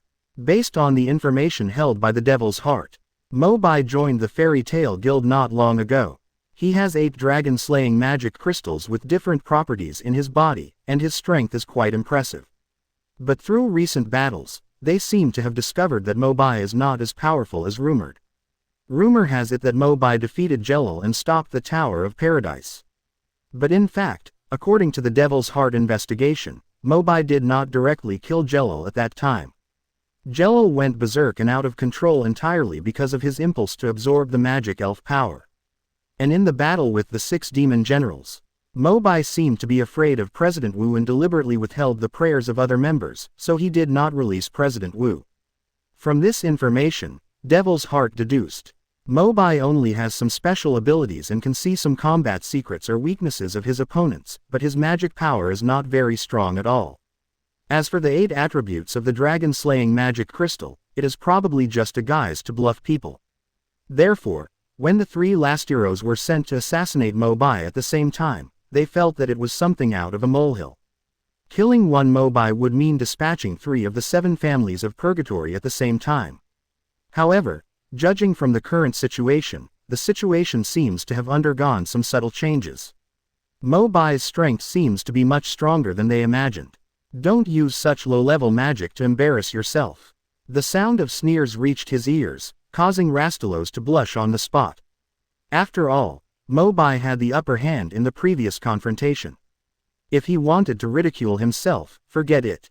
After all, his skills were inferior to others. But the taunter was not Mobai, but his teammate, Zanquero. Lastiros turned his head stiffly. You. What's wrong with me? Zanquero raised his eyebrows, his expression even more disdainful, but purple-black flames quietly floated out from his fingertips. Purple-black is the exclusive color of magic power for all god-destroying magicians. Next, let me tell you how to use magic. The Fist of the Fire God. Under the blessing of purple and black flames, Zanquero's fist swung through the air like a burning meteor, hitting Mobai's vital points directly with every move. Steel skin. The moment he was about to make contact, Mobai quickly strengthened his body defense and put his elbows on his chest. Take Zanquero's attack head-on. The fist of his left hand quietly retreated under his body, thunder rolling in his palm. Zanquero indulged in his ferocious offensive, the flames on his body became more and more intense, and he easily suppressed Mobai. Seeing Mobai struggling to resist, the ground slowly cracked under his feet, and Zanquero became even more wanton and rampant. What a useless dragon. No matter how many kinds of magic you master, you can't defeat the god-destroying power that is superior to the power of dragons. Zanquero didn't finish his words. The voice gradually became smaller. It wasn't until Mobai was suppressed until he was almost defeated that he discovered the golden electro-optical ball the size of a sandbag on Mobai's left fist. Although small in size, it is filled with extremely refined thunder magic power. It has obviously been saved for a long time. The expression on Mobai's face showed a hint of relief. The steel skin receded, and a small amount of the purple-black flames burned into his skin, causing a slight sting. Mobai didn't care. At this time, he had already focused all his attention on the next attack. Thunder Dragon's Collapse Fist. The left fist wrapped around Golden Thunder and electric arc suddenly shot out. Zanquero's face was suddenly swallowed up in horror, and he hastily mobilized the flames all over his body, frantically bombarding the front. But it was unable to cause any obstruction to the violent offensive of Thunder and Lightning Collapse Fist. Under the golden light, the god-destroying flame was eclipsed. In Zanquero's horrified sight, Mobai's attack had the potential to break bamboos, and he punched his body with a punch. Bang! Dazzling lightning flashed past. When several people regained their sight again, Zanquero's body had already been blown away by the collapse fist and fell down the cliff. Don't know life or death. When the fake Polyusica and Lastiros who stayed aside saw this, their expressions became increasingly ugly. Zanquero, one of the 7 families of Purgatory. Was he just killed like that? Mobai, on the other hand, stared at the fake Polyusica, carefully feeling the magical aura emanating from her body. Confirm again and again. This magical aura doesn't look like a dummy created by Lastiros using the Arc of Manifestation, but more like a wizard using transformation magic to change his appearance. Transformation magic. She won't be Sister Lei, right? Sister Lei was talking about Urudia. As soon as Urusha was born, her mother Uru couldn't stop crying because of joy, so she named her Urusha. Mobai still calls her Sister Lei as a habit. In order to verify whether the other party was Urudia, Mobai's brain was running rapidly and he was planning on it. At that moment, the magical aura that was about to burst out of his body was suppressed and all was taken back into his body. Storm Dragon Wings. White wings gradually appeared on the back. Compared with usual, the luster is much duller, even faintly illusory, and may disappear at any time. Mobai's face was pale, as if the blow to Zanquero just now had consumed all the magic power in his body. Wings bloom. Mobai glanced at the 2 Lastiros not far away with a hint of fear and guilt, then turned around and staggered a few steps. Stumbled off the cliff and took off. Although he moved quickly and flapped his wings vigorously, his flying speed never increased to a high speed. Mobai secretly complained. This is my first time acting, I don't know if I can get through it. And the other side, all Mobai's actions were seen by Lastiros and fake Polyusica. Lastiros said awkwardly. He was running in such a hurry. He seemed to be afraid that we would catch up. Polyusica noticed something was wrong. It was clear that Mobai was acting with ease just a second before he unleashed his attack and hit Zanquero, but now he was panicking and about to run away. Have to be suspicious. But then I thought about it. Now that Zankro was knocked off the cliff and he didn't know whether he was alive or dead, what if Mobai was allowed to leave? For the Devil's Heart, this battle not only yields no gains but suffers heavy losses, it may even expose the plan. Thinking of this, Polyuzica gritted her teeth and said loudly, "Make a pair of wings and come out immediately, we must catch up with him." Rastelos hesitated slightly, but he still ran the magic power across his eyes, and 2 pairs of wings appeared on their backs. "Let's go," Polyuzica shouted from the air. But Lastiros remained where he was, hesitating and saying, "How about you go after Mobai yourself? He has no magic power now. You can definitely deal with it alone. I'll go find Zanquero." When he said this, Lastiros himself didn't believe it. He and Zankro both have perverse personalities and are usually not very harmonious. What's more, before Zanquero took action just now, he severely mocked his manifestation arc as a shameful thing. How could Rastelos be so concerned about Zankro's life and death? He just saw Mobai's terrifying explosive power and was worried that if something unexpected happened, he would end up falling off a cliff and die. Only then did I find an excuse. And after working together for so long, how could Polyuzica not know his true inner thoughts? However, due to the emergency situation, Polyuzica just glanced at him coldly, then turned around and flew into the air, quickly pursuing Mobai. Useless trash. Chapter 68 Arusha. Blood Sacrifice. Through the tentative fight just now, Mobai also had a rough estimate of the strength of the 7 families of Purgatory. Even if they don't underestimate the enemy, Zankro and Lastiros can't be their opponents if they attack together. While thinking, Mobai suddenly felt the magic power fluctuation coming from behind him, and looked back. Within sight, Polyuzica was manipulating a pair of crystal blue wings created by the Arc of Embodiment to chase towards her crazily. She's the only one chasing her. That would be much easier. Mobai controlled the flying speed. Speeding up a little not only delays the time for him to be caught up, but also prevents Polyuzica from becoming suspicious. On the other side, they were looking for a landing place. The waterfall in front seems good. It should be far enough away. Even if Rastelos notices it, he won't be able to get through it for a while. After making up your mind, Mobai gathered his strength, his wings glowed a little brighter, and he galloped towards the open space above the waterfall. Polyuzica is still in pursuit. In her opinion, Mobai was at the end of his rope. Even if he chose to land, at most he would just want to hide in the mountains and forests with complex terrain, so that it would be easier to escape. Accompanied by the sound of rushing water from the waterfall next to him, Mobai stood firmly on the grass with his feet. Different from the darkness of the hazy forest, the trees here are slightly sparse, just enough to see the bright sunshine. The scenery is not bad. But now is obviously not the time to appreciate it. About half a minute later, Polyuzica also arrived, landing only a dozen steps away from Mobai. For a magician, this distance is enough to attack the opponent at any time. Polyuzica said calmly, "If I guessed correctly, the last magic power in your body has been used up, right?" Mobai smiled helplessly, neither denying nor confirming. "Do we have to kill them all?" In Polyuzica's view, at this time, Mobai seemed to have recognized his inevitable death and seemed to have no intention of resisting anymore. Polyuzica shook her head lightly and activated the magic power in her body. "Do you have any last words to say?" Mobai sighed softly and said slowly, "Before you take action, I have one more question." "Oh," Polyuzica raised her eyebrows slightly, with some caution in her eyes. Mobai had a wry smile on his face, saying that he must let me know the truth when he is about to die. "I know you are not Granny Polyuzica, so, can you let me see your true face?" "Is that all?" The doubts in Polyuzica's heart disappeared immediately. She chuckled, and a transformation magic circle flashed under her feet. "Forget it, I'll let you die and understand." Under Mobai's gaze, the light covered Polyuzica's body and then gradually dissipated. The old mother-in-law turned into a young woman in white plain clothes in the blink of an eye. The woman is tall, has particularly beautiful facial features, and has black silk stockings hanging down like a waterfall.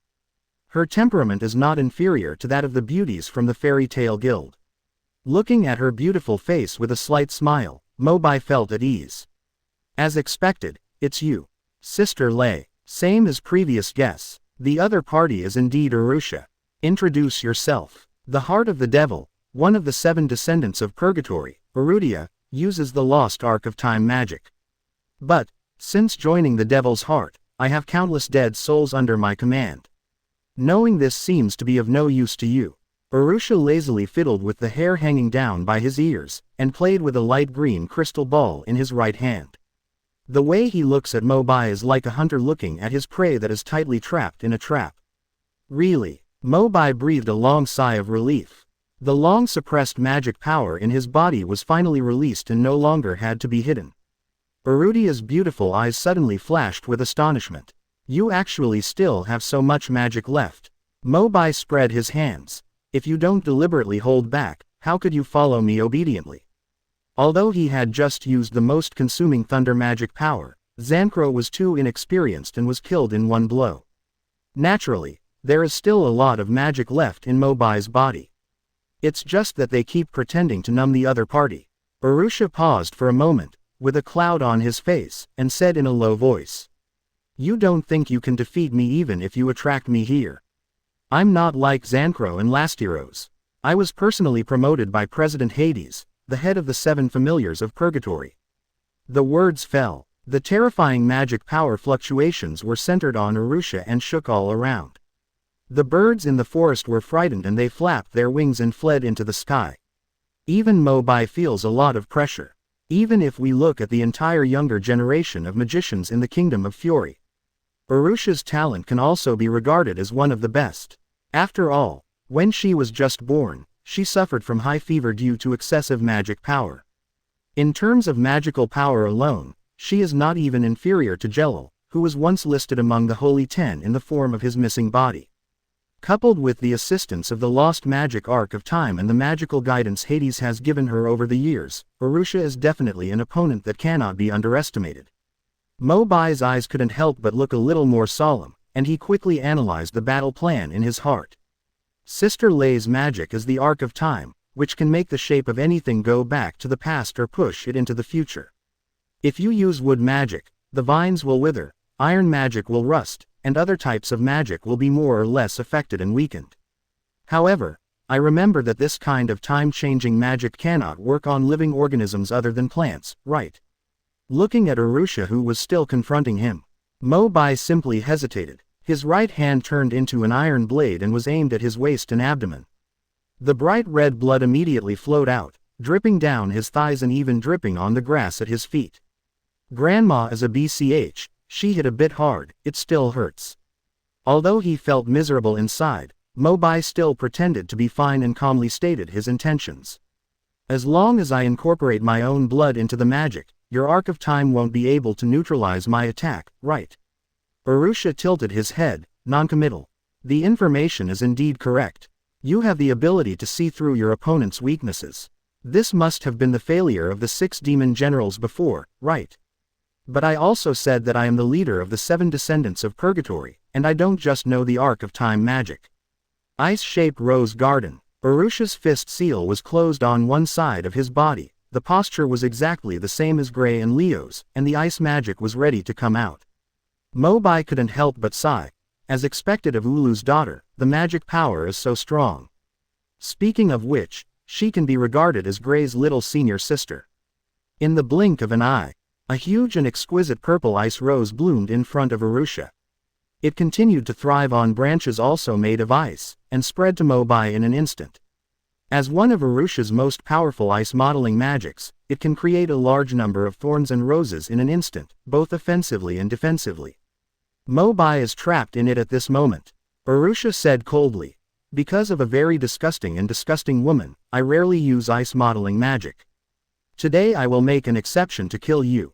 Then I'm really honored. Despite the teasing, Mobai is very aware of the current situation. If you don't take any measures, you can wait for the roses and thorns to greet you, and you will be crushed to death at any time. Chapter 69 The Power of the 4 Dragons. A breakthrough in the secret of dragon slaying. Look around. Speaking of which, is there a waterfall next to it? It's just a good place to borrow the power of water. I just don't know if you can help me break through the power of Dragon Slayer mystery. After mastering magic for several months, Mobai has become familiar with the operation of dragon-slaying power. Just as he realized in the consciousness space before, as long as the elemental magic power corresponding to the crystal appears around him, the secret of dragon slaying can be broken through at any time.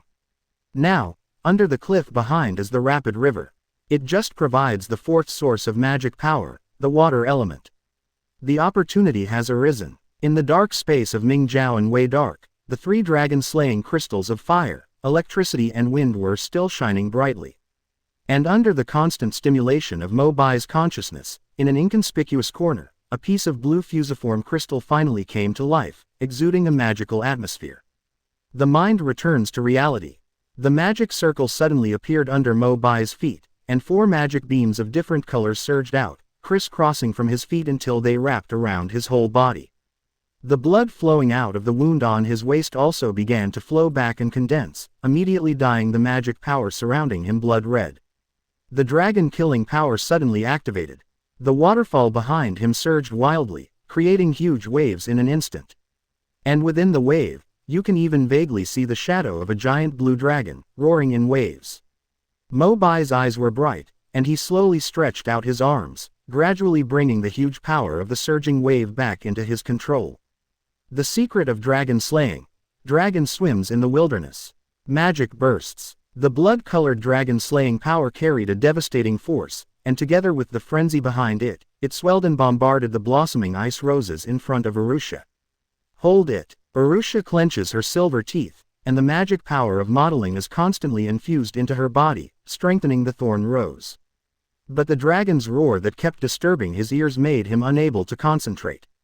And under the double erosion of the wave and the dragon-slaying power, in just a few seconds, a small crack suddenly appeared on the originally delicate rose. Arusha's face suddenly turned pale.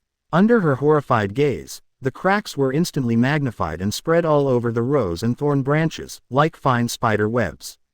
Suddenly shattered. How is it possible? At this moment, Arusha no longer had any defense in front of him, and he watched helplessly as the illusory dragon pounced on him. Broken. When Mo Bai saw this, he hurriedly suppressed the originally majestic magic power and took the initiative to reduce its power. If I accidentally kill Sister Lei, I'm afraid I'll have to slap myself twice when I wake up in the middle of the night. Fortunately, at the moment when the terrifying power of the dragon-slaying secret was about to explode, Mo Bai stepped back from the brink in time to minimize the damage caused. But even so, Arusha still suffered serious injuries in the bombardment just now, and now it is difficult to even stand up. The originally neat clothes became torn, revealing some tender skin. Mo Bai breathed a sigh of relief. Okay, I stopped the car. But although this dragon-slaying secret is powerful, it consumes too much. I'm afraid I don't have much magic power left now. Gently putting away the magical aura on his body, Mo Bai walked slowly to the side of Arusha, who fell to the ground, leaned over and asked, "Let's talk." Arusha held on to the ground with one hand and tried to stand up, but was unable to do so. He could only glare at Mo Bai and respond coldly, "You win. If you want to kill me, just kill me. I have nothing to talk about with you. Ahem, I want to know something about what you went through before joining the Devil's Heart Guild." Mo Bai said, "It's none of your business. If you want to kill, just kill." After Arusha finished speaking, he stubbornly turned his head to one side and ignored Mo Bai's words. Mo Bai touched his nose in disgrace.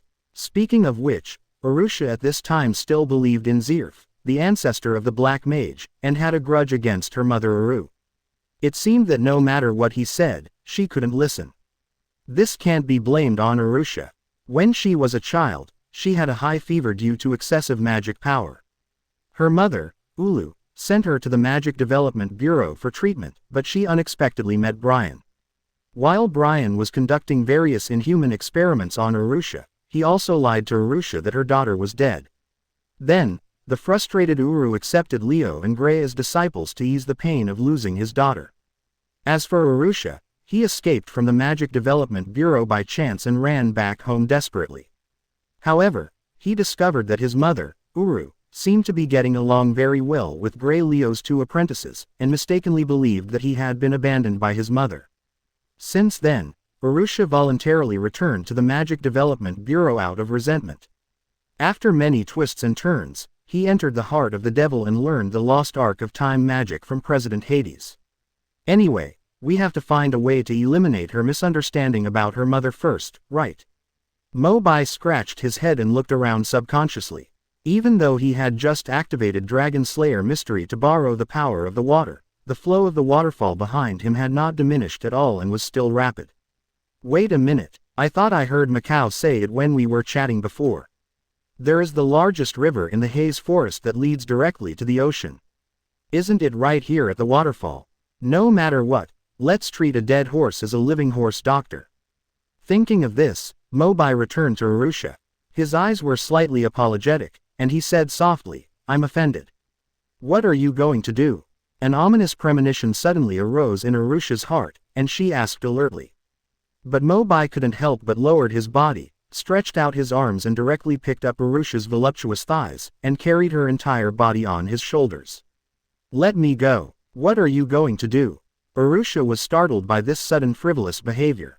When she reacted, she was already lying on Mo Bai's shoulder. You madman, what on earth do you want to do? Arusha struggled desperately to resist, beating Mo Bai on the back. Mo Bai was beaten so hard that it hurt. Relax, Sister Lei, I won't eat you. Mo Bai said helplessly, walking towards the waterfall in front of him step by step. Sister Lei, hearing this incomprehensible name, Arusha was a little dazed for a moment. But it only lasts a few seconds. The moment I was stunned was forced to end. Because she had been thrown directly from the top of the waterfall by Mo Bai. Chapter 70 Dusty Memories, How to Save Uru. Now, Arusha only felt that his body was sinking uncontrollably. Mo Bai's figure above his sight became smaller and smaller, and the sound of rushing water in his ears became more and more noisy. Sure enough, he still wants to kill me. Arusha closed her eyes in despair, waiting for death to come. But his body did not fall into the water like this. Instead, he felt a pair of warm arms hugging him again, and his falling speed was immediately relieved. Arusha opened his eyes and looked confused. What caught his eye was Mo Bai's smiling face. Mo Bai said cheerfully, Hey, I'm just kidding you. Seeing that Mo Bai's attitude kept erratic, Arusha suddenly raised his eyebrows and asked angrily. What do you want to do? Gululu. It's a pity that the words are not finished yet. She and Mo Bai sank into the water together. Mo Bai thought to himself, it all depends on luck. If this river really leads to the sea, maybe it can help Sister Lei retrieve the memory of her mother Ulu. ... Underwater, Arusha tried his best and finally broke free from Mo Bai's arm. But just as she was preparing to swim upstream, a figure that had been away from her for many years gradually appeared in her mind. Damn it, why do you think of her now? Arusha hit the top of his head hard. But not only did the blurry figure not disappear, but it gradually became clearer, turning his head and smiling at himself. It seemed like it was so close. Urudia. I don't know if it was an illusion, but Arusha clearly heard the other party calling his name and reaching out to him. Go away, I don't want to see you. Seeing Arusha's disgusted resistance, the shadow showed disappointment, turned its head and dissipated into a beam of light. I don't know why, even though he rejected the other party with his own hands, Arusha felt twisted in his heart. It's strange why I suddenly thought of these things. I have to get out of here quickly. Just when Arusha was about to leave the water again, another picture flashed before his eyes, which was clearer than before. In the screen, a young woman with short black hair was holding a baby in her arms, almost kneeling at the door, and kept saying in a pleading tone. Please save my daughter Arusha. She was born with too much magic power and has a high fever. If she continues like this, she will die. Please save her. Arusha was startled. The woman in the picture is none other than her mother Ulu, who has been dead for 10 years. Is this a story from my childhood? It turns out that she sent me to the Magic Development Bureau because of my high fever. I still feel that I was abandoned by her on purpose. Arusha looked bitter. The scene changes. The same lens, the same location. Standing in front of Ulu is still the group of masked people from the Magic Development Bureau. We have said many times that your daughter was dead when she was brought here, and now even her body has been disposed of. Get out of here quickly. No. No way. Didn't you promise me that you could cure Arudia? But she is indeed dead. There is no point in making trouble. The people from the Magic Development Bureau mercilessly sentenced Ulu to her daughter's death, and then drove her away. Urusha's heart felt like being stabbed by a sharp knife, bleeding continuously. I was obviously still alive at that time. Mom, she was deceived by those people. The images keep alternating. Urusha saw scenes from her mother's lifetime. Life must go on. Later, Uru successively accepted 2 disciples, Leo and Gray, and devoted almost all of his love for his daughter to these 2 disciples. But even so, whenever he saw Arudia's childhood clothes, Uru couldn't help but hide in the corner and whimper. As the picture freezes in the final scene, the dark night sky was illuminated by fire, and Uru faced the demon Deliora alone. In order to completely dispel the shadow in Gray's heart, in the end, he chose to use absolute ice to seal Deliora forever at the cost of his life. No, Urusha came back to his senses and frantically stretched out his arms to grab forward, trying to save Uru who had melted into ice. The picture stopped abruptly and disappeared suddenly. The sight of the river was still under the water's surface, which stung my eyes. The desperate Urusha closed his eyes in pain and completely relaxed his body. How about, just die in this memory? Then, we can see my mother again in heaven. Just when Urusha's consciousness became blurred, a force suddenly came from behind, hugged his waist, and began to slowly float up. ... Call. Holding Urusha in his arms, he emerged from the water again. Mobai breathed a long sigh of relief, grabbed the edge of the grass on one side with his right hand, and pulled Urusha ashore together. After narrowly escaping from suicide, Urusha looked in a daze and asked blankly, "Why do you still need to save me?" Mobai rolled his eyes, took off his shirt and wrung out the water drops, then sighed and said, "I know you have been greatly wronged. But don't blame yourself, it's not your fault. Besides, if your mother was still alive, she certainly wouldn't want to see you giving up on yourself." Seeing that Urusha didn't respond, Mobai coughed twice tactically and added, "By the way, I didn't mean anything by throwing you into the water just now. I just helped you see those pictures. Uru is a great magician. Deliora's seal has been broken, and the melted ice has flowed into the sea. As her flesh and blood, I think you should be able to see those important memories of her life." Wow, Mobai hasn't finished speaking yet. Next to him, Urusha squatted on the ground and immediately buried his head in his knees like a child and cried loudly. Mobai was startled at first, and originally wanted to coax him, but seeing Urusha's uncomfortable expression with nowhere to vent, he still couldn't speak. The cry spread throughout the forest. Mobai waited quietly, for a long time, looking at Urusha, who was already crying and his mood had eased slightly. Mobai sighed and asked immediately, "Okay, now that you're done venting your emotions, can you talk to me?" Urusha's eyes were red and he looked at Mobai sadly. "What do you want to talk about?" "Let's talk about how to let you see Uru again." Looking at Mobai's determined and sincere eyes, Urusha's lips trembled slightly, and a hint of hope flashed in his eyes again. Chapter 71 Eclipse Gate. Mobai's promise. Actually, even though I keep saying I hate my mother, the person I want to see the most is her. Otherwise, I wouldn't learn the Arc of Time magic.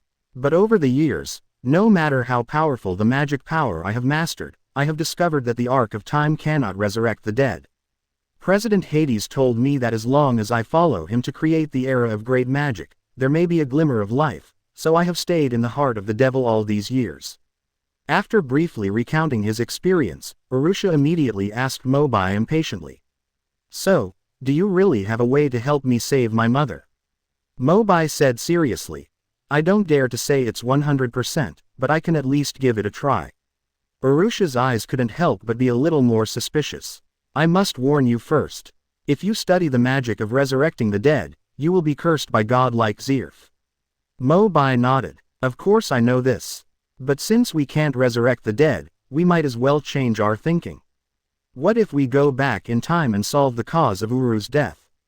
The more Urudia listened, the more mysterious it became, and the look in his eyes at Mobai became more and more unreliable. "Go back in time? How is this possible? You must know that even your own arc of time is not enough to support traveling back to the past across time and space." But Mo Bai didn't seem too concerned and changed the topic.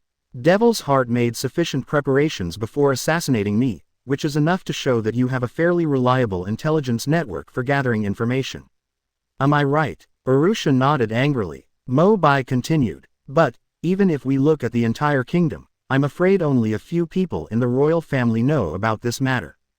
400 years ago, in order to defeat Aknologia, the magicians at that time created a device that connected the past, present and future, called the Eclipse Gate. The magic of the Eclipse Gate is different from your arc of time. It is enough to support people to go back to the past or go to the future.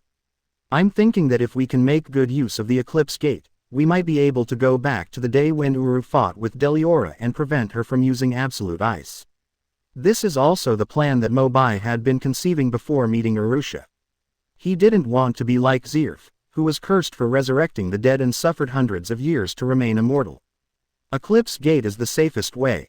After all, while watching anime, Mo Bai had seen Lucy from the future travel to the present and try to change history, and finally succeeded. Seeing Mo Bai's serious look, Urrutia asked the letter, "Where is the Eclipse Gate now?" "Royal Palace. But it's useless for you to know that the Gate of Eclipse will not open until enough magic power is absorbed." Mo Bai spread his hands and said calmly, "Then what's the use of all this?" Perhaps because he was too eager to see his mother, Urrutia suddenly became a little annoyed. But according to Mo Bai's character, naturally, I can't coddle her at this time. Hey, I've tolerated you for a long time from just now. If you don't choke when you talk, will you die? After saying the words fiercely, Mo Bai directly reached out and pinched one of Urusha's cheeks, and squeezed it hard. It wasn't until Urrutia struggled and cried out in pain that Mo Bai slowly stopped. I have to say, this is the first time he pinched a little girl's face. It feels delicate, smooth and elastic, and I really want to poke it twice. Even though it was stained with some snot from crying just now. But it's harmless. Urusha rubbed his face that was red from being pinched, and whispered, "Just. I was too impatient just now, don't mind. Forget it, forget it." Mo Bai waved his hand and continued. The opening of the Eclipse Gate requires two conditions. The first is to absorb enough magic power, and the second is the Star Spirit Key of the Zodiac. Both are indispensable. Don't worry about the key to the Zodiac, I will take care of it. As for absorbing the magic power, you will have to wait for a while, even a few years. But I can make a guarantee with you. When the time comes, I will work with you across time and space to change the trajectory of Ulu's life. In addition, regarding everything about the Eclipse Gate, you can investigate it yourself in the future to see if what I said is true or false. Urrutia bit her red lips with her teeth. It wasn't until Mo Bai finished explaining a lot of things eloquently that she asked timidly. "But, why do you want to help me?" "Well, just think of it as helping Gray realize his long-cherished wish." Mo Bai scratched his head and hesitated. In fact, Mo Bai's regrets about the Ulu mother and daughter are also deep in his heart, and naturally he will not stand idly by. Mo Bai immediately asked, "Then what are your plans next? Are you going to return to the Devil's Heart and become Hades's 7 descendants of Purgatory?" Urusha hesitated. Although Mo Bai has proposed a way for her to see Ulu again, it is still unknown whether it is feasible. By following Hades, you can at least have a little more hope. But once she returns to the heart of the devil, it means that she will continue to slaughter lives as a dark guild, and her hands will continue to be stained with blood. If one day I really see my mother Ulu again, let her know her identity as a witch. Urusha could no longer imagine that situation. Mo Bai looked at the distant sky meaningfully, and then said, "I can understand your dilemma. I have an idea now, do you want to hear it?" "What can I do?" "You must have heard about the collective escape of the 6 demon generals from prison some time ago, right?" Urrutia frowned slightly. "That was also done by you." Mo Bai smiled and said nothing. "After I brought them out of prison, I established an independent guild called the Witch's Sin, and asked them to clean up the dark guild that was raging on this continent. I promised them that as long as they persist until the day when the dark guild is completely destroyed, they will receive an amnesty from the kingdom and their innocence will be restored." Urusha seemed to hear the implication of Mo Bai's words. "You mean, let me join them to defeat the Dark Guild?" Mo Bai said, "I do mean this, but I don't want you to go find them now." "Then, when should I go?" Arusha asked confused. Let's talk about it after we meet next time. Next time, meet. Mo Bai smiled. If my guess is correct, your assassination operation is not just targeting me, right? Your target is actually the entire Fairy Tail Guild. Arusha was startled. A look of astonishment slowly emerged, and he couldn't help but look at Mo Bai with a bit more surprise and fear. After a long time, she finally said hoarsely, I finally know how the 6 demon generals fell into your hands. Apparently, everyone at Devil's Heart had previously made a fatal error in their judgment regarding Mo Bai's intelligence. Originally, in Arutia's opinion, Mo Bai could only do some tricks at best. But it wasn't until now that she realized how much depth lurked in this seemingly elegant goblin. Chapter 72 So life, she is as bitter as a song. Arusha said slowly. President Hades has been eyeing your guild a long time ago. And as far as I know, he will personally lead the entire Devil's Heart attack soon. When Mo Bai heard this, his face also showed a little solemnity. Calculate the time. The Devil's Heart launches a massive attack, probably during Fairy Tail's S-class mage assessment in the near future. By then, I'm afraid we'll have to face a tough battle. What's even more terrifying is that once they fight, they may also attract the ultimate boss of this world, the Black Dragon Acknowledger. Arusha continued. In addition to our 7 descendants of Purgatory, Devil's Heart also has a vice president named Brunot. If the assassination attempt on you failed this time, President Hades will definitely not give up. It is very likely that the person who comes to kill you next time will be Brunot. After I go back, if I hear any bad news about Fairy Tail, I will try my best to inform you. Mo Bai nodded and cast a grateful look at Arusha. Thank you very much. Nothing. But apart from my mother's matter, I have a question to ask you. Ask anything. Mo Bai said he was all ears. Playing with the crystal ball in his hand, Arusha said. After you practice the arc of time to a certain extent, you can predict part of the future by instilling magic power. I have tried it many times before. But just a few months ago, something seemed to have malfunctioned in the arc of time, and all the illusions of the future that had been predicted suddenly disappeared. After investigation, I discovered that a small space-time crack appeared in the sky over the kingdom, which changed the original time trajectory, and the magical aura emanating from the space-time crack happened to be exactly the same as yours. Mo Bai was shocked. A few months ago, a rift in space and time. Wouldn't that just correspond to the scene he just traveled through? Mo Bai thought for a moment and asked in a deep voice, so will the emergence of that space-time rift have any impact? Arusha shook his head. It's hard to say, but judging from the performance of the crystal ball, many things that were going to happen seem to have some subtle changes. Or, what impact will it have on the flow of time? But the space-time crack doesn't seem to be big. As long as we don't disturb it, it shouldn't have any catastrophic effects. Mo Bai rubbed his chin, thoughtfully. Is this so? Seeing that Mo Bai seemed to know nothing about it, Arusha stopped asking too much and stood up to drag his limping body away. I'm leaving it to you regarding the Eclipse Gate. Of course. Under oblique light, watching Arusha leave, Mo Bai sat on the edge of the waterfall in relief, admiring the scenery while praying silently.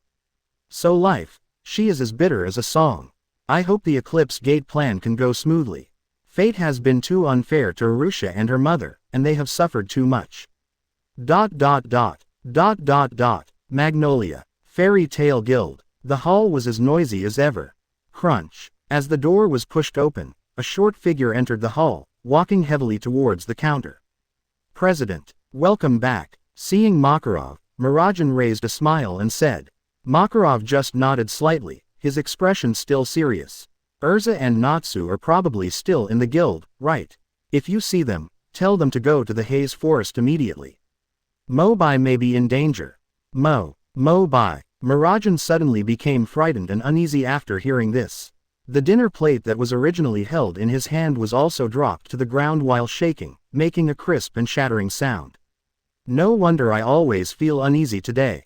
Mina has been crying and can't be coaxed. President, what happened to Mo Bai? Makarov looked at the people in the guild who were still fighting without knowing it, lowered his head and said. Natsu said that Mo Bai was entrusted by Polyuzica to go to the Haze Forest to collect some rare medicinal materials. But I just came back from Polyuzica, and she said she didn't know anything about it, and she hadn't even been to Magnolia today. Marajan became more and more worried and turned around to run away to find Erza. Not even half a step away from the counter, there was a bang sound and the door was forced open in some rough way. "I'm back." Everyone, including Makarov and Malaje, turned their gazes, and what caught their eyes was Mobai, who had not folded the wings of the storm dragon behind him. As soon as they saw Mobai, Macau and Wakaba immediately squeaked out from between their teeth and teased. "Hey, isn't this someone? What's his name?" "It doesn't matter what his name is, you just need to know that he is the only man in the entire guild who enters the women's bathroom." Obviously, they are still brooding over what happened before Mobai set off. "These two guys." Mobai laughed and cursed. He walked straight to the counter and greeted Makarov and Marajan. Marajan and Makarov looked at each other, and after a brief daze, ecstasy instantly filled their faces. "It'll be fine if you come back, and everything will be fine." Makarov couldn't help but ask, "I heard from Natsu that you seem to have been called by Proliuzica." Mobai shrugged nonchalantly. "It's fake. It's probably a naughty kid in town who just learned the magic of transformation, and then deliberately pretended to be Granny Proliuzica to play a prank." Regarding the Devil's Heart, Mobai plans to keep silent for the time being. After all, before parting ways in the Haze Forest, Urusha promised himself that he would convey all unfavorable news to Fairy Tail to him in a timely manner. There is no need to talk about these things anymore and make Makarov worry. Looking at Marajan's excited expression, and then looking at the broken pieces of the plate at her feet that had not been cleaned up, Mobai could roughly guess what had just happened to them. "Don't worry, Mira, I'm fine." Mobai comforted with a smile, leaning down and gently picking up the fragments piece by piece. "Let me do it, be careful not to get scratched." Marajan's face was unconsciously filled with a hint of blush. Although he didn't show much on the surface, he started to think wildly in his heart. "It would be great if I were Erza. I will definitely give him a big hug at this time. ... Wait until everything is taken care of." Makarov quietly pulled Mobai aside. Mobai wondered. "What's wrong, President? What's going on with the guild?" Makarov shook his head. "It's not that important. It's about the snake girl you asked Gray to bring back earlier." Chapter 73. The Spicy Blue Man is Back. Makarov continued. "I went to see Polyuzica today. The curse on the snake girl you asked Gray to bring back earlier has been lifted. She is a chubby girl with purple hair. But it seems that she has lost some memories, and she can't even remember her name. Polyuzica named her Kanana for the time being." Mobai nodded, and the last stone in his heart fell to the ground. Kanana. In the first wave, Granny Lucica was not harmed by the demon's heart. Secondly, Choberios finally returned to his human form, and the agreement with Cobra was completed. Mobai suggested, "President, after a while Kanana recovers her health and brings her to the guild to work. Mira will be busy taking care of little Mina, so she can also come to help." Makarov readily agreed immediately, with a smile on his face. "Okay. The guild is going to have new female members. ...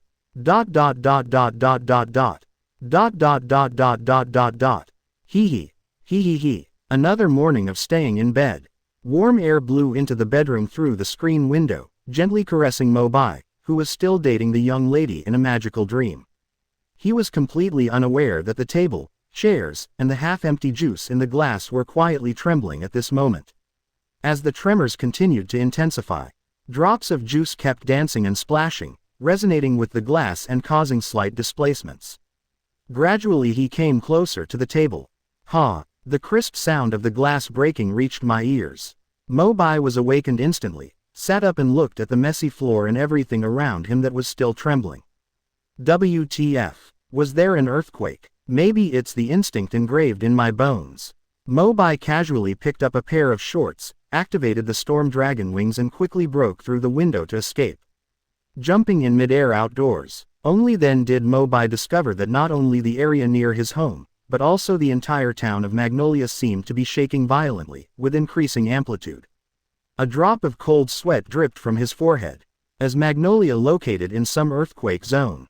Just when Mobai thought it was indeed an earthquake, suddenly, a blue messenger bird flew past my eyes. It was small and exquisite and looked quite familiar. Isn't this a mechanical bird that delivers orders? Malaje's hometown, Jarek village, was invaded by demons before.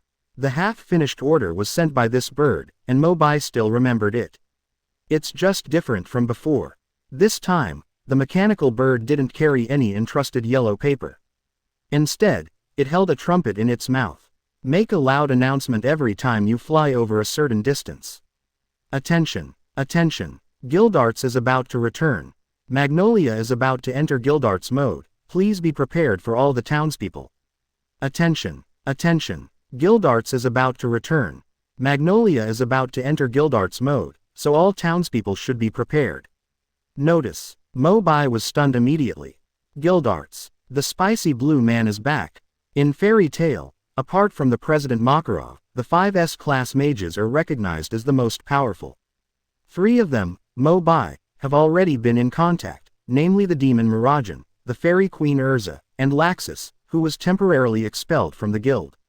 Although on the eve of the civil war, when Laxus invited Mo Bai to join, he claimed to be the strongest member of the Fairy Tail Guild at present.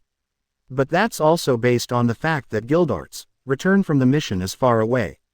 If Gildarts were present, not even Laxus would dare to claim to be the strongest. Slowly coming back to his senses from the memories, a look of ecstasy gradually appeared on Mo Bai's face. Finally got a chance to meet the top wizard of Fairy Tail. ... After a simple wash and tidy up, Mo Bai activated the wings of the Storm Dragon and flew directly to the Fairy Tail Guild. Taking a bird's eye view of Magnolia below, its appearance has changed drastically due to the earthquake just now. From the entrance of the town to the Fairy Tail Guild, a long, narrow and straight road leads directly to the 2 places. The houses that were originally blocking the road were also pushed to the left and right due to the tectonic movement just now. Mo Bai couldn't help but smile bitterly. Is this the Gildarts model? Because Gildarts' magic power is too powerful, and he uses magic that can crush everything. Often because of being in a daze or being distracted while walking, he accidentally completely destroys the building next to him. Therefore, whenever he returns to the guild, Magnolia is always forced to activate Gildarts mode, which can be regarded as a kind of protection for the town. Fairy Tail Guild. In the hall. Bang. Mo Bai was so excited that he kicked the door open. In the lively guild, the attention of everyone who was originally lined up to welcome him suddenly focused on this. Right in front of Mo Bai's field of vision, a middle-aged man in black robe whom he had never met before slowly turned back. This tall and burly middle-aged man looks to be in his 40s, with orange slicked back hair and some small stubble. Looks a little sloppy. It seemed that he was looking at Mo Bai's face. The uncle's eyes were wide and small, and his expression was a little confused. 0.0. Before Mo Bai could speak, Makarov jumped down from the counter where he usually sat and walked directly between the 2 of them. Let me introduce you. Mo Bai, this is Gildarts, the strongest fighter in Fairy Tail, whom I mentioned to you before. Gildas, this is Mo Bai who has joined the guild less than half a year ago. He is a very strong newcomer.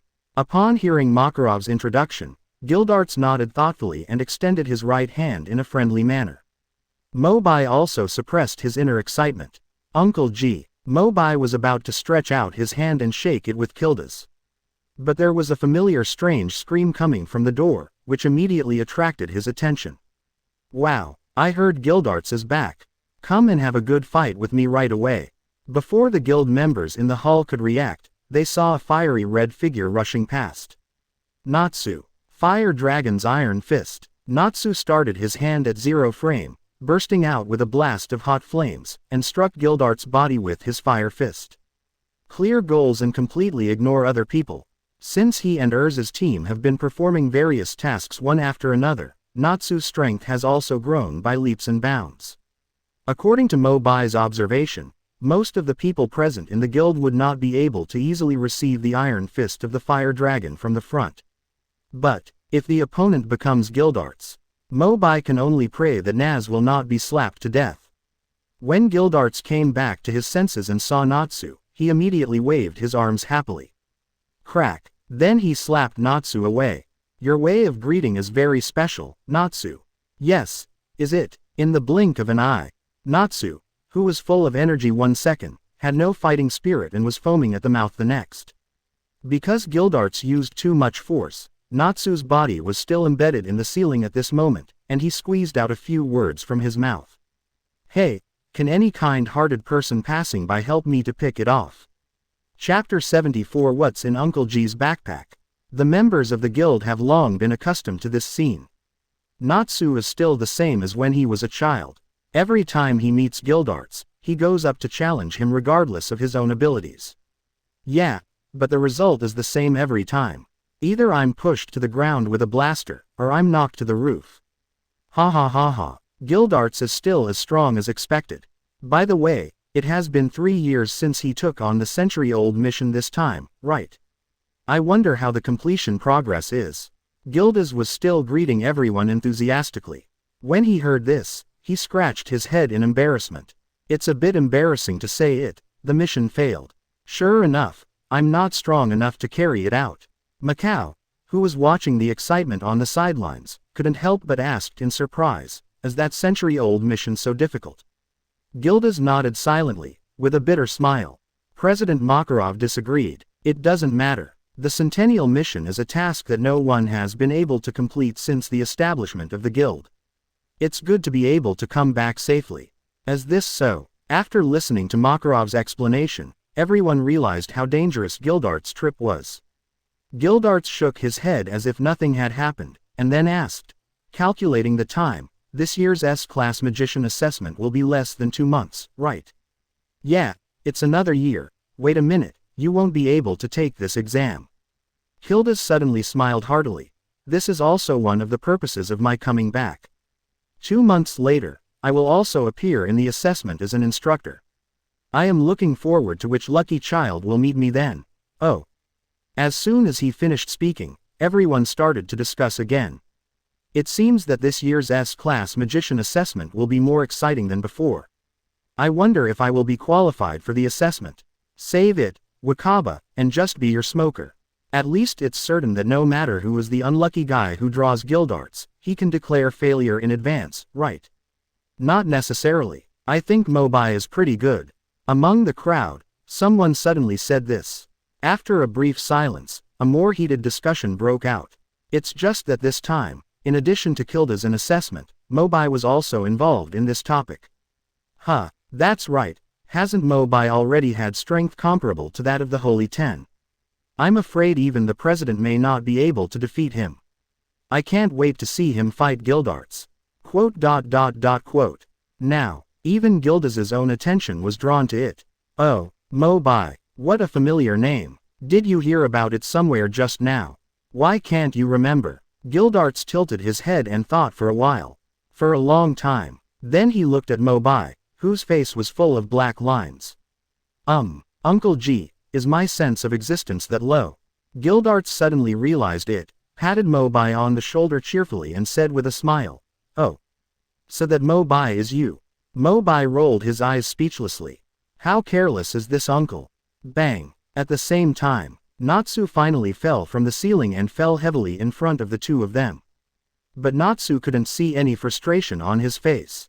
He didn't even have time to pat the dust on his body before he said happily. Hey, Gildarts, how about you and Mo Bai have a fight now? I just want to know who is stronger between the two of you.